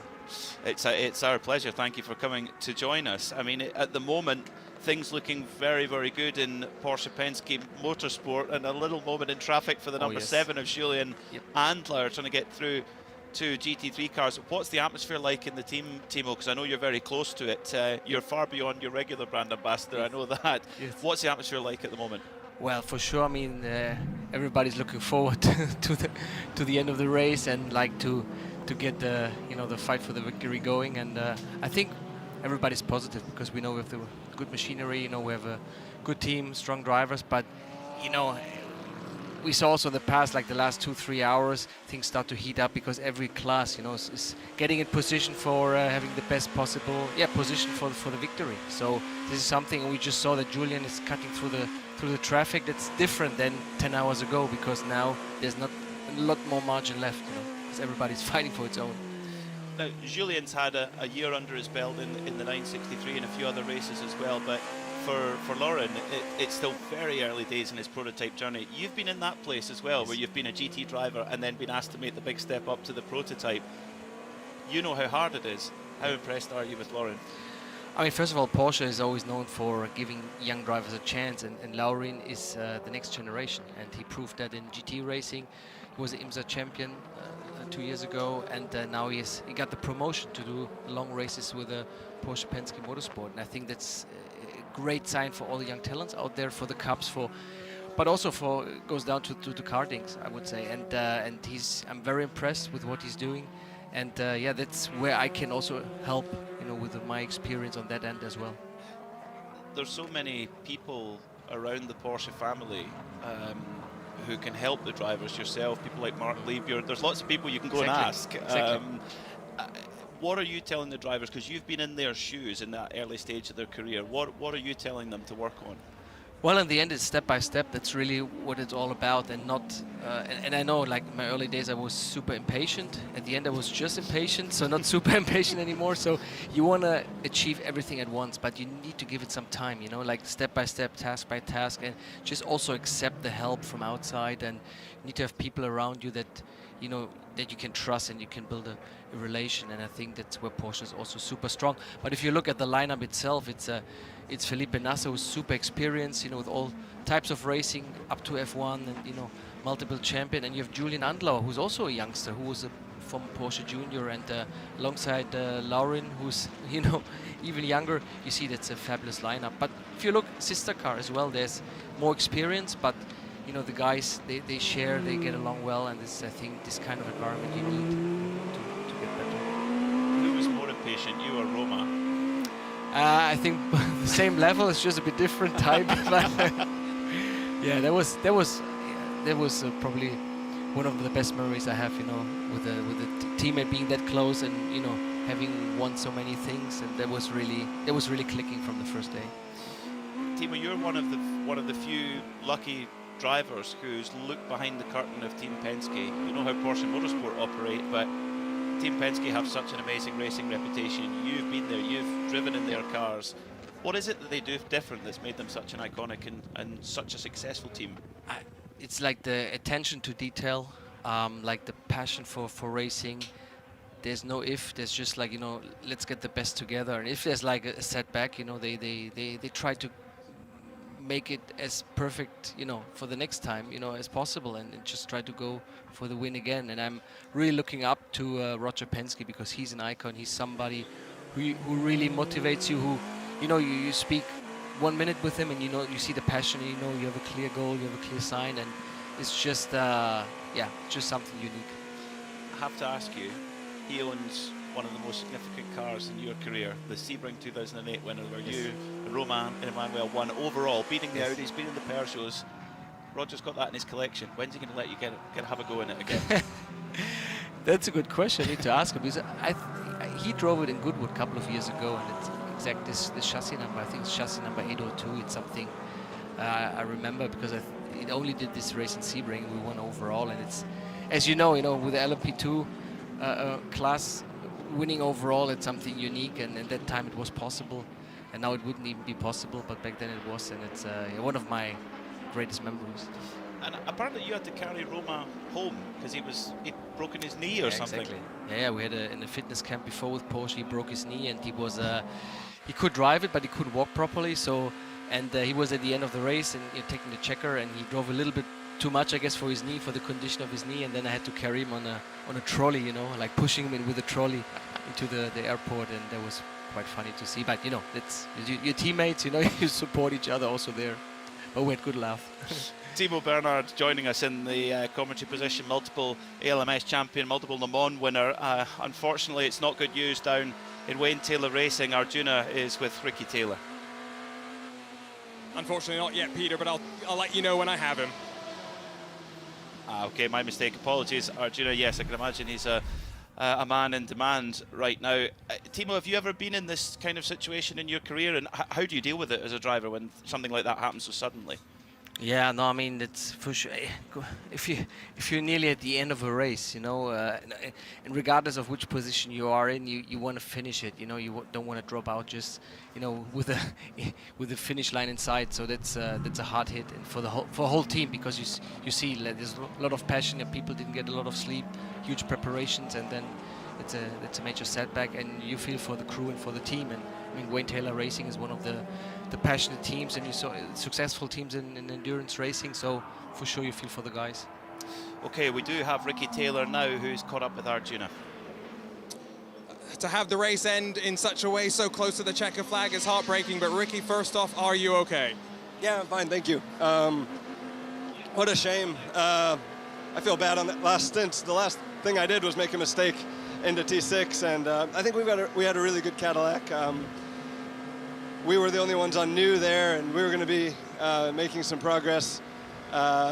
Something in the gearbox let go. I couldn't get 7th gear, and then went a downshift, and then I saw the smoke. So really unfortunate. I am very proud of the team, very proud of all the guys coming here with our 2nd year with the Cadillac. Finally, we were, I think, doing justice to what the Cadillac GTP can do.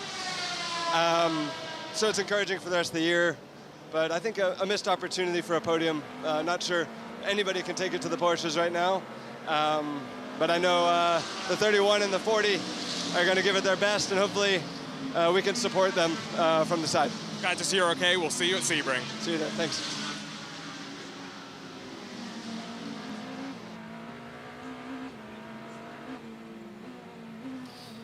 So Ricky Taylor very kindly taking the time to meet with us there, but we're going to get another interview right here with Peter Snowden.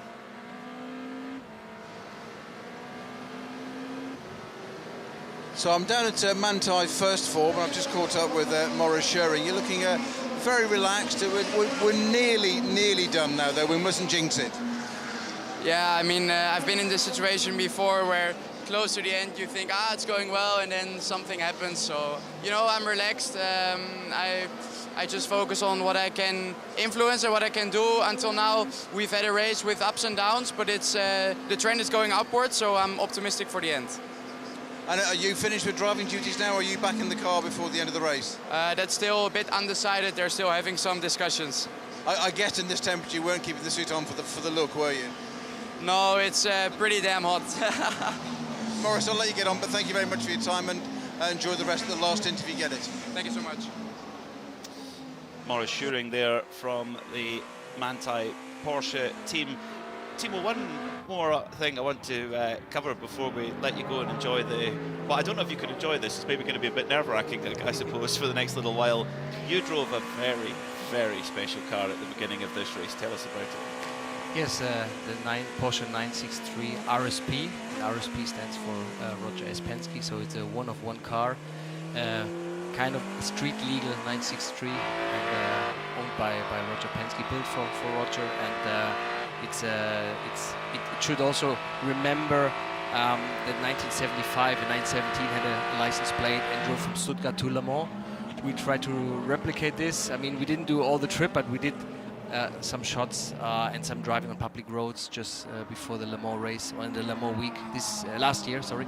And I had the pleasure to drive it on public roads, which was something very unique as well, something crazy, because people were cheering us on, and they loved the car, and you had to take care of speed bumps, and the police, gendarmerie, they pass you on the right and the left and make sure that, you know, in the roundabouts everything is safe. But it's something with the LMDH, with the current prototype, is, you know, it's not built for public roads. So it doesn't like to go slowly. Exactly. Did you get the chance to drive the Count Rossi 917? In fact, I didn't. No, I didn't. No, we need to sort that with Francois, the owner. Yes, I mean, probably I would have had the chance, but in that car, Emmanuel Collard, you know, did the shooting, and I drove the 963, so there was probably not the opportunity, but that would be something very, very cool for sure. Because I know the 917 from the Porsche Museum, but not this particular one. That's another experience. What a great thing to do with an old teammate. Go out and drive two prototypes around the roads around Le Mans. We had a lot of fun, yes. We had a lot of fun. Timo, final question. You had an incredible racing career, retired at the top. But what I see you do now on what seems like a daily basis looks like the most fun job in the world. Just say one day you're driving the old LMP 2000, the next day you're in a 917. How much are you enjoying that life, and is it enough of a replacement for you from what you used to do? Well, in terms of passion, I mean, nothing beats the driving part and being part of a huge program and the big team and going for the big wins. But I would say it's a second best chance, to live motorsport, because for me it's not only a profession, it's something I live for racing. I have my own racing team with my family, Porsche brand ambassador, doing also different things, and being with Porsche Pensky Motorsport, still attached to motorsport. So it's a great mixture, I would say, which is not a fully replacement for the professional driver job, but it's something close. I bet it's a lot of fun. Timo, thank you so much for making the time to come to see us, not only once but twice. Yes. So you get the bonus award for that. It's a long race. So. It is a very long race, yeah. So we really appreciate the time, and go and try to enjoy the last couple of hours, because it's looking good at the moment. Thank you, yeah. Fingers crossed. Thanks Both for coming fingers. to join us. Thank you. Timo Bernhard, overall winner of this race in a GT car amongst all the prototypes. He's a man who's had an amazing career and a busy boy. Always worth listening to. He's been there, seen it, done it, and can explain it very nicely indeed. But I was desperate to break in, because there was a fantastic scrap in GTD that wasn't making anybody to do with Aston Martin nervous at all. Two of their cars at the front just had a message from Simon Strang, and as he put it there, you've got Nicky Thiem, who's now leading the class in number 44, which is the entry from Magnus Racing. And it was just having such a good scrap until the latest pit stop with Matthias Drudy, who is in the number 27 version from Heart of Racing team. And as he said, two of the fastest drivers ever to drive Advantage in this sort of trim. But now they're out of kilter with each other, but I think the next time around, Nicky Thiem will be due into the pits. And we are having to count backwards. I struggled to count forwards after 22.25 hours, but the teams are going to have to work out how and when, and how many of them, when they're thinking of their pit stop, are they relying on the roll of the dice. Will there be another safety car period? Will there be another full course yellow? Will it help them? These are all great questions to ask Jens Klingmann, who's just jumped out of the Daytona Motorsport split livery number 96. Jens, let's first talk about that restart, though. A bit crazy, it seemed like, from the timing screen. What was it like behind the wheel? Yeah, it was very difficult, because our tires, they had like 20 minutes on them, and everyone behind us was fresh with new tires out of the pits. So I knew it's going to be tough. Everyone is fighting hard. But I get the point, it's 24 hours Daytona, it's the last 2 hours, so you have to fight hard.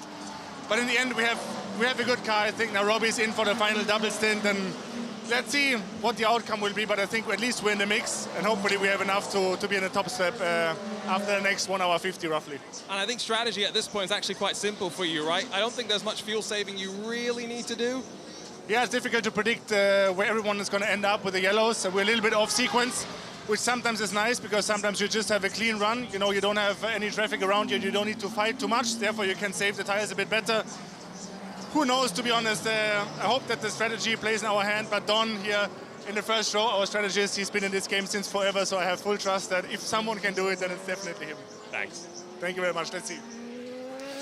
A great way to kick off our VP Fuels in race update, as that was Jens Klingmann from the number 96 Turner BMW team, which was running at the front of the field and has just pitted. But at the front of the field, the Aston Martins, there's been a little bit of a switcheroo with the number 27 Mattia Drury in the Heart of Racing car in GTD, moving ahead of the number 44 Magnus car with Nicky Thiem aboard. Two proper Aston Martin legends, guys that knows this car inside and out. So let's get to the top of the field for this VP Fuels in race update. Julian Andlauer leads the way for Porsche Pensky Motorsport, car number 7, going for 3 wins in a row, not only for that team but for that car as well, albeit the drivers have changed slightly over the years. Sheldon van der Linde, though, right behind, 2 seconds behind in the number 24 WRT BMW. Earl Bamber for Whelen Engineering Cadillac, trying to do the BAM Slam, trying to win every single major 24-hour race here at Daytona. It's the only one missing from his CV, and he would be the second person in history after Nick Tandy to do so. Lawrence Vanthoor sits in 6th, just behind Tom Blomqvist in 5th, and Philippe Eng in 4th in the number 25 WRT BMW. Let's go to LMP2 because it's Alex Quinn who leads the way there in the 04 CrowdStrike car. That team have not won the Rolex 24 before, and they desperately want to. They've been close so many times. Is this the year? Well, they're going to have to hold off a challenge from not one, but two Enter Europol competition cars, driven at the moment by Tom Dillman and Nolan Siegel.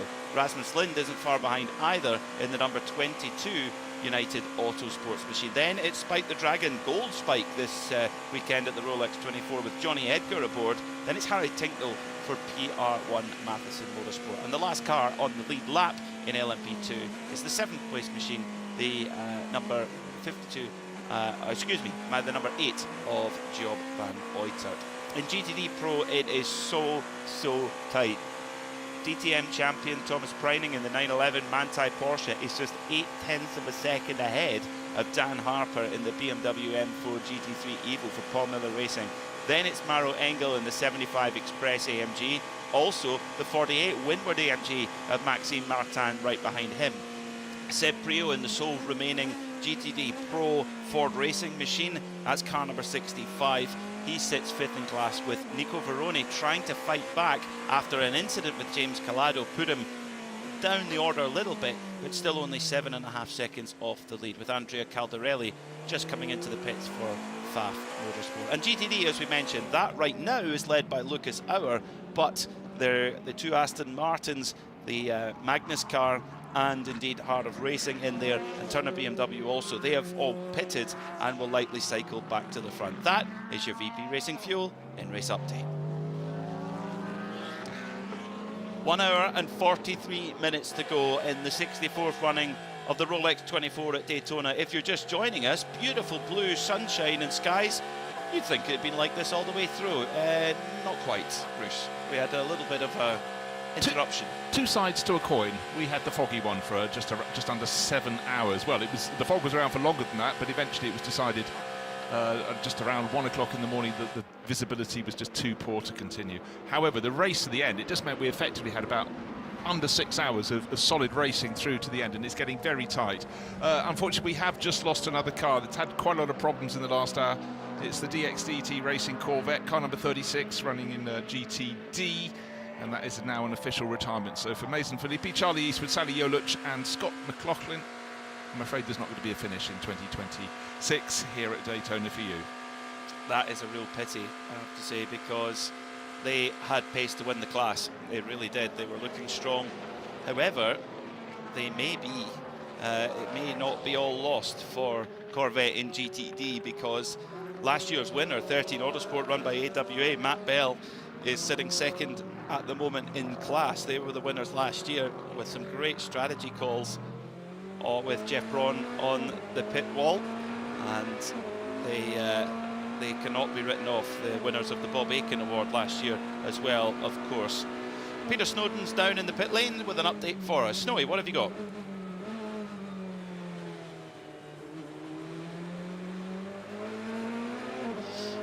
See if we can get down to Snowy in a moment, but we will introduce you to one of our other voices, Duncan Vincent. Duncan, good afternoon.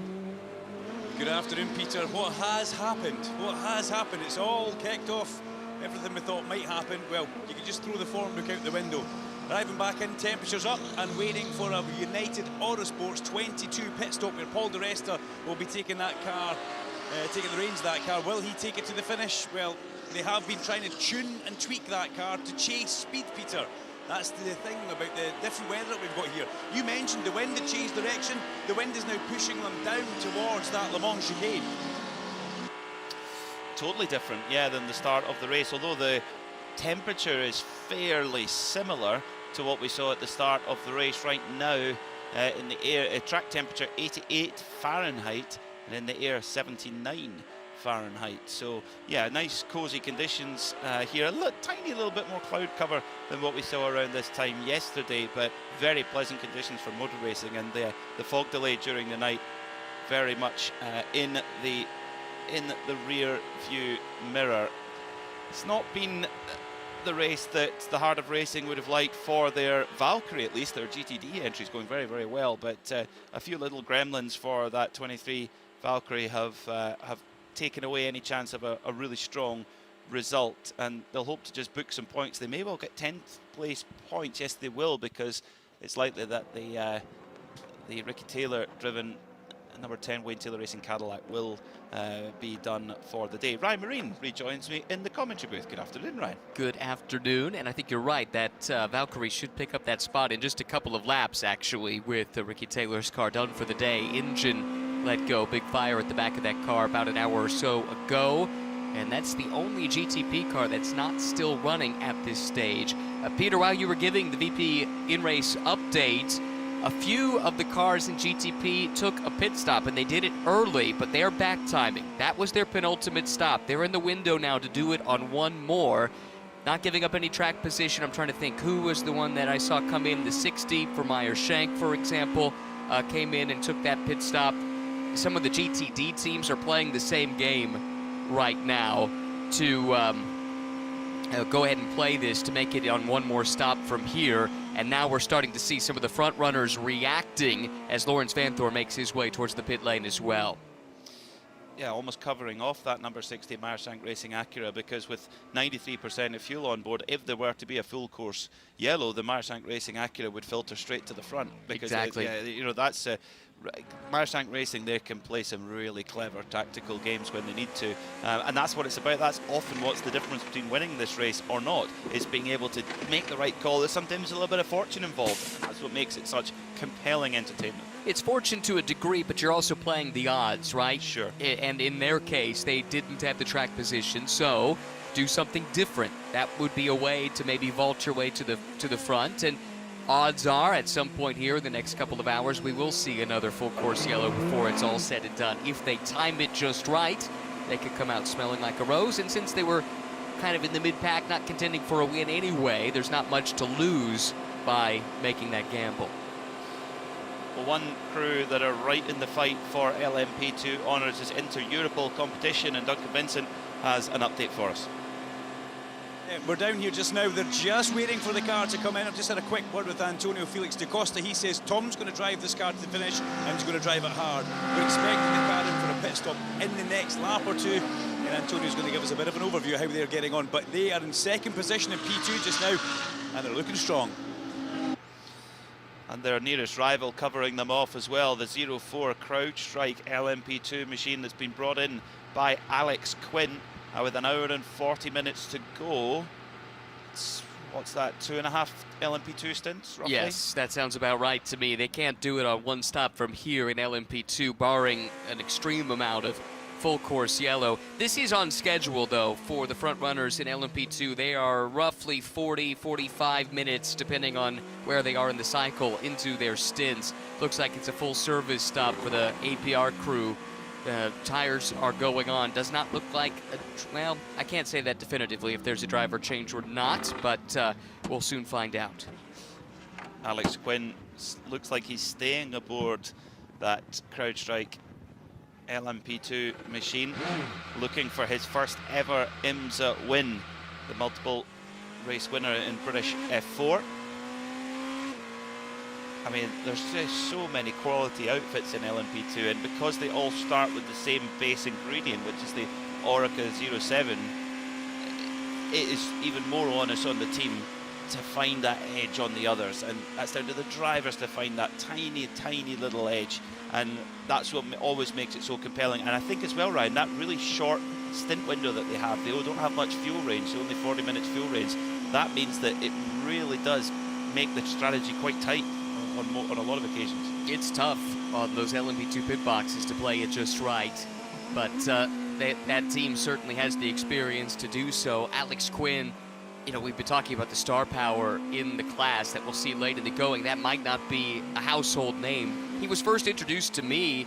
He came over and did 3 starts in the USF 2000 Championship, the lower rung on the road to Indy, at the Indianapolis Motor Speedway. He won all 3 of them. He had never been in the car before, never driven that tire before, never driven the track before. Unfortunately, never had a chance to run any more races, but he's a perfect 3 for 3 in his USF 2000 career. That was back in 2022. And no wonder he's good in an LMP2 car with that background. More action at Inter-Europol, and Duncan Vincent is all over it. 4 brand new sticker tyres go onto the Euro 43 car. Tom Dillman just opens the door to get a little bit of fresh air in, and the usual happens. The fuel goes in. The rubber is pulled out from all the air intakes to make sure everything is in place, and Tom Dillman will drive us hard towards the end. The last couple of dregs of fuel get put in, and you've got to make sure you get it all in. Peter just highlighted, these don't have the biggest fuel cell. They like to use a lot of fuel. It's a lovely stop which rattles through your body. Antonio Felix da Costa is going to have a very quick word with us as well off the back of that pit stop. Tom's now set for the end. He's got 4 sticker tyres. You guys are right in the mix here. Yeah, we are. Yeah, we're fighting the 04 and the sister car and the 99. All these 4 cars have the pace to win at the moment. Everybody's within a couple of seconds, so yeah, nerve-wracking. I don't know if I'd rather be in the car or out here, honestly. But yeah, we've called it that Tom's going to bring it to the end. He's happy to take that commitment, take the risk. Yeah, I've never been in this position before in this race. I've obviously won Le Mans, but yeah, happy to be able to live these moments as a racing driver. This is why we come here, and it's nerve-wracking, but at the same time we're very lucky to be in this position. It's very much all in. All in now, all in. Thank you very much. You can hear the smile on Antonio's face. He is a racer at heart, champion in the World Endurance Championship, LMP2, that class. That was in 2022, the same year he won the class at Le Mans. You heard him reference that. Of course, the Formula E World Championship on the resume, too. Back in 09, won a Formula Renault 2.0 Northern European Zone Championship. That was, again, in 2009. So, really one of the bright young talents that never quite made it to Formula One. Came tantalizingly close, but has found a really good career combining Formula E and sports car racing. Very interesting guy. Works very hard on the business side of things out with the car too. Has some really interesting ventures that he's involved in. Now in GTD Pro, the number 911 Manthey Racing Porsche has been really strong in these last few hours of the race, and Grello, as the car is affectionately known, is in the pits right at the toes of Duncan Vincent. And what a turnaround for Porsche, Peter. We watched qualifying. It didn't look like they had the ultimate pace, but this hotter weather seems to be working very much for them at the end of the Rolex 24. A typical Manthey pit stop. No rushing. Everything's done with precision. Last couple of bits of fuel, and away she goes. The number 911, Manthey Grello. They've won pretty much everything else there is to win in sports car racing. Manthey, the joint most successful team in history at the Nürburgring 24, still carries the name of its founder, Olaf. He was a very, very good racing driver in his day, one of the real meisters of the Nürburgring. But IMSA's the one, it's the, I would say it's the new frontier, the next frontier. Final frontier is the way I termed it earlier the weekend. Yes. I thought that was the right description of it, and I think you agreed at the time. To Duncan's point, though, about the Porsches coming on strong here, not only did they not show much pace in qualifying, there were 2 in GTD Pro. They qualified last and second to last. They were propping up the grid, and yet here we are, and Manthey has a car in contention to score their biggest win on North American soil if they can pull it off. Even at trackside, they looked all out to lunch. The cars at the front of the field, the Corvette looked on rails and they were on pole.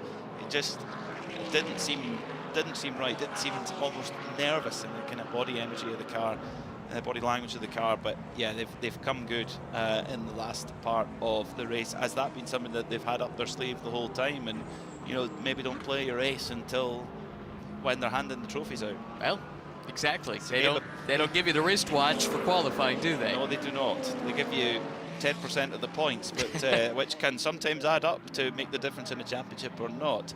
GTD Pro right now is led by Maro Engel, the number 75 Sun Energy 1 Mercedes, in the fight for a podium, maybe even better. Got the Paul Miller Racing car, the number 1 of Dan Harper, who very kindly joined us yesterday evening before the fog descended on Daytona International Speedway. Loving his racing with the BMW factory.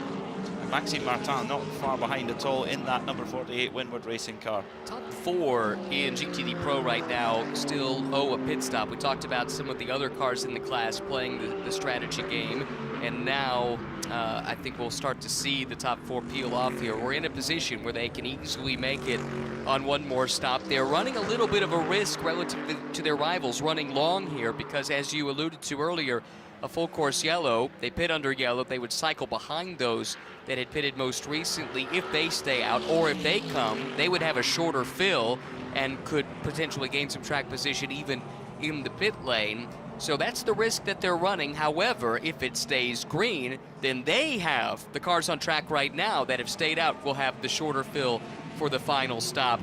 It's all about calculating the risk versus reward here at this late stage in this classic race. There's a possibility that if they go to the end of their energy availability, which could take them, they've got roughly about 15% at the moment, trying to do the very quick maths, which is probably about 10 minutes of fuel, maybe thereabout, maybe a little bit less. I think that's right. They've been on track for 54 minutes in the case of Angle since the last pit stop, 55 for Martin. So they're getting toward the end, depending on how much fuel they've been saving, and I'm not sure if there was any full course yellow during this stint. Leader in the pit lane then, Julian Andler jumps out, and Felipe Nasr going for the three-peat of Rolex 24-hour wins with Porsche Pensky Motorsport. Jumps aboard. You would think that that's him into the end of the race with an hour and 29 minutes left on the clock. Whalen Engineering Cadillac also taking service. Looks like, have they done a driver change or not? Can't quite tell. It was Earl Bamber who brought the car in to the pits. Of course, he's trying to score that historic Grand Slam, only the second driver in history to do it, if he can do it, to equal his old buddy Nick Tandy that he's won 2 of those races with at Spa 24. And of course, who could forget their Le Mans win overall in 2015, where no one really would have predicted that. They were very much the third car, and they got the win. That was unexpected, I think, even within the camp that they were a part of, but they put together that picture-perfect race and scored the famous win. So pit stops, crucial pit stops late in the going. We talked at the very beginning of the show, didn't we, in our countdown to green, about keys to the race, avoiding penalties, avoiding mistakes. And I pointed out at the time, pit lane mistakes, especially late in the going, can scupper an otherwise good day. We've had plenty of pit lane penalties to this point. Hopefully everyone's got their processes ironed out here in the final 90 minutes. Pit stop for the reigning champions, the reigning double champions in GTD Windward Racing. They've just been a powerhouse in this class, and their superstar driver, Philip Ellis, being installed. They trust him 100%, he trusts the crew 100%, and when it matters, he steps up. Oh, he's fantastic. What a couple seasons he's had here racing in North America. IMSA, GT World Challenge America, race winner and champion on the IMSA side a couple of times over, 2-time and defending champion. I'm not sure that there's anyone faster in a GT3 car. There are others that are probably as quick, but when push comes to shove, Philip Ellis is one of the guys you really want to have in the cockpit. Fuel is going to be so important in LMP2, and Duncan Vincent has an update for us on that very topic down in the pit road. Yeah, stop down through the top 4 teams and the crowd showing by Algarve Pro. We'll have Alex Quinn to the flag. It's a straight fight between him and the Inter Europol 43 of Tom Dillman. The sister car, well, they're in the mix as well in the 343, but United, they say they're just not fast enough. They're now adding rear wing, Peter, to give them more speed through the internal part of the circuit, but they honestly think they might need a caution to help Paul de Resta out. Side by side on the circuit for the last spot on the podium as things stand. The 2 former teammates almost touch at 200 miles an hour. Jack Aitken in the Whalen Cadillac on the inside and Blunkfist on the outside in the Acura. They're still side by side as they swoop through turn 1 around 80 miles an hour, and Aitken takes the spot for now. Up to third he goes, but you can be sure that Blunkfist is not going to take that lying down. Cadillac versus Acura, 2 brands that have had so much success here over the last couple of years at the Rolex 24.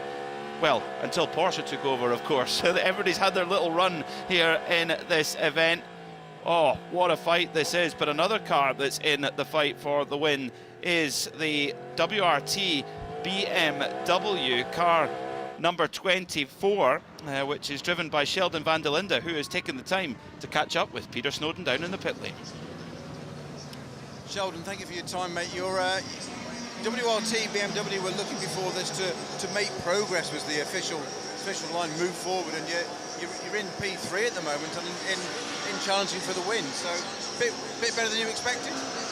Yeah, I think that's just proof that the team's doing a great job. Obviously, it's a first race here, so I think it's not easy for them to really come in and compete against guys like Porsche Pensky or all the other guys that have been here for 4 or 5 years already.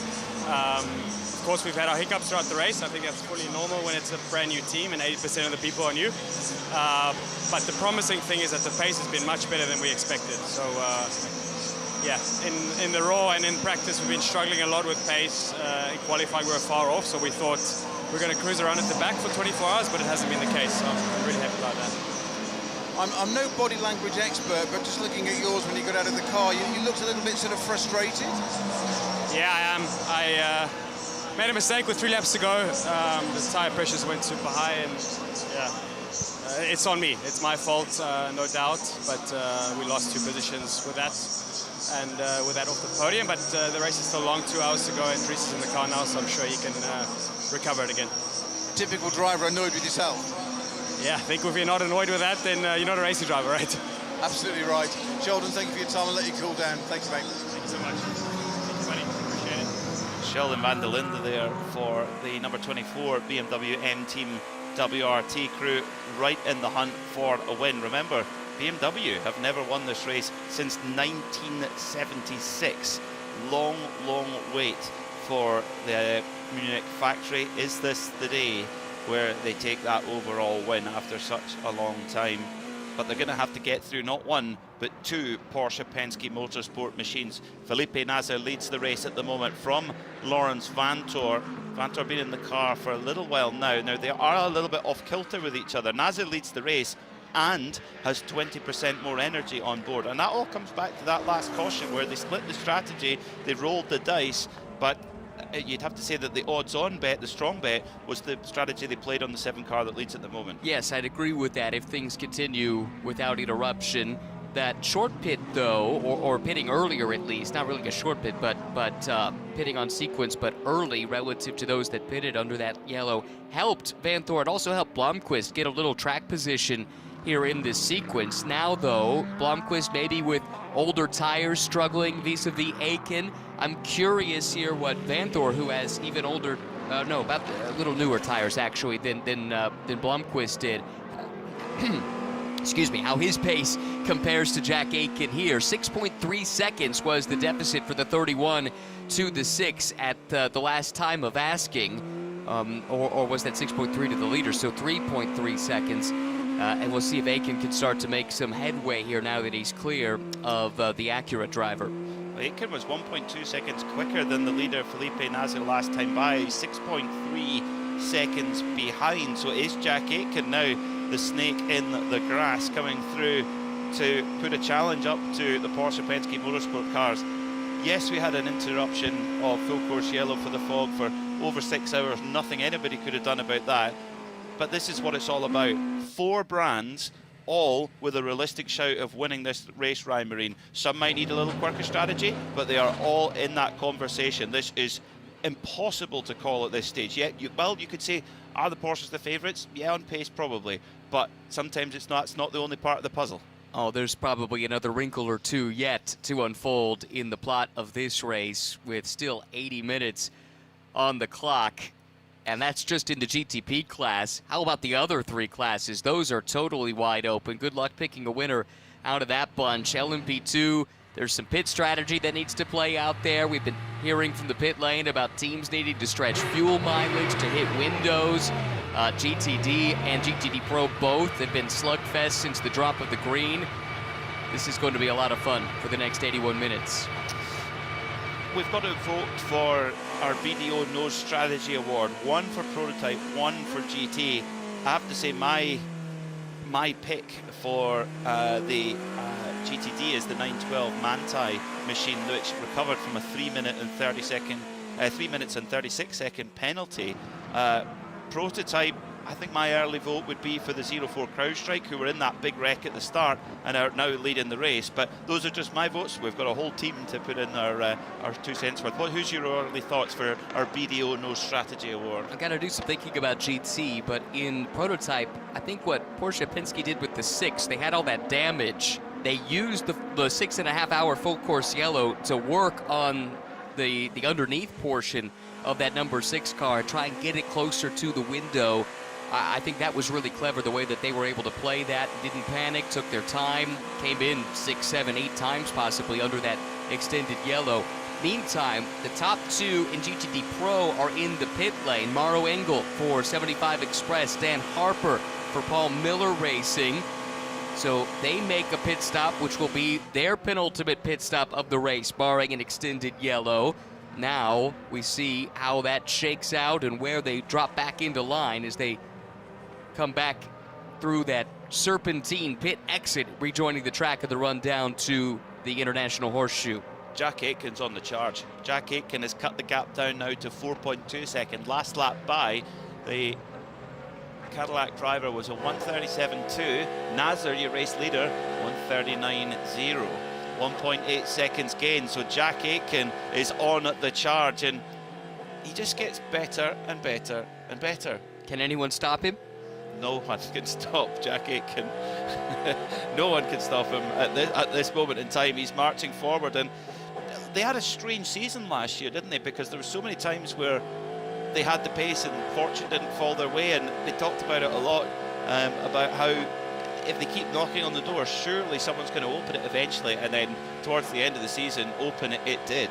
And they won at Indy, they won at Petit Le Mans, and on the back of that, Jack ended up second in the championship.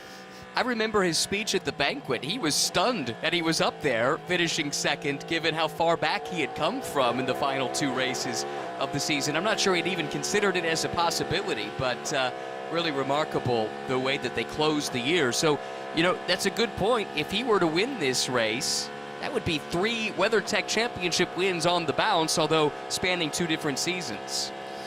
And as a single car team, they've been a totally consistent presence with Cadillac all the way through the DPI era and all the way through the GTP era, but they have one car, and yet they tend to be, over these last couple of years, they've been the Cadillac to beat.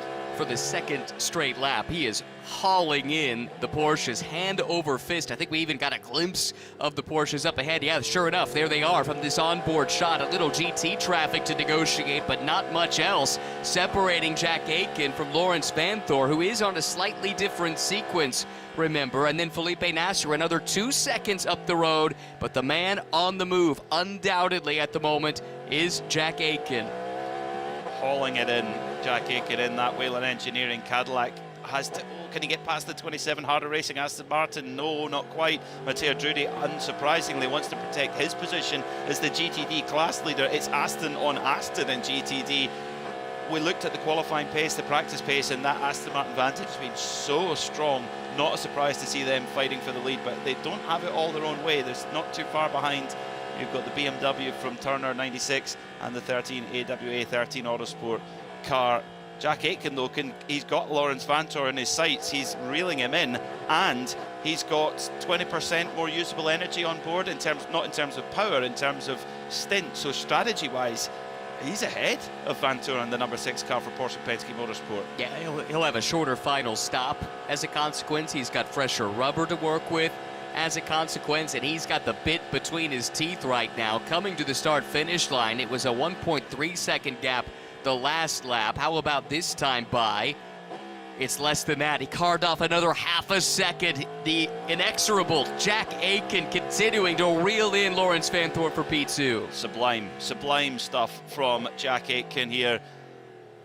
Albeit, we look at, you could say, yes, okay, Vanthoor is maybe on a slightly different strategy, Tyre might be in a slightly different position, but Nasser and Aitken are on exactly the same strategy fuel-wise. They almost got an identical amount of fuel and energy on board, therefore that when they everybody's throwing new tyres at it, so they're going to be on a similar tyre, and that Cadillac is coming alive at the tail end of this race. The last 3 laps, Nasser has been running in the mid to high 38s. In those same 3 laps, Aitken's been running in the mid to high 37s, to give you some idea of the pace advantage. Some of it is traffic, but that's now 3 laps in a row.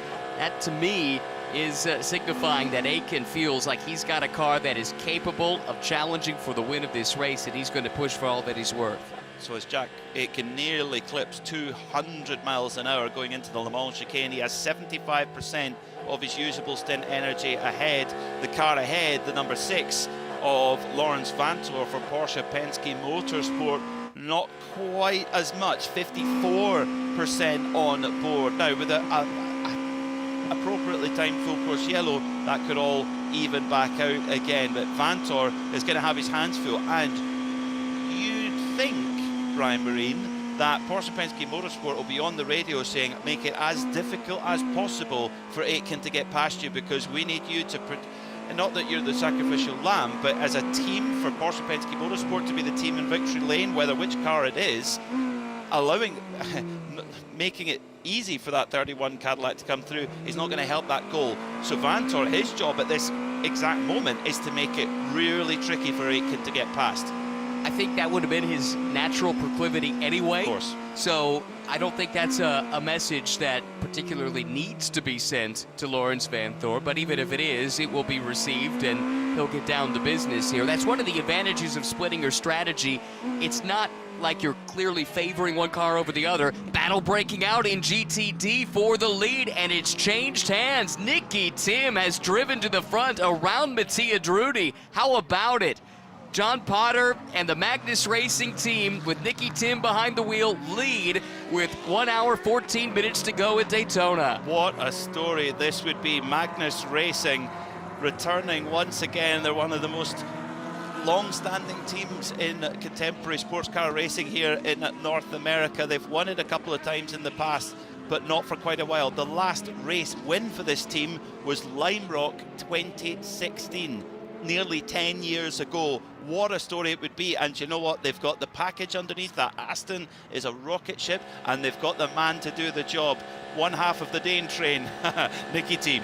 It's the only half you need, it would appear. Nicky's got that car up at the front. Bad news for Manthey's GTD entry. A drive-through penalty for blocking just issued to Ricardo Pera, so he'll have to forfeit the position he holds right now. That is 9th place in the GTD class. That's a pity. That's a pity. His teammate car sits 2nd at the moment in GTD Pro, behind the Pfaff Lamborghini, which is a little bit off strategy. It is a little bit off strategy, but that car was multiple laps down in the overnight hours. This has been a great comeback for them. There's a BDO No Strategy nominee if I've ever seen one. Can I change my mind?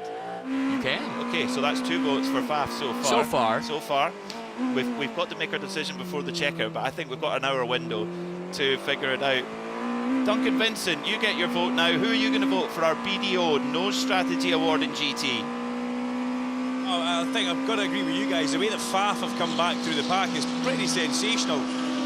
But also Magnus, you know, they have worked their way to the front with very clever strategy and fast driving. So heads or tails for me, Pete, but, you know, Pfaff looking good. Well, we'll have to get our heads together on that one to see who is going to win our BDO No Strategy Award. Alex Quinn, though, trying to put some time between himself and Tom Dillman, and he's doing so. He's 7.4 seconds up the road. Meanwhile, the battle in GTD Pro, Thomas Preining, the ex-DTM champion, trying to hold off another German motor racing legend in the AMG Mercedes, driven by a German motor racing legend in Maro Engel. And the Mercedes, that big lump of that 6.2 V8 opening up on the high banks of Daytona. Preining making it as difficult as possible that he can, but there's nothing to stop that galloping Mercedes. And Engel, he's already by before the braking zone, shuts the door hard, and well, that Mercedes has got some gallop, and Engel driving it beautifully. But Preining, he's not going to give it up, because the Porsches, they have been strong in Sector 1. Remember, they're a very good car under braking. Well, Engel will have to keep that in the back of his mind as he tries to hang on to that position up to 2nd place and only 1.7 seconds behind the race leader, which, as you pointed out, Peter, is on a slightly different sequence. Meanwhile, Jack Aitken is now on the doorstep of second place. Lawrence Vanthoor is having to play tail gunner to try and help out his teammate Felipe Nasser, who's trying to go back to back to back at the Rolex 24. He'd be only the third driver to do that in 3 consecutive starts. He'd be the first or the second to do it in 3 consecutive years, joining Helio Castroneves.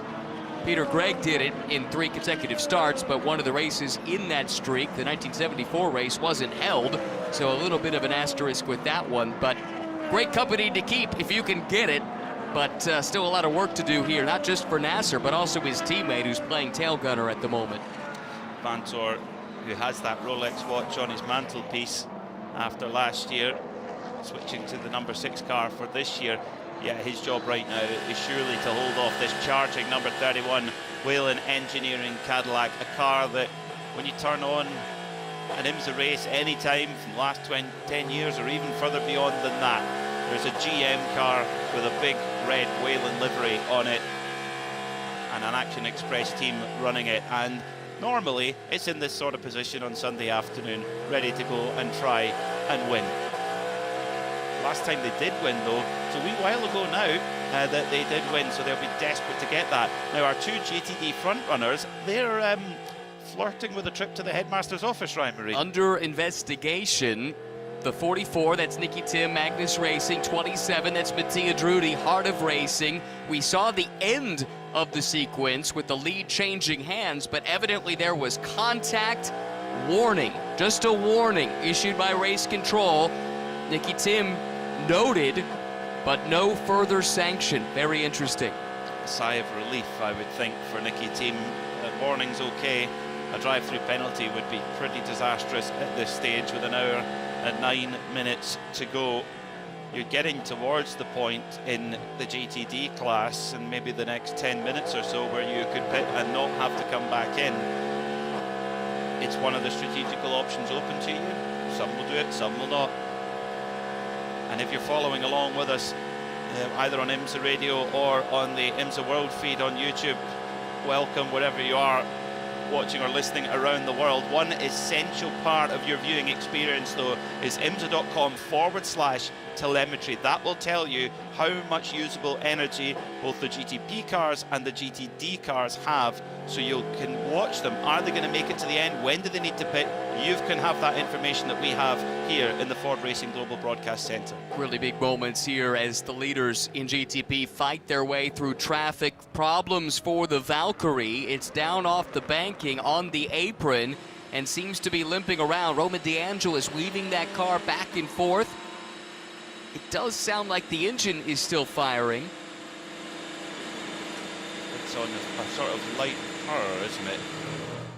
That number 23 Aston Martin Valkyrie. Not quite sure exactly what happened to it, but at the moment Roman DeAngelis limping at home. He's nearly home. He's limping towards the pit lane as we speak.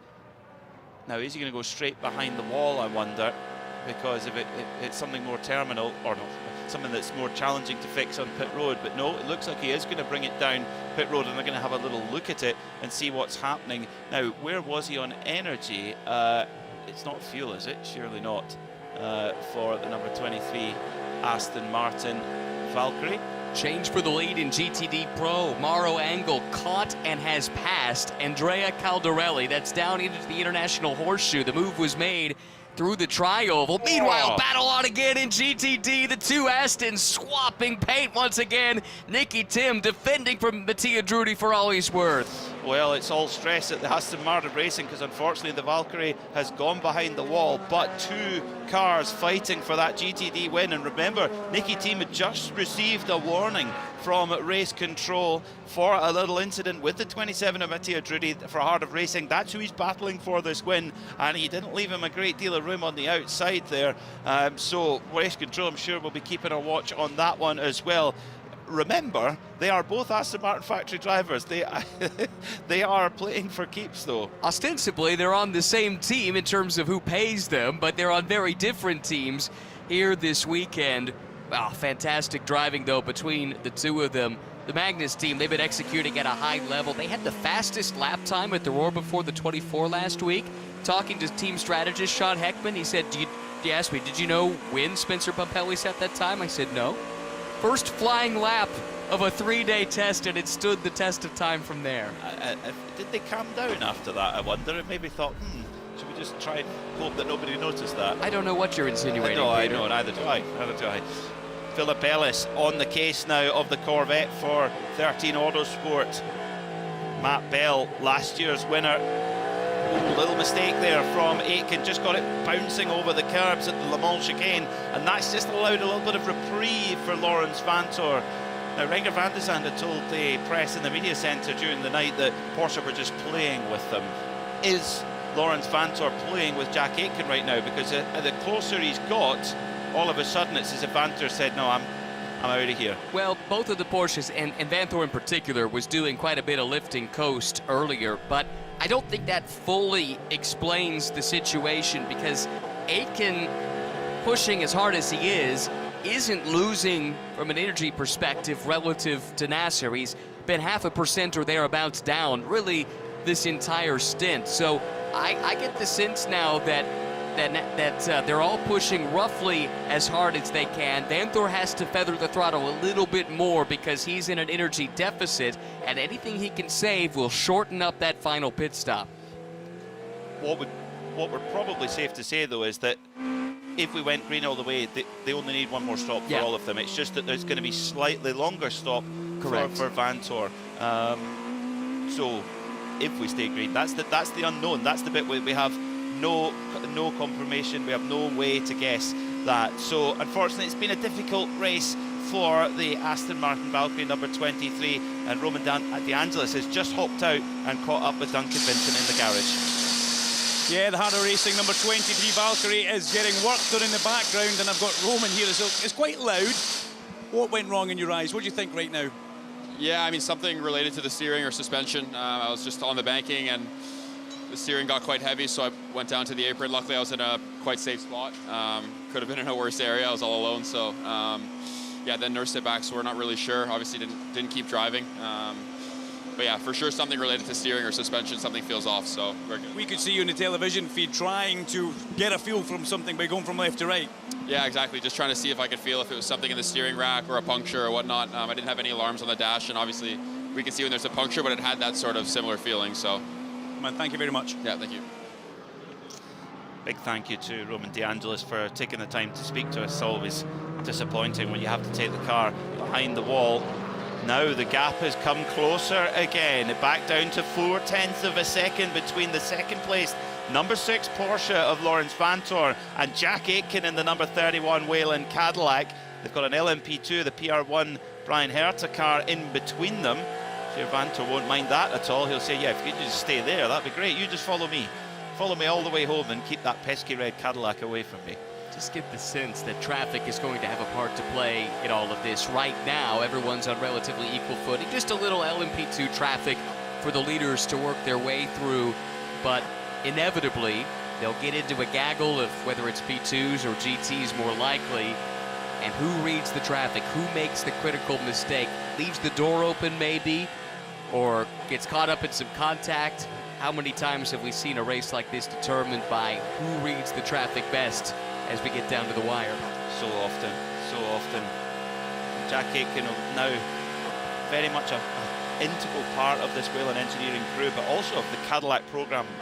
Full stop. He's going to spend more time in this Cadillac V-Series R this year than he will in his favourite pair of pyjamas, because he's going to be racing full season here in IMSA with Whelen and full season in the WEC with Jota as well. Oh, a little bit of traffic, There's as you said, Ryan Marine. Oh, it's GTD Pro battles ahead. Corvette versus Manthey Porsche, and the Manthey Porsche Preining shuts the door, and did Aitken get a hip check there for the number 4 Corvette of Nicky Katzberg? He may well have done.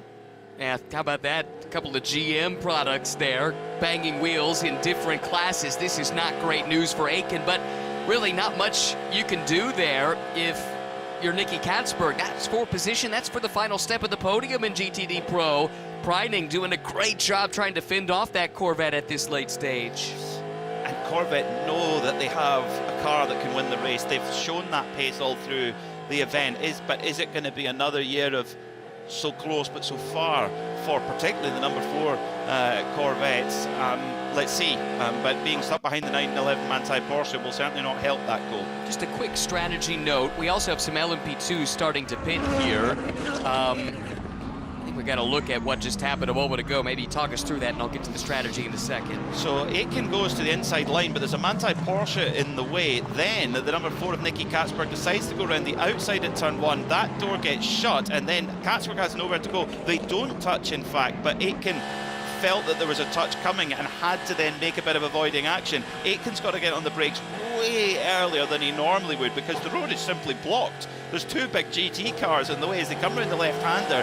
Then the door opens, he thinks, I'm okay, I'm going for it, and then bang, the door shuts again, and he's got to get right out the power. That cost him a lot of time. Preining, by the way, just warned for blocking, so that will hang over him for the remaining hour of this race. Back to the strategy, we're down to just over an hour left, which means we're approaching the window now for the GTP cars to pit for the final time. Expect the 60 to do so first, but look at this 3-way battle now entering into the mix. Paul Miller's BMW mixing it up with the Corvette and the Porsche.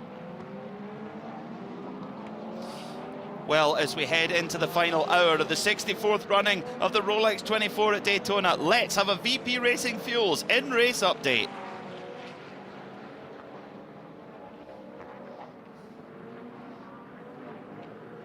Well, I have to start this VP Fuels in-race update with GTD Pro because it's exploding right now on track, right at the Western Horseshoe. The number 1 Paul Miller Racing BMW of Dan Harper has just shifted up into 3rd position. Right behind there is the number 4 of Nicky Katzberg, who in turn has his hands full with the number 911 Manthey Porsche of Thomas Preining. Just ahead of them, you have the number 9 Pfaff Lamborghini, and leading the way, the number 75 of Maro Engel for Sun Energy 175 Express. So that's GTD Pro. Park that for a second because that's bound to continue to change. At the front of the field, it's Felipe Nasr who leads by 1.3 seconds from Lawrence Vantor, his teammate. Then, a couple of seconds further back, it's Jack Aitken, who just had a little bit of a hold up there in traffic, which has cost him a couple of seconds, but he seems to have a really quick race car underneath him. Tom Blomqvist in the Acura, just 7 seconds off the lead. He has actually got his hands full to hang on to 4th place from Dries Vantor in the number 24 BMW. Now, LMP2, Ryan, pit stops happening right now. What's the story in LMP2? Well, it's Alex Quinn leading for CrowdStrike by APR, 4 seconds to the good over the chasing Tom Dillman in the Inter Europol car. Sister Inter Europol car driven by Nick Cassidy a little bit further back in 3rd, and then Parker Thompson in his LMP2 debut currently holding down the 4th position for the Brian Herta Autosport PR1 Matheson combined operation that is making its debut here this weekend. Finally, GTD, well, it's Aston on Aston. Nicky Team versus Mattia Drudi. Magnus Racing leading the way ahead of Heart of Racing. Philip Ellis for the number 57 Winward crew, the defending champions, sit in 3rd. And then in 4th, it's Robbie Foley for the number 96 Turner BMW team. Just about to hit their last 5% of usable energy. They'll be able to pit and go to the end. They'll be one of the first GTD cars in at that position. Matt Bell sits in 5th in last year's winning car, that number 13 Corvette. And rounding out the top 6, it's Kenton Cook in the 023 Triarci Ferrari. Could go any which way in GTD. That is your VP Racing Fuels in-race update. Couple of laps to go. Matt Bell, you mentioned he's in 5th. It was a little better than that. He went for a spin and was able to continue on. Cost him a little bit of track position, though, as they pursue a back-to-back win in the race. Meanwhile, significant bodywork damage as Rexy has rubbed up against one of the Ferraris and lost the nose of that car. Was that the spin for Bell? Slam dunk penalty, I would think there. Contact with the... was that with the Turner Motorsport number 96, I think? So, yeah, that will certainly not be happy there, the 13 Corvette crew. While we digest that one, let's get a quick update from Duncan Vincent in pit lane. Yeah, down here at the Cadillac wheeling team with Action Express, we've got Eric Lauren down here, and the car has come alive. Jack in the 31 is looking on form. Where has the speed come from towards the end? You know, they've had a strong car really the whole race. They had to overcome a few unfortunate circumstances, and here at the end they played their strategy right and kind of kept creeping up front. You know, we got Porsches have been strong. We got a little different in pit strategy and the amount of energy, so hopefully we'll be able to get second, potentially have a good last run and be able to maybe catch the 7. Has he said anything on the radio that he thinks he can get the Porsches, or is he keeping quiet? I think he's just focused on the rest of the race, trying to manage the tires. If you go too hard early, it kind of degrades too much, and so really trying to figure out what that balance is. Get through traffic, probably timing's going to be a critical part of the end of the race here. Thank you for your time. Yeah, thanks. Well, poor old Rexy, the number 7780 Porsche, has had his teeth knocked out, unfortunately, and had to go to the dentist. Remember, I'm seeing deja vu, because this happened at around this stage of the race last year, and Rexy had to have some repairs and came to Sebring with his teeth all pieced back together. Now, we pontificated about the incident we just talked about in GTD, Ryan. What's the outcome of that? It was Robbie Foley adjudged to be at fault. Contact with Matt Bell that sent the 13 Autosport car spinning down in turn 5. Drive-through penalty coming. That Turner car just made what should be its final pit stop. Robbie Foley was up against the drive time rules, so Jens Klingman just climbed aboard, and it will fall to Jens instead to serve this penalty. Let's try and put a little bit more meat on the dinosaur bone down at the AO Racing pit. Peter Snowden has more. Yeah, as you described, there was some damage to the front of that car, but it was obviously very light. I'm not just making any comment on the actual contact, but it did just say, as you said quite rightly, knocked its teeth out eye its front panel. So Rexy had a standard pit stop and has gone out with a fresh set of dentures in. Nice shiny dentures. And it was just coming into the Western Horseshoe. Robbie Foley a little bit deep on the brakes, and it didn't need much to just get the back of the Corvette, the number 13 car of Matt Bell, moving. And luckily Matt Bell's, he's kept out of trouble, because he's still well in the hunt. It's actually not lost as much time as you would maybe think. Well, he lost time, not so much track position. He's now 28 seconds behind the leader in the class.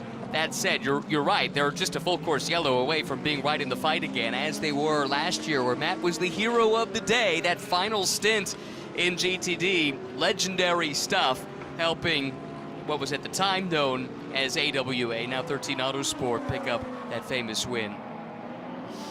Well, if it doesn't rain, it pours. The Turner Motorsport BMW has got that drive-through for incident responsibility, and I can't believe I'm going to say this, another drive-through penalty for improper attire while fueling.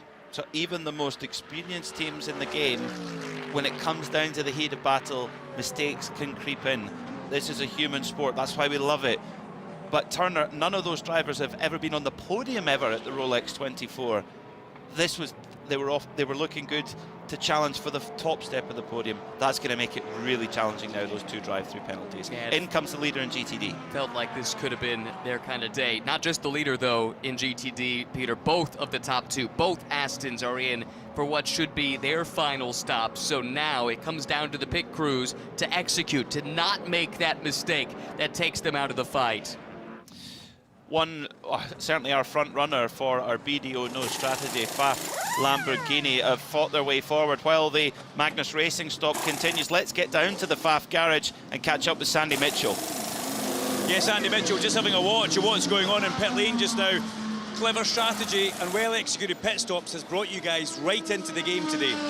Yeah, it's pretty crazy from being 5 laps down during the night, and yeah, can't quite believe it, but yeah, I still don't think we quite have the advantage at the moment, but yeah, we've put ourselves in the mix at least. We managed to get onto the lead lap with that last yellow flag of the race, what it's looking like, which is perfect. And we were at the back of the pack, so we thought we'd try something different with the strategy. It's going to be tough for Andre now in the last stint to hold some guys off on fresher tyres, but we thought might as well give it a go. Shows the experience of the team, Sandy, and willing to take the risk. Yeah, they've not won this race before for nothing, and yeah, to get us back where we are now is truly impressive. So yeah, we'll fight for what positions we can, and it'll definitely be better than what we thought a few hours ago. Yeah, one last good time for the Hurricane. Exactly, yeah. What final send-off. Thank you. Sandy Mitchell there from the number 9 Pfaff Lamborghini crew. Pit stop for the 04 CrowdStrike racing car. That's not going to get home from there with 51 minutes to go. It's going to be a final splash and dash. Alex Quinn being left aboard. really red-faced under the helmet. He's under the cosh here, trying to go for this win. This is really what we expected. We knew they were shy of being able to do it on one more stop, not by much. They just needed one full course yellow to make that happen, and they didn't get it. In the GTD pit stops, really good execution from Magnus. It looks to me like they were able to hang on. Right now they're shown in third, but the 2 cars ahead of them still owe stops, I believe. I'll double check that, but I'm almost certain. Phil Ellis, Windward Racing, jumped into second of those that have pitted. They got ahead of the Heart of Racing. Windward Racing, 2-time and defending series champions. Can't count them out. Win by name, win by nature. It's become a habit for that crew, and for the first time they're running 2 cars in the Rolex 24, and their GTD Pro entry, number 48, also did a really good job there to get up into the mix amongst all of the front runners in GTD Pro. So the number 75 Sun Energy One back leader in GTD Pro, the 75 Express car, the bonnet or hood is just fluttering a little bit. I don't know if that's anything necessarily to be worried about, Ryan, at this stage. Unless it, you'd rather not loose. have it. You would rather not have it, of course, but I don't think it's too much to be concerned, although we are hearing that the 75 Express crew are preparing for a pit stop, so we'll see. What do you do? Can you replace that within the time? I don't think so, because it'll be a short fill for them. They're only 30 minutes into this stint, if I'm reading that correctly. Yeah, 30 minutes since the last pit stop for them.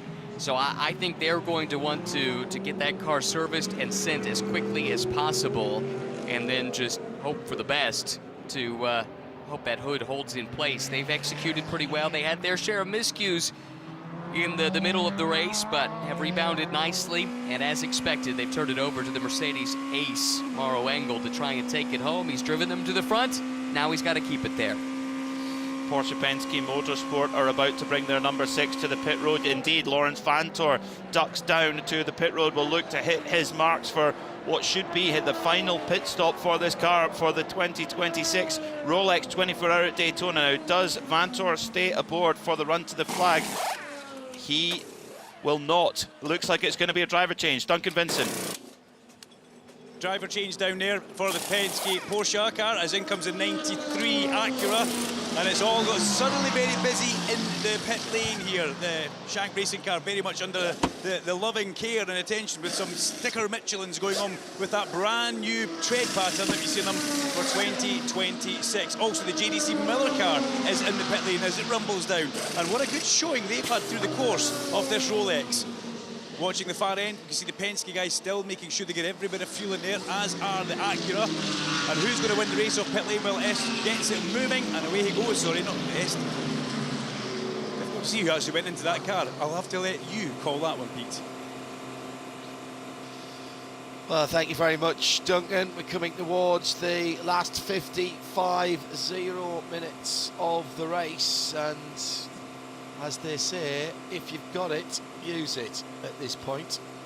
And I think no point in getting to the end of the race with something left in the fast draw. John Hindhaugh, Peter Mackay and Ryan Marine in the Ford Racing Global Broadcast Centre. Mauro Engel for what should be the last stop for 75 Express. That's slightly scrubbed tyres going on to that car for the end of the race. Kenny Bull, Chas Mostert, Will Power being in that car as well.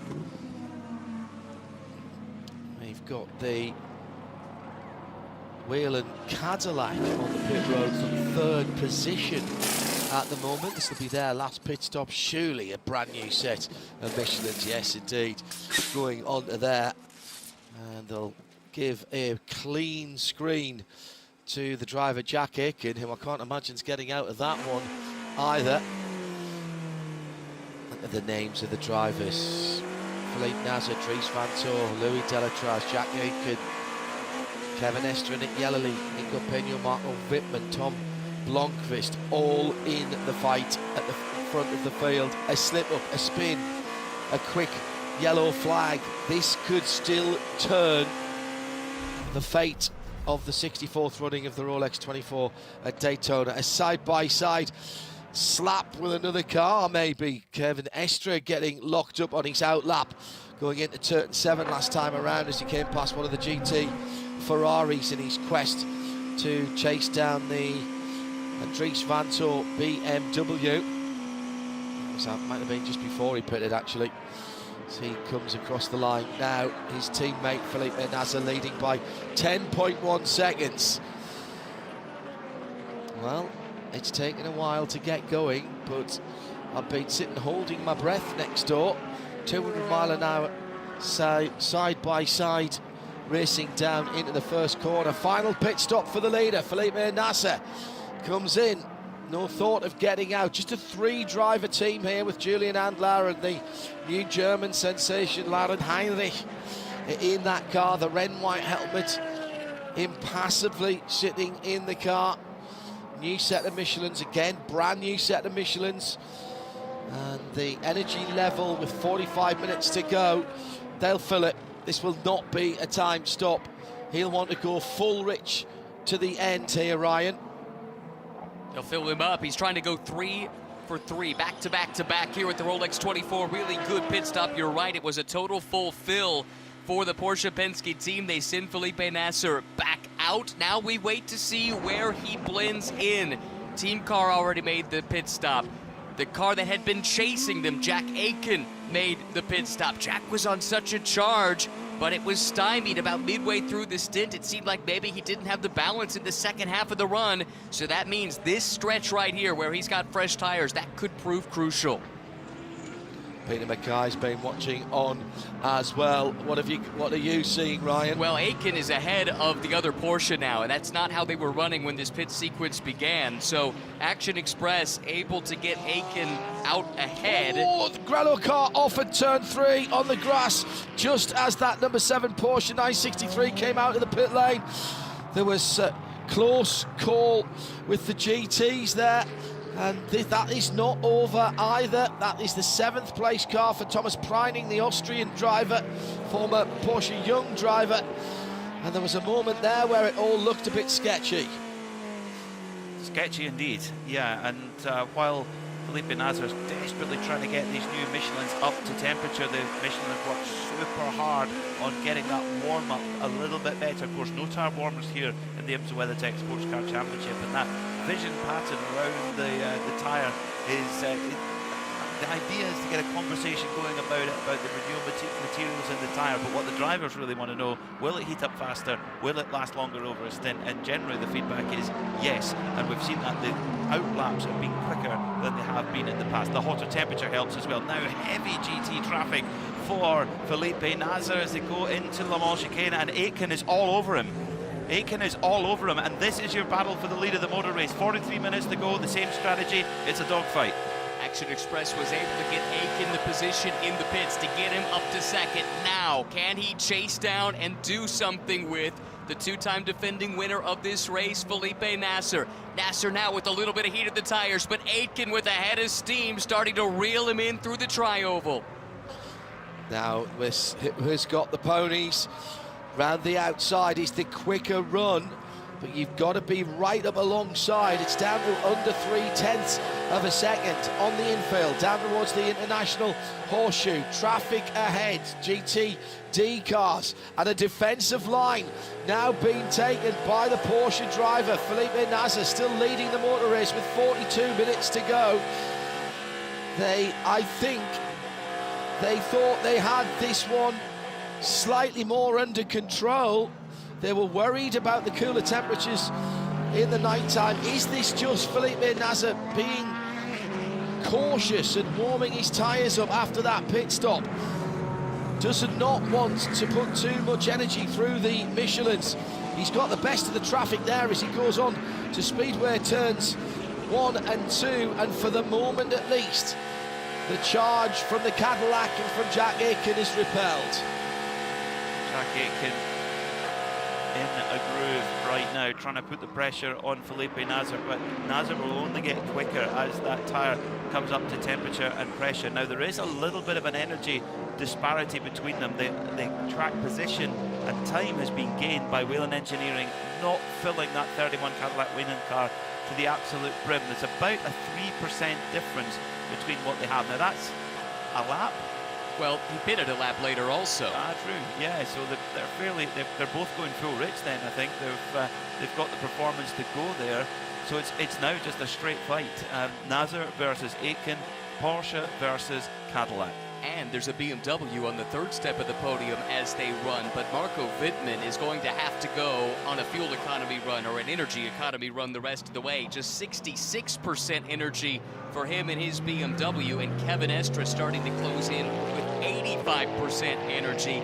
It's close if Wittmann can get to the end, and he'll really have his hands full trying to play defense and also nurse that energy number. About Kevin Estre, he's down on the leaders as well, 85% energy there. Dries Vanthoor, 92, so he's as good as anybody. Slightly further back, but I say slightly further back, 11.5 seconds off the lead. That, maybe not for the leader, but the cars ahead of him who were all in an energy deficit.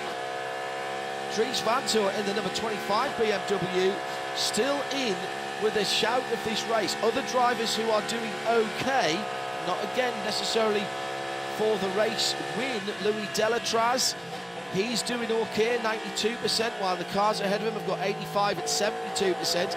So maybe a top 6 finish for Delatraz as well.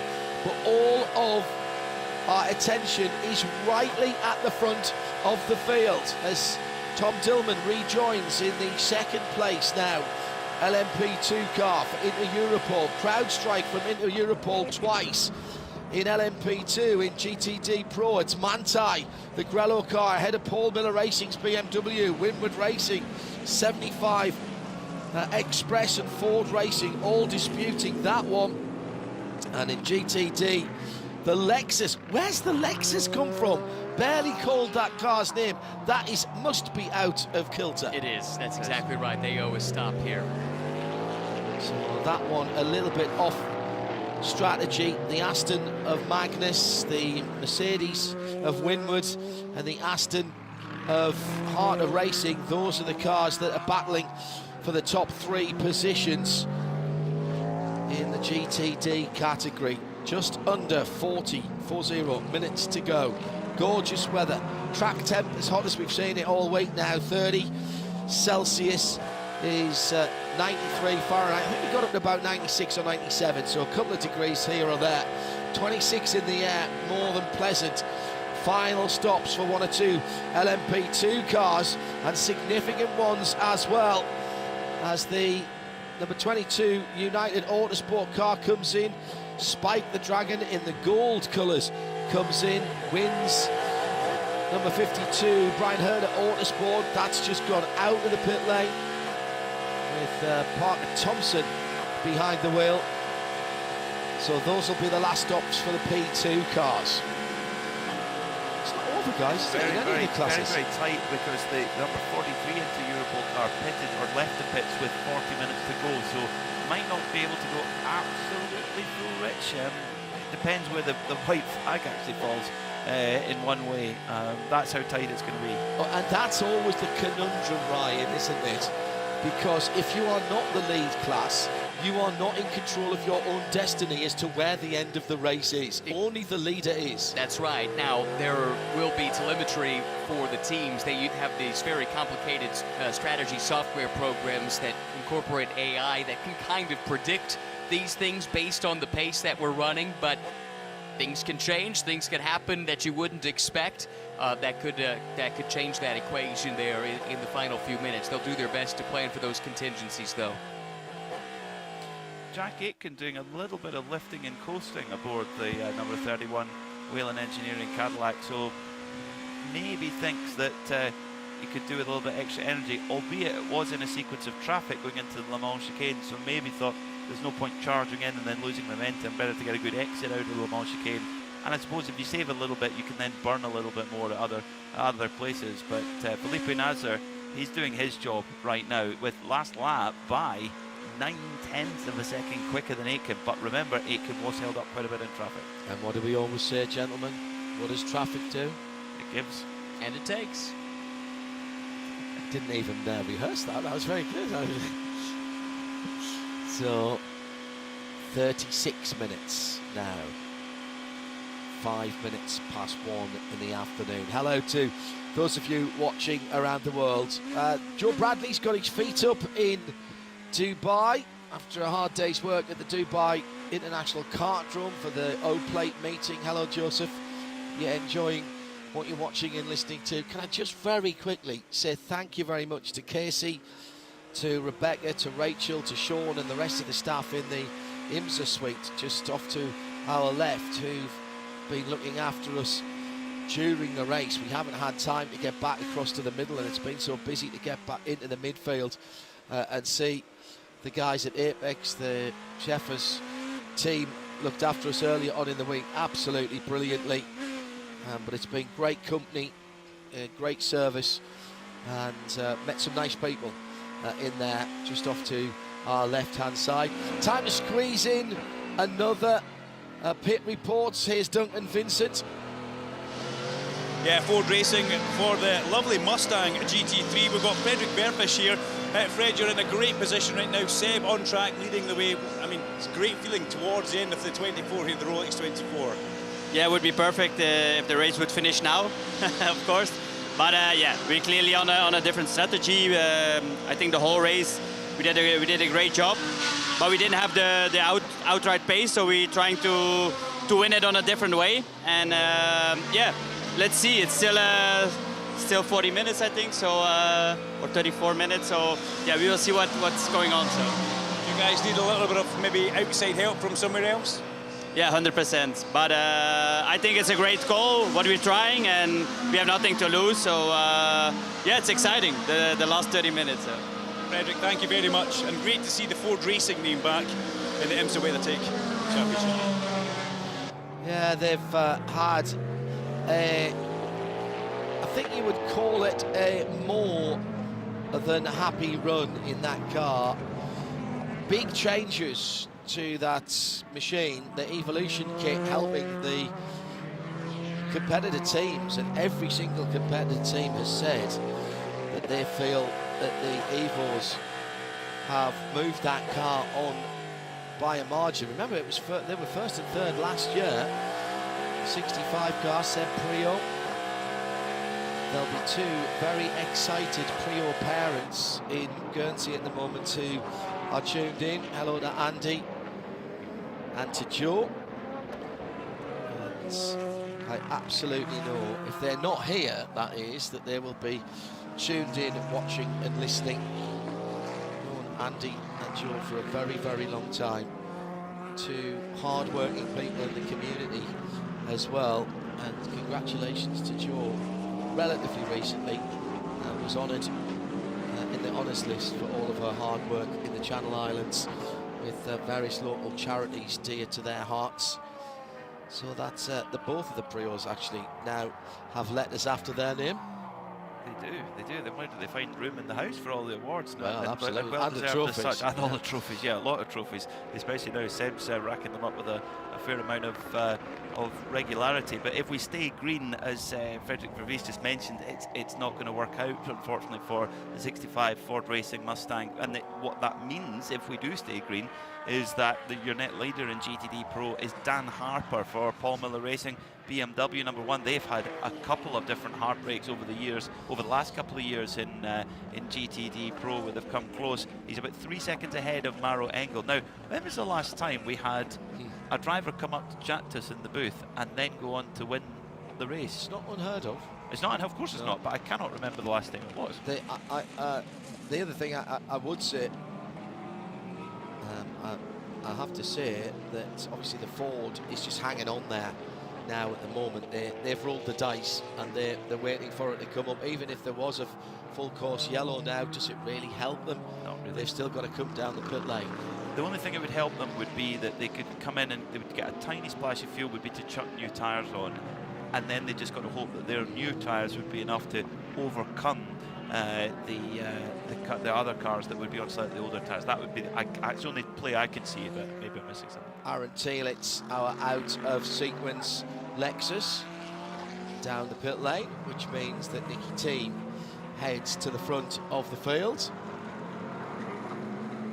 He does, but it's really close. The top three in GTD are practically nose to tail. So it's now Nicky Thiem ahead of Philip Ellis. Remember, Windward got a position in the pit lane, that most recent round of pit stops, to jump ahead of Mattia Drudi, but Drudi is there as well. It's about 2 seconds separating the top three in GTD right now, and they're all good to the end.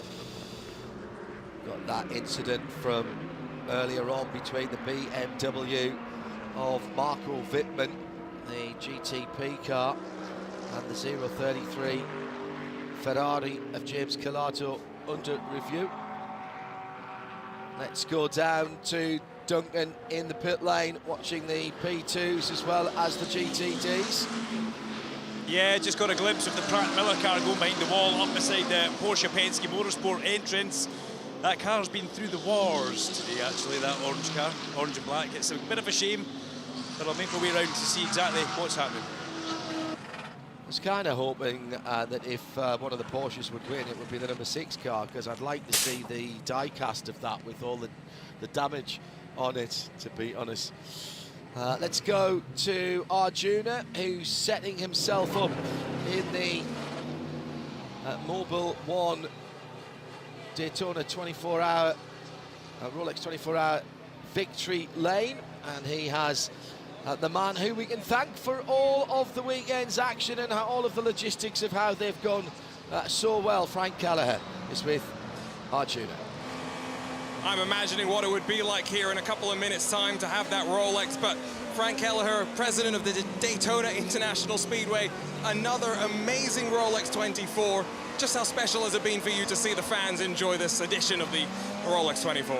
This is a special moment, not only for me personally, but most importantly, everyone at IMSA, everyone at Daytona International Speedway, and all of the sports car fans from around the globe who have helped make today the highest attended Rolex 24 in all 64 years of the running of the event. So, you know, once the checkered flag drops on this event, we always start planning and promoting for the following year. Myself and our team, we were at Road Atlanta for the Petite Le Mans. We brought the trophy there, and really just getting out there with race fans and talking about Daytona, the Rolex 24. And so to see all of the guests here from all over the world all weekend long just makes us so happy, and to be able to break some records is really just the cherry on top. And it wasn't as cold as last year, but we did have the lengthy fog that kind of held us up in the middle of the night. It's been great to see how many fans have stuck through the entirety of the day as well. Not only did fans stick through, but we have some single-day guests that are here that just bought a Sunday-only ticket. So again, just the spirit of sports car racing and endurance racing, some of the best fans in all of motorsports, to where they know that the race is going to happen, and you might have some fog, you might have some weather, but in the end it's going to be an amazing show. And just seeing the sunshine here and the clouds, it is some awesome racing going on, and again, just can't thank the fans enough.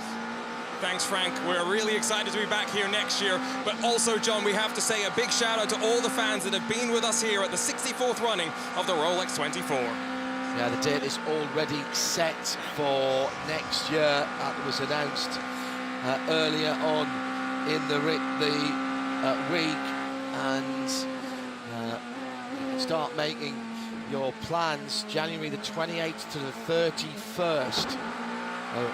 Next year, 28th to the 31st next year, so a tiny bit later than what we've seen, 1 week later than what we've seen. Awful lot going on at that time of the year. You've got all the other motorsport events, plus the Super Bowl, of course. There is quite an event around these parts, so you've got to stay away from that. Porsche by 1.4 seconds, Jack Aitken matching the leader to the 10th last time around. Peter, get the feeling that Jack is not quite finished with this yet. I think he needs a clean run, but the pace is still there in that 31 Whelen Cadillac. What a story that would be. Stories up and down that top 10, isn't it? Because you've got Porsche going for the three-peat as the number 6 car now under pressure. Dries Vanthoor from Marco Wittmann Kevin Estre under pressure from Dries Vanthoor for the last step on the box. Stories up and down that top 10 in GTP. Everywhere, yeah. Of course, Whelen Engineering, El Bamber going for the BAM Slam, as we talked about it, going for 4 wins out of 4 in the major 24-hour races. As straight through goes Dries Vanthoor without too much fight at all from Kevin Estre. Now, I've never seen that ever. Is something wrong with that number 6 Porsche Pensky Motorsport machine? Because that seemed very routine there for Dries Vanthoor, and Dries already starting to pull away. Has Kevin Estre got an issue in that car, or not? Or it could be usable energy, perhaps. Yeah, maybe. I was thinking that is got about 4 or 5% between them. I think he's okay, because 50% would be roughly half, maybe a little bit less than half an hour. He's got 56%. We've only got 25 minutes left, so it's not usable energy for the stint. So BMW up onto the podium, Well, 3 marks in the top 3. Here's the question: are those taped repairs on the aerodynamic surfaces beginning now to feel the strain of lap after lap after lap, Ryan, of 200 miles an hour? Because they were trying to stop the escape of air through the side of the car. The lead has come back down. The traffic giveth, the traffic taketh away, and all of a sudden there's an aerodynamic tow being applied from first to second onto the tri-oval. Both cars down, low down, across the line. It's Porsche from the red and white Whelen Cadillac. Once again, Jack Aitken goes high, wide and handsome, right to the white line on the right-hand side. Cuts back in, a car's length between them now. And a little bit of clear track, but only a little bit. They're going to catch the McLaren, locked up by the Cadillac driver. The right-hand side, Michelin's protesting as he braked down for the International Horseshoe. This is what it's all about. 2 top pros at the very peak of their powers. 2 manufacturers who have been here since the beginning of the GTP formula and have developed and developed and developed and are fighting for one of the grandest prizes in all of motorsport. This is what we come here for after 24 hours since the green flag, 6 hours of pure racing since we came out of that full course caution for the fog. It's been worth the wait. Arjuna is posted down by Porsche Pensky Motorsport and has news on the number 6 963 of Kevin Estre.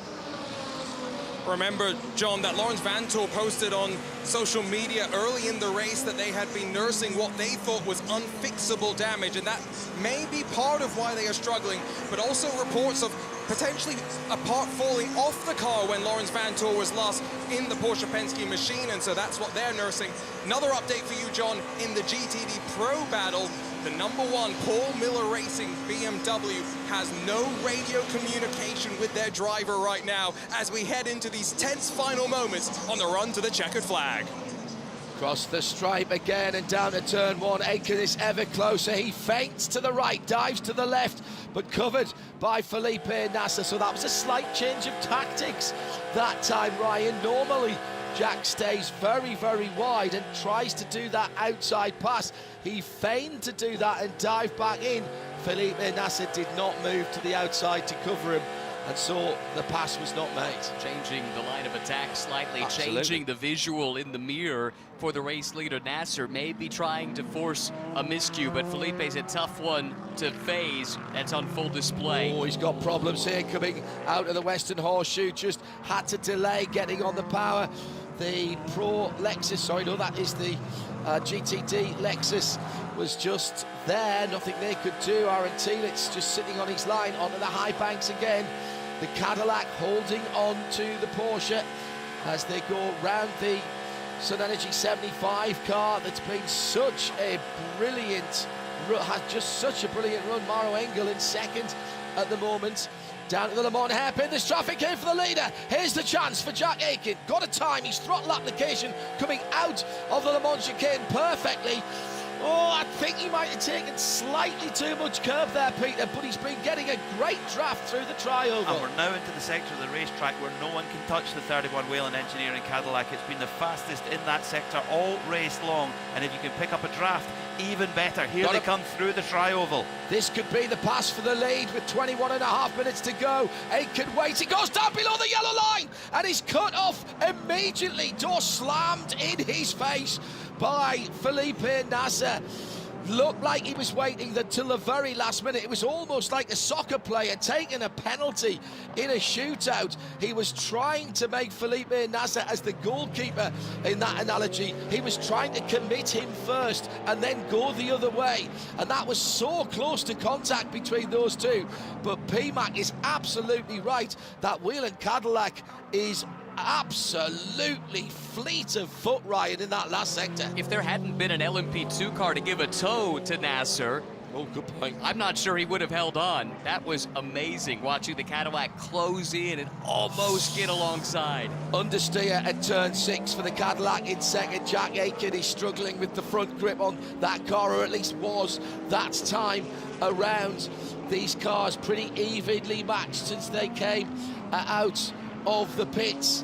There's not that much of an offset since we saw them last. The leading car weaving there, maybe to clean up the tyres a bit because they've been down on the apron the lap before. Yeah, the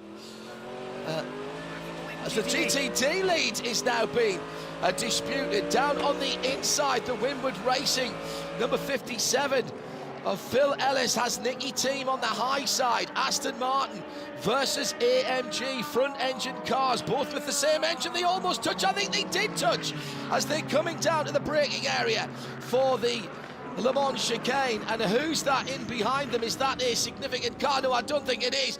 They have changed positions and Winward snatched the lead with 19 3/4 minutes to go. I'd been watching that battle out the window while you guys were concentrating on the GTP battle, and Philip Ellis had been there really this entire stint. He closed in right away out of the pits, but the Aston is really quick in his straight line. He's got a decent run and he's got the benefit of the slipstream. Here comes Team, here comes Nicky Team in the Magnus car. That team have not won for 10 years, but they know how to win at the Rolex 24. He pops out to the outside line, but Ellis is, well, you're going to have to go around the long way. There's still more contact. Oh, there's not going to be a straight panel on these cars. And also, Andrea Caldarelli is the Lamborghini in behind them. Now, he's a lap down. What he's trying to do is get back on the lead lap, as there's another touch going into the International Horseshoe. Well, Caldarelli's actually in a different class. He's in GTD Pro. These are the two GTD leaders. But he's been the fly in the ointment in this battle, really, for the last 20 minutes. At one point, he was splitting the top two, and Philip Ellis was not enjoying that one bit. He was laying the bumper to that Lamborghini, trying to get it out of the way. Matthias Trudy is the next car back in the Aston Martin for Heart of Racing in the GTD battle. Thank you for putting me straight on that. I was getting overly excited just seeing another GTD car there.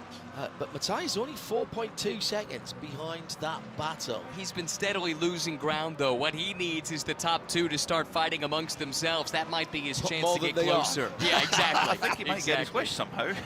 Yeah, I think he might do. The Felipe Nasser, Jack Aitken battle at the front of the field has become 1 second. As they're into the International Horseshoe again in the sunshine here at Daytona. Traffic again just having to be negotiated.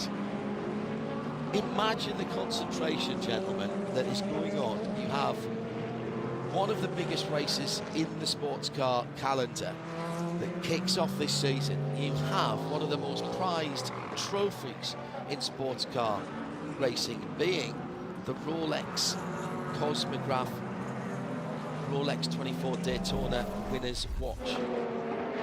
All the money in the world can't buy it, you have to earn it. So how close was the Aston, were the Aston and the Tecamet AMG GD3? Actually, in fairness, the Magnus car got slightly moved up the track there by one of the LMP2s.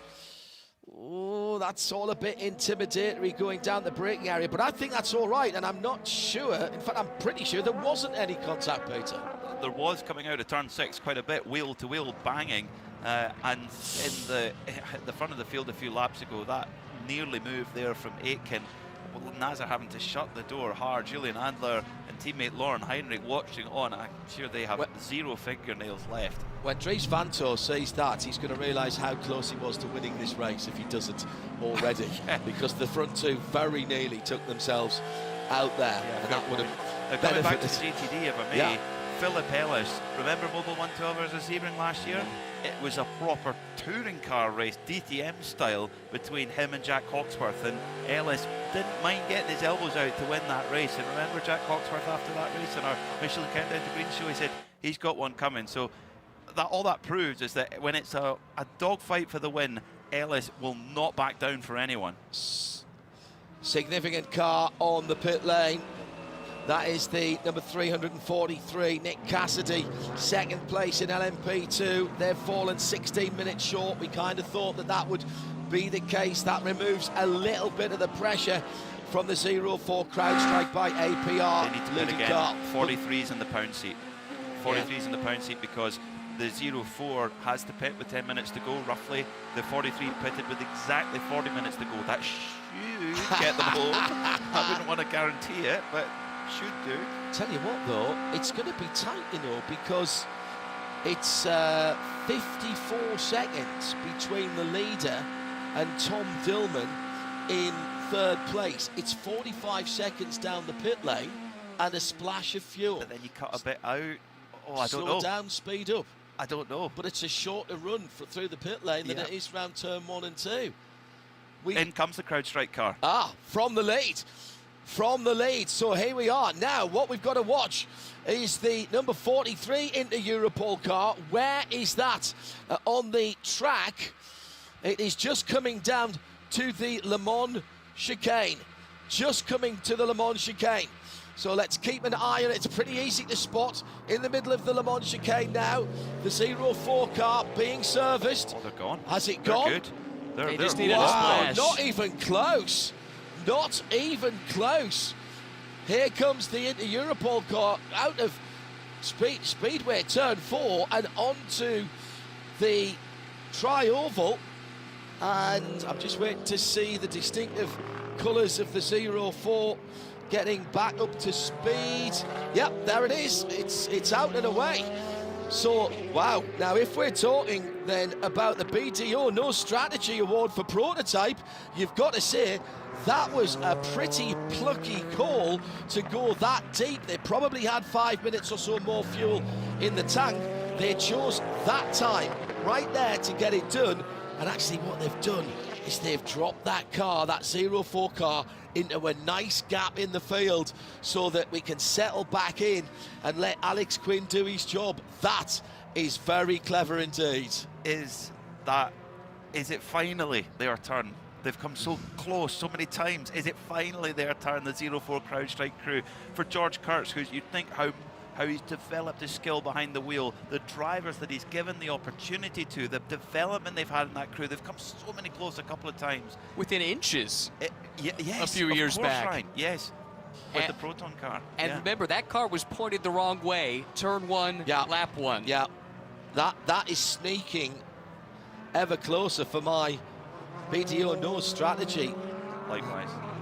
Yeah, Sam and Stuart Cox for Alcov Pro Racing.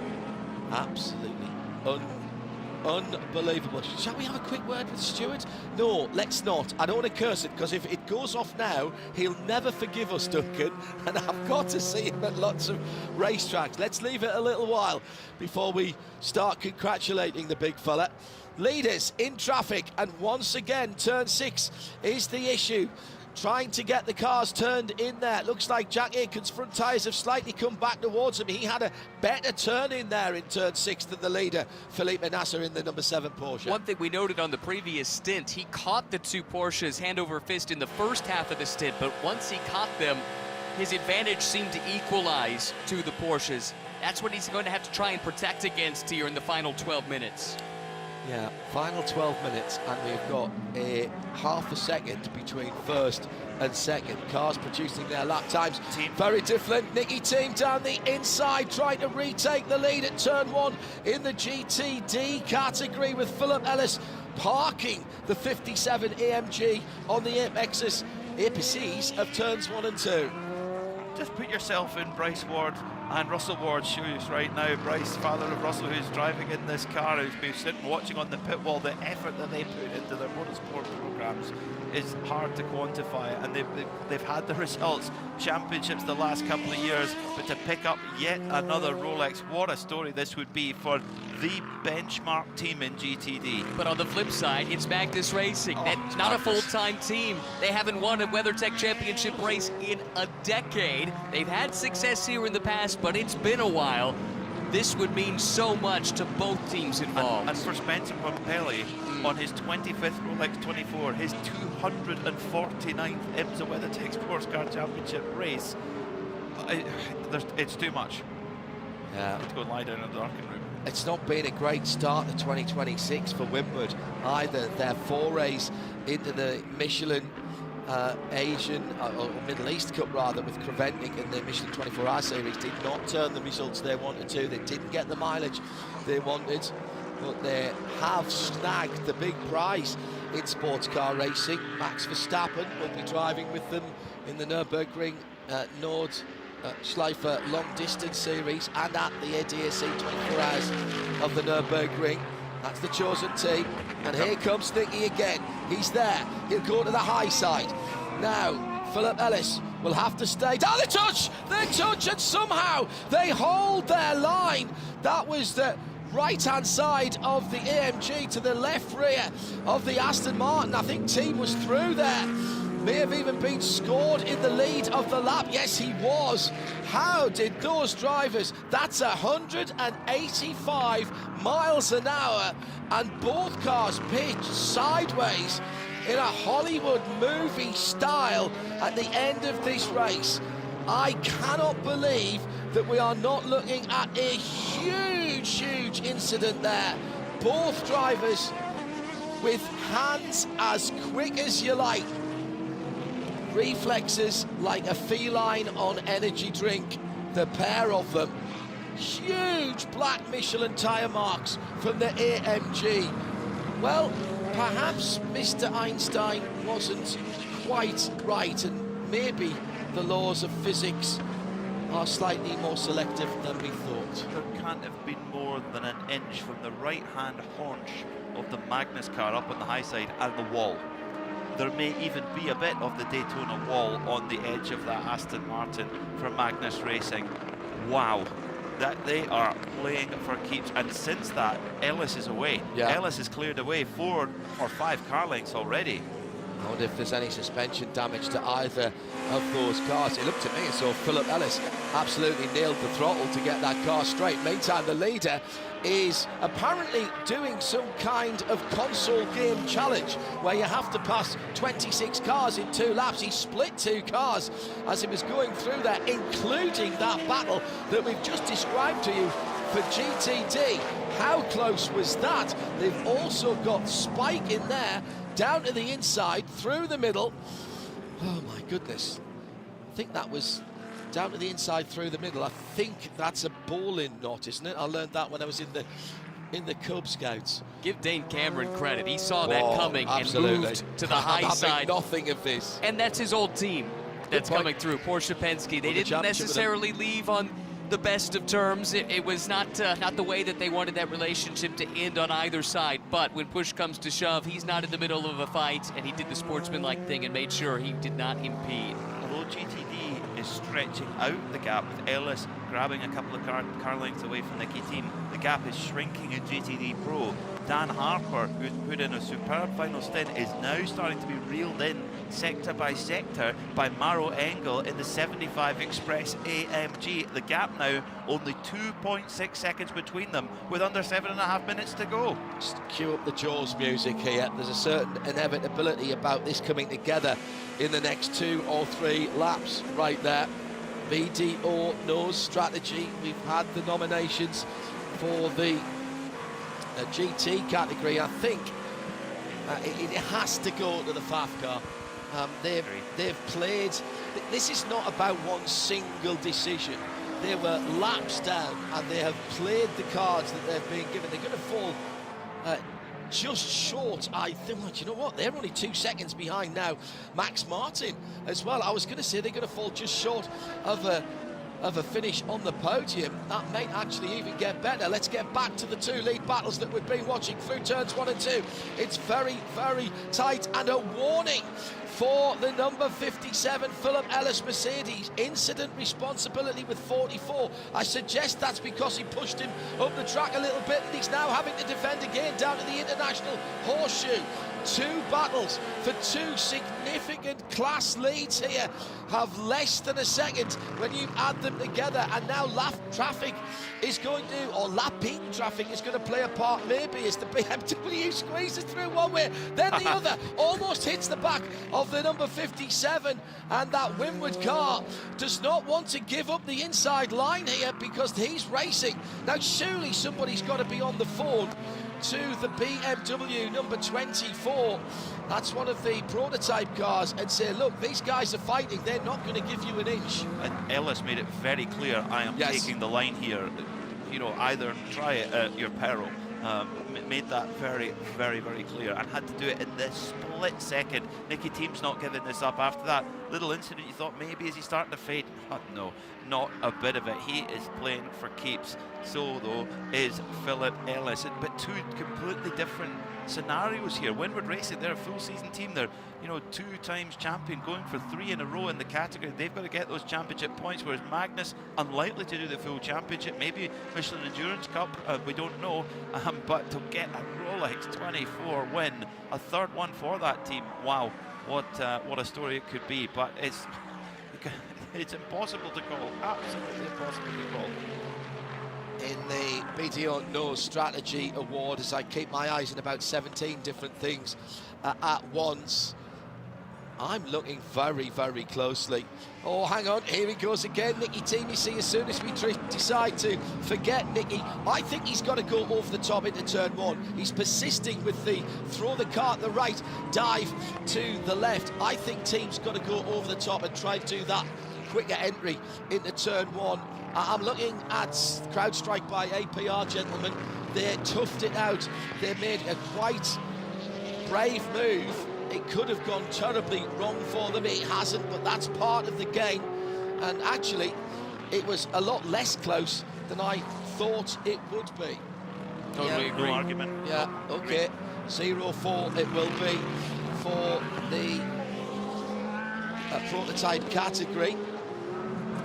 Again, winners always work out that way. But I'm still looking at Andrea Caldarelli and whether he can close down a little bit. It's gone out to 5 seconds now over Maxime Martin. 2 battles, 2 sets of Rolex watches up for grabs.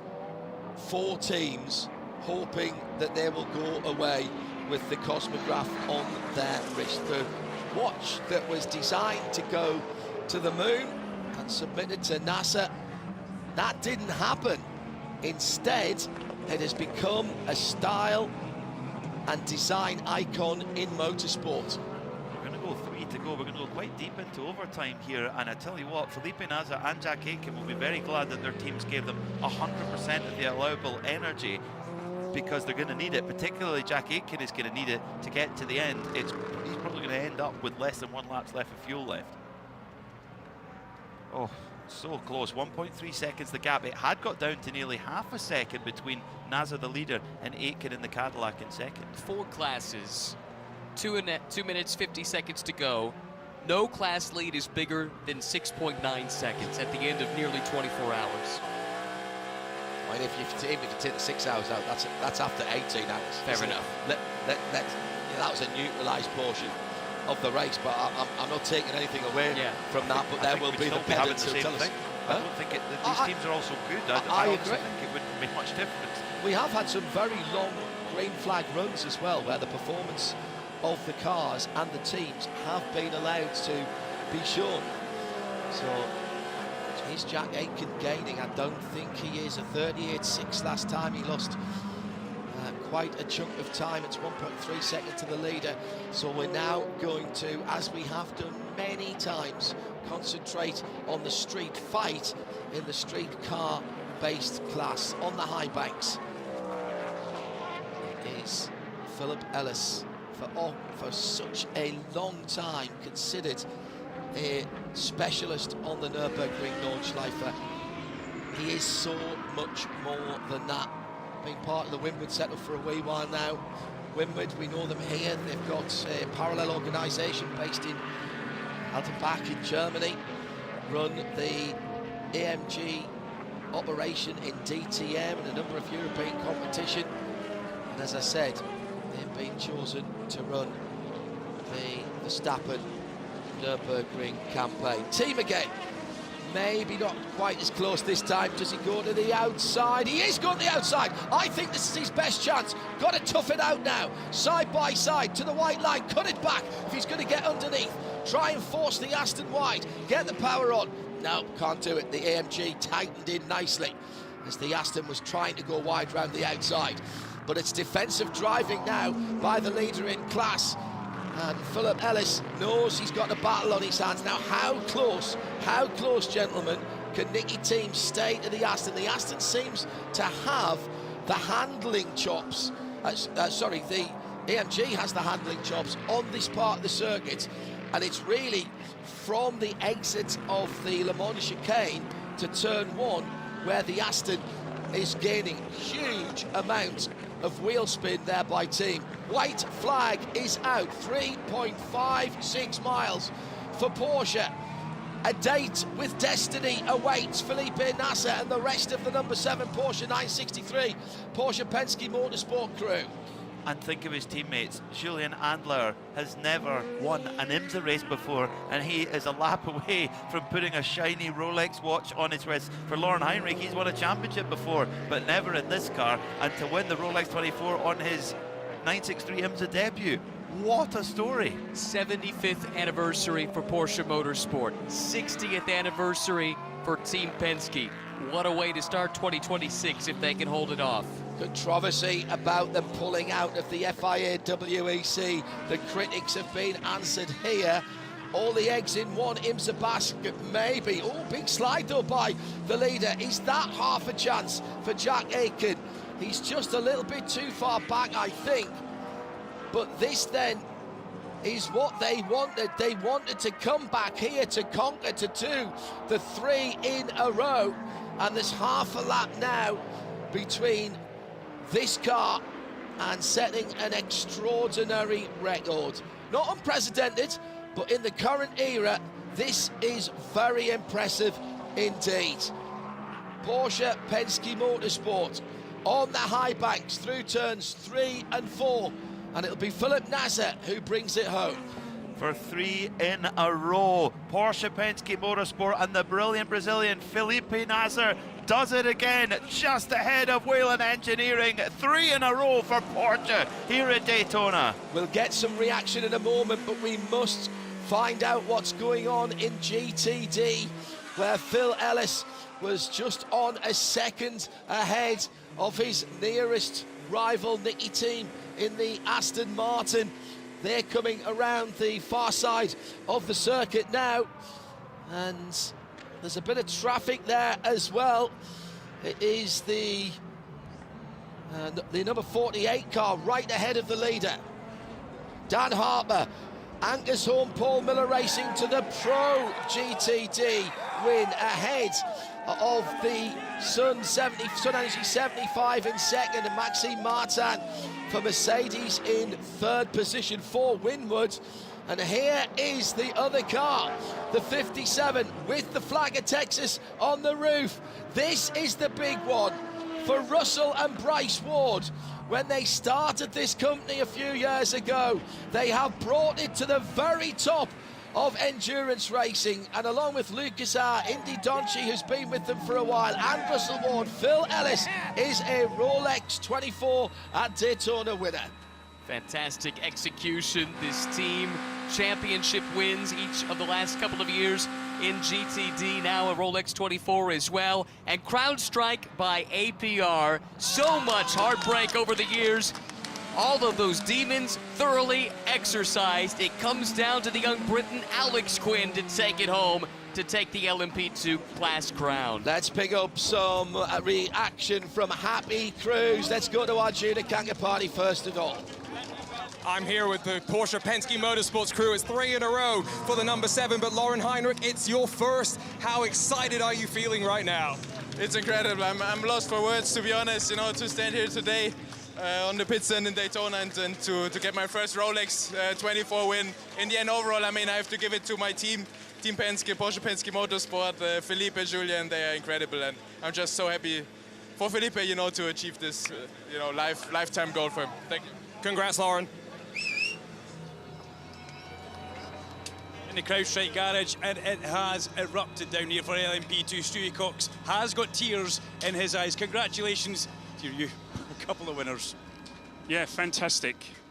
But this race, you know, the Rolex 24 hours of Daytona is just something else. You spend 23 hours and 45 minutes trying to not do anything stupid while antagonizing Mike Tyson. And he's told that he's allowed to beat the death out of you for the last 15 minutes. And you've got to, when you get to the 23 hours and 45 minutes, he lets leash on you. And all you have to do is stay standing, and that's how I feel. Well done, congratulations, Stewie Cox. CrowdStrike by APR, winners of the LMP2 at the Rolex 24. And that brave call at the end on strategy, just to underline that, gives them the BDO No Strategy Award for prototype. They got in and out without losing the lead. It's Faf who used the safety cars to get laps back and finish in, where did they finish? It doesn't matter actually, because they did such a good job to get so many laps back in that number 9, eventually finishing 6th actually for Andrea Caldarelli. Arjuna. I'm here with Neil Verhagen, who is thrilled. Neil, Paul Miller BMW win the Rolex 24. Oh my God, I don't even have words for this right now. Well, the last hour, it just, heartbeat was going crazy. Emotions were flowing. We lost radio to Dan. He didn't have any connection to us, but he handled it perfectly. We have the best team out there, the best drivers as well, and absolutely just a phenomenal finish. Neil, I'm going to have to ask you, Dan without radio in that last hour, how much do you trust someone like him who you share such a close relationship with? There isn't anyone I would trust more in that situation there, so we had our guy in and he delivered. Enjoy this one. Just before we head to the results, let's grab Russell Ward from Winward Racing, the culmination of so much hard work. They've won championships before, they've been in this situation, but that was a hard-fought victory, Duncan. Well, Winward Racing, the Mercedes-AMG, Russell Ward, you have won the Rolex 24 in GTD. Third time, baby, fucking A, hell yeah! I do apologise for that, John. Well done, Duncan, thank you. I'll be having a word with young Mr. Ward about that later on. The front of the field, absolutely nothing left on the table when you look at the energy that was left. Jack Aitken gave his all to try and bring the winners back. Our Rolex results rundown shows the Porsche Pensky Motorsport team winning, but you can't take anything away from the Cadillac Wheeler number 31 car. Exhilaration on Thursday, disaster on Friday when they lost the pole, and then all that hard work, literally nothing left in the tank at the end, Peter. 0.5% left in the tank for the number 31 Cadillac Whelan. We thought at the time when they came in and they filled up to 100%, thinking, is that a bit of overkill? Have they given away any time? No, they needed every last bit of that energy. Turned up to 11 all the way. It's BMW Team WRT. Good debut for the Belgian squad that have taken over running the BMW M Hybrids ahead of 4th place Porsche Pensky Motorsport. The number 6 car just didn't have the look today, and that aerodynamic damage on the right-hand side of the car hamstrung them somewhat. 5th position is the best Acura, that's the number 93 car, the red, white and black machine. Then it was the first of the Wayne Taylor Racing Cadillacs, the number 40 in 6th position. In some ways, one of my performances of the whole 24 hours is the number 85 JDC Miller Motorsports team, who kept the bigger teams honest. Into LMP2, and the win, of course, for CrowdStrike by APR, and what a set of teams behind them, Ryan. Oh, you look at 2 Inter-Europol entries. That's why they rammed the second entry here. They came loaded for bear. Couple of podium finishes, but they don't get the Rolex. Then United Autosports, car 22, close but no cigar. They were always there or thereabouts, but never quite at the very front of the field. AO Racing, a top 5 finish in their championship defense. In the BMW, it was the Paul Miller Racing team that won 19th overall, so more than into the top 3rd, ahead of Winwood in 2nd and Corvette in 3rd position. No, sorry, it was Dan Harper from Maro Engel and Maxime Martin, so it was the 75 Sun Energy car in 2nd and Winwood in 3rd. Then the Winwood Racing. So 2 podium finishes, though, for Winwood. That's a strong start. I don't know which one's more impressive, actually. I mean, we almost come to take it for granted and expect it from the 57 crew for Winwood. But to bring that second entry in, that requires a whole lot extra tooling up. And for 2 non-professional drivers in Jason Hart and Scott Noble to join the 2 factory drivers, Lucas Stoll and Maxime Martin, big respect. Get on the GTD Pro podium. 2 Astons close, but not quite close enough for Magnus and Hart of Racing, and for the 13 Autosport team, last year's winners, they just didn't have the speed at the end. We have done something special today. The Aston Martin Hart of Racing team came back out and ran to the end, which means all 11 of the top cars in top class cars, I think, finished the race. I think we lost one. It was the Ricky Taylor car that had the engine fire in the last couple of hours. Yeah, the gearbox issue. Yes, you're right. But we were very close to having all 11 make the checkered flag. Yes, I was having a cup of coffee when that happened, but you're absolutely right. There's going to be a lot of what-if stories when we get down into the 40s and 50s, Peter. One of the biggest for me is RLL Team McLaren. It's a what-if story, but it's also a hugely positive story. I the agree. pace that they brought out with that car, and I'm not biased here, it's just the pure numbers. Dean McDonald, never been in IMSA before. Yes, he knows the car inside out. New team, he came and he mixed it with the very best in this championship. Super impressed with that driver. And that young, inexperienced lineup, they weren't the problem. They didn't make the mistake. No, indeed so. Some big accidents early on that saw the retirement of RS1, Racing Competizione, Wright Motorsports. That was another big one. Problems for AF Corsa and the Myers Riley Motorsports team. All those bottom teams. Gradient Racing as well. Felt bad for those guys. They were mixing it up, and then a whole radiator of all things took them out of the race. It's an absolute classic finish once again. The Rolex 24 Hours of Daytona has delivered. Let's get back down to the pit lane and see if we can pick up some more of the atmosphere. Let's start with Arjuna Kankapati. It was a really impressive run from 75 Express, and so I'm going to quickly steal Will Power. Will, this is your second 24-hour race, and the last one was quite a while ago. What was this experience like? It was, fantastic. First time here at Daytona and on the podium, but to miss out by 2 seconds, I feel bad for the team because obviously they've been here a lot more than I have, and they did a great job, man. I mean, they had to pass a lot of cars, and Maro, just a phenomenal job.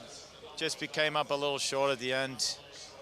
And I'll go over to Kenny for a second as well. Kenny, we're just talking to Will about the effort to be here. He's slightly disappointed to be 2 seconds off the win. How are you feeling to finally get, I think, a good result after a couple of disappointing results for you in the IMSA WeatherTech Sports Car Championship? Mate, if you had the record Will Power had, anything but a win is disappointing. As he walks on water, this guy. But he did an amazing job. Chaz too, Maro. I was really happy with my stints. My lap times were faster than most of the pros. We did everything we could. There's not much you can do. It's nice to be on the podium after not finishing for 5 years. And just try and go one better next time. The blue's a good look for you. Hopefully we'll see it back next year. Hopefully. I told them to dye their hair blue, and that's what cost us the win today. Well, the emotion begins to flow for Porsche Pensky Motorsports Julian Andler, Lauren Heinrich and Felipe Nasser getting the congratulations they deserve. Congratulations, all three of them, from the head of Porsche Motorsport, Thomas Loudenbach. Let's go to Duncan Vincent in the scrum.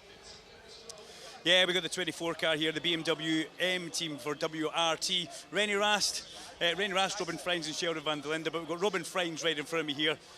Well, it took a while to get here, but we got through the fog and we've got to victory lane. Yeah, I didn't expect at the beginning of the week because we were quite a bit struggling with pure pace.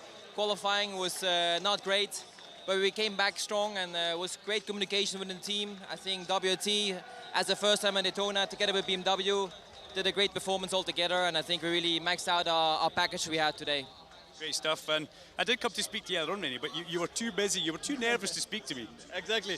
No, an amazing day for us. Obviously, we didn't expect that before the race. We came here and thought we had no pace, but then in the end we were fighting for a win, which is absolutely amazing for a new team, and hopefully we can build on it. Thank you very much, guys. Great stuff, great stuff.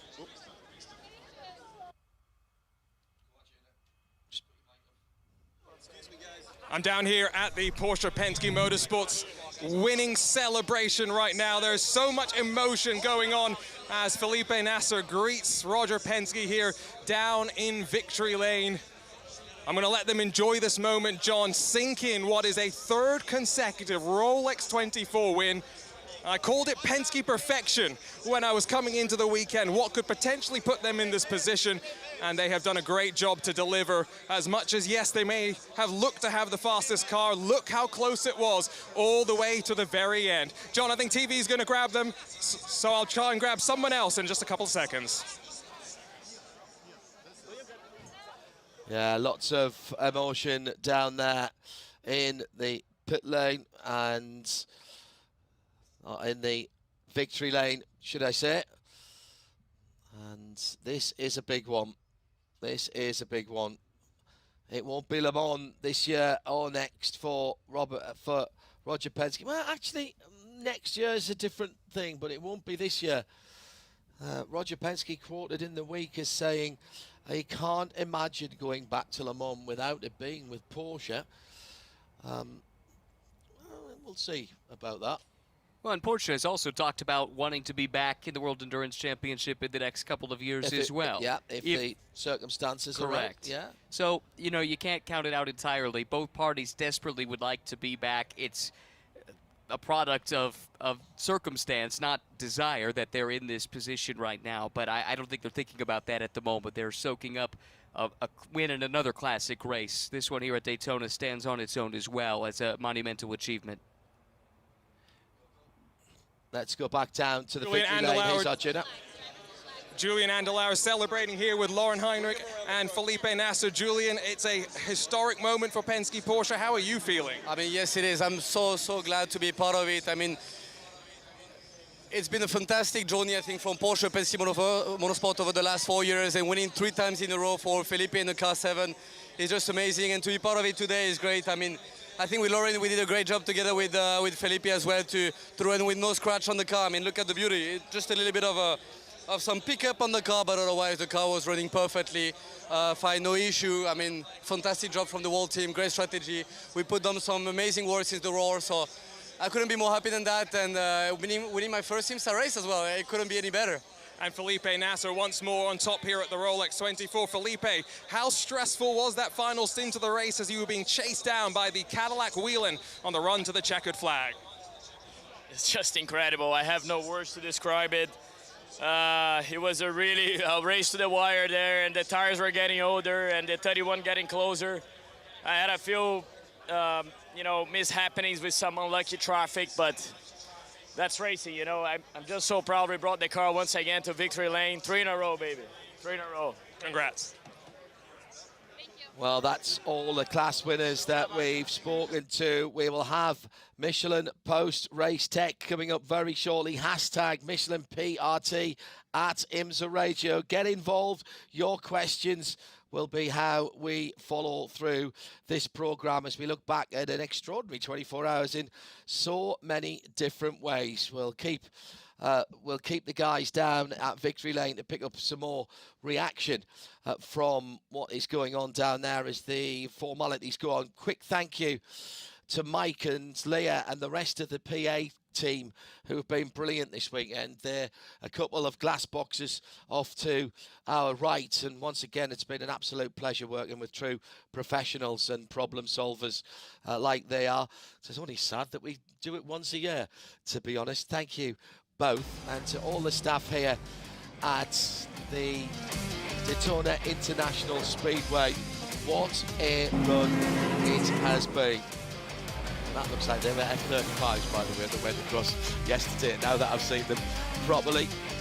The fog rolled in and robbed us of 6 hours of racing, but that just served to ignite the blue touch paper for the 6-hour run to the flag. And it's been another win for Porsche and for Pensky. They've gone 3 in a row. Well done to CrowdStrike by APR, to Paul Miller Racing, and of course to Winward Racing, who picked up their class wins. Michelin Post Race Tech is next.